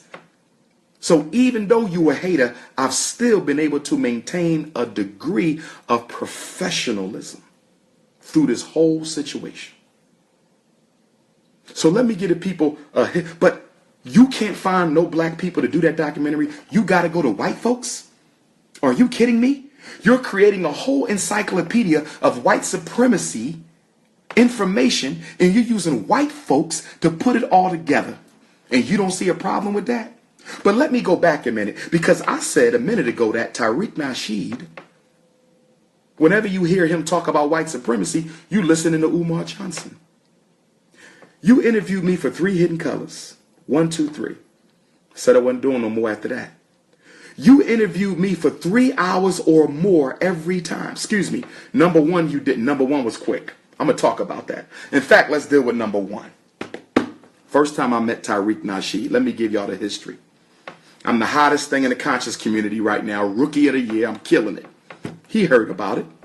I get a phone call from his assistant, Brother Ola. Shout out to Brother Ola. You ain't got nothing to do with this. Brother Ola said, Dr. Umar, I'm Brother Ola. I'm working with a brother named Tariq Nasheed. He's putting together a documentary, The Hidden History of the Moors, or something like that. It was about Moorish history. And I said, well, I'm not a Moor. I'm a Pan African nationalist. I don't identify with that. He said, but it's okay, because it's not just going to be about Moorish history. It's going to include other history as well. And then they start naming other people that was going to be in. I said, well, they not Moors. They come from an African paradigm, as do I. So I said, cool. So he said, Tariq Nasheed will be coming to Philadelphia to interview you. Cool. I never heard of the guy.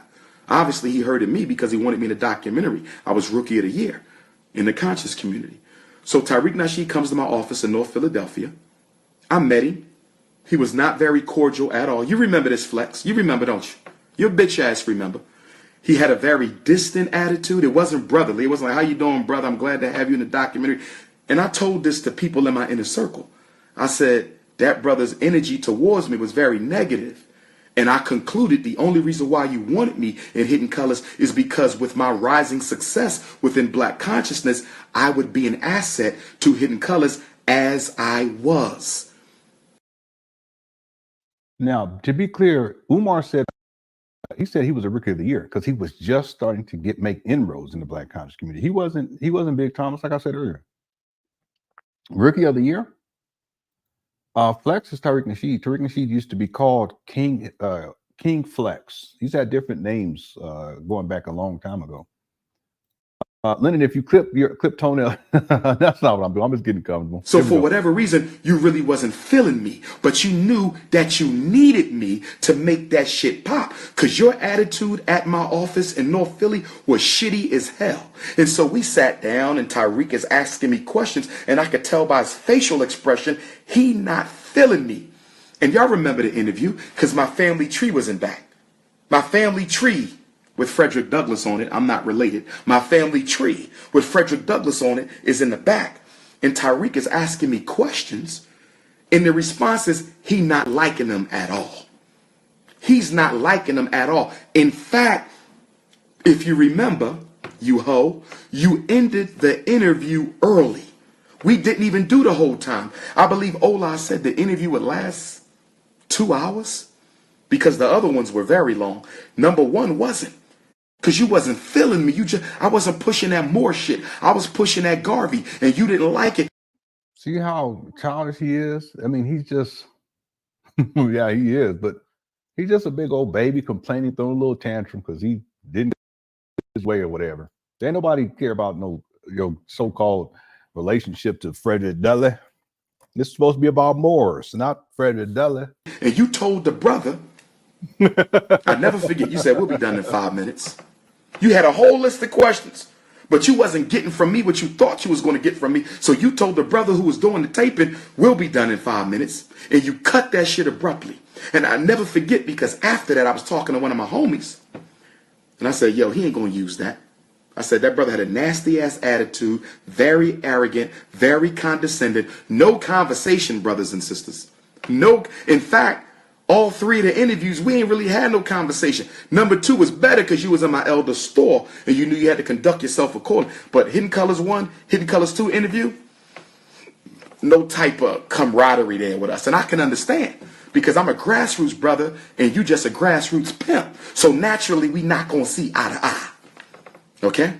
We about the same height. We about the same size, but we ain't about the same agenda. So let me go on about this. Tariq Nasheed interviews Dr. Umar Johnson for Hidden Colors 1. And if you look at Hidden Colors 1, you can see the quality that he used for my interview was not good. My interview on Hidden Colors 1, if you look at the footage, it isn't as good a quality as it is for everybody else. I still carried the damn documentary, but the quality was. So let's keep on going. Well, they don't be using the same equipment. I don't get it, Umar. What are you talking about? Maybe you was in a dingy, I don't know, basement or something. You got to have proper lighting. Hear back from Tyreek at all. I just chopped it up to the game. I do interviews all the time. I don't give a shit. One day, I get a phone call from my buddy LeRon out of New York City. Shout out to LeRon. LeRon calls me. I'm chilling in Philly. He said, yo, Doc. I said, what's up? I wasn't Doc yet. I didn't get my doctorate till 2012. Okay. I think Hidden Colors 1 was what, 11, I think? So LeRon hit me. He said, yo, I'm at the movies in New York watching you on the... Can I show y'all something real quick? I just want to show y'all, because I'm trying to... Why would Umar say that the... somehow the quality isn't as good? I won't play any of the video. I'm just going to skip through to show y'all. I can't remember this brother's name. I was into his information for a little while. So let me just skip through a little bit. This is Dr. Valentine right here. I interviewed him several times. This is what's the name? I can't remember her name right now.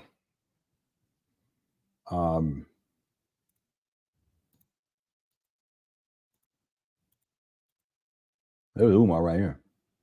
He had to look. He had to have the Frederick Douglass and all this stuff.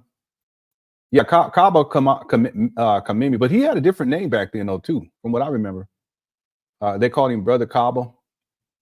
Yes, yeah, Shahrazad Ali. I'm sorry, I don't know why I remember that. She's old school. She used to be on those talk shows way back in the day.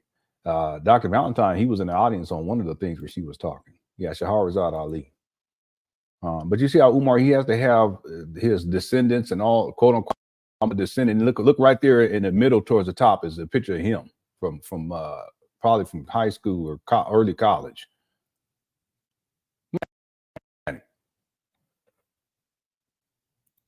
He set it up because he thought he was going to be the star of the show. And Dr. Francis Welsing, rest in peace. I haven't watched this whole thing either.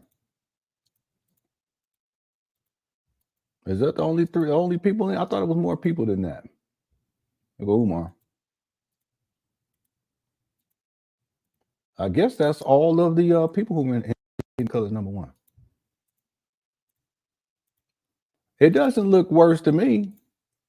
What are you talking about, Umar? Look, I mean, I don't see any remarkable difference. I wonder what he's talking about anyway. That's exactly what you need. That said the employment wanted. That's Umar. There wasn't that many people in the first one. I thought it was more than that. Yeah, rest in peace, Francis Welsing. Okay. You're probably saying every. Let me stop. Let me stop. Here we go. Let's just keep going. Here we go. This is like several months after Tyreek interviewed me. I said, what you talking about, bruh? He said, I'm at the movies, dude. You on here in this documentary and everybody clapping. Every time your parts come up, the audience is going crazy. They clapping for other people too. But when you come up, people going crazy. I said, dude, what are you talking about? I'm not in no movies. I said, you at a movie theater? What is you talking about, dog? He said, dude, you don't remember being interviewed? I said, I get interviewed all the time. What are you talking about? He said, it's a documentary called Hidden Colors. It's a documentary called Hidden Colors. I said, I wasn't in no documentary called Hidden Colors. Remember, when Ola contacted me, he didn't tell, it wasn't Hidden Colors. It was some Moorish thing. It was a Moorish thing. It still is, but it wasn't Hidden Colors. So Tyreek decided to change the name, but I didn't get that message. And what makes it even more disrespectful and insulting, brothers and sisters, what makes it more disrespectful and insulting about this bitch ass nigga is he didn't even call me. Listen, I'm giving y'all facts tonight. I'm not. Umar, he's not your girlfriend. What are you talking about? He didn't even call me. You ain't gonna hear me saying that about no other dude. You know what? He didn't even call me, girl. He didn't even call me. It ain't happened. I'm sorry. I'm sorry. You ain't gonna see me saying that. She didn't call me. Maybe she didn't call me. You know, man, she didn't even call me, bro. You know what? No. Don't make me get It is. The way he said it is like, Tariq's not your boyfriend or girlfriend. Stop it. My goodness. He didn't even call me. Contacted me. He didn't tell. It wasn't Hidden Colors. It was some Moorish thing. It was a Moorish thing. It still is. But it wasn't Hidden Colors. So Tariq decided to change the name. But I didn't get that message. And what makes it even more disrespectful and insulting, brothers and sisters, what makes it more disrespectful and insulting about this bitch ass nigga is he didn't even call me. Listen, I'm giving y'all facts tonight. I'm not lying to nobody. This message is for my supporters. Nobody else but Dr. Umar. Tariq Nasheed didn't even call your brother. He didn't even text your brother. He didn't even send your brother an email, an inbox and say, hey, brother, I decided to use you. I changed the name, Hidden Colors. It's going to be coming out in. So what? It's his intellectual property. What are you talking about? It's not your thing, Umar. Stop, man. This guy, he's silly. He's just silly. The movie so-and-so. You live in Philly. It's going to be playing in Philly this day. It's going to be playing in New York this day. You know how I found out I was in Hidden Colors? How? Do you know how I found out I was in Hidden Colors? How? Do you know how the man who made Hidden Colors was it is, how he found out? LaRon called me. If LaRon never called me, I would have never even knew that I was in the damn documentary. You were recorded. What would you think? That you wouldn't be in it? What are you talking about? It's like he's making up some kind of girl. He didn't even call me girl. Girl. Girl. What are you talking? It's like he's making up some scenario to be mad at Tariq. If he filmed you, we wouldn't even expect to be in there. He changed the name. So what? He can do what he wants to. It's his project, Goofy. That's how disrespectful this Hollywood coon was. You couldn't even let me know that you had me in your document. You couldn't even say, bruh, you want some tickets? You want to bring your family out? I mean, come on, bruh. What was it about? It's like he already did. Bring your family out. What family are you talking about? What family are you talking about, Umar? You a deadbeat. You in absentee seat. I'm getting tired. I start talking all this trash. I'm sorry. You admitted you ain't seen your child since she was born. What are you talking about? Your family, you ain't got no wife. You didn't have one then, you ain't got one now. So what family are you talking about, Craig?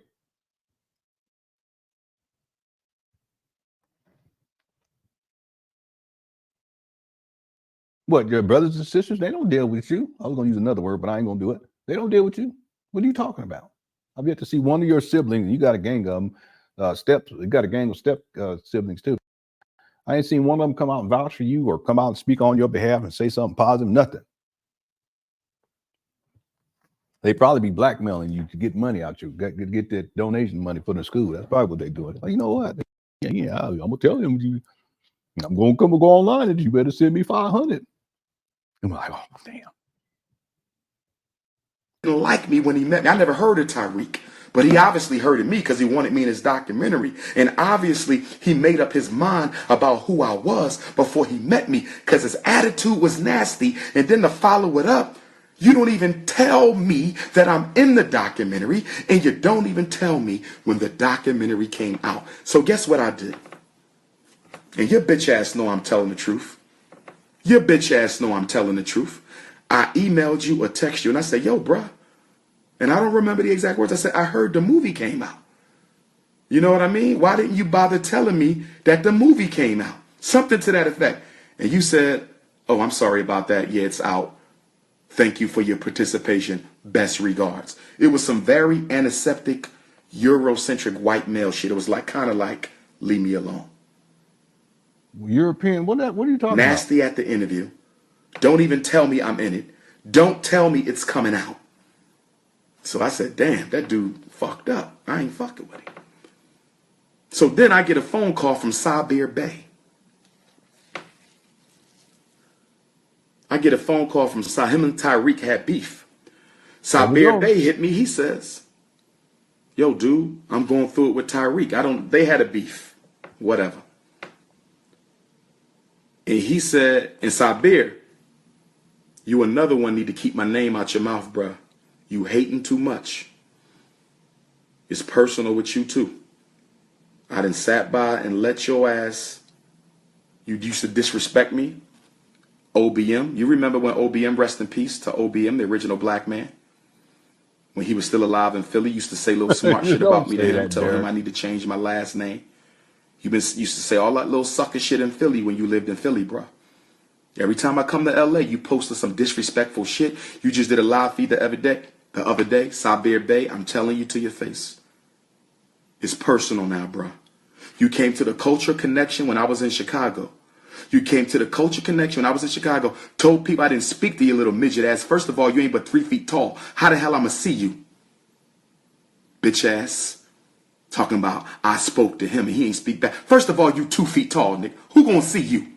I'm up in the front engaging the people. Anybody who knows me know when this sound like kind of the setting rant. I'm addressing the people, I don't see what's going on out there, bruh. If you wanted to speak to me, then you come and address me. And I don't know what you're speaking to me for anyway, because I don't fuck with you.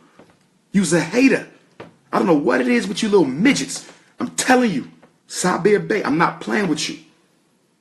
I'm talking to you. I ain't talking to nobody else. But if they want to make the beat, yeah, you're right. He really is. He said then so be it, bro. I'm tired of you disrespecting my name, you little midget. It's personal now.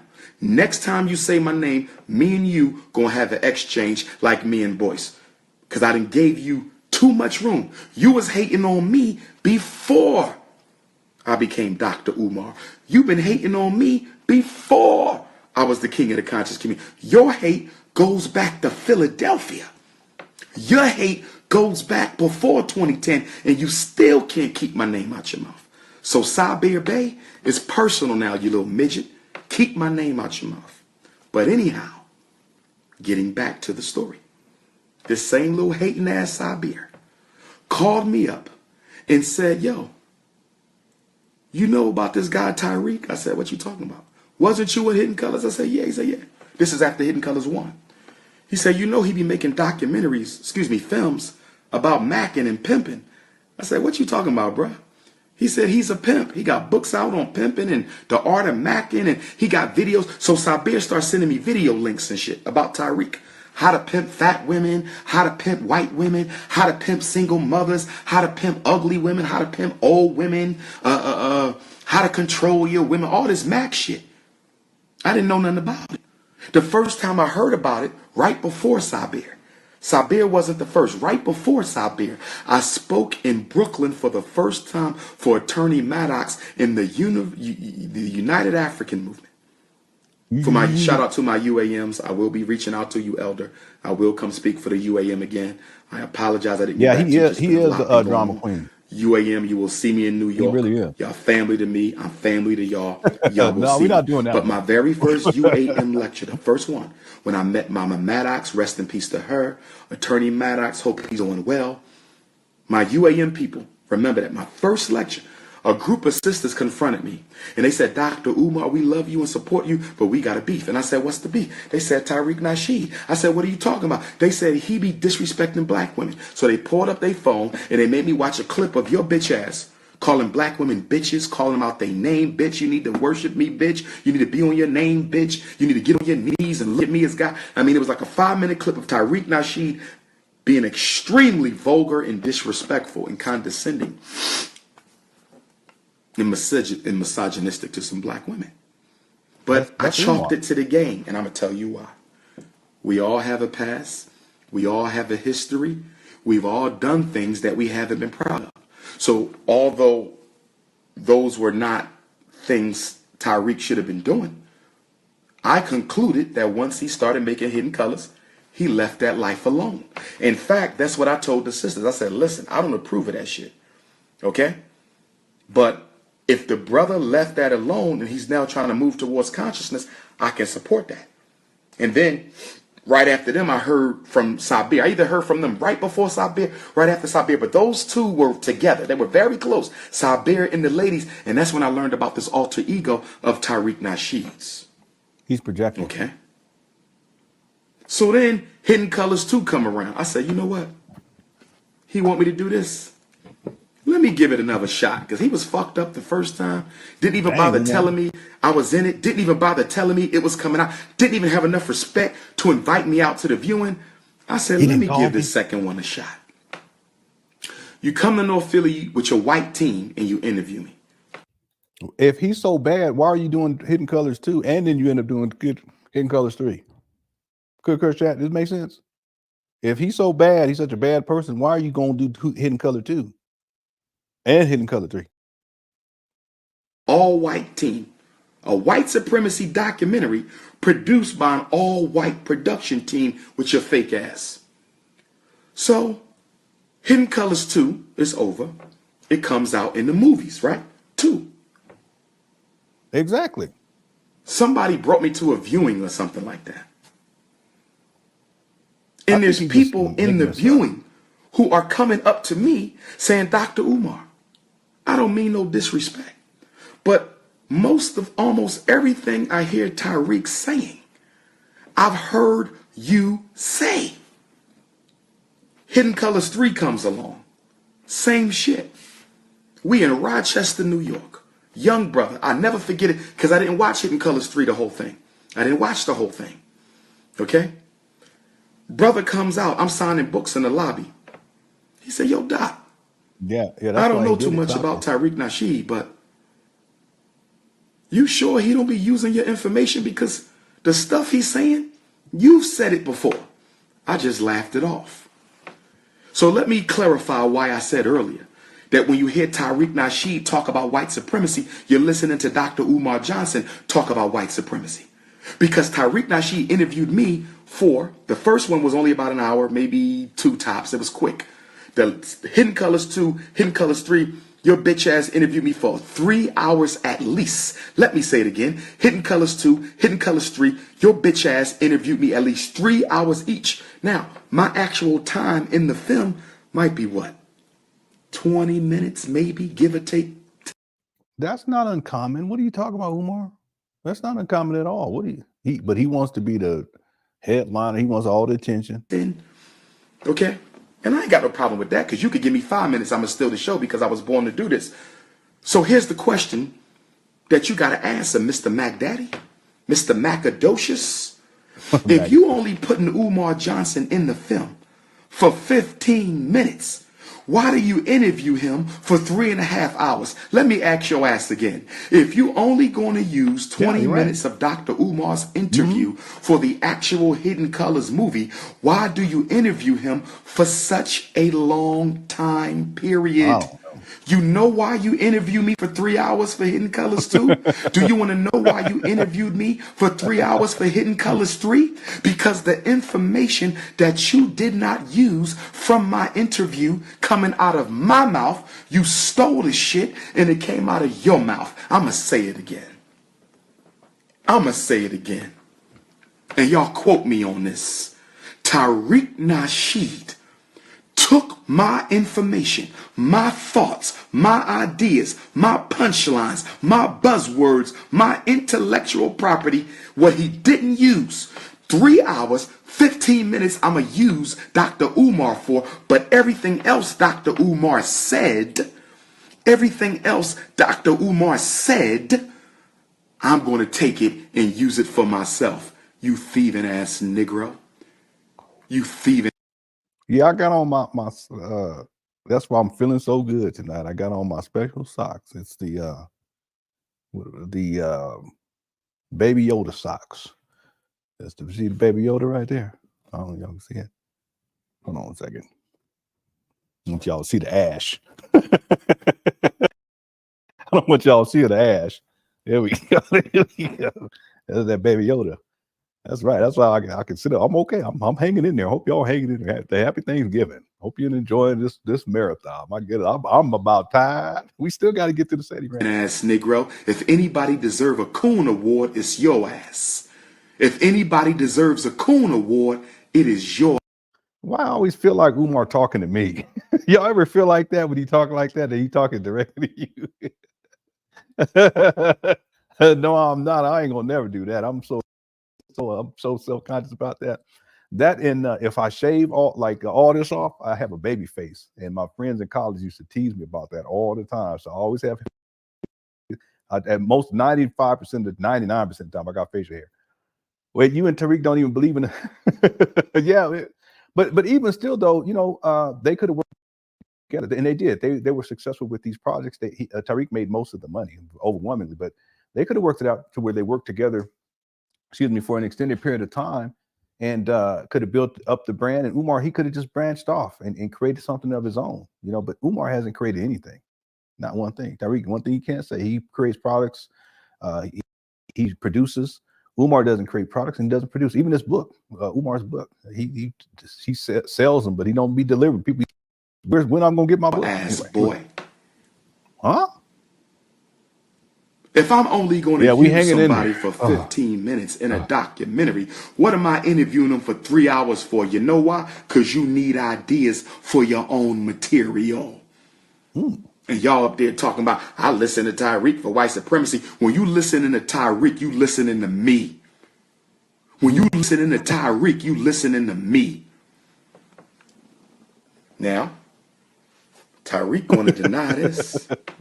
Ain't that right, Mr. Mac? Yeah, it is. We don't have time to get into how to pimp fat women, how to pimp ugly women, how to pimp young women, how to pimp old women. You's a Mac daddy, you bitch made nigga. Yeah. Well, guess what? Wow. Whoa, Umar, calm down now. Yeah. Shout out to the Cookie Crush marathoners. You guys are the real ones. You guys are definitely undefeated. We hanging in there. We still got one more rant to get through. Oh my goodness. I don't know. Can we do it? I don't know. If y'all think we can do it, hit the 1. If you don't think we're gonna do it, hit the 2. Here we go. And y'all up there talking about, I listen to Tariq for white supremacy. When you listening to Tariq, you listening to me. When you listening to Tariq, you listening to me. Now, Tariq going to deny this. Ain't that right, Mr. Mac? Yeah. You're lying. How to pimp fat women, how to pimp ugly women, how to pimp young women, how to pimp old women. You's a Mac daddy, bitch made nigga. Well, guess what? There's a way y'all can prove if what I'm saying is a lie or the truth. There's a way y'all can prove if what I'm saying is a lie or the truth. And do you know how y'all can do that? Tell Tariq. I'm so tired. We can make it. To make public the entire 3+ hours of interview material from Hidden Colors 1, Hidden Colors 2, and also Hidden Colors 1. Because even though Hidden Colors 1 wasn't that long, I gave him a lot of good information in Hidden Colors 1. So tell Tariq, if you are not stealing Dr. Umar's information on white supremacy, if you are anyone that stayed for the whole time, okay, put hashtag FDMG. If you stay for the whole time for this whole thing, goodness gracious, you guys are awesome. I can't believe it. I ain't even been here that long, okay?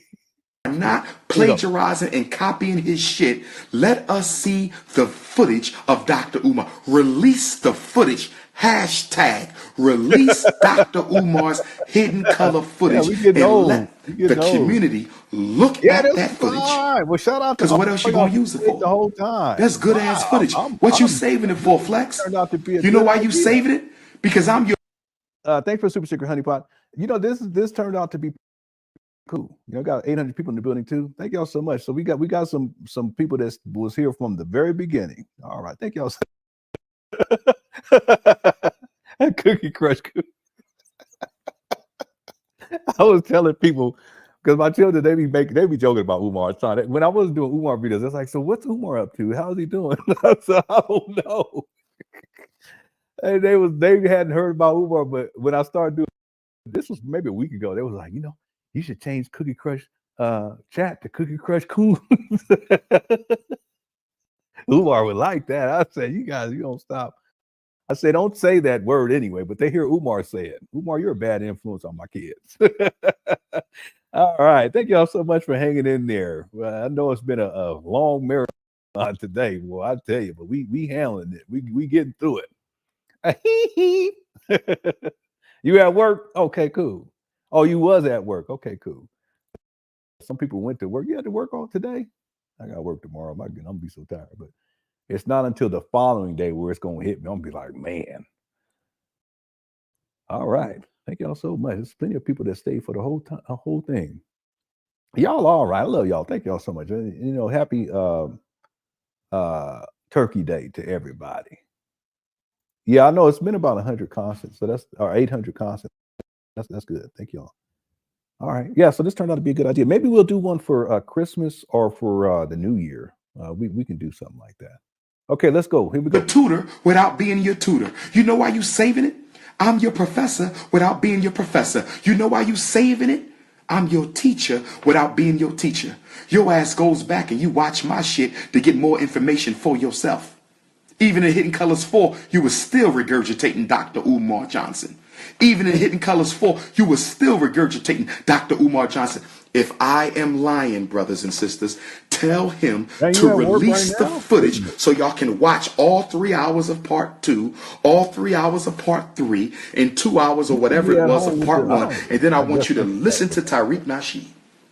Watch my footage and then listen to Tariq Nasheed. Watch my footage and then listen to Tariq Nasheed. I'm your daddy, Negro.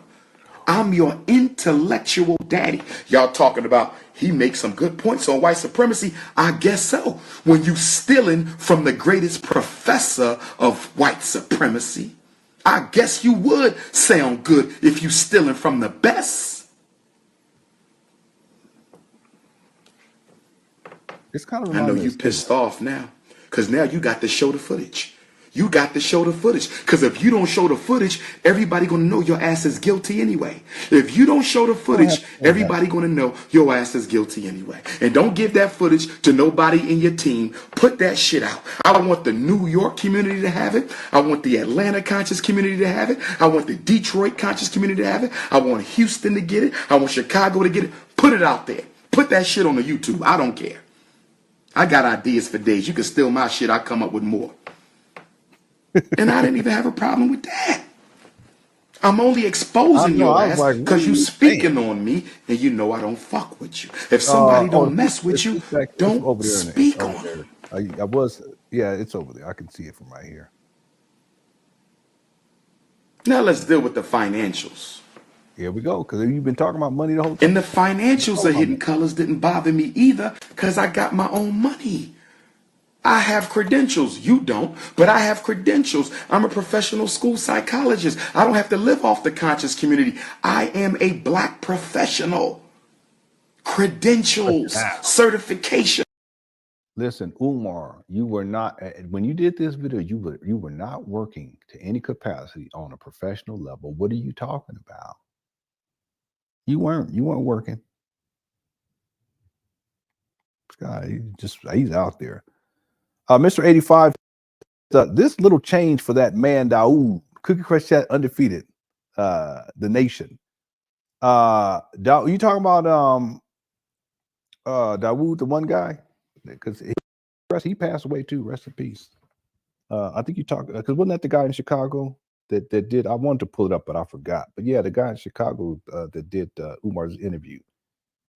Umar said that helped him to blow up, but really what helped him blow up the most was Hidden Colors, right? Thank you for the super chat. We set a record for super chats too. Thank you all so much. I appreciate it. I don't know if I should tell you. We got 87, 13 away from 100.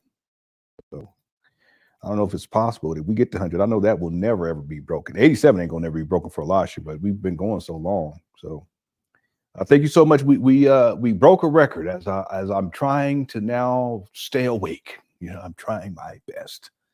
But once we get to which is the last one, I'll get amped up because Umar goes off on that. It won't be too difficult at all. Thanks for the super chat. Everyone else too, everyone inside the Cookie Chat. Thanks for all the super chats, y'all. I appreciate it. Here we go. You don't have that. So I understand you got to live off the people. I'm not knocking you, bruh. But why you speaking on me? So Tariq Nasheed paid me $500 for Hidden Colors 1. You see that in the picture down there? That's my tail. See that right there? Our cats, their tail be wagging. That's me. That's my tail. I don't care. I got my own money. Tariq Nasheed paid me $500 for Hidden Colors 2. I don't care. I got my own money. Tariq Nasheed paid me $500 for Hidden Colors 3. I don't care. I got my own money. When I started the school fundraiser, Y'all lock Tariq the door when you Nasheed leave. All sent a right. Thank you. I $500 appreciate it. donation. That was some bullshit for somebody who made you so much money. On 3 documentaries, I get a $500 donation. Okay. He So Hidden Colors 1, $500. Hidden Colors 2, $500. Hidden Colors 3, $500. 2015, 2016, the school fundraiser, $500. That's $2,000, right? Total. It's the principle, not the money. I don't need his money. I don't need his money. I got my own. No. See, I'm telling you, it's all about money. That's why he was taking shots at Tariq Nasheed for many years. He's not even convincing. Everything with this guy's about money and cookies. Spitfire sent the super sticker. Thanks so much, Spitfire. Appreciate it. That takes us to 88. Thank you so much. How we doing on likes? Y'all let me know how we doing on likes. I would like to say that we're almost done, but really we have to finish within the next 3 hours, because after 12 hours, it won't archive. It archive only 12 hours. I want to make sure everything is archived. So we're going to try to make sure we finish up before the 12-hour mark. And to be safe, probably like maybe 15, 30 minutes before that. We're at almost 9 hours right now. We should be able to get, I'm just going to be so tired, but we're going to do it. We work. Thanks so much, Spitfire. Everyone else too, for all the super chats tonight. We broke a Cookie Crush chat world record today. Thank you so much. I appreciate y'all. And everyone else also, to the moms for handling the business. Love y'all. Thank y'all. Let's go. Money. It's the principle. So 500, 500, 500, school donation 500, 2,000. Right? Okay, 2,000. That's good. I contacted Tariq Nasheed in 2014, right after Hidden Colors 3. I think that was 3. 2 or 3. I think it was 3. I said, Tariq, I'm going to London on a fundraising tour for the Frederick Douglass Marcus Garvey Academy. Okay, Tariq, I'm going to London on a fundraising tour for the Frederick Douglass Marcus Garvey Academy. Mr. 8 too. I don't know if I forgot if I can't. What kind of deal can you give me? I want to show Hidden Colors while I'm over there. Some people want to see it. I want to show it, and I want to buy a couple DVDs. I didn't know that it would work out, because it's the first time we've done this, but it actually worked out just fine. And then maybe we'll do one for Christmas or going into the new year. We can do one then too. I actually enjoyed myself. I just have to get some sleep the day before, but I've been so busy. 2,000. Here we go. Right? I contacted Tariq Nasheed in 2014, right after Hidden Colors 3. I think that was 3. 2 or 3. I think it was. Boy, you guys are crazy. I'm serious. Y'all crazy. I'm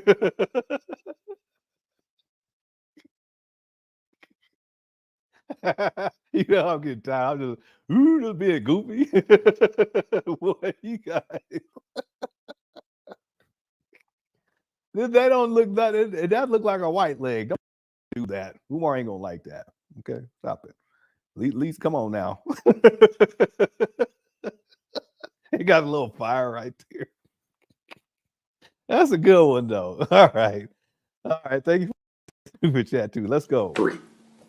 Wiggle. I said, Tariq, I'm going to London on a fundraising tour for the Frederick Douglass Marcus Garvey Academy. Tariq, I'm going to London on a fundraising tour for the Frederick Douglass Marcus Garvey Academy. Overconscious.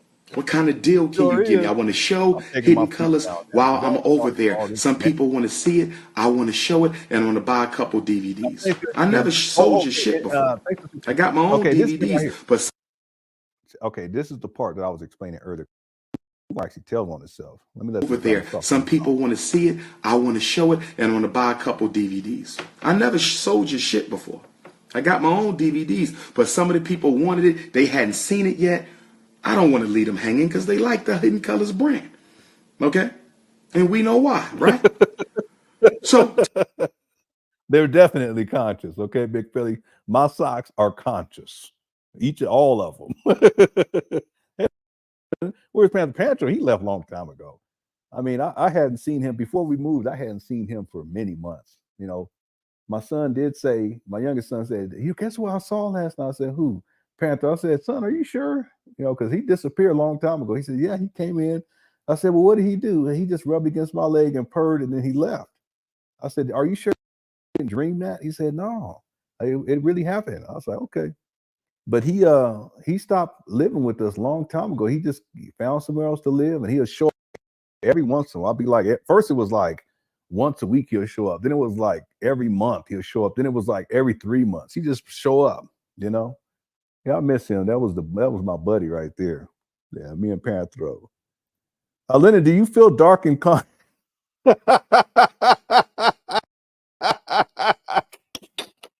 I sure do. I sure do. That's an inside joke. I sure do. Dark. All right, that's a good one, Biggie. Thank you so much for Super Chat as well. We got a new member, Yolanda. Thank you so much, Yolanda. I appreciate it. Let's get it going. We got to finish up with this. We got to. The only way I'm gonna make it is to get to the next rant, because that next rant's crazy. Tyreek says, I bought 50 units of Hidden Colors. See this? Watch this. Tyreek charged me $10 a unit. The same thing he charges everybody on the street. $10 a unit. The same thing he charges everybody on the street. See this? But Tyreek, he was charging more than that. Umar, he did. But watch why did Umar want these units? Watch okay. That's the thanks I get after 3 of them. That's the thing. $10 a unit. I said, this is some bullshit, but okay. Then for the viewing, thank you so much. I appreciate it. He charged me $1,000 or $1,500. What was it, Flex? Was it 1,000 or 15? You remember? I think it was 1,000. It was 1,000 or 15. But if you don't get the gist of what I'm saying, if he gave me $2,000, 3 Hidden Colors plus a school donation, $2,000, and then I had to pay him $500 for 50 copies, and then $1,000 or $1,500 to show the shit 2 or 3 times in London, he charged me $500 a viewing. Do you know what that means? The money he gave me for Hidden Colors, I had to give his ass right back just to show it, and I'm the one who made the shit famous. The money he gave me for Hidden Colors, I had to give the shit back to him just to show a documentary that I... Yeah, but that's business, Umar, and he probably would have done the same thing to anybody else. What are you talking about? I don't see what he's mad about. I made famous. I'm going to say it again. The 2,000 petty ass dollars that he gave me for Hidden Colors, I had to turn around and give the shit right back to him just to show it to my London family. Shout out to London. You will see me in the new year. Wolverhampton, I'm coming. Hold on. Brixton, I'm coming. Birmingham, I'm coming. Manchester, I'm coming. He's such a big old baby. He always complaining about something. Holland, Amsterdam, Rotterdam, Austria, Norway, He didn't Russia. call me. He didn't even call me. Can you believe it, y'all? Tyreek didn't call me. Big old he can't. I'm coming. Yeah. Shout out to Japan and China. I'm coming. Yeah, and I will be in Germany. I'm coming. The most requested black scholar of the 21st century. I ain't got time for this. I got a school to build. I ain't got time for this. But when weak ass dudes like Tariq Nasheed and Boyce Watkins speak my name in a negative vein, I got the air cats out. That's all this is about. You know you deserve this shit, Macadocious. Macadocious? Macadocious. So silly. But there's something else I want to tell y'all. If you say what really soured you against Nasheed, was it the fact he only gave you $2,000, a $500 donation for the school, and then you had to give it back? Nah. Is it because he stole your intellectual property, interviewed you for 3 hours, only used 20 minutes, and stole the rest of it himself? Nah. Is it because of the all-white production team that he used to make a documentary on white supremacy? I didn't like that shit. All of those reasons had something to do with it, but they not major. You want to know what the biggest reason is? What? The biggest reason I pulled out of the Hidden Colors movement after making it famous. The biggest reason I pulled out of the Hidden Colors movement after making it famous is because he sure did. I got when that Hidden video. Colors 2 came out, and maybe 1, but definitely 2, there was people who would invite me to speak. Umar looks like a melted. And they wanted to show the movie, right? So they would call Tyreek and they would pay Tyreek, and Tyreek's supposed to send them the film in time for Dr. Umar's visit so they can show the movie and then have a conversation with Dr. Umar after the movie, right? Okay. Guess what happened 3 times in a row, and your bitch ass ain't gonna tell me this no coincidence, because I'll smack the shit out you. Your bitch ass ain't gonna sit up here and lie. I'm trying to remember the 3 cities.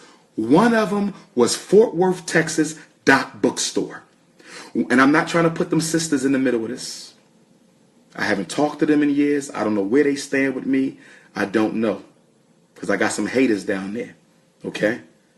I'm not putting y'all in this, sisters, but I'm just speaking on history, my history. And it just so happens that this piece of the history is tied in with yours. The Doc Bookstore, but it happened 3 times.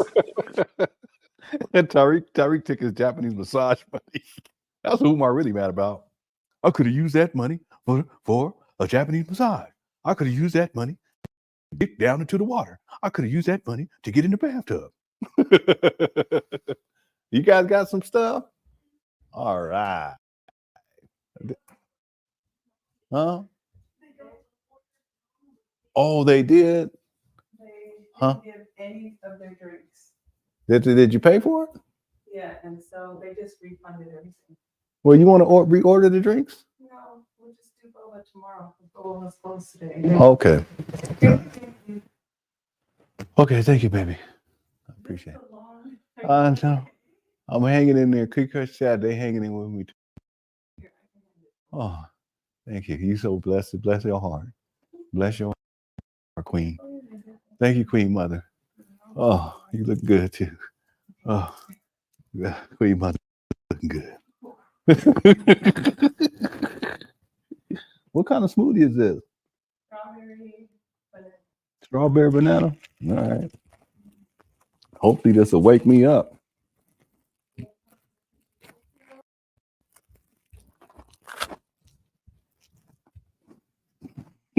Do like Umar. He throw the trash right on the ground. Okay, Almost happened 4 times, but by the skin of his teeth, he got that documentary to the Frederick Douglass Resource Center in Rochester. Thanks, Beta Mel, for a super chat. Also for a historic stream. Yeah, this is historic. It is. I'm hanging in there. Everyone else hanging in there. We still got about 800 people up in here. Thank you guys so much. Thanks for the super chat. I hope you guys enjoyed the live stream. I don't know if we're gonna be able to get to the setting. Maybe, I mean, what we could do is we could do this, then we can watch. We ain't gonna watch the Tariq one because that's too much. Because we can watch the Tariq one, then we can watch Umar's response to that one. But by that time, we'll be out of time for the setting rant. I really want to get to the setting rant though, just so that we can close it out. But we can always come back. Maybe in the next marathon, we can bring up we can do Tariq Nasheed's response to Umar, and then do Umar's second video, and he goes in on Tariq and talking about how he want to fight him, and then he talking about he goes in on Boyce Watkins too. I think for super chat, Shay Carroll, I appreciate it. Thank you all so much. We're at 96. We may get to 100. That probably never be broke at 100. We'll see how it goes. Setting rant, I got to work tomorrow. I mean, I wish I could, but I'm gonna be so tired. I got to do 12 hours tomorrow, so I can't. Yeah, it do look good. I'm about to gobble this thing up real quick.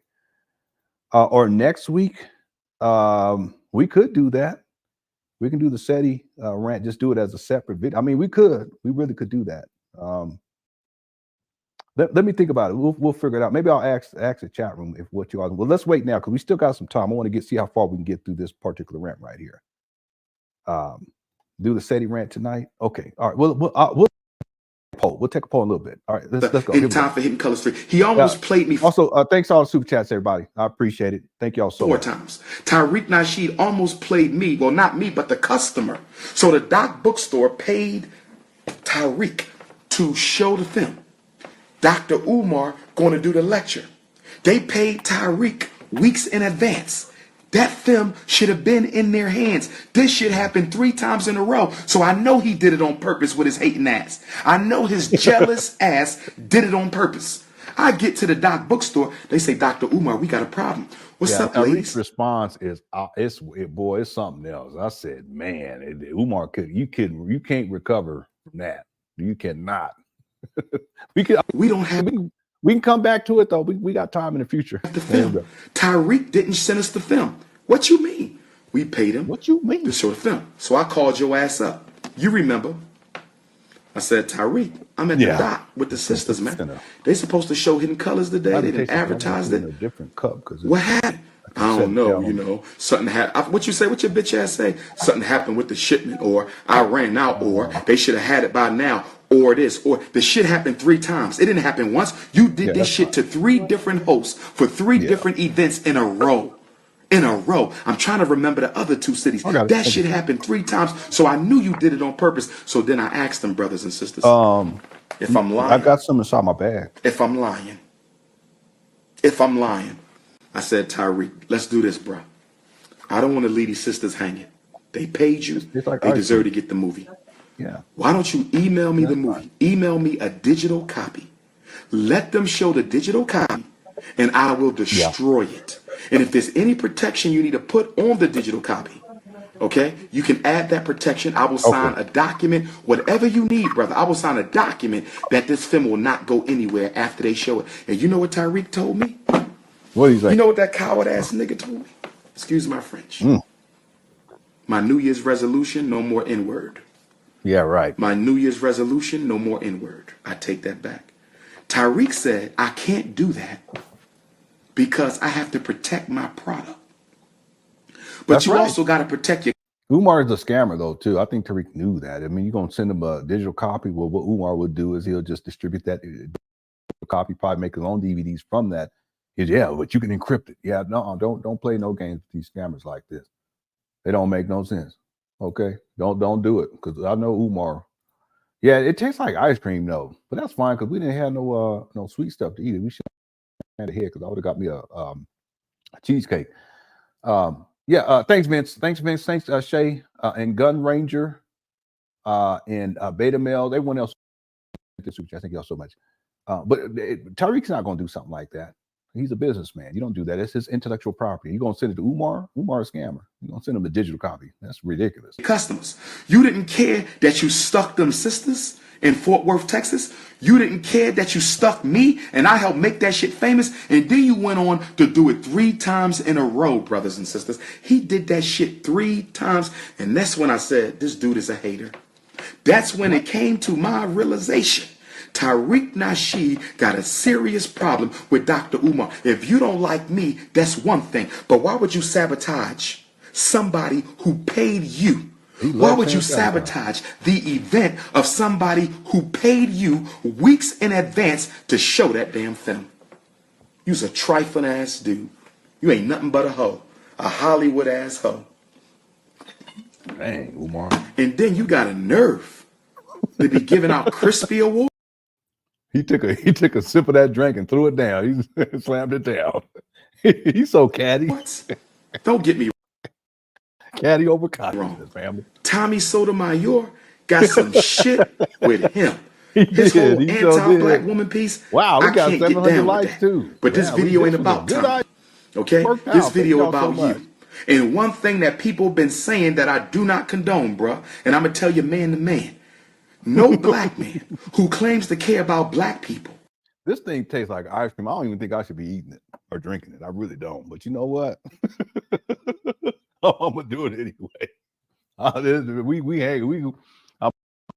I'm about to order me a Big Mac and some cheese sandwiches, some grilled cheese sandwiches. I'm gonna order me a Big Mac and grilled cheese sandwiches and some chitterlings. I'm so tired. I'm just talking crazy. Yeah, the Crispy Awards. Umar up here being sassy. Umar being about as sassy as he want to be. Miss Thang, won't you come on down? All right, here we go. Who claims to be talking about white supremacy is going to talk about a brother's melanin, a brother's complexion, a brother's dark skin. Do you know how many black people suffer from low self-esteem because of negative assessments and connotations and opinions of their skin tone? Do you know how many chocolate boys and girls I have to do counseling with on a regular basis because they get picked on for being dark and you up here calling people crispy? What are you talking about? And then some of y'all laughing at that shit. Y'all just as bad. Some of y'all laughing at that shit. Y'all, how is a black man who claims to be for his people talking about white supremacy giving out crispy awards? Good point there. It was funny. It was funny though. But he has a good point. I agree with him on that one. Calling that man crispy? If you want to say something about the brother, say something about the brother. You don't pick fun at his skin tone, because when you do that, you poking fun at all of us, bruh. You poking fun at all black women who are richly melanated, and you poking fun at all black men who are richly melanated. What's wrong with you, bruh? Fake ass dude. What's wrong? Dang, he said Umar is in the pimp game. Whores get paid, but give it to the pimp, but keep some. But hoes don't get paid at all. What in the world?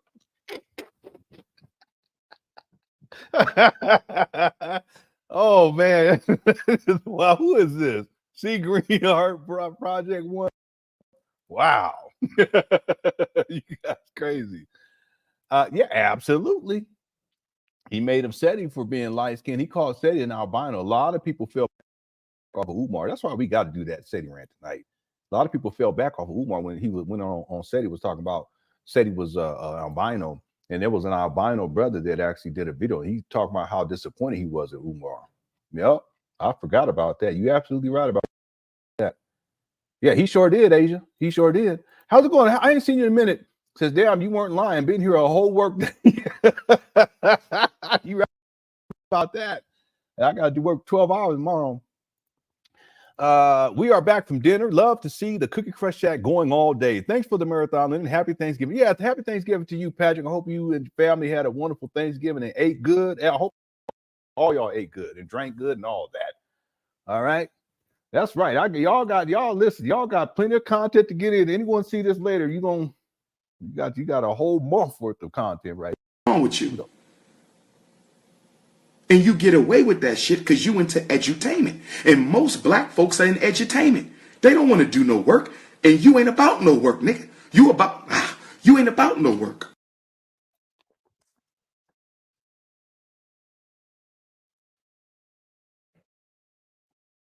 Umar, just stop. You want to use the N-word, just use it.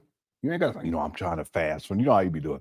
I'm fasting from the N-word because I have to get my consciousness, family.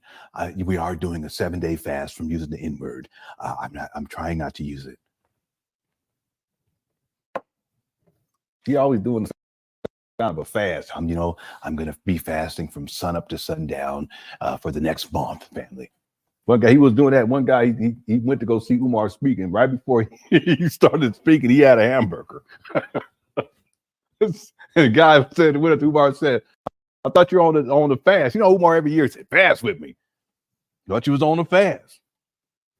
Just be lying. Umar, you ain't fasting off no food. You might fast off of some water, but you ain't gonna fast off no food. Here we go.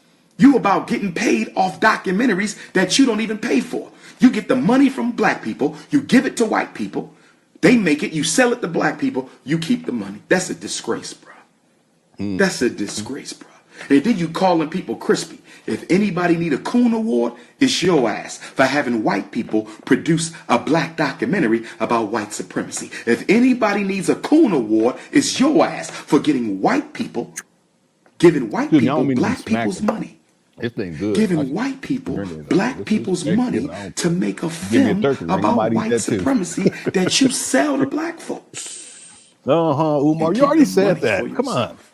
I'm about to bring this to a close. Yeah, I didn't get into your personals, Nashida. I didn't get into your personals, you little bitch. But I'm waiting for you to come back. Because I got some shit on your ass you don't want nobody to know. So get cute, nigga. And I'm going to blast back. I'm going to drop the 8-pound bomb on your ass. And I got about 5 8-pound bombs on you, bro.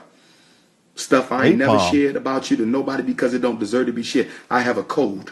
What are you talking about? When it comes to black men and women, I have a code. Certain things I will not do, bro. I ain't perfect. Did you mean to say a napalm bomb? We light-skinned, fam. I just wish you had someone different legs on it, man. Come on. I don't like that. I don't. Thanks for super chat. Thanks for all super chat, everybody. We're at 98. We probably will get to 100. Okay, that'll be a world record for the Cookie Chat. Here we I go. ain't perfect. I made my mistakes. Yes, I'm gonna make more of them, and I'm gonna learn from them. I don't know what he was saying. Stuff I know about what he was Boyce saying. Watkins, I'm not gonna What did put he that say? out there right now. Oh, he said Because I'm Boyce hoping Watkins. y'all keep my name out your mouth and we go our separate ways, bro. But that boxing match, oh, we can do that. In fact, where's Sinetta at? Since y'all call Sinetta the Don King, tell Sinetta to call that bitch up and see if he can get his ass in the ring for 10 rounds, 5 minutes a round. Let's because you like putting makeup on and you like your lips all shiny and shit. You got that metrosexual look. I don't want to mess up your lip gloss. I don't want you to smear your lip gloss and that makeup and shit you be wearing. So put a head guard on so we can go at it. Put a head guard on. It's an even match. We about the same height, same weight. In fact, you might got me by a few pounds and by an inch. You might. So the advantage is you. 10 rounds, nobody get hurt because we got the head guard on. Come on now, Tariq, stop. Nobody get, permanent. I mean, Umar, you need to stop. Come on. Bruise and disfigurations. The head guard. But you can still get your ass whipped in the head guard. You feel me? Mm-hmm. But if you want to talk that gangster shit and you want to go to the streets with it, okay. I agree. When and where? When and where? I want to see this. When and where? So I can knuckle your ass up. You want your ass beat? When and where? Oh my goodness, Umar, stop. Brothers and sisters. You sure did. I wish we had time to watch. I'm going to begin to close this, but I want to leave it on a positive note. Mm-hmm. So now y'all know why I don't mess with Tariq Nasheed. Now y'all know why I don't mess with Boyce Watkins. Okay? Because they've spoken my name publicly in a condescending way. In Sabir Bay, you got me choking. Your ass is right there too, bro. Yes, y'all principal. You're not on their level. Hey, Amira, how you doing? And you damn sure ain't on my level because they not on my level. But because you constantly putting my name in your mouth, it's personal. I know you can't. Tariq Nasheed, bitch, it's personal. Joyce Watkins, Moise Watkins, whatever the fuck your name is, it's personal. I don't bother you. I don't speak your name. I don't make videos about you. And I appreciate it. I very much appreciate it if y'all can find a way to live your life without me. I hope I accomplished 3 things with this video. I hope I've motivated these coons to keep my name out their mouth. I hope I've motivated Tariq Nasheed to stop using. Umar, you just made it. It's just you. Tariq is right. It's called protecting his product through commerce. Those who want to take a copy for themselves before release are mostly crooks. No, I agree with this, but I have a degree in cyber security, and unless the file is encrypted, you would never distribute it to anybody. You wouldn't hand it over because it's your intellectual property. It has value. The Hidden Colors series, it has value. I don't even want to speculate. Tariq has probably made $1 million with all the different documentaries that he's put out. I'm talking about just in terms of revenue. He's probably, it might be more than that. I have no way of knowing, so I'm speculating here. But the point is that every single film that's associated with Tariq has value. So if Umar asks for a digital copy, okay, and that could be on a flash drive, it could be on a DVD, not an actual DVD, but they can put the file on a DVD. You can distribute it over the internet, but the thing is that once the digital file is out there, it can be passed along to anybody.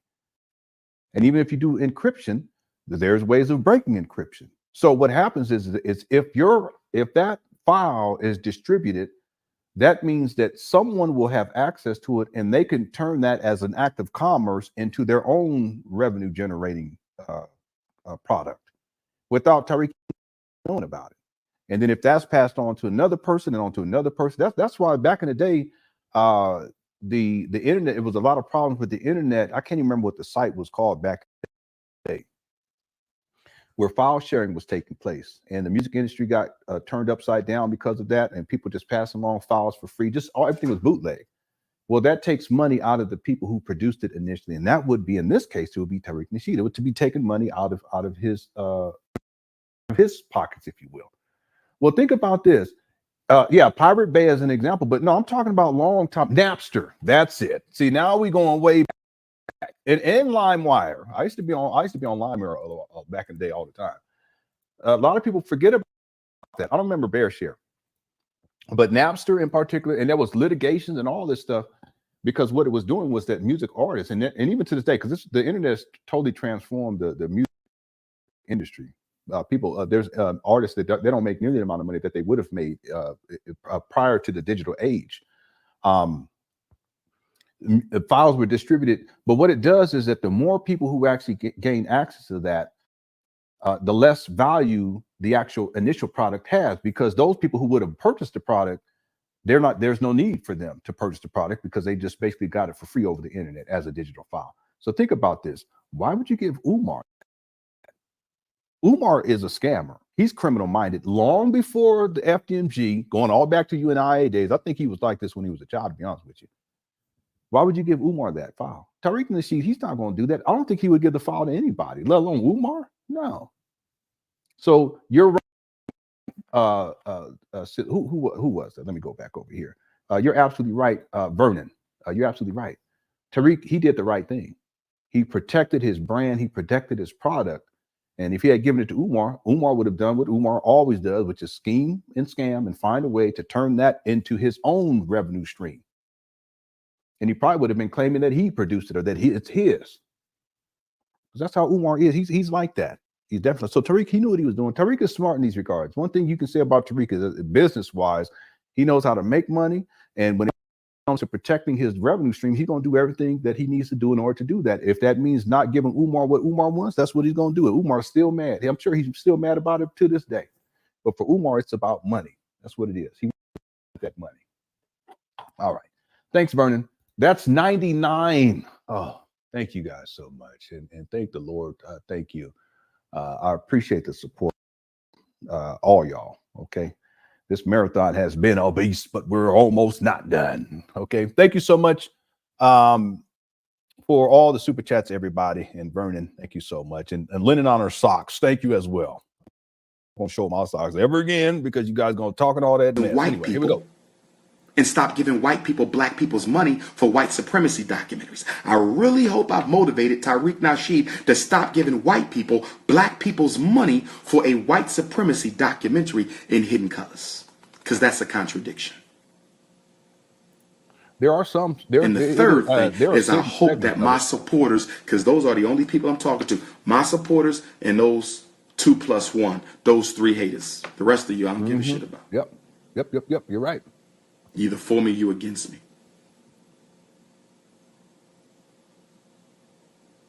And then some of y'all say, well, you got to be careful, Doc.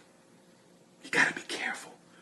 Because if you rub black people the wrong way, they're not going to send their kids to your school. If you rub black people the wrong way, they're not going to send their kids to your school. Really?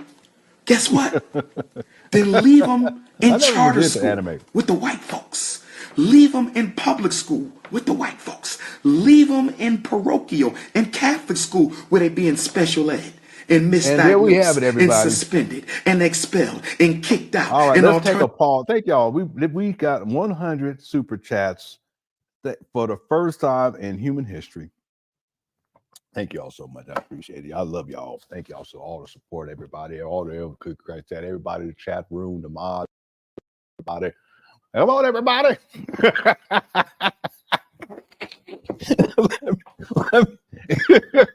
Come on, everybody. Anybody know what that's from? Hit the one. Some of y'all don't know what I'm talking about. Everybody.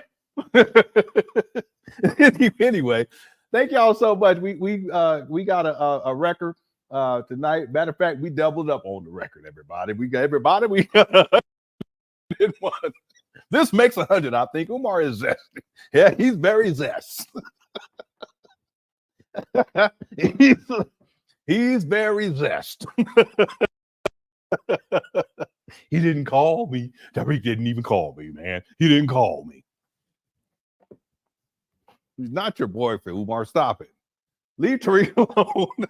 Tariq living his best life. Let him live his life. You ain't got to calling you. It's a bunch of foolishness. You ain't gonna never hear me talk saying about another man. He ain't even called. That's Zest. He ain't even called me, man. You know he ain't called me. Ridiculous. Okay. All right, everybody. We got 101, everybody. It was funny, but I felt bad for what's his name. Tommy Sotomayor. I felt bad for that guy. All right, thanks, got Little Princess, and thanks, Whole Southern Cooks. All right, let's go. We got to get done with this one. Wow, 9 hours and 30 minutes so far. We got to do it all under 12. In school and arrested. If they want to keep them there, keep them there. I did not resign from the school district of Philadelphia. I did not go independent just so I can be scared of saying how I feel. Talking about because certain black folks may not know how to take it. It's a little warm in this hotel room. I should have cut the air on. Look at the nails. Houston, I'm here. He ain't even called me. I'm looking forward to seeing y'all tomorrow. Everybody. I hope this the end. But knowing that Hollywood coon, he gonna come back, and I'm gonna have to go level 2 on his ass. That's right, Tyreek. Level 2. Get cute. Get cute. I see you. Put that put that lipstick on. Put that lipstick. Put that. You like your lips real shiny, like a.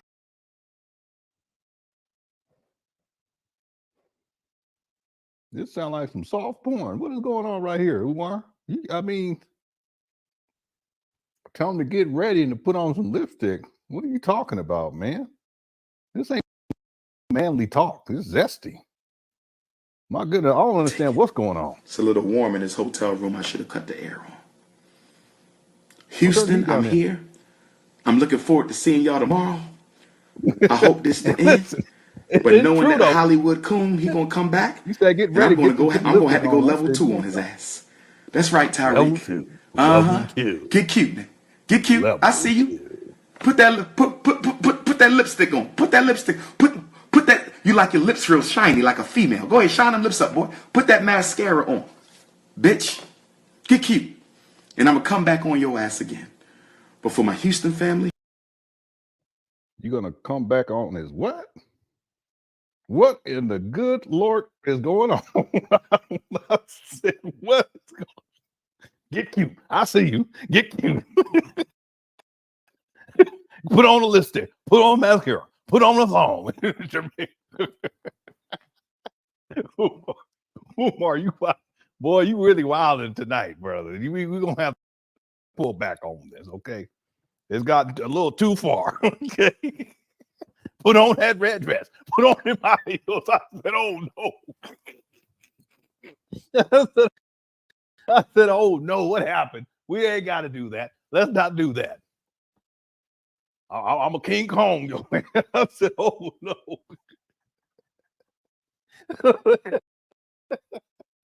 It got real freaky real quick. I don't even know how it got there. First, they said we was talking about something about a encrypted file. Then all of a sudden, it got real freaky. I said, man, my. Then after that, I want you to sing my. All right. I look forward to seeing you tomorrow. Detroit family, look forward to seeing you Monday. Northwest Activity Center. Doors open up at 4, lecture at 6. Tomorrow we got the vendor market in the Ma'at Academy. 12 to 5 tomorrow. The vendor market in the Ma'at Academy. Shout out to the new Black Panther Party. They will be doing security for me tomorrow. Shout out to Hashim and Zinga, their leader. Shout out to the Panthers. They've always looked out for me. Okay? 12 to 5. Free information. There's going to be speakers in Houston on everything: education, entertainment, family, trauma, relationships, investments, politics, police genocide, community, and it's free. Coming to Houston has some of the best minds in America. Come out tomorrow for free. 12 to 5. Support the vendors. It's going to be shea butter, food vendors, smoothies, clothes, incense, jewelry, healing stones, massage. I'm going to buy something from every vendor tomorrow. I'm going to try to buy, and I'm going to be there with my books, my hoodies, my flags. You know how I get down, my t-shirts. It's going to be music. We're going to have a good time. We gonna celebrate Black life tomorrow. Is he done? Are you done trying to seduce Tariq? Come on, this got to be it. Then we go to the next one. And when y'all see me tomorrow, don't ask me about this because I'm not talking about this. If I gotta talk about any one of them, I'm gonna do it this way so the world can hear what I got to say. I'm not having no side conversations with nobody. I don't want nothing get twisted up because if I got to go in either one of their mouth, I'm gonna make sure I'm going in their mouth for something I said, not something y'all claim that I said. They can hear it from me. They just heard it. What did you just say? I'm tired. Maybe I misheard what he said. Because if I got to go in either one of their mouth, I'm gonna make sure.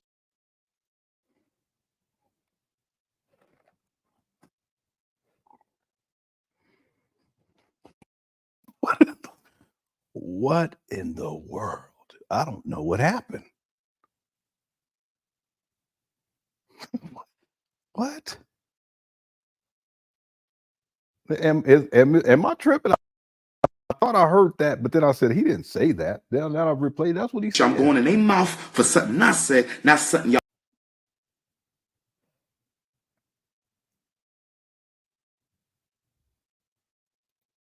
The marathon / FDMG telethon.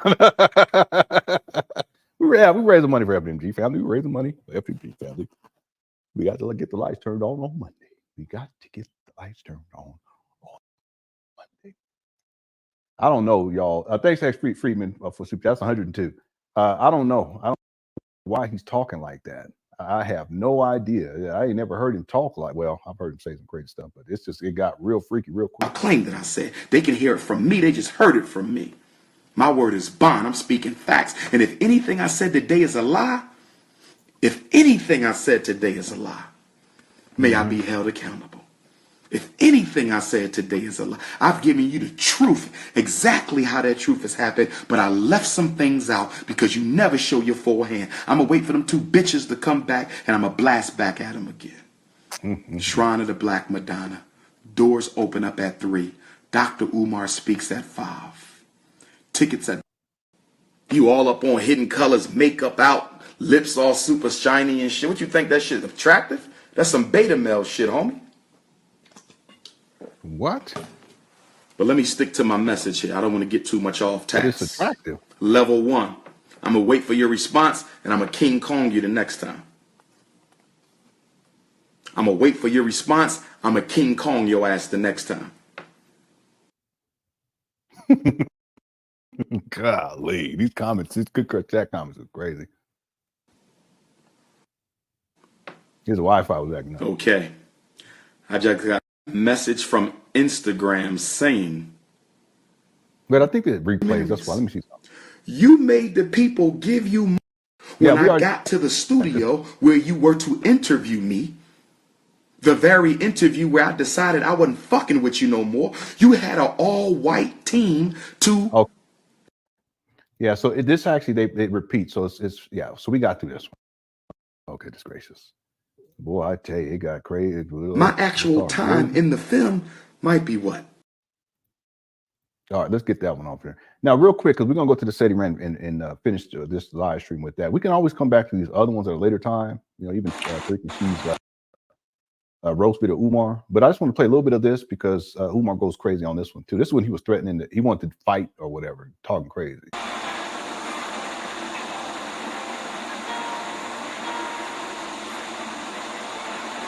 See, you look mad.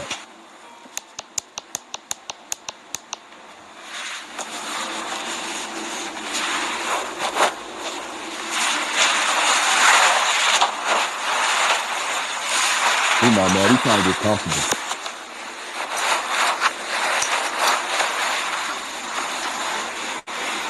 This smoothie is pretty good. It just tastes like ice cream now. Couldn't eat it. That's tomorrow. Peace and love, Black family. Good Garvey Day. This is the Prince of Pan Africanism coming to you live from the far east, the continent of Asia, Nagoya, Japan. This is the first time I've had an opportunity to go live since I exposed that bitch, Tariq Nasheed, on Saturday, December the 30th from Houston, Texas. Right after I exposed that con artist, Instagram disabled my live function. So this is the first time I've been able to go live since my nearly sold out power lecture at the Shrine of the Black Madonna in Houston, Texas. Shout out to the brothers and sisters in Texas who came and jam-packed the 1,000 seat sanctuary. Shout out to the brothers and sisters in Atlanta who jam-packed the sold-out lecture at the Shrine of the Black Madonna. Shout out to the brothers and sisters in Chicago, Illinois, a future site of the potential site of the Frederick Douglass and Marcus Garvey RBG International Leadership Academy. Thank you for nearly selling out the 1,000 seat Harold Washington Jr. Cultural Center. And shout out to the brothers and sisters in Detroit who came out in sub-zero weather to support the Prince of Pan Africanism and start off the new year in a very good fashion on January the 1st of 2018. I'm feeling marvelous right now. Good energy, good spirits. As you all know, I had to appear before the Pennsylvania State Board of Psychology and defend myself against the charge of practicing psychology without a license. The whole case was bogus. Most of you saw it on video, okay? And we watched this part earlier. Let me just get what you need to know, Extremism Task Force and the to prison pipeline. Yes, brothers and sisters, now that bitch Tariq Nasheed. By the way, Flex, I heard you said you pulling up. I want to know when you pulling up. Somebody get Tariq Nasheed on the phone. When you pulling up, bitch? You know my schedule. I'll post it wherever. When you pulling up? I called your ass out for 10 rounds. You didn't respond, brother. Get your fat ass in the ring for 10 rounds since you so gangster. You bitch. Got these white boys making documentaries for black people. 5 documentaries and all the money went to crackers. 5 documentaries and all the money went to crackers. You flying them around on black people's money. You paying for their breakfast, lunch, and dinner on black people's money. Hell you talking about? Putting them in fancy hotels on black people's money. Rent-a-cars on black people's money. You whining and dining crackers on black people's money. I'm speaking facts. I'm speaking facts.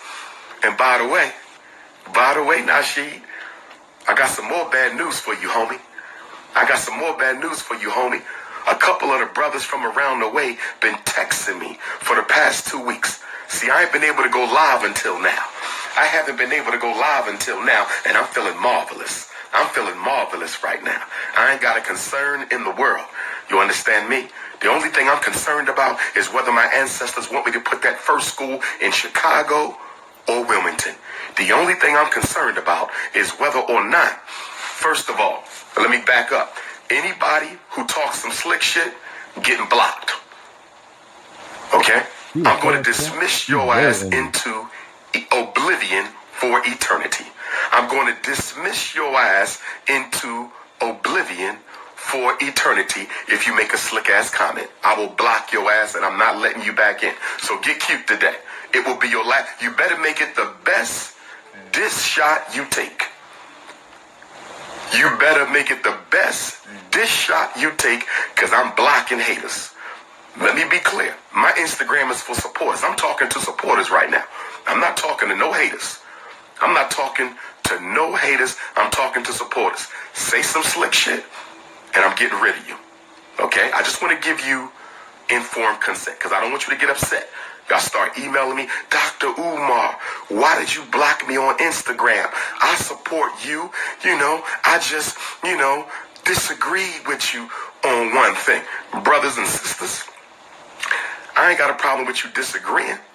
You can disagree, but it's how you disagree. Some people can disagree with class. Some people can disagree with etiquette. I'm not looking for robots.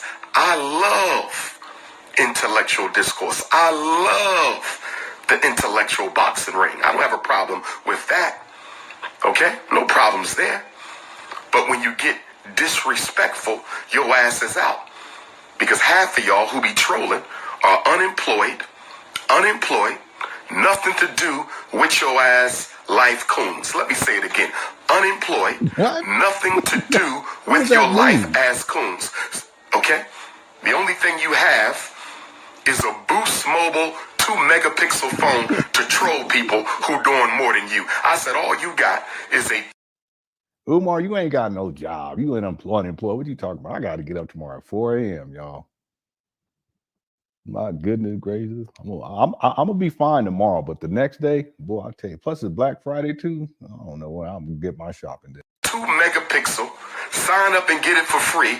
Boost Mobile cell phone to troll people who doing more work than you. Okay? So you respect me, and I'm going to respect you. But to Big Bird, a.k.a. Millie Vanilli, and the Thanks for a super chat, Sharita Johnson. I appreciate it. Thank you so much. And everyone else, thanks for all the super chats tonight. CashApp, PayPal. Okay, let me just play a little bit more of this, then we're going to get to the video for today. Again, thank you, Sharita, and everyone else who sent in super stickers and super chats today during the live stream, this marathon. The reason I call that coon bitch-ass nigga Tariq Nasheed Millie Vanilli is because everything that comes out of his mouth he done stole from Dr. Umar Johnson. I'm going to give y'all a homework assignment. He's called him I want you to go to his fake-ass Melanoid Nation, his anti-African Melanoid Nation, his light-skinned supremacist Melanoid Nation, and look at the principles of Melanoid Nation, which was only started the past couple of years. And I want you to look at the principles. Pull up. Tariq Nasheed is a con artist living in a white suburb. Living in a white suburb, talking about white supremacy. All right, because this can go on. And then, of course, Tariq did do a response video. I think it was to that first video. We can come back to this at another time. He was up.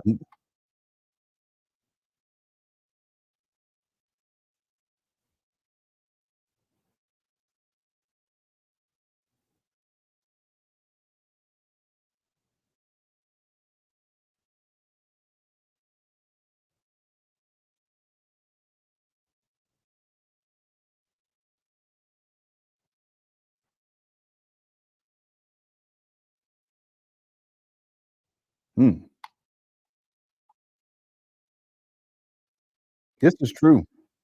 It's true. Oh, y'all can't hear? Okay. Y'all need to hear it anyway.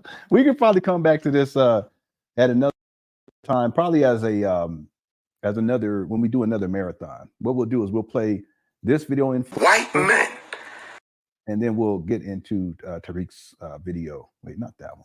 This one. You can call on Ashe.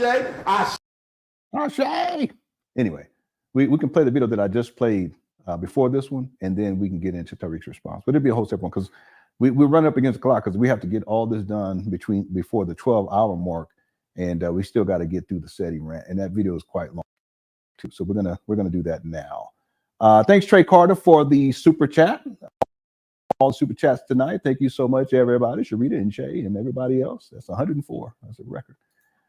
Okay, so let me pull up, and before I do that, let me go ahead.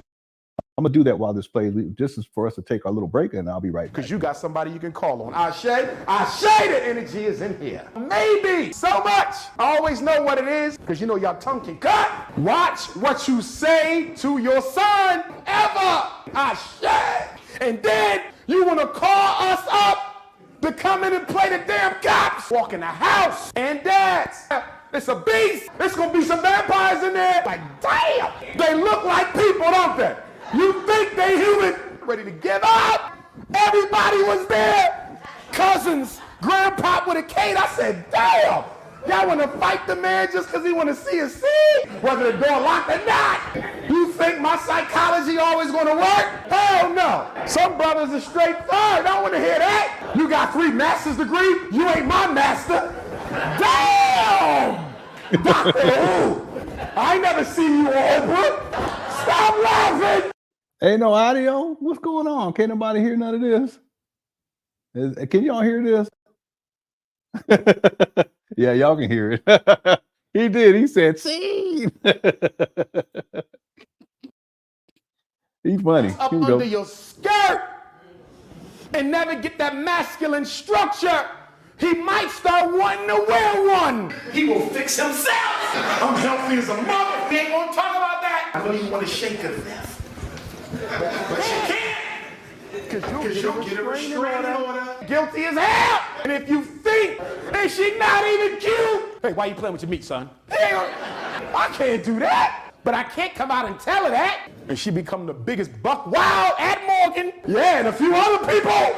My God, there's nothing worse than going in front of a white man and say, can I see my daughter? And one time the judge looked at me and said, wait a minute, I know your face. I said, oh, shit. He was on YouTube. The judge knew who I was, but I was able to get out of it. Because he would have never gave me my baby. I know what I'm talking about. When I'm done, they don't want sex no more. Oh, good. Homo, hetero, nothing. Every time I wanted a cookie, I saw a herpes. Damn! Damn! And fellas, I want to be clear now. When we go back to take over the community, because we're going to have to do it, gentlemen, you can't expect the cops to fix this, because they started it. But I want to be clear, and I know some of us love our children, but some of our children are so far gone that we're going to have to put some of them to sleep in order to take back the neighborhood.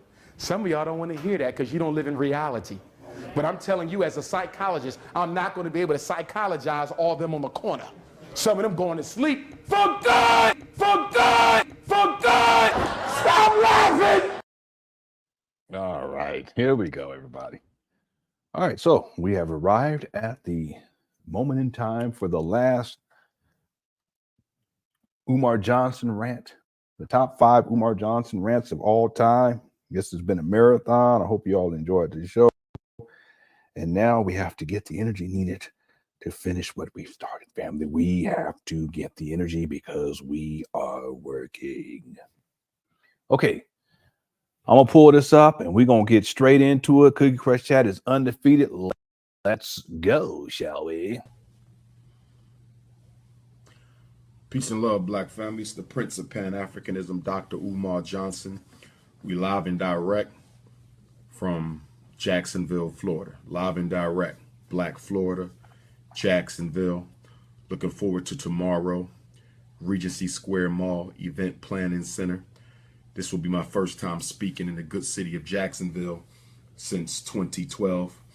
It's been 5 long years since Dr. Umar Johnson has spoken here in Jacksonville, Florida. Look how he started off all cool, all calm and collected. It go left real quick. I'm gonna tell y'all that right now. Super chats, a couple of super chats came in here for Justin. How's it going, Justin? Carolyn Dukes is one of the, she sure is. Umar called her Carolyn. I think she was on one of his live streams, and Umar called her Carolyn Dookie. Said, "Don't do that." Umar loves saying Dookie or something. I don't know why. Yeah, she's one of the OGs from way back in the day. Thank you so much, Justin, for the super chat. And Justin, another Justin said, Umar is real life in living. Yeah, he is. He is a real life in living color skit. Sometimes he reminds me of Oswald Bates, that skit. But he really is. He is a character. Thank you, Justin. And Anna sent in a super sticker as well. Thank you so much, Anna T. I appreciate it. Hope you're enjoying the show. Here we go. So, brothers and sisters, I want to see y'all tomorrow. Doors open up at. Yeah, I don't mean to do this. Let me just see how long is this? Oh my goodness, it is so long. Okay, I'm gonna try to limit my commentary. I'm gonna try to keep it real light. All right, here we go. Peace and love, Black family. It's the Prince of Pan Africanism, Dr. Umar Johnson. We live and direct from Jacksonville, Florida. Live and direct, Black Florida, Jacksonville. Looking forward to tomorrow. Regency Square Mall Event Planning Center. This will be my first time speaking in the good city of Jacksonville. Yeah, shout out to Karen. Since 2012. It's been 5 long years since Dr. Umar Johnson has spoken here in Jacksonville, Florida. So, brothers and sisters, I want to see y'all tomorrow. Doors open up at 4. Program will be from 6 until 9. And then arms all cross, y'all, until we get up out of there, Black family. There you go. So today what I want to do is I want to talk a little bit about the upcoming National Independent Black Parent Association Training Conference. The National Independent Black Parent Association Training Conference. This is very, very important. This is very, very important because we as a people have grown extremely lazy when it comes to agitation and organization. I'm trying to stay out this chatting, but it does. It looks like he on timeout. In the post-Dr. King era, one of our greatest look at his whole body language. King was taken from us, murdered, assassinated on April the 4th, 1968, is that we have not had a serious, sustained, protracted, comprehensive movement for Black elevation. I repeat, since Dr. King's assassination. Yeah, he is. He's rocking back in 2 years. Almost 50 years in Black leadership. He's trying to comfort himself. That's what he's doing. It's protection and comfort. Protracted, comprehensive. What? Mass directed program. What are you talking about? For Black political, economic empowerment and self-determination. So Dr. Umar Johnson in 2017 is going to be intensifying the Team Pan African program.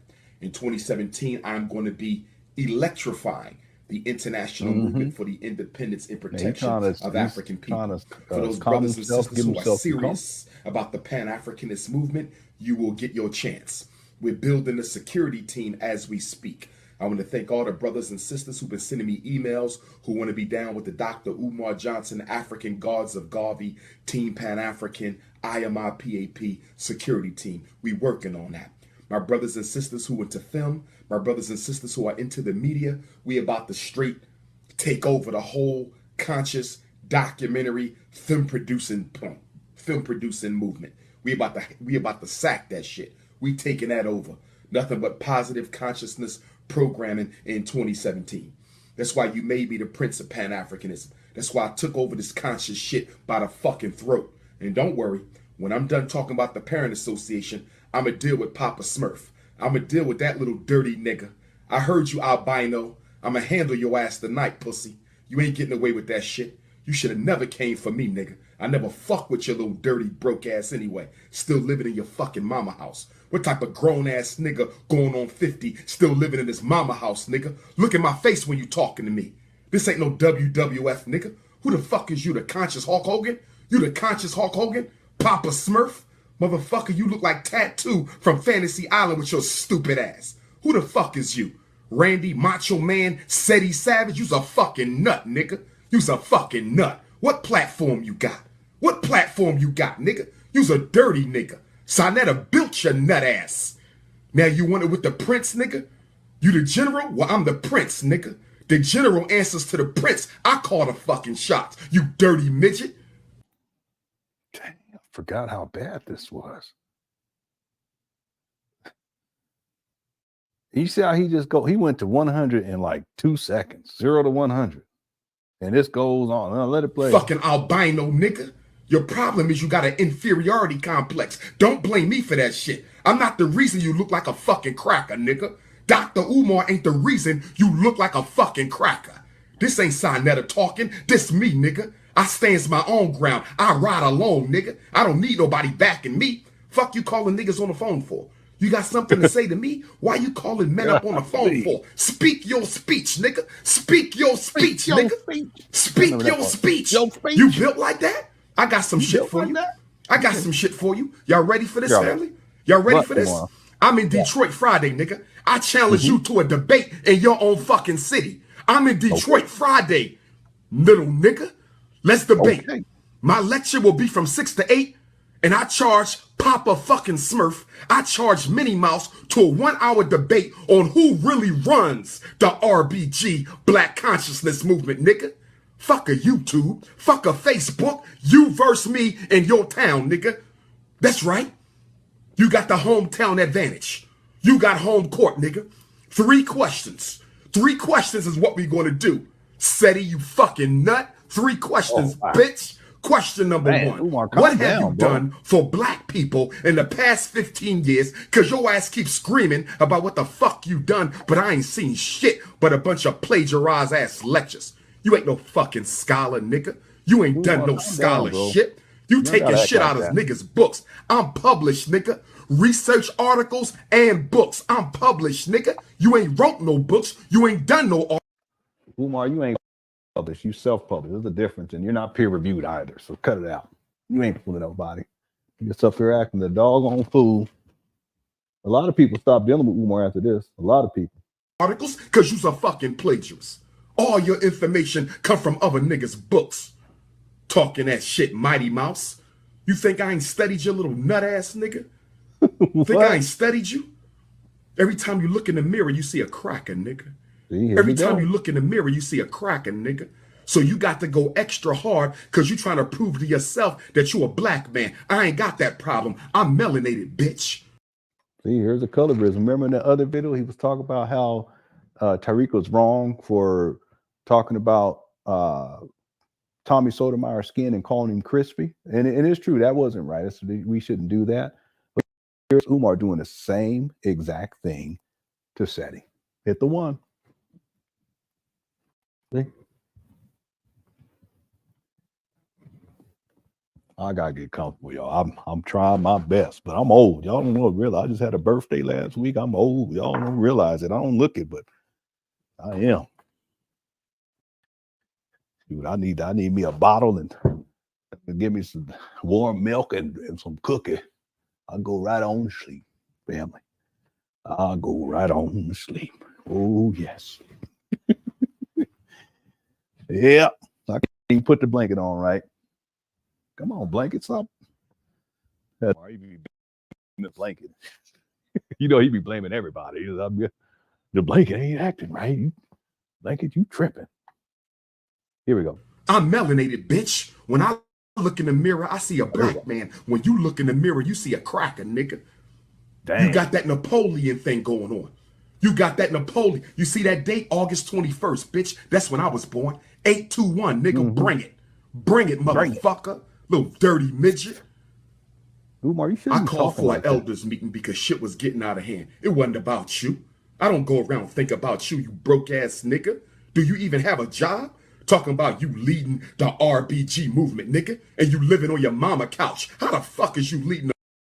Umar, you live in your mama closet, so come on. By the way, let me give a little context to this. So the reason why Umar went off like this is because Sarah Sutton, a.k.a. General, said he did a video, and I don't even think it's online anymore, but he did a video where he was talking about Umar, and he talked about the school, but then he talked about how Umar was pushing up on the women. Umar didn't like him talking about that in particular, and calling him out for what Umar has been doing, which is basically sexually exploiting black women. Said he called him out for it, and that was a good thing to do. But this is Umar's response. This is how he handled it. The movement, and you living on your mama couch. Explain that shit to me. Who gonna follow a nigga who can't even get his own place to live, still got to live at his mother's? Do you even have a job, nigga? And then you bringing up female shit? You really want to go there? Old, I'm tired. You bringing up female shit? You really want to go there, nigga? You better think twice, nigga. You fail to realize you dealing with the prince of this shit. You dealing with King. You just mad because you want to come lay down over here. That's all it is. You just mad because you want to come lay down over here. Yeah, that's what it is. I show my ankle too. You probably saw my ankle. That's what it was. You know, women love them ankles. They see them ankles. Boy, they be ready. Man, just show a little ankle. Just a little. Don't show too much, but just stick it out like that. Boy, them women, boy, they see that. Consciousness right here, bitch. I done came across people you done dealt with. I know chicks who didn't spend time with you, nigga. And they done all said the same thing. You's a broke ass nigga and you got 2 pennies to rub together and you gonna come at me, nigga? I challenge you, nigga, to a debate in your city on my stage Friday. Call his ass up. Do you accept or not, nigga? I'm not paying you because you do nothing for me. I sells out everywhere the fuck I go. I don't need you, nigga. You are no benefit to my fucking movement, you broke ass nigga. I'll send you some taxi fare, nigga. 3 questions. The first question, what have you done for your people that you wasn't paid for in the past 15 years since you keep on screaming that shit? Question number 2, what is the platform and ideology of your so-called movement? And then I'm going to lay mine down for Team Pan African, IMIPAP. And then the third movement. What is your solutions to the problems affecting us as African people, you fucking midget, you little Napoleon? Answer that shit in front of the people. Stop talking like that, man. I ain't seen this in so long. I can't believe you talking like this. He's very mad, he's very mad, boss. I'm scared. No, he was furious. He was furious. He was also hurt because he said it. He can't handle it. He can't, especially when people call him out. This is one thing for the school, like when the other ran with Lord Jamar, but it's another thing when people call him out for sexually exploiting women and pushing up on all these women for all these years. He don't like that at all, and that's why he was so mad in this video. Umar's projection is clear as day on the. It sure is because he said he says that he's living on his mama's couch. I don't know if that's true or not, but Umar, you live in your mama's closet. What are you talking about? Or at least you did. I don't know if you. I don't think you're living in there now. I think something happened. Thanks, SOB. Also, thanks, Whole Southern Cooks. Also, Anna T. Thank you so much, and everyone else who sent in super chats during the live stream marathon. 7 minutes on each question. You get 7, I get 7. We'll get the big brother Malik to do it. Malik Shabazz, he can moderate it. I ain't talking new Black Panther Malik. I'm talking about the brother Malik Shabazz out of Detroit. So y'all don't get it twisted. No disrespect to the other brother. He can moderate that shit. 7, 7, 7, 7, 7, 7, and then the last 20 minutes will be questions from the audience. Every question they ask, we both answer the question, nigga. We both answer it. Let's see who the people want to follow. You or me, nigga. I didn't disrespect you. I said we all need to come because we all got beefs. You ain't the only one with a problem. But I knew you've been itching to hate, nigga. I knew you've been itching to hate because niggas been telling me over the years you've been saying little slick shit. I heard little slick shit out your mouth. Suit and tie niggas. Suit and tie niggas. Pussy, I got credentials. You ain't got none, you dirty nigga. Ain't you the same nigga who sold drugs to go to Kemet? Didn't your dumb ass say that on YouTube? You sold drugs to go to Kemet? You counterproductive, degenerate motherfucker? Who gonna sell drugs to go to Kemet, bitch? Dang. I don't even remember this part. This guy, he's nuts. This is the guy that's supposed to be a principal of a school? You gonna send your boys to this guy? Look at him. And it's all fake anyway. He ain't got no thug anymore. He ain't got no streets anymore whatsoever. Marshmallow. I'm right here, nigga. Come bring it. Pounding on his chest. I told you, conscious niggas, I don't play with y'all like that. But I knew you had to do it, nigga. They gassed you, and now they gonna ask you, nigga. They gassed you, now they gonna ask you. Umar Johnson don't bow to none of you niggas. I said I challenge you in your own city Friday night, nigga. What's up? I do my lecture for 2 hours, and then the last hour, we handle them 3 questions in front of the people, nigga. I'm solo. I don't need no fucking army. I'm not no bitch like you. I don't need an army, nigga. I roll solo, motherfucker. Well, talking that shit about the fucking school fundraiser. Why? Because you had a GoFundMe and your bitch ass ain't make no money? You claim you got all this love and you hardly got any fucking money? How much you made on your GoFundMe, dirty nigga? Wow. Randy Macho Man said he's savage. Minnie Mouse, nigga, you got a million names. Tattoo from Fantasy Island, nigga. I know you mad because every chick you deal with gotta look down in your fucking face. You gotta look up at every female you deal with. You gotta look up at every female you deal with, nigga. I know you hating. I'm 6'3", nigga. I'm 6'3". I look down at the queen's face. You gotta look up at your queen. You look in the mirror, you see a cracker. I look in the mirror, I see an African. I know why you hating. I know why you hating. What you say? You was on the scene before I popped? Nigga, I've been putting in work before you even knew me, nigga. I just took me a while to pop because niggas was hating and they knew once I got to the stage it'd be a wrap for you niggas. And that's exactly what happened. Straight to the top over fucking night. Straight to the type overnight. You running around talking about, I'm booked, I'm booked, I'm booked. Nigga, you almost 50. I'm booked, I'm booked. Umar, you near almost 52. What are you talking about? Or 50 already? What are you talking about? And you always talk, look at this guy. Is he morphing into some? I don't know. It's like he's changing into some other. I don't know. I'm booked, nigga. You 50. That's all you got is a couple lectures, a couple motherfuckers paying you a couple $100 to come plagiarize and regurgitate niggas' work. You dealing with a real scholar here, published, nigga. But guess what? Friday night ain't gonna be no plagiarizing Friday night, nigga. I don't want to see no fucking PowerPoints. Marcus Garvey didn't run around with no fucking PowerPoints. Dr. King ain't run around with no fucking PowerPoints. Patrice Lumumba ain't run around with no fucking PowerPoints. Henry Highland Garnett ain't run around with no fucking PowerPoints, nigga. Alexander Cromwell ain't run around with no fucking PowerPoints, nigga. Thomas St. Carr ain't run around with no fucking PowerPoints, nigga. I'm not running around with no fucking PowerPoints, bitch. This is leadership. You said you the leader. It's time to put the fuck up or shut up. RBG, nigga. I'm the king. You want it? Come get it. In your city, Friday night. Answer the question, nigga. I don't need to do no preparation for your simp ass. Dang. It reminds me of WWF, don't it? Just way over the top. Fuck you talking about. Fuck you talking about. You ain't built for that shit, you clown. You's a clown ass nigga.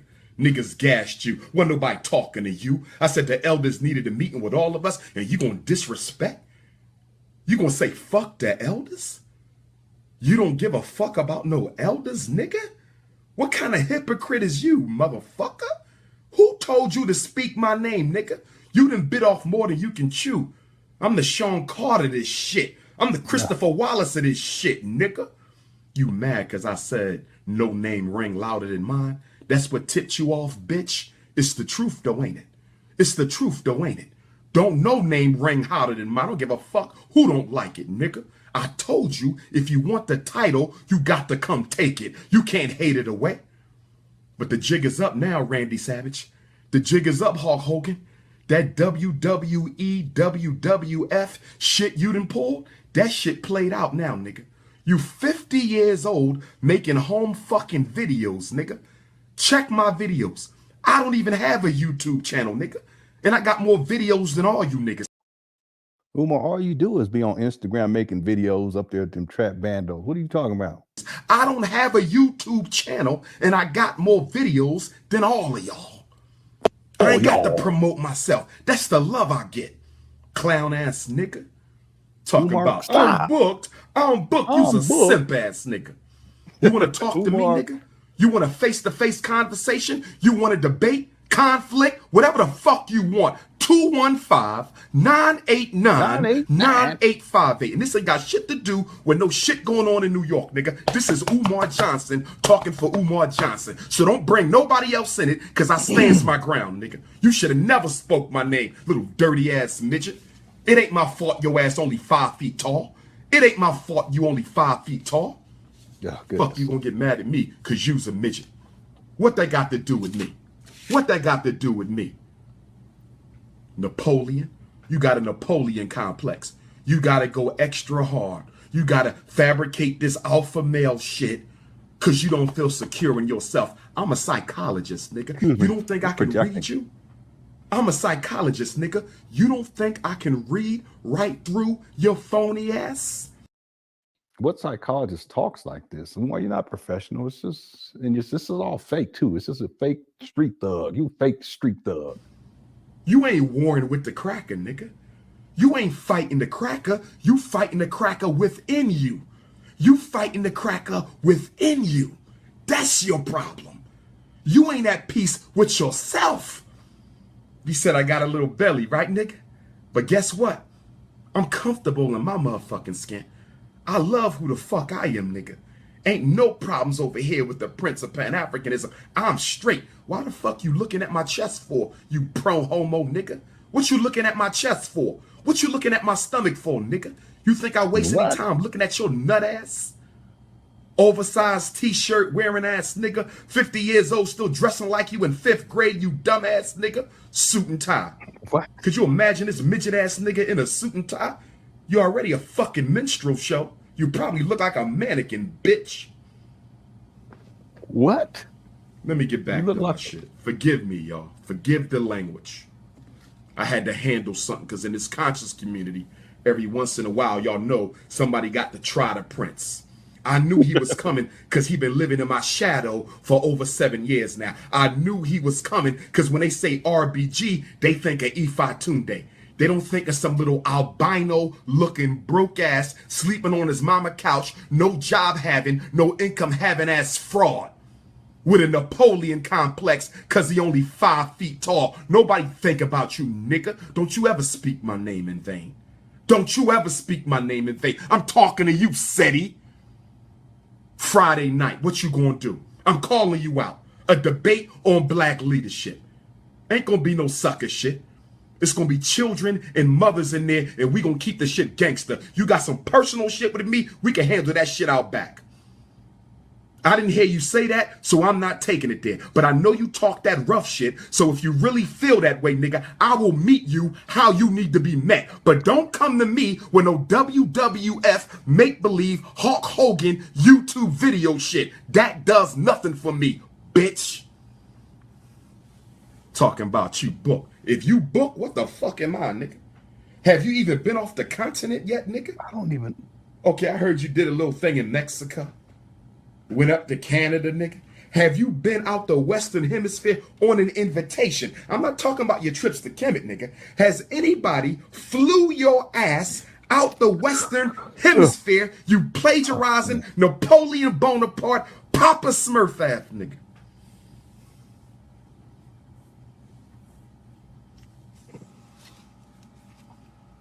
Let me get back to what I had to say. You keep saying that, but 215. You keep saying that, but then you go right back to ranting. This is the top one. This is in the top 5. This is number 1, my opinion. 989-9858. I'm not playing either.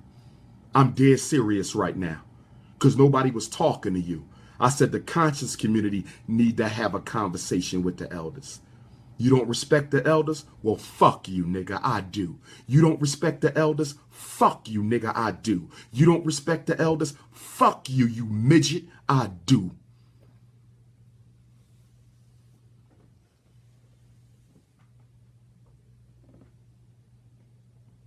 Calm down, so getting back to the Parent Association. This video is supposed to be about for the Parent Association. And this is what Umar doing. He gonna start going back again. He can't help himself. He gonna go straight back to ranting. I was gonna go in 2017 peaceful. I was gonna go in 2017 peaceful. I didn't expect that, but I knew he was itching for a scratch, nigga. You challenged me. Yeah, I he answered is. the call, nigga. Uh-oh, you challenged me. I'm answering the call. Friday night. Will you be there? I know. You say you lead RBG. I say I lead RBG. Detroit would like to see this. A respectable format.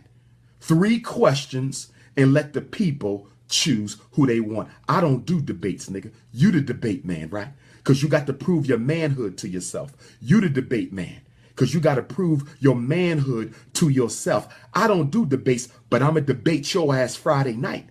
I'm going to debate your ass on RBG, Black Consciousness Friday night. YouTube can't save you, nigga. You that man? You the one? You the boss man? What's up, Seti? Friday, text me. Text me. I'll do the lecture from 6 to 8, and we'll do the debate from 8 to 9. 1 hour, because I got to sign books and take pictures. Shout out to Detroit. I love y'all. Shout out to Detroit. I love Detroit. We got years in the game. In fact, I'm looking at a couple schools in Detroit. I'm looking at a couple schools up there now. We might put FDMG. I got a couple spots all over Atlanta. When I get to Atlanta, I'm looking at a couple schools in Atlanta too. So what you gonna do if FDMG comes to Detroit, you fucking midget? What you gonna do, Randy Savage? Every time you on tape, yeah, I'm a bang. You sound like a fucking Scooby-Doo ass nigga. You talk like Scooby-Doo, nigga. You think you fucking with me on a stage? You've really been smoking that crack shit. You've been on that wet shit. What are you talking about? If I was Seti, I would have cut a WWF promo in response. Macho Man Randy Savage costume and everything. Just have fun and laugh. I know that'd been funny, but there were memes. There were all kinds of memes. And one of them was a WWF with Seti and Umar. And Seti looked like I think Seti looked like I can't remember what that guy's name was. He was real popular. He got more popular at a certain point. He got more popular than Hulk Hogan, and he ended up becoming a champion. But And then I think Umar was Hulk Hogan. It was so funny. Let me see if I can find it real quick. Hold on one second. Umar Johnson, SETI, WWF. Excuse me.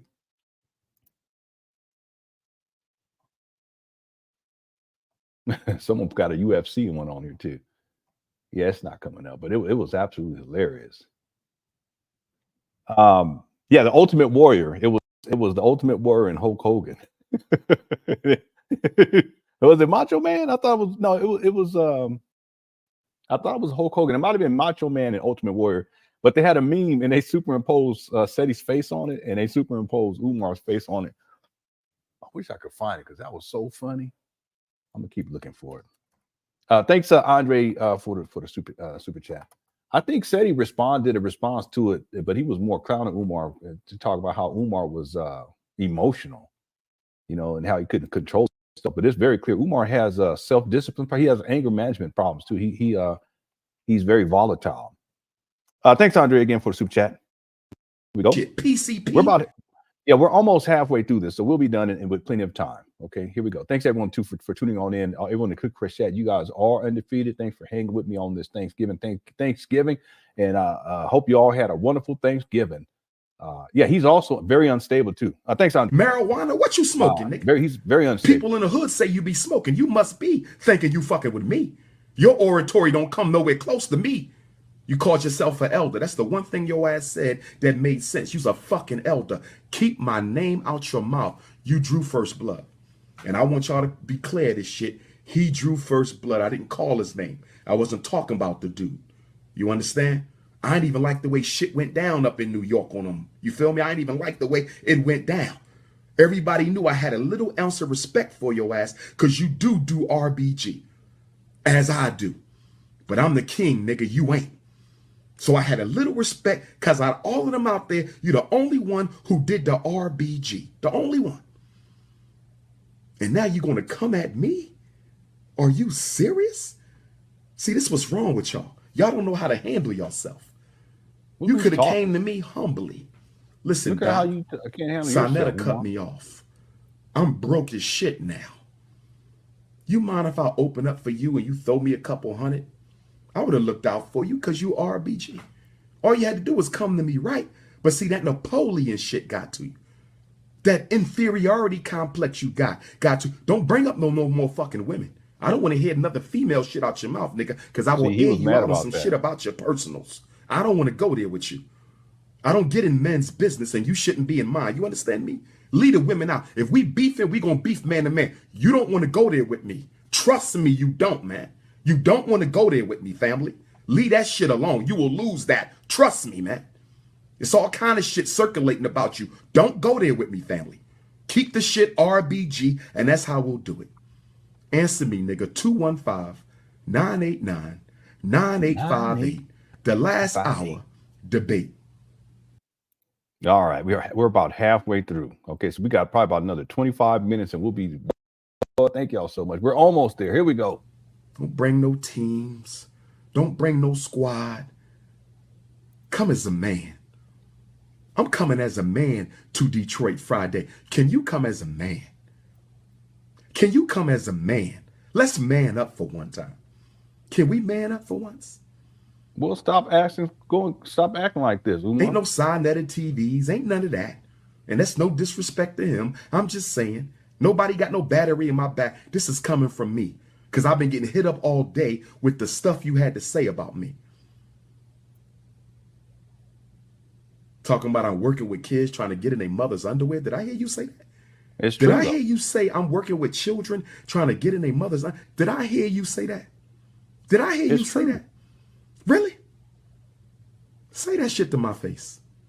Say it to my face. All you doing is regurgitating what other people done had to say. Say it to my face.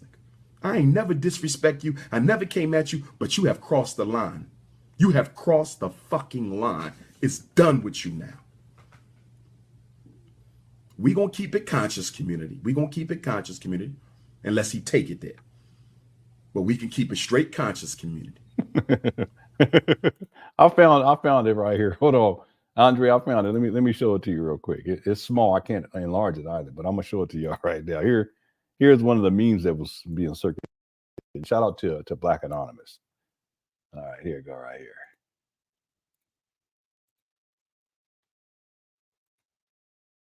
You see this right here?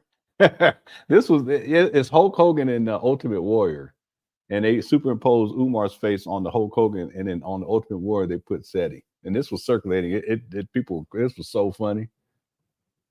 WrestleMania 6. There's a larger version of this too that was circulating.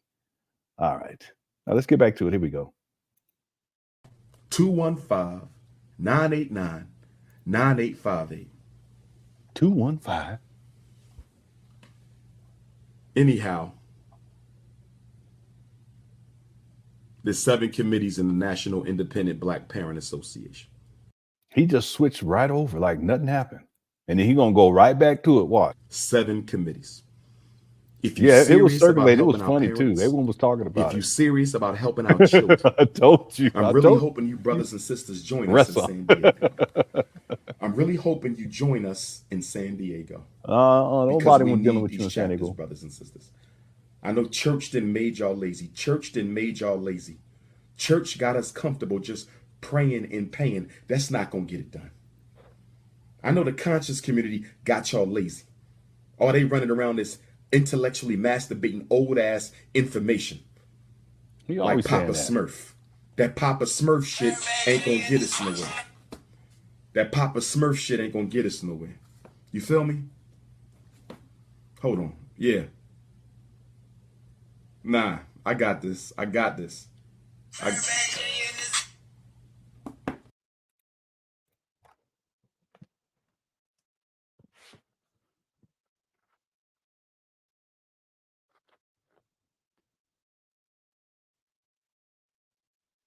And that right there, that's when a lot of Umar lost it, and there was a lot of people that was like, did he just answer the phone and talk with no one on there?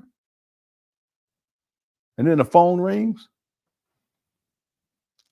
and you know what, people? That's exactly what he did. There's a fake phone call. He tried to act like he got people on the Goonie Goons or whatever waiting because they want to handle some business. No, I got this. I got this. Then the phone started ringing.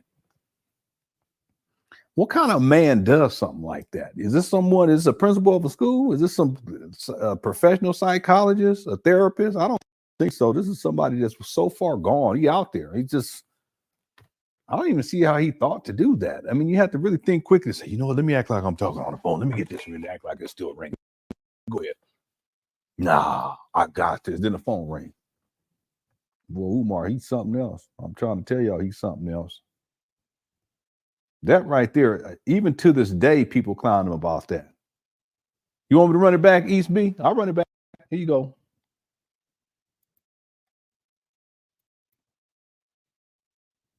Yeah.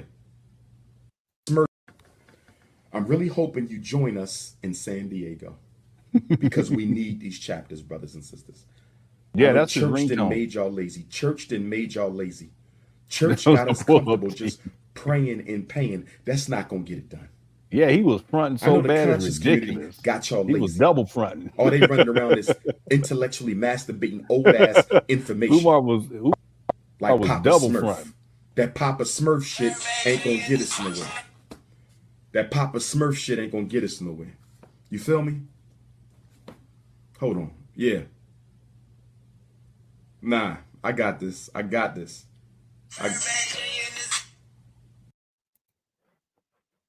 The phone wasn't even lighting up when he put it up to his ear. You know when someone call you, the thing light up, it just starts lighting up like that.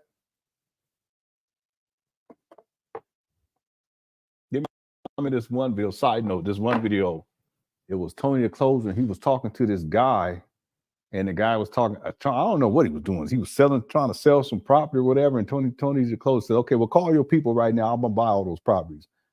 Dude got on the phone. He picked up the phone and started talking, and you could see like his phone right here. And you know how if you're talking to someone it turns a certain, that little circle turns a certain color. I can't even remember what the color was supposed to be. Let me see. Hold on. I'm gonna see if I call my wife real quick. She's probably gonna be shocked. Let me see what do. Yeah, it'll turn red when you make the call, so that if you want to hang up, you hit the red.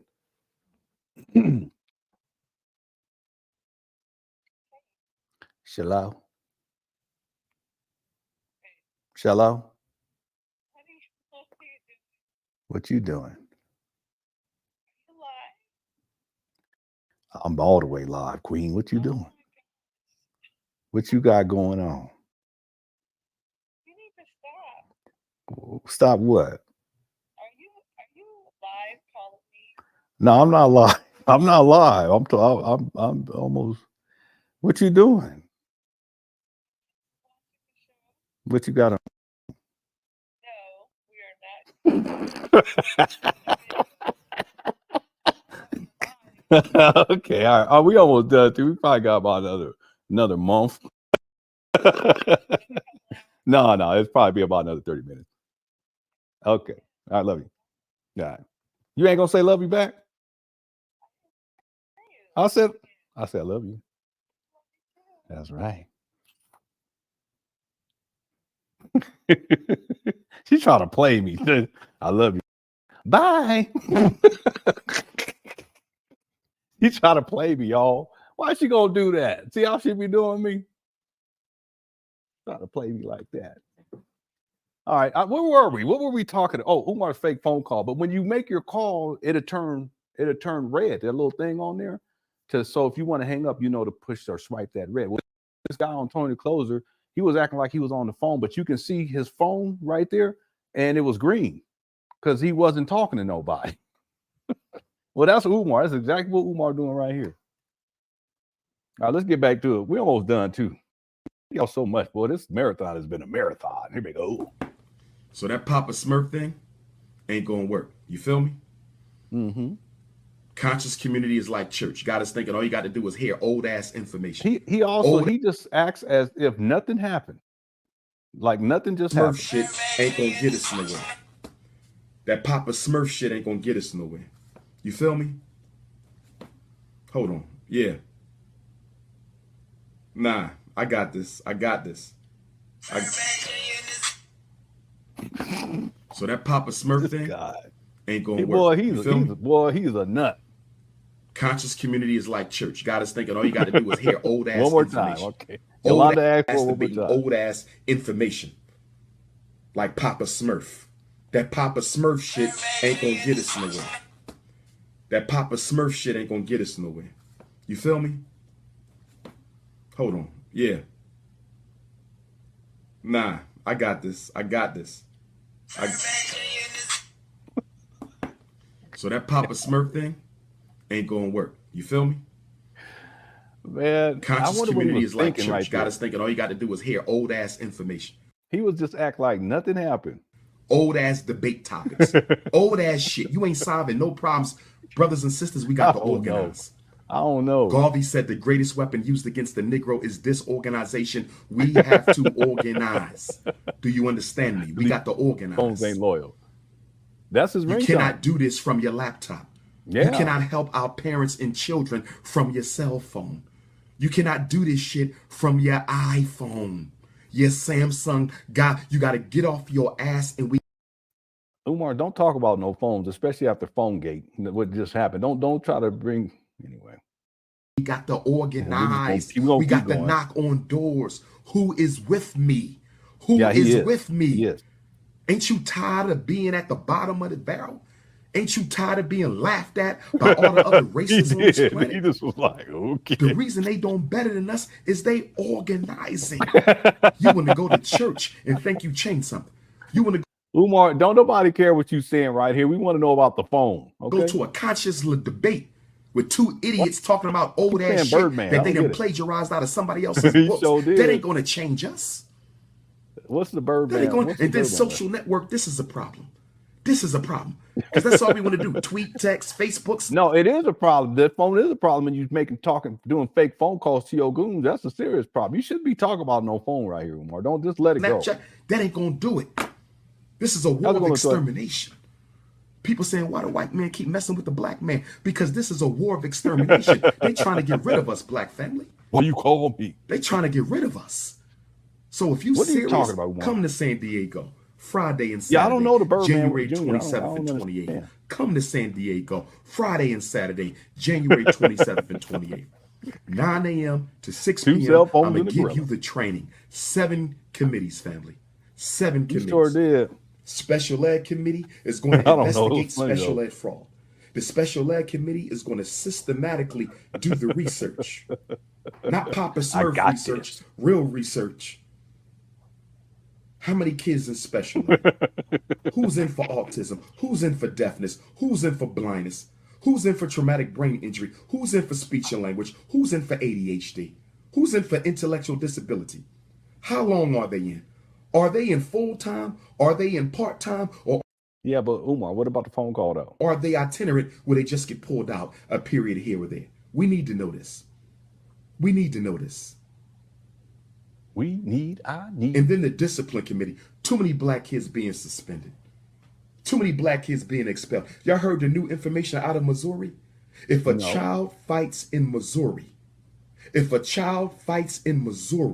they will be charged with a felony in Missouri. If a child fights in Missouri, they will be charged with a felony in Missouri. That's insane. And guess what? The law says irrespective of grade or age. The law says irrespective of grade or age, if a child fights in Missouri, they will be expelled. Charged with a felony. That's insane. I just got an article today that in Washington, D.C., shout out to Washington, D.C., 2 Sundays ago sold out. Shout out to Baltimore, last night sold out. But in Washington, D.C., almost 12,000 black children are going to be cut off of the welfare program. Over 5,000 to 6,000 families in Washington, D.C., including over 12,000 black children, will be cut off. They will be cut off of welfare. What are they mothers supposed to do? What are they fathers supposed to do? We ain't got time for this dumb shit. We got to organize and get serious. What about the phone, though? The National Independent Black Parent Association is a big piece of that. If we don't care about our kids, who gonna care about our kids? If you a lazy black parent, then you ain't no parent at all. And it can't be one parent. We all got to do this together. We all got to do this together.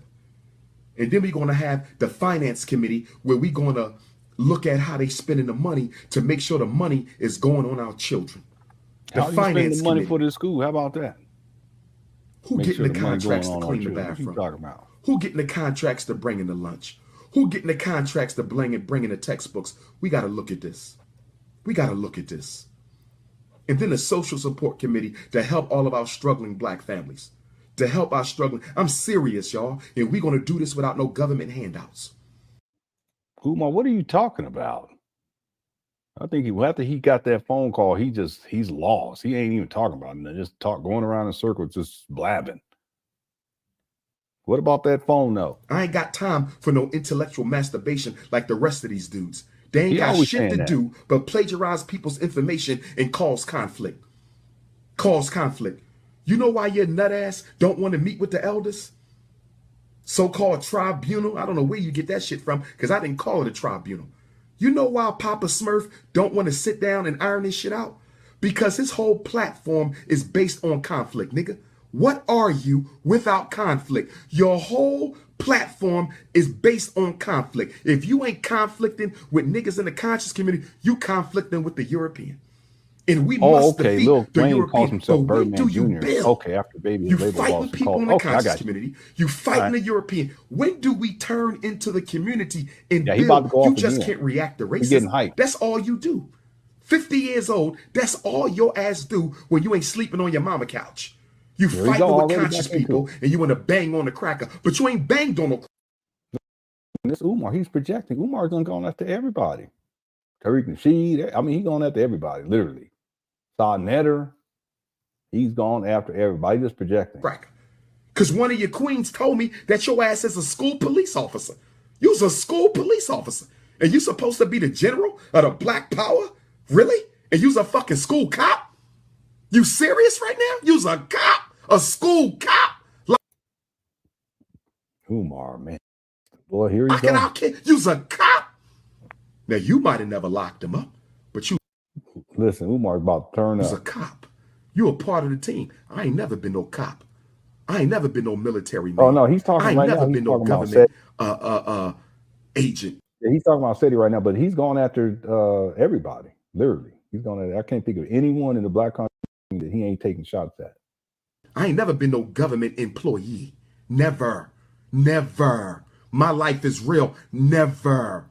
That's why you get my real didn't he say that said he was unemployed, but now he's saying that he was a school cop? I mean, which one is name? Umar Johnson. Not no fake ass name. You hear me, Elliot?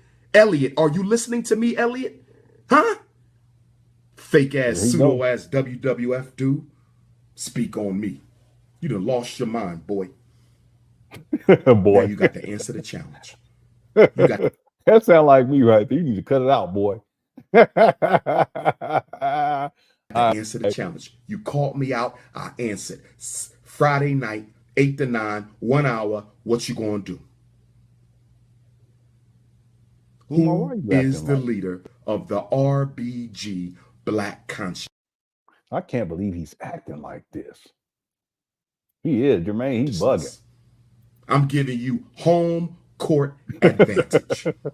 I'm giving you home court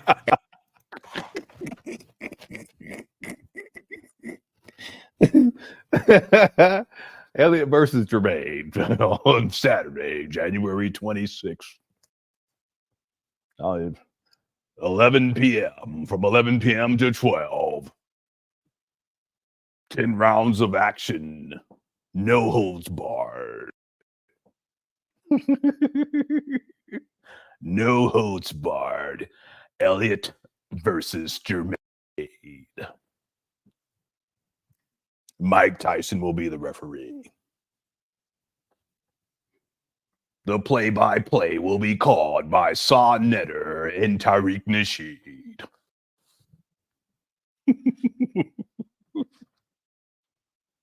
Ground and pound. Oh my God. Ground and pound. MMA action. Mixed martial arts coming to your city next month.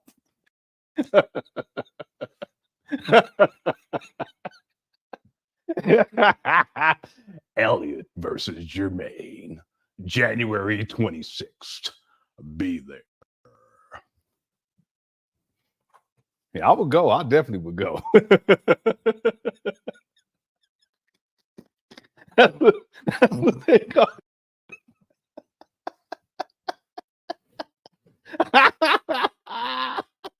That's what they call it.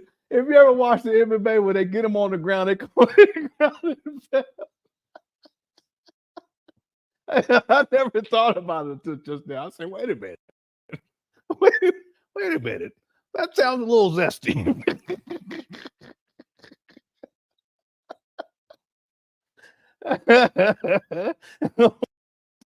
Listen, I'm serious. If you guys can watch MMA, go with when they get one of them, get the other one on the ground. They said he's starting the ground and pound. Look at this ground and pound action.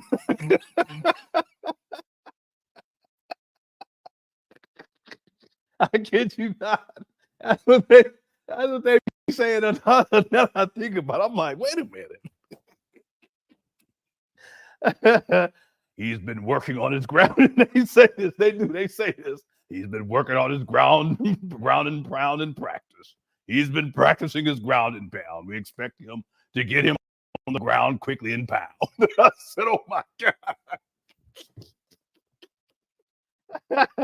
I said, what is that? I think about like, what in the world? Welfare Hulk Hogan.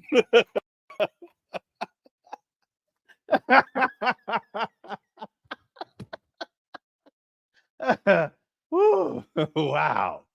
All right, let's finish this up, y'all. We had a wonderful live stream. It was a marathon for the Cookie Crush Chat Marathon. The first time in history. We're working. All right. Listen, I'm serious. You guys go watch the MMA. I guarantee you. Anybody watch it, if you listen carefully, they say it. I just now realized they were like, what in the world? Okay, here we go. Advantage. What you gonna do? You called me out. I wasn't even messing with you. I don't know who gassed you, man. Umar's so disgusted. He's like, I don't know who gassed you. My phone been blowing up all day about you. You oversized toddler. Who gassed you? What have you done? You've made no progress, man. You was on that scene before I hit it. I was doing my work, but I wasn't on the quote unquote conscious scene like that. I was too busy in the streets working, still in the streets working. When I came into the game, you was beefing with another dude. I remember when I came into the game, you had a lecture debate scheduled with another brother. I'm not going to call his name because he has kept my name out of his mouth and I have kept my name out of his mouth and I respect him for that. Hopefully it stay that. You kept your name out of his mouth? What? Fucking way. I came in the game, you beefing. 7 years later, you still conflict? That's why you don't want no peace. You don't want no peace treaties because you won't get paid. That's what I'm saying. You won't get no views. Streets up in between them abandoned buildings, walking around yelling. Your whole platform is conflict consciousness. Yeah, he was probably about 41, maybe 42, something like that. Yeah, 42. You insecure midget. Conflict consciousness. You insecure midget. What? Come on, Umar, stop talking like that. The next committee is going to be homeschool. We're going to organize the homeschooling parents. That's right. Come on to San Diego. We want you coming. Where's the segue? From all over the country. Now it's all of a West sudden, region. he goes right back. We move the National Independent Black Parent Association training conference around because we want to make it convenient. Y'all don't think that that's weird? How he was just going off and all of a sudden he goes flips right just like that. No segue or nothing. Right into and then we're going to do this and say to you, mother. And then we're going to be something for different regions of the country. We want to make it convenient for different regions of the country, but it's national. New York City, you need to be there. The Carolinas, you need to be there. Georgia, Florida, you need to be there. Idaho, Milwaukee, Omaha, Nebraska. Y'all need to be in San Diego. If y'all all can't come, raise money and send one person. I'm serious about the work I do. I don't sit on no couch making videos trying to make myself look taller than what I am by putting the camera all the way down here because I got a Napoleon complex. I'm 6'3", 280. 6'3", 280. I'm not 5 feet tall. My skin is melanated. I don't look like the enemy. My shit real. He's right back to talking crazy. So brothers and sisters, then he flipped right back register over for the conference. princeofpanafricanism.eventbrite.com. princeofpanafricanism.eventbrite.com. I wish I could see the comment section, live comment section, boy. Parent Advocacy Committee. We got to train a group of parents. We got to train a group of parents who will be on call to escort other parents into school meetings. Wow. On call to escort other parents into school meetings, armed with the knowledge, armed with the information. I'm going to train you myself. You said you don't see no documents. Damn near 300 pounds. Because I'm a scholar. You don't see no documents. I'm a practitioner. Psychology is a practitioner's trade. It's not just philosophical and ideological. You read my book, you're reading over 20 years of experience firsthand. You want the resume? We're going to get it Friday because you got to answer them 3 questions, homie. What have you done in the past 15 years for our people without being paid? I want to hear your resume. Because from what I heard, you ain't done shit but talk shit. You got to answer now, homie. You called me out, I answered you. Number 2, what is the platform of your organization versus mine's? Number 3, what is your solutions for black people? You can't PowerPoint this shit. A leader got to be a visionary. A leader got to be strategic. A leader got to be a tactician. You called me out. I'm answering your call. Do you accept? Let's do it. right back to ranting again. My last lecture of 2016. I don't Friday in Detroit is my last lecture of the 2016 calendar year. Let's give the people what they want. A respectful 1 hour debate. You ain't getting more than that because I got information and shit. Your ass is local. They not coming to see you. They coming to hear the Prince. You's a local ass dude. So you ain't getting more than your shit. Talking about you built a platform. Niggas don't even know you. What you talking about? I'm the only person in the conscious community been invited to speak on all 6 continents where humans breathe at, nigga. Talking about you booked. All 6 continents where humans breathe at. This is your doctor. Really? Really? Really? I get more requests in a year than you've gotten in your life, boy. More in a year than you've gotten in your whole life. I don't know who gassed you. And it's a shame because I wasn't even talking about you. I came from the heart when I said we needed an elders meeting. That was none of this means anything because of the phone call. sincere. That wasn't no hit on you. I ain't got nothing against you. I don't even know you, family. I hear little shit about you, but I don't regurgitate that. I'm a man's man. I mind my business. I got a gut. That's all right. I can handle mines though, homie. You can believe that. That's right. Your ass lifting weights because it makes you feel equal. Equal. Because you insecure. So you got to be all big and muscle bound. Muscle bound. So you feel equal. Well, guess what? You can lift all the weights in the world and you'll never be 6'3", nigga. Never be 6'3". You can talk about my gut all day, but I'm sexy with mine. I'm fine. I'm cool in my skin. I can get rid of the gut, but you'll never be 6'3". I can get rid of the gut. Big Papa, nigga. That's why I'm Big Papa. I can get rid of the gut, but you'll never be 6'3". You'll never be melanated. Man. Bringing up women. Don't do that. Don't go there with me. I'm going to keep it a buck right there. I'm going to cut right there so I don't say nothing that don't need to say. So when you come back, I'm going to blast back at your ass. You come back, I'm going to blast back at your ass harder. You should have never came for me. You should have never came. I know you upset because things ain't go right for you in New York. I understand all that. I understand all that. But that don't give you no right to attack a brother who was not even dealing with you. You feel me? So brothers and sisters, I'm in Jacksonville. I'm hyped. Detroit, I can't wait to see you, Detroit. Detroit, get your tickets. It ain't that many left. There's only a few. I don't want to hear nobody complaining at the door. Get your tickets now. I don't know why y'all wait to the last minute and be mad at me. Get your tickets now, Detroit. I love Detroit. Just like I love Chicago. And they all want to see us do a respectful debate for the people. 3 questions. What have you done? What is your program? What is your plan of solutions? What have you done? What is your program? What is your plan of solutions? Because making videos from your mama couch ain't the solution.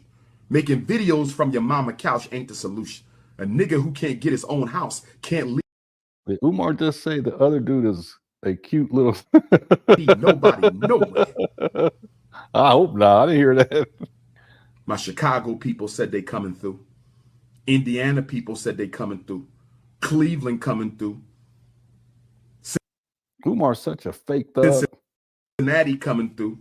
Columbus coming through. I got Minneapolis coming through. The whole Midwest want to see the 2. And I'm up here, you down here. Let's keep this right because there ain't no equals in this shit. They want to say the king and the apprentice. In fact, your new name is Mini-Me. Your new name is Mini-Me. That's because you want to be me. Your new name is Mini-Me. That's why you talking about my GoFundMe, worrying about the queens, talking about my 3-piece suits. You've been making shots at the 3. What's wrong, man? Are you mad you don't get invited to speak at the universities? Here you go, right back into it. Here we go. Are you upset that you don't get invited to speak at the university? I think this is from 2007. Can I ask you a question? Going into 2018. How many African heads of state have you had lunch with?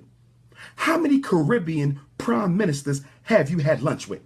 How many black university, black college professors have invited you to come and watch the homecoming game with them? How many of our celebrities hit your ass up and say, good job, my brother, we rocking with you? How many people have sent you emails and texts saying you changed their lives?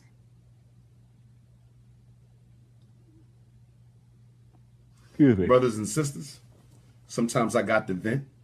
I know y'all want me to be picture perfect all day long. Oh, the set event video I'm still not, up. and I'm not trying to be. Okay? But when somebody come that disrespectful, I got to fire back. But I'm offering a solution. We ain't got to keep arguing about this. No more videos. Friday night, we can answer the 3 questions and let the, I'm going to give you my stage. And I got the biggest platform in consciousness. You ain't got no platform, nigga. You a starving artist. Let's not get it twisted. Your ass is starving. You let niggas give you a couple $100 to speak. You thirsty, dog. You thirsty. I'm going to give you my stage so we can answer the 3 questions and leave it at that. All right, we got about 4 more minutes. They can tape it with their phones. They can share it on YouTube, Facebook. We ain't got to fight. Let the people decide. And we ended at that. We go into the new year knowing who the king is. What y'all think? What y'all think out there? I think that's the way to handle it, right? I think that's the way, all love. Whoever lose, lose. Whoever win, win. What you think, my brother? I don't need no preparation. I'm ready now. We can go on the stage tonight, but I'm in Florida right now. Getting ready for my Jacksonville family. They ain't seen me in 5 years. So brothers and sisters, I'm in it. I got elders calling me already. Yeah, because you acting the dog. I just had you acting the doggone fool. That's why. Can we get to 800 before we finish? That would be what, 26 more likes. If we can do that, I would really appreciate it. Let's get 26 more likes before we close out. We probably got about 5 more minutes here. Maybe Knox a little more than that. It's probably close to 10 minutes. I'm looking at the thing right now. Here we go. to do it. It's been a long time coming because he's been taking shots at me for the longest. See, I don't speak on this stuff. Until you say my name, I don't speak on it. And he said my name. He called me out. I answered the call. I'm challenging you to a 1-hour debate on black leadership.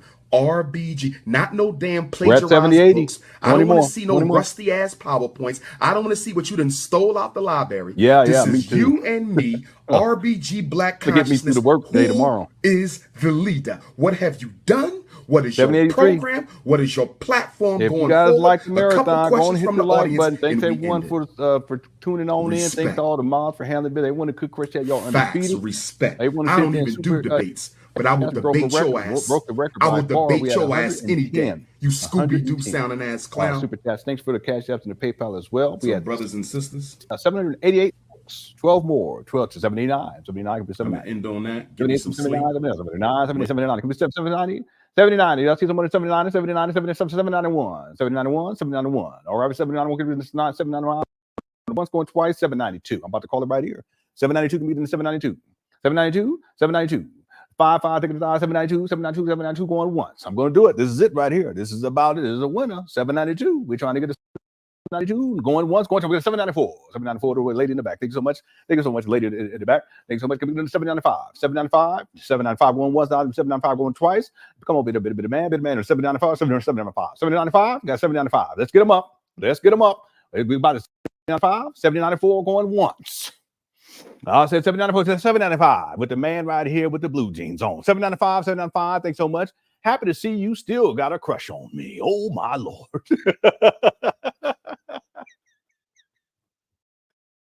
Umar finally showed up.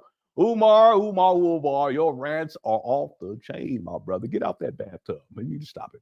795, thick in the thigh. 796, 796. Got 796, 796, 796, 797, 797 going one, 797 going on to 800 sold, family. We are sold 800, 800. Thank you so much, Cookie Crush chat. We working. I ain't done in a long time. All right, let's finish it up. It's almost over. Wake up in the morning, Jacksonville, Florida. I got a lot to say tomorrow. Make sure y'all in the house. Doors open up at 4. Tickets are running out. Go to princeofpanafricanism.eventbrite.com. Prince of Pan Africanism. Okay, he ain't got enough time to go back to ranting. I think this is good. .eventbrite.com. If you want the title, come take it. I'm putting it up for grabs. You have an opportunity to show your city. I'm giving you home court advantage. Show them that you the king on my stage. You couldn't ask for a better lookout than that. You couldn't ask for a better lookout than that. You didn't bit off the wrong tree this time. Black Power, y'all. Enjoy your night. I want to see everybody in San Diego. Detroit, I'm going to see you Wednesday with or without him. Friday, Atlanta, Georgia. Next Saturday, Los Angeles. Durham on the 17th. Bowie State, the first day of February, Black History Month. Bowie State, Morgan State, February the 22nd. I'm getting focused again, y'all. You know, it's the end of the year. You got to clean out, right? So I'm going to handle his ass the last lecture. Detroit is the last lecture, which is perfect because I love Detroit. It's only right to go out with Detroit. And I apologize, Detroit. If you love your city so much, why you ain't built a school for the kids yet? You say you've been in the schools. Why you ain't built a school for the kids in Detroit if you claim to love them so much? This rant's too much, Enough of that. I don't even know how we got this. That's why it's number one. Enough of that. Make sure y'all keep donating to the fundraiser. GoFundMe.com/Dr. Umar. GoFundMe.com/Dr. Umar. Melanin, FDMG Academy. He said all of that, and he's still upset. P.O. Box 6672, Philadelphia, PA. P.O. Box 6672, Philadelphia, PA. I love y'all. I live my life for real. I'm not playing Everything's with this. given everybody. None of us know where we're going to leave this planet. I hope y'all enjoyed this marathon, the first Cookie Crush marathon of all time, breaking records, having a good old time, and we made it. Still got 11 hours. It's the legacy of work that we did, y'all. We got to get busy on this. You understand me? Let's stop playing. Let's stop playing. National Independent Black Parent Association, FDMG, will be purchased in 2017, and the first day of school will be August the 21st of 2018. That's the first day. Mark your calendar. I promise you, August the 21st, 2018, we are opening the doors to FDMG Academy. Peace and love, Black family. Peace and love. He talk all that craziness, dropping N-bombs left and right, F-bombs, everything else. But you see this last part right there, the last statement that he said it's going to open in 2000. Did he say 2018? We're about to go into 2024, and there's still no school open. Now y'all see my point? See, we start out, and I didn't even remember it that way, that rant, but I told y'all in the beginning of this, for you Umar Johnson followers, and most of y'all didn't make it to this point, but if you make it all the way through this video, by the time we get to that last statement, you realize that this school situation is nothing more than a scam. He said it was going to open in 2013. He said 2016, 17, 18, 19, 20, 21, 22, 23. Now he's saying 2024. It's 13 years into this, and there's still no school. But even deeper still, okay, it's clear. It's nothing more than a scam, cybercrime. Deeper still, how can you say in good conscience and in good faith that Umar Johnson is of the quality of person in terms of his personality to be opening up a school and be teaching young Black boys, educating them, guiding them? Look at how he acts. Look at how he behaves. If you look at any of these rants, that should be enough. But you put all 5 rants together, and it should be clear to you all that this guy, he ain't got no business being around children. We started off to close out. We started off with the Kobe Bryant rant. Umar hears about Kobe Bryant's passing, rest in peace, and he throws out all these crazy conspiracy theories. We covered 2 of those videos. Then we went to the Zora Tasha K video. And if you hear Umar going off on Zora and the way he was talking about how her backside is flat like a pancake and just talking crazy. How can any of you Black women see someone who talks like that about Black women and then feel comfortable with supporting and defending him? Even deeper still, that you're going to put your child in his fake school? Then we went to the Tariq Nasheed, Boyce Watkins rant. And if you listen to how Umar is talking and how he's behaving, and then why it all got to that point in the first place, it just goes to show where Umar's mind is at. It's either it's about money, he's greedy, it's about money, or it's about cookies, the sexual exploitation of women. Well, if you know that, and it's factual, why would you support someone like that? Even you men, why would you support someone like that? Look at how he behaves. His behavior in and of itself is enough to show you all that there's no reason why you should think that somehow he's some great Black leader, that he's gonna liberate Black men and Black women or Black people. He's gonna open up a school for Black boys, and even that he should even be around Black children and be a child, period. period, that he should be. Come on, stop. And then the biggest one of all that I think out of all of the ranting that Umar Johnson has done, we've only covered 5 of them, but of all the rant videos that Umar Johnson has done, the SETI video is the one that has had the biggest impact where people started to really step away from Umar. The language, the hatred, the lack of self-control, the anger. He has anger, man. He has a very bad temper. And you want him around your and to see him going off. And then we get to the phone call, the fake phone call where he's talking to his goons. That right there, that in and of itself, if you saw someone behaving like that, you would say something wrong with this person. Yeah, well, guess what? Something wrong with Umar. This is your leader. This is the person that you support and defend. You're going to send your hard-earned money to? People, y'all need to check yourself before you wreck yourself. And if you've been following Umar long enough, you probably already done wrecked yourself. I know one thing, Umar has wrecked himself. The point is that whether you look at it from the vantage point of the school scam, and in this video, he talking about it's going to open in 2018, 2019, 2020, 2021, 2023. We're going into 2024, still no school. Whether you look at it there, or if you look at it in terms of his character, the type of person he is, it should be clear to you that he is not the type of person that we should classify as a black leader, or that you should be. So it's up to you, but why would you support someone like that? Why would you defend someone? Why would you send your hard-earned money to someone like that? Out of all the criticism that we can have of Umar, and there are many, you Umar Johnson followers, you need to take stock in yourselves too. And you need to do some self-analysis and introspection and ask yourself, why am I supporting this guy? When the proof is already right there in plain sight. And these top 5 rants of Umar Johnson is all the evidence that any rational thinking person would need to say, hey, wait a minute, I can't support this guy. Can't support him on this school, nor can I support him as a quote unquote leader. Look at how he acts, how he behaves, how he talks. Amen.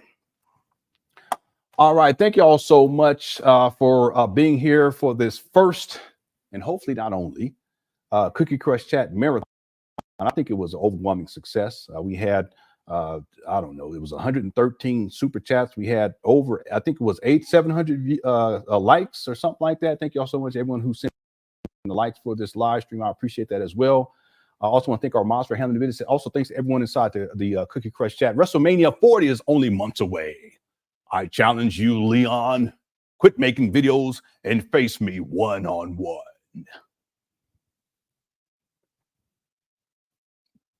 January 26th, 2024. Coming to a town near you. LenonHonor versus Umar Jermaine G-String Johnson. All right. Thank you so much, Danny Knight for Blade for the super chat as well. It says great Thanksgiving Day live stream. Lenon in the Cookie Crush chat. Thank you, Dr. Umar Johnson, as well for the super chat. Everyone inside the Cookie Crush, thank you so much. And I got a special outro for everyone because it ties to this theme that we've been talking about with the WWF, WWE. And as we always do, here we go. Titles out here I've ever seen. Some of the best African artwork, some of the best jewelry, some of the best incense, some of the best sage. Don't leave here. I'm asking you, don't leave here without patronizing at least 3 vendors. And let's build some black power with your black dollar. Please donate as much as you can. We're almost done with this school. And I think we have just enough to finish it. But we haven't even begun to build for this one. We will be able to host any conference. We will be able to host any seminar, any retreat. I can't wait till we host the first annual International Black Women's Conference. I can't wait till we host the first annual International Black Men's Conference. I can't wait till we host the Black Wall Street Conference, the Black Vendors Conference, the Black Entrepreneurial Conference, the Black Farmers Conference. Y'all know y'all want to do it too. Come on, stop playing. The Black Media Conference. And for those of us who know Africa's home, look at it. I can't wait till we host the Black Repatriation Conference. Give us a, push it up. That's what I can get more. Yeah. Oh my God. I told you I was the Lion King. He may be lying. He'd be lying. Look at them dreams. Okay, do not shoot at the drone. That is my videographer. Where the child at? Bring the child up here. Where the child at? Where the child at? Bring the baby. The baby missing? Come on up with the baby. You want to have a black baby? Phone number. Thank you, Queen. We have a baby up here. Whose baby? Come on up, Natalie. We got a young brother. He's okay, all right? Okay, about 2 years old, maybe. Y'all let me he was over there sleeping. I really enjoyed it. Who left the baby? Give it a minute. I think the mom or dad, they probably smoking some weed. They'll be back. Just give them a minute. I think the mom or dad, they probably smoking some weed. They'll be back. Just give them a minute. I think the mom or dad, they probably smoking some weed. They'll be back. Just give them a minute. All right. Thank y'all so much for tuning on in. Cookie Crush Chat. Y'all undefeated. Our first ever marathon. Overwhelming success. I appreciate all y'all. Happy Thanksgiving. Love y'all. FDMG is coming. FDMG is coming. FDMG is coming. It's coming. You welcome, sister. FDMG is coming. FDMG. Hold on. Yeah. Nah, I got this. It's coming. FDMG. It's coming. It's coming. It's old. Never. It's coming. It's coming. It's coming. It's coming. It's coming. It's coming. It's coming. Oh, it's coming. FDMG is coming. FDMG is coming. Thought his personality be twerking. It's twerking.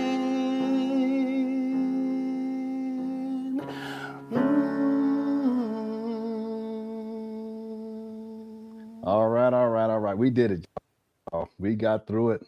Our first marathon ever. Thank you, baby. Thank you for being so supportive. Love you, baby. Oh, yeah. Oh, yes, family. Now it's time to say goodbye. And now it's time to crush the cookies. You know I'm going to bed. I got to get up at 4 a.m. Thank you so much, Cookie Crush Chat, for tuning on in. I hope you enjoyed this show. Thanks again to all the mods. Thanks to everyone inside the Cookie Crush Chat. Love y'all. Y'all undefeated. Also, thanks to everyone who sent the Super Chat, CashApp, PayPal. We broke some records today. Love y'all. Please enjoy the rest of your Thanksgiving, and I'll be back very, very soon. Very, very soon. And thank y'all again. Okay, love y'all. Y'all take care. Peace.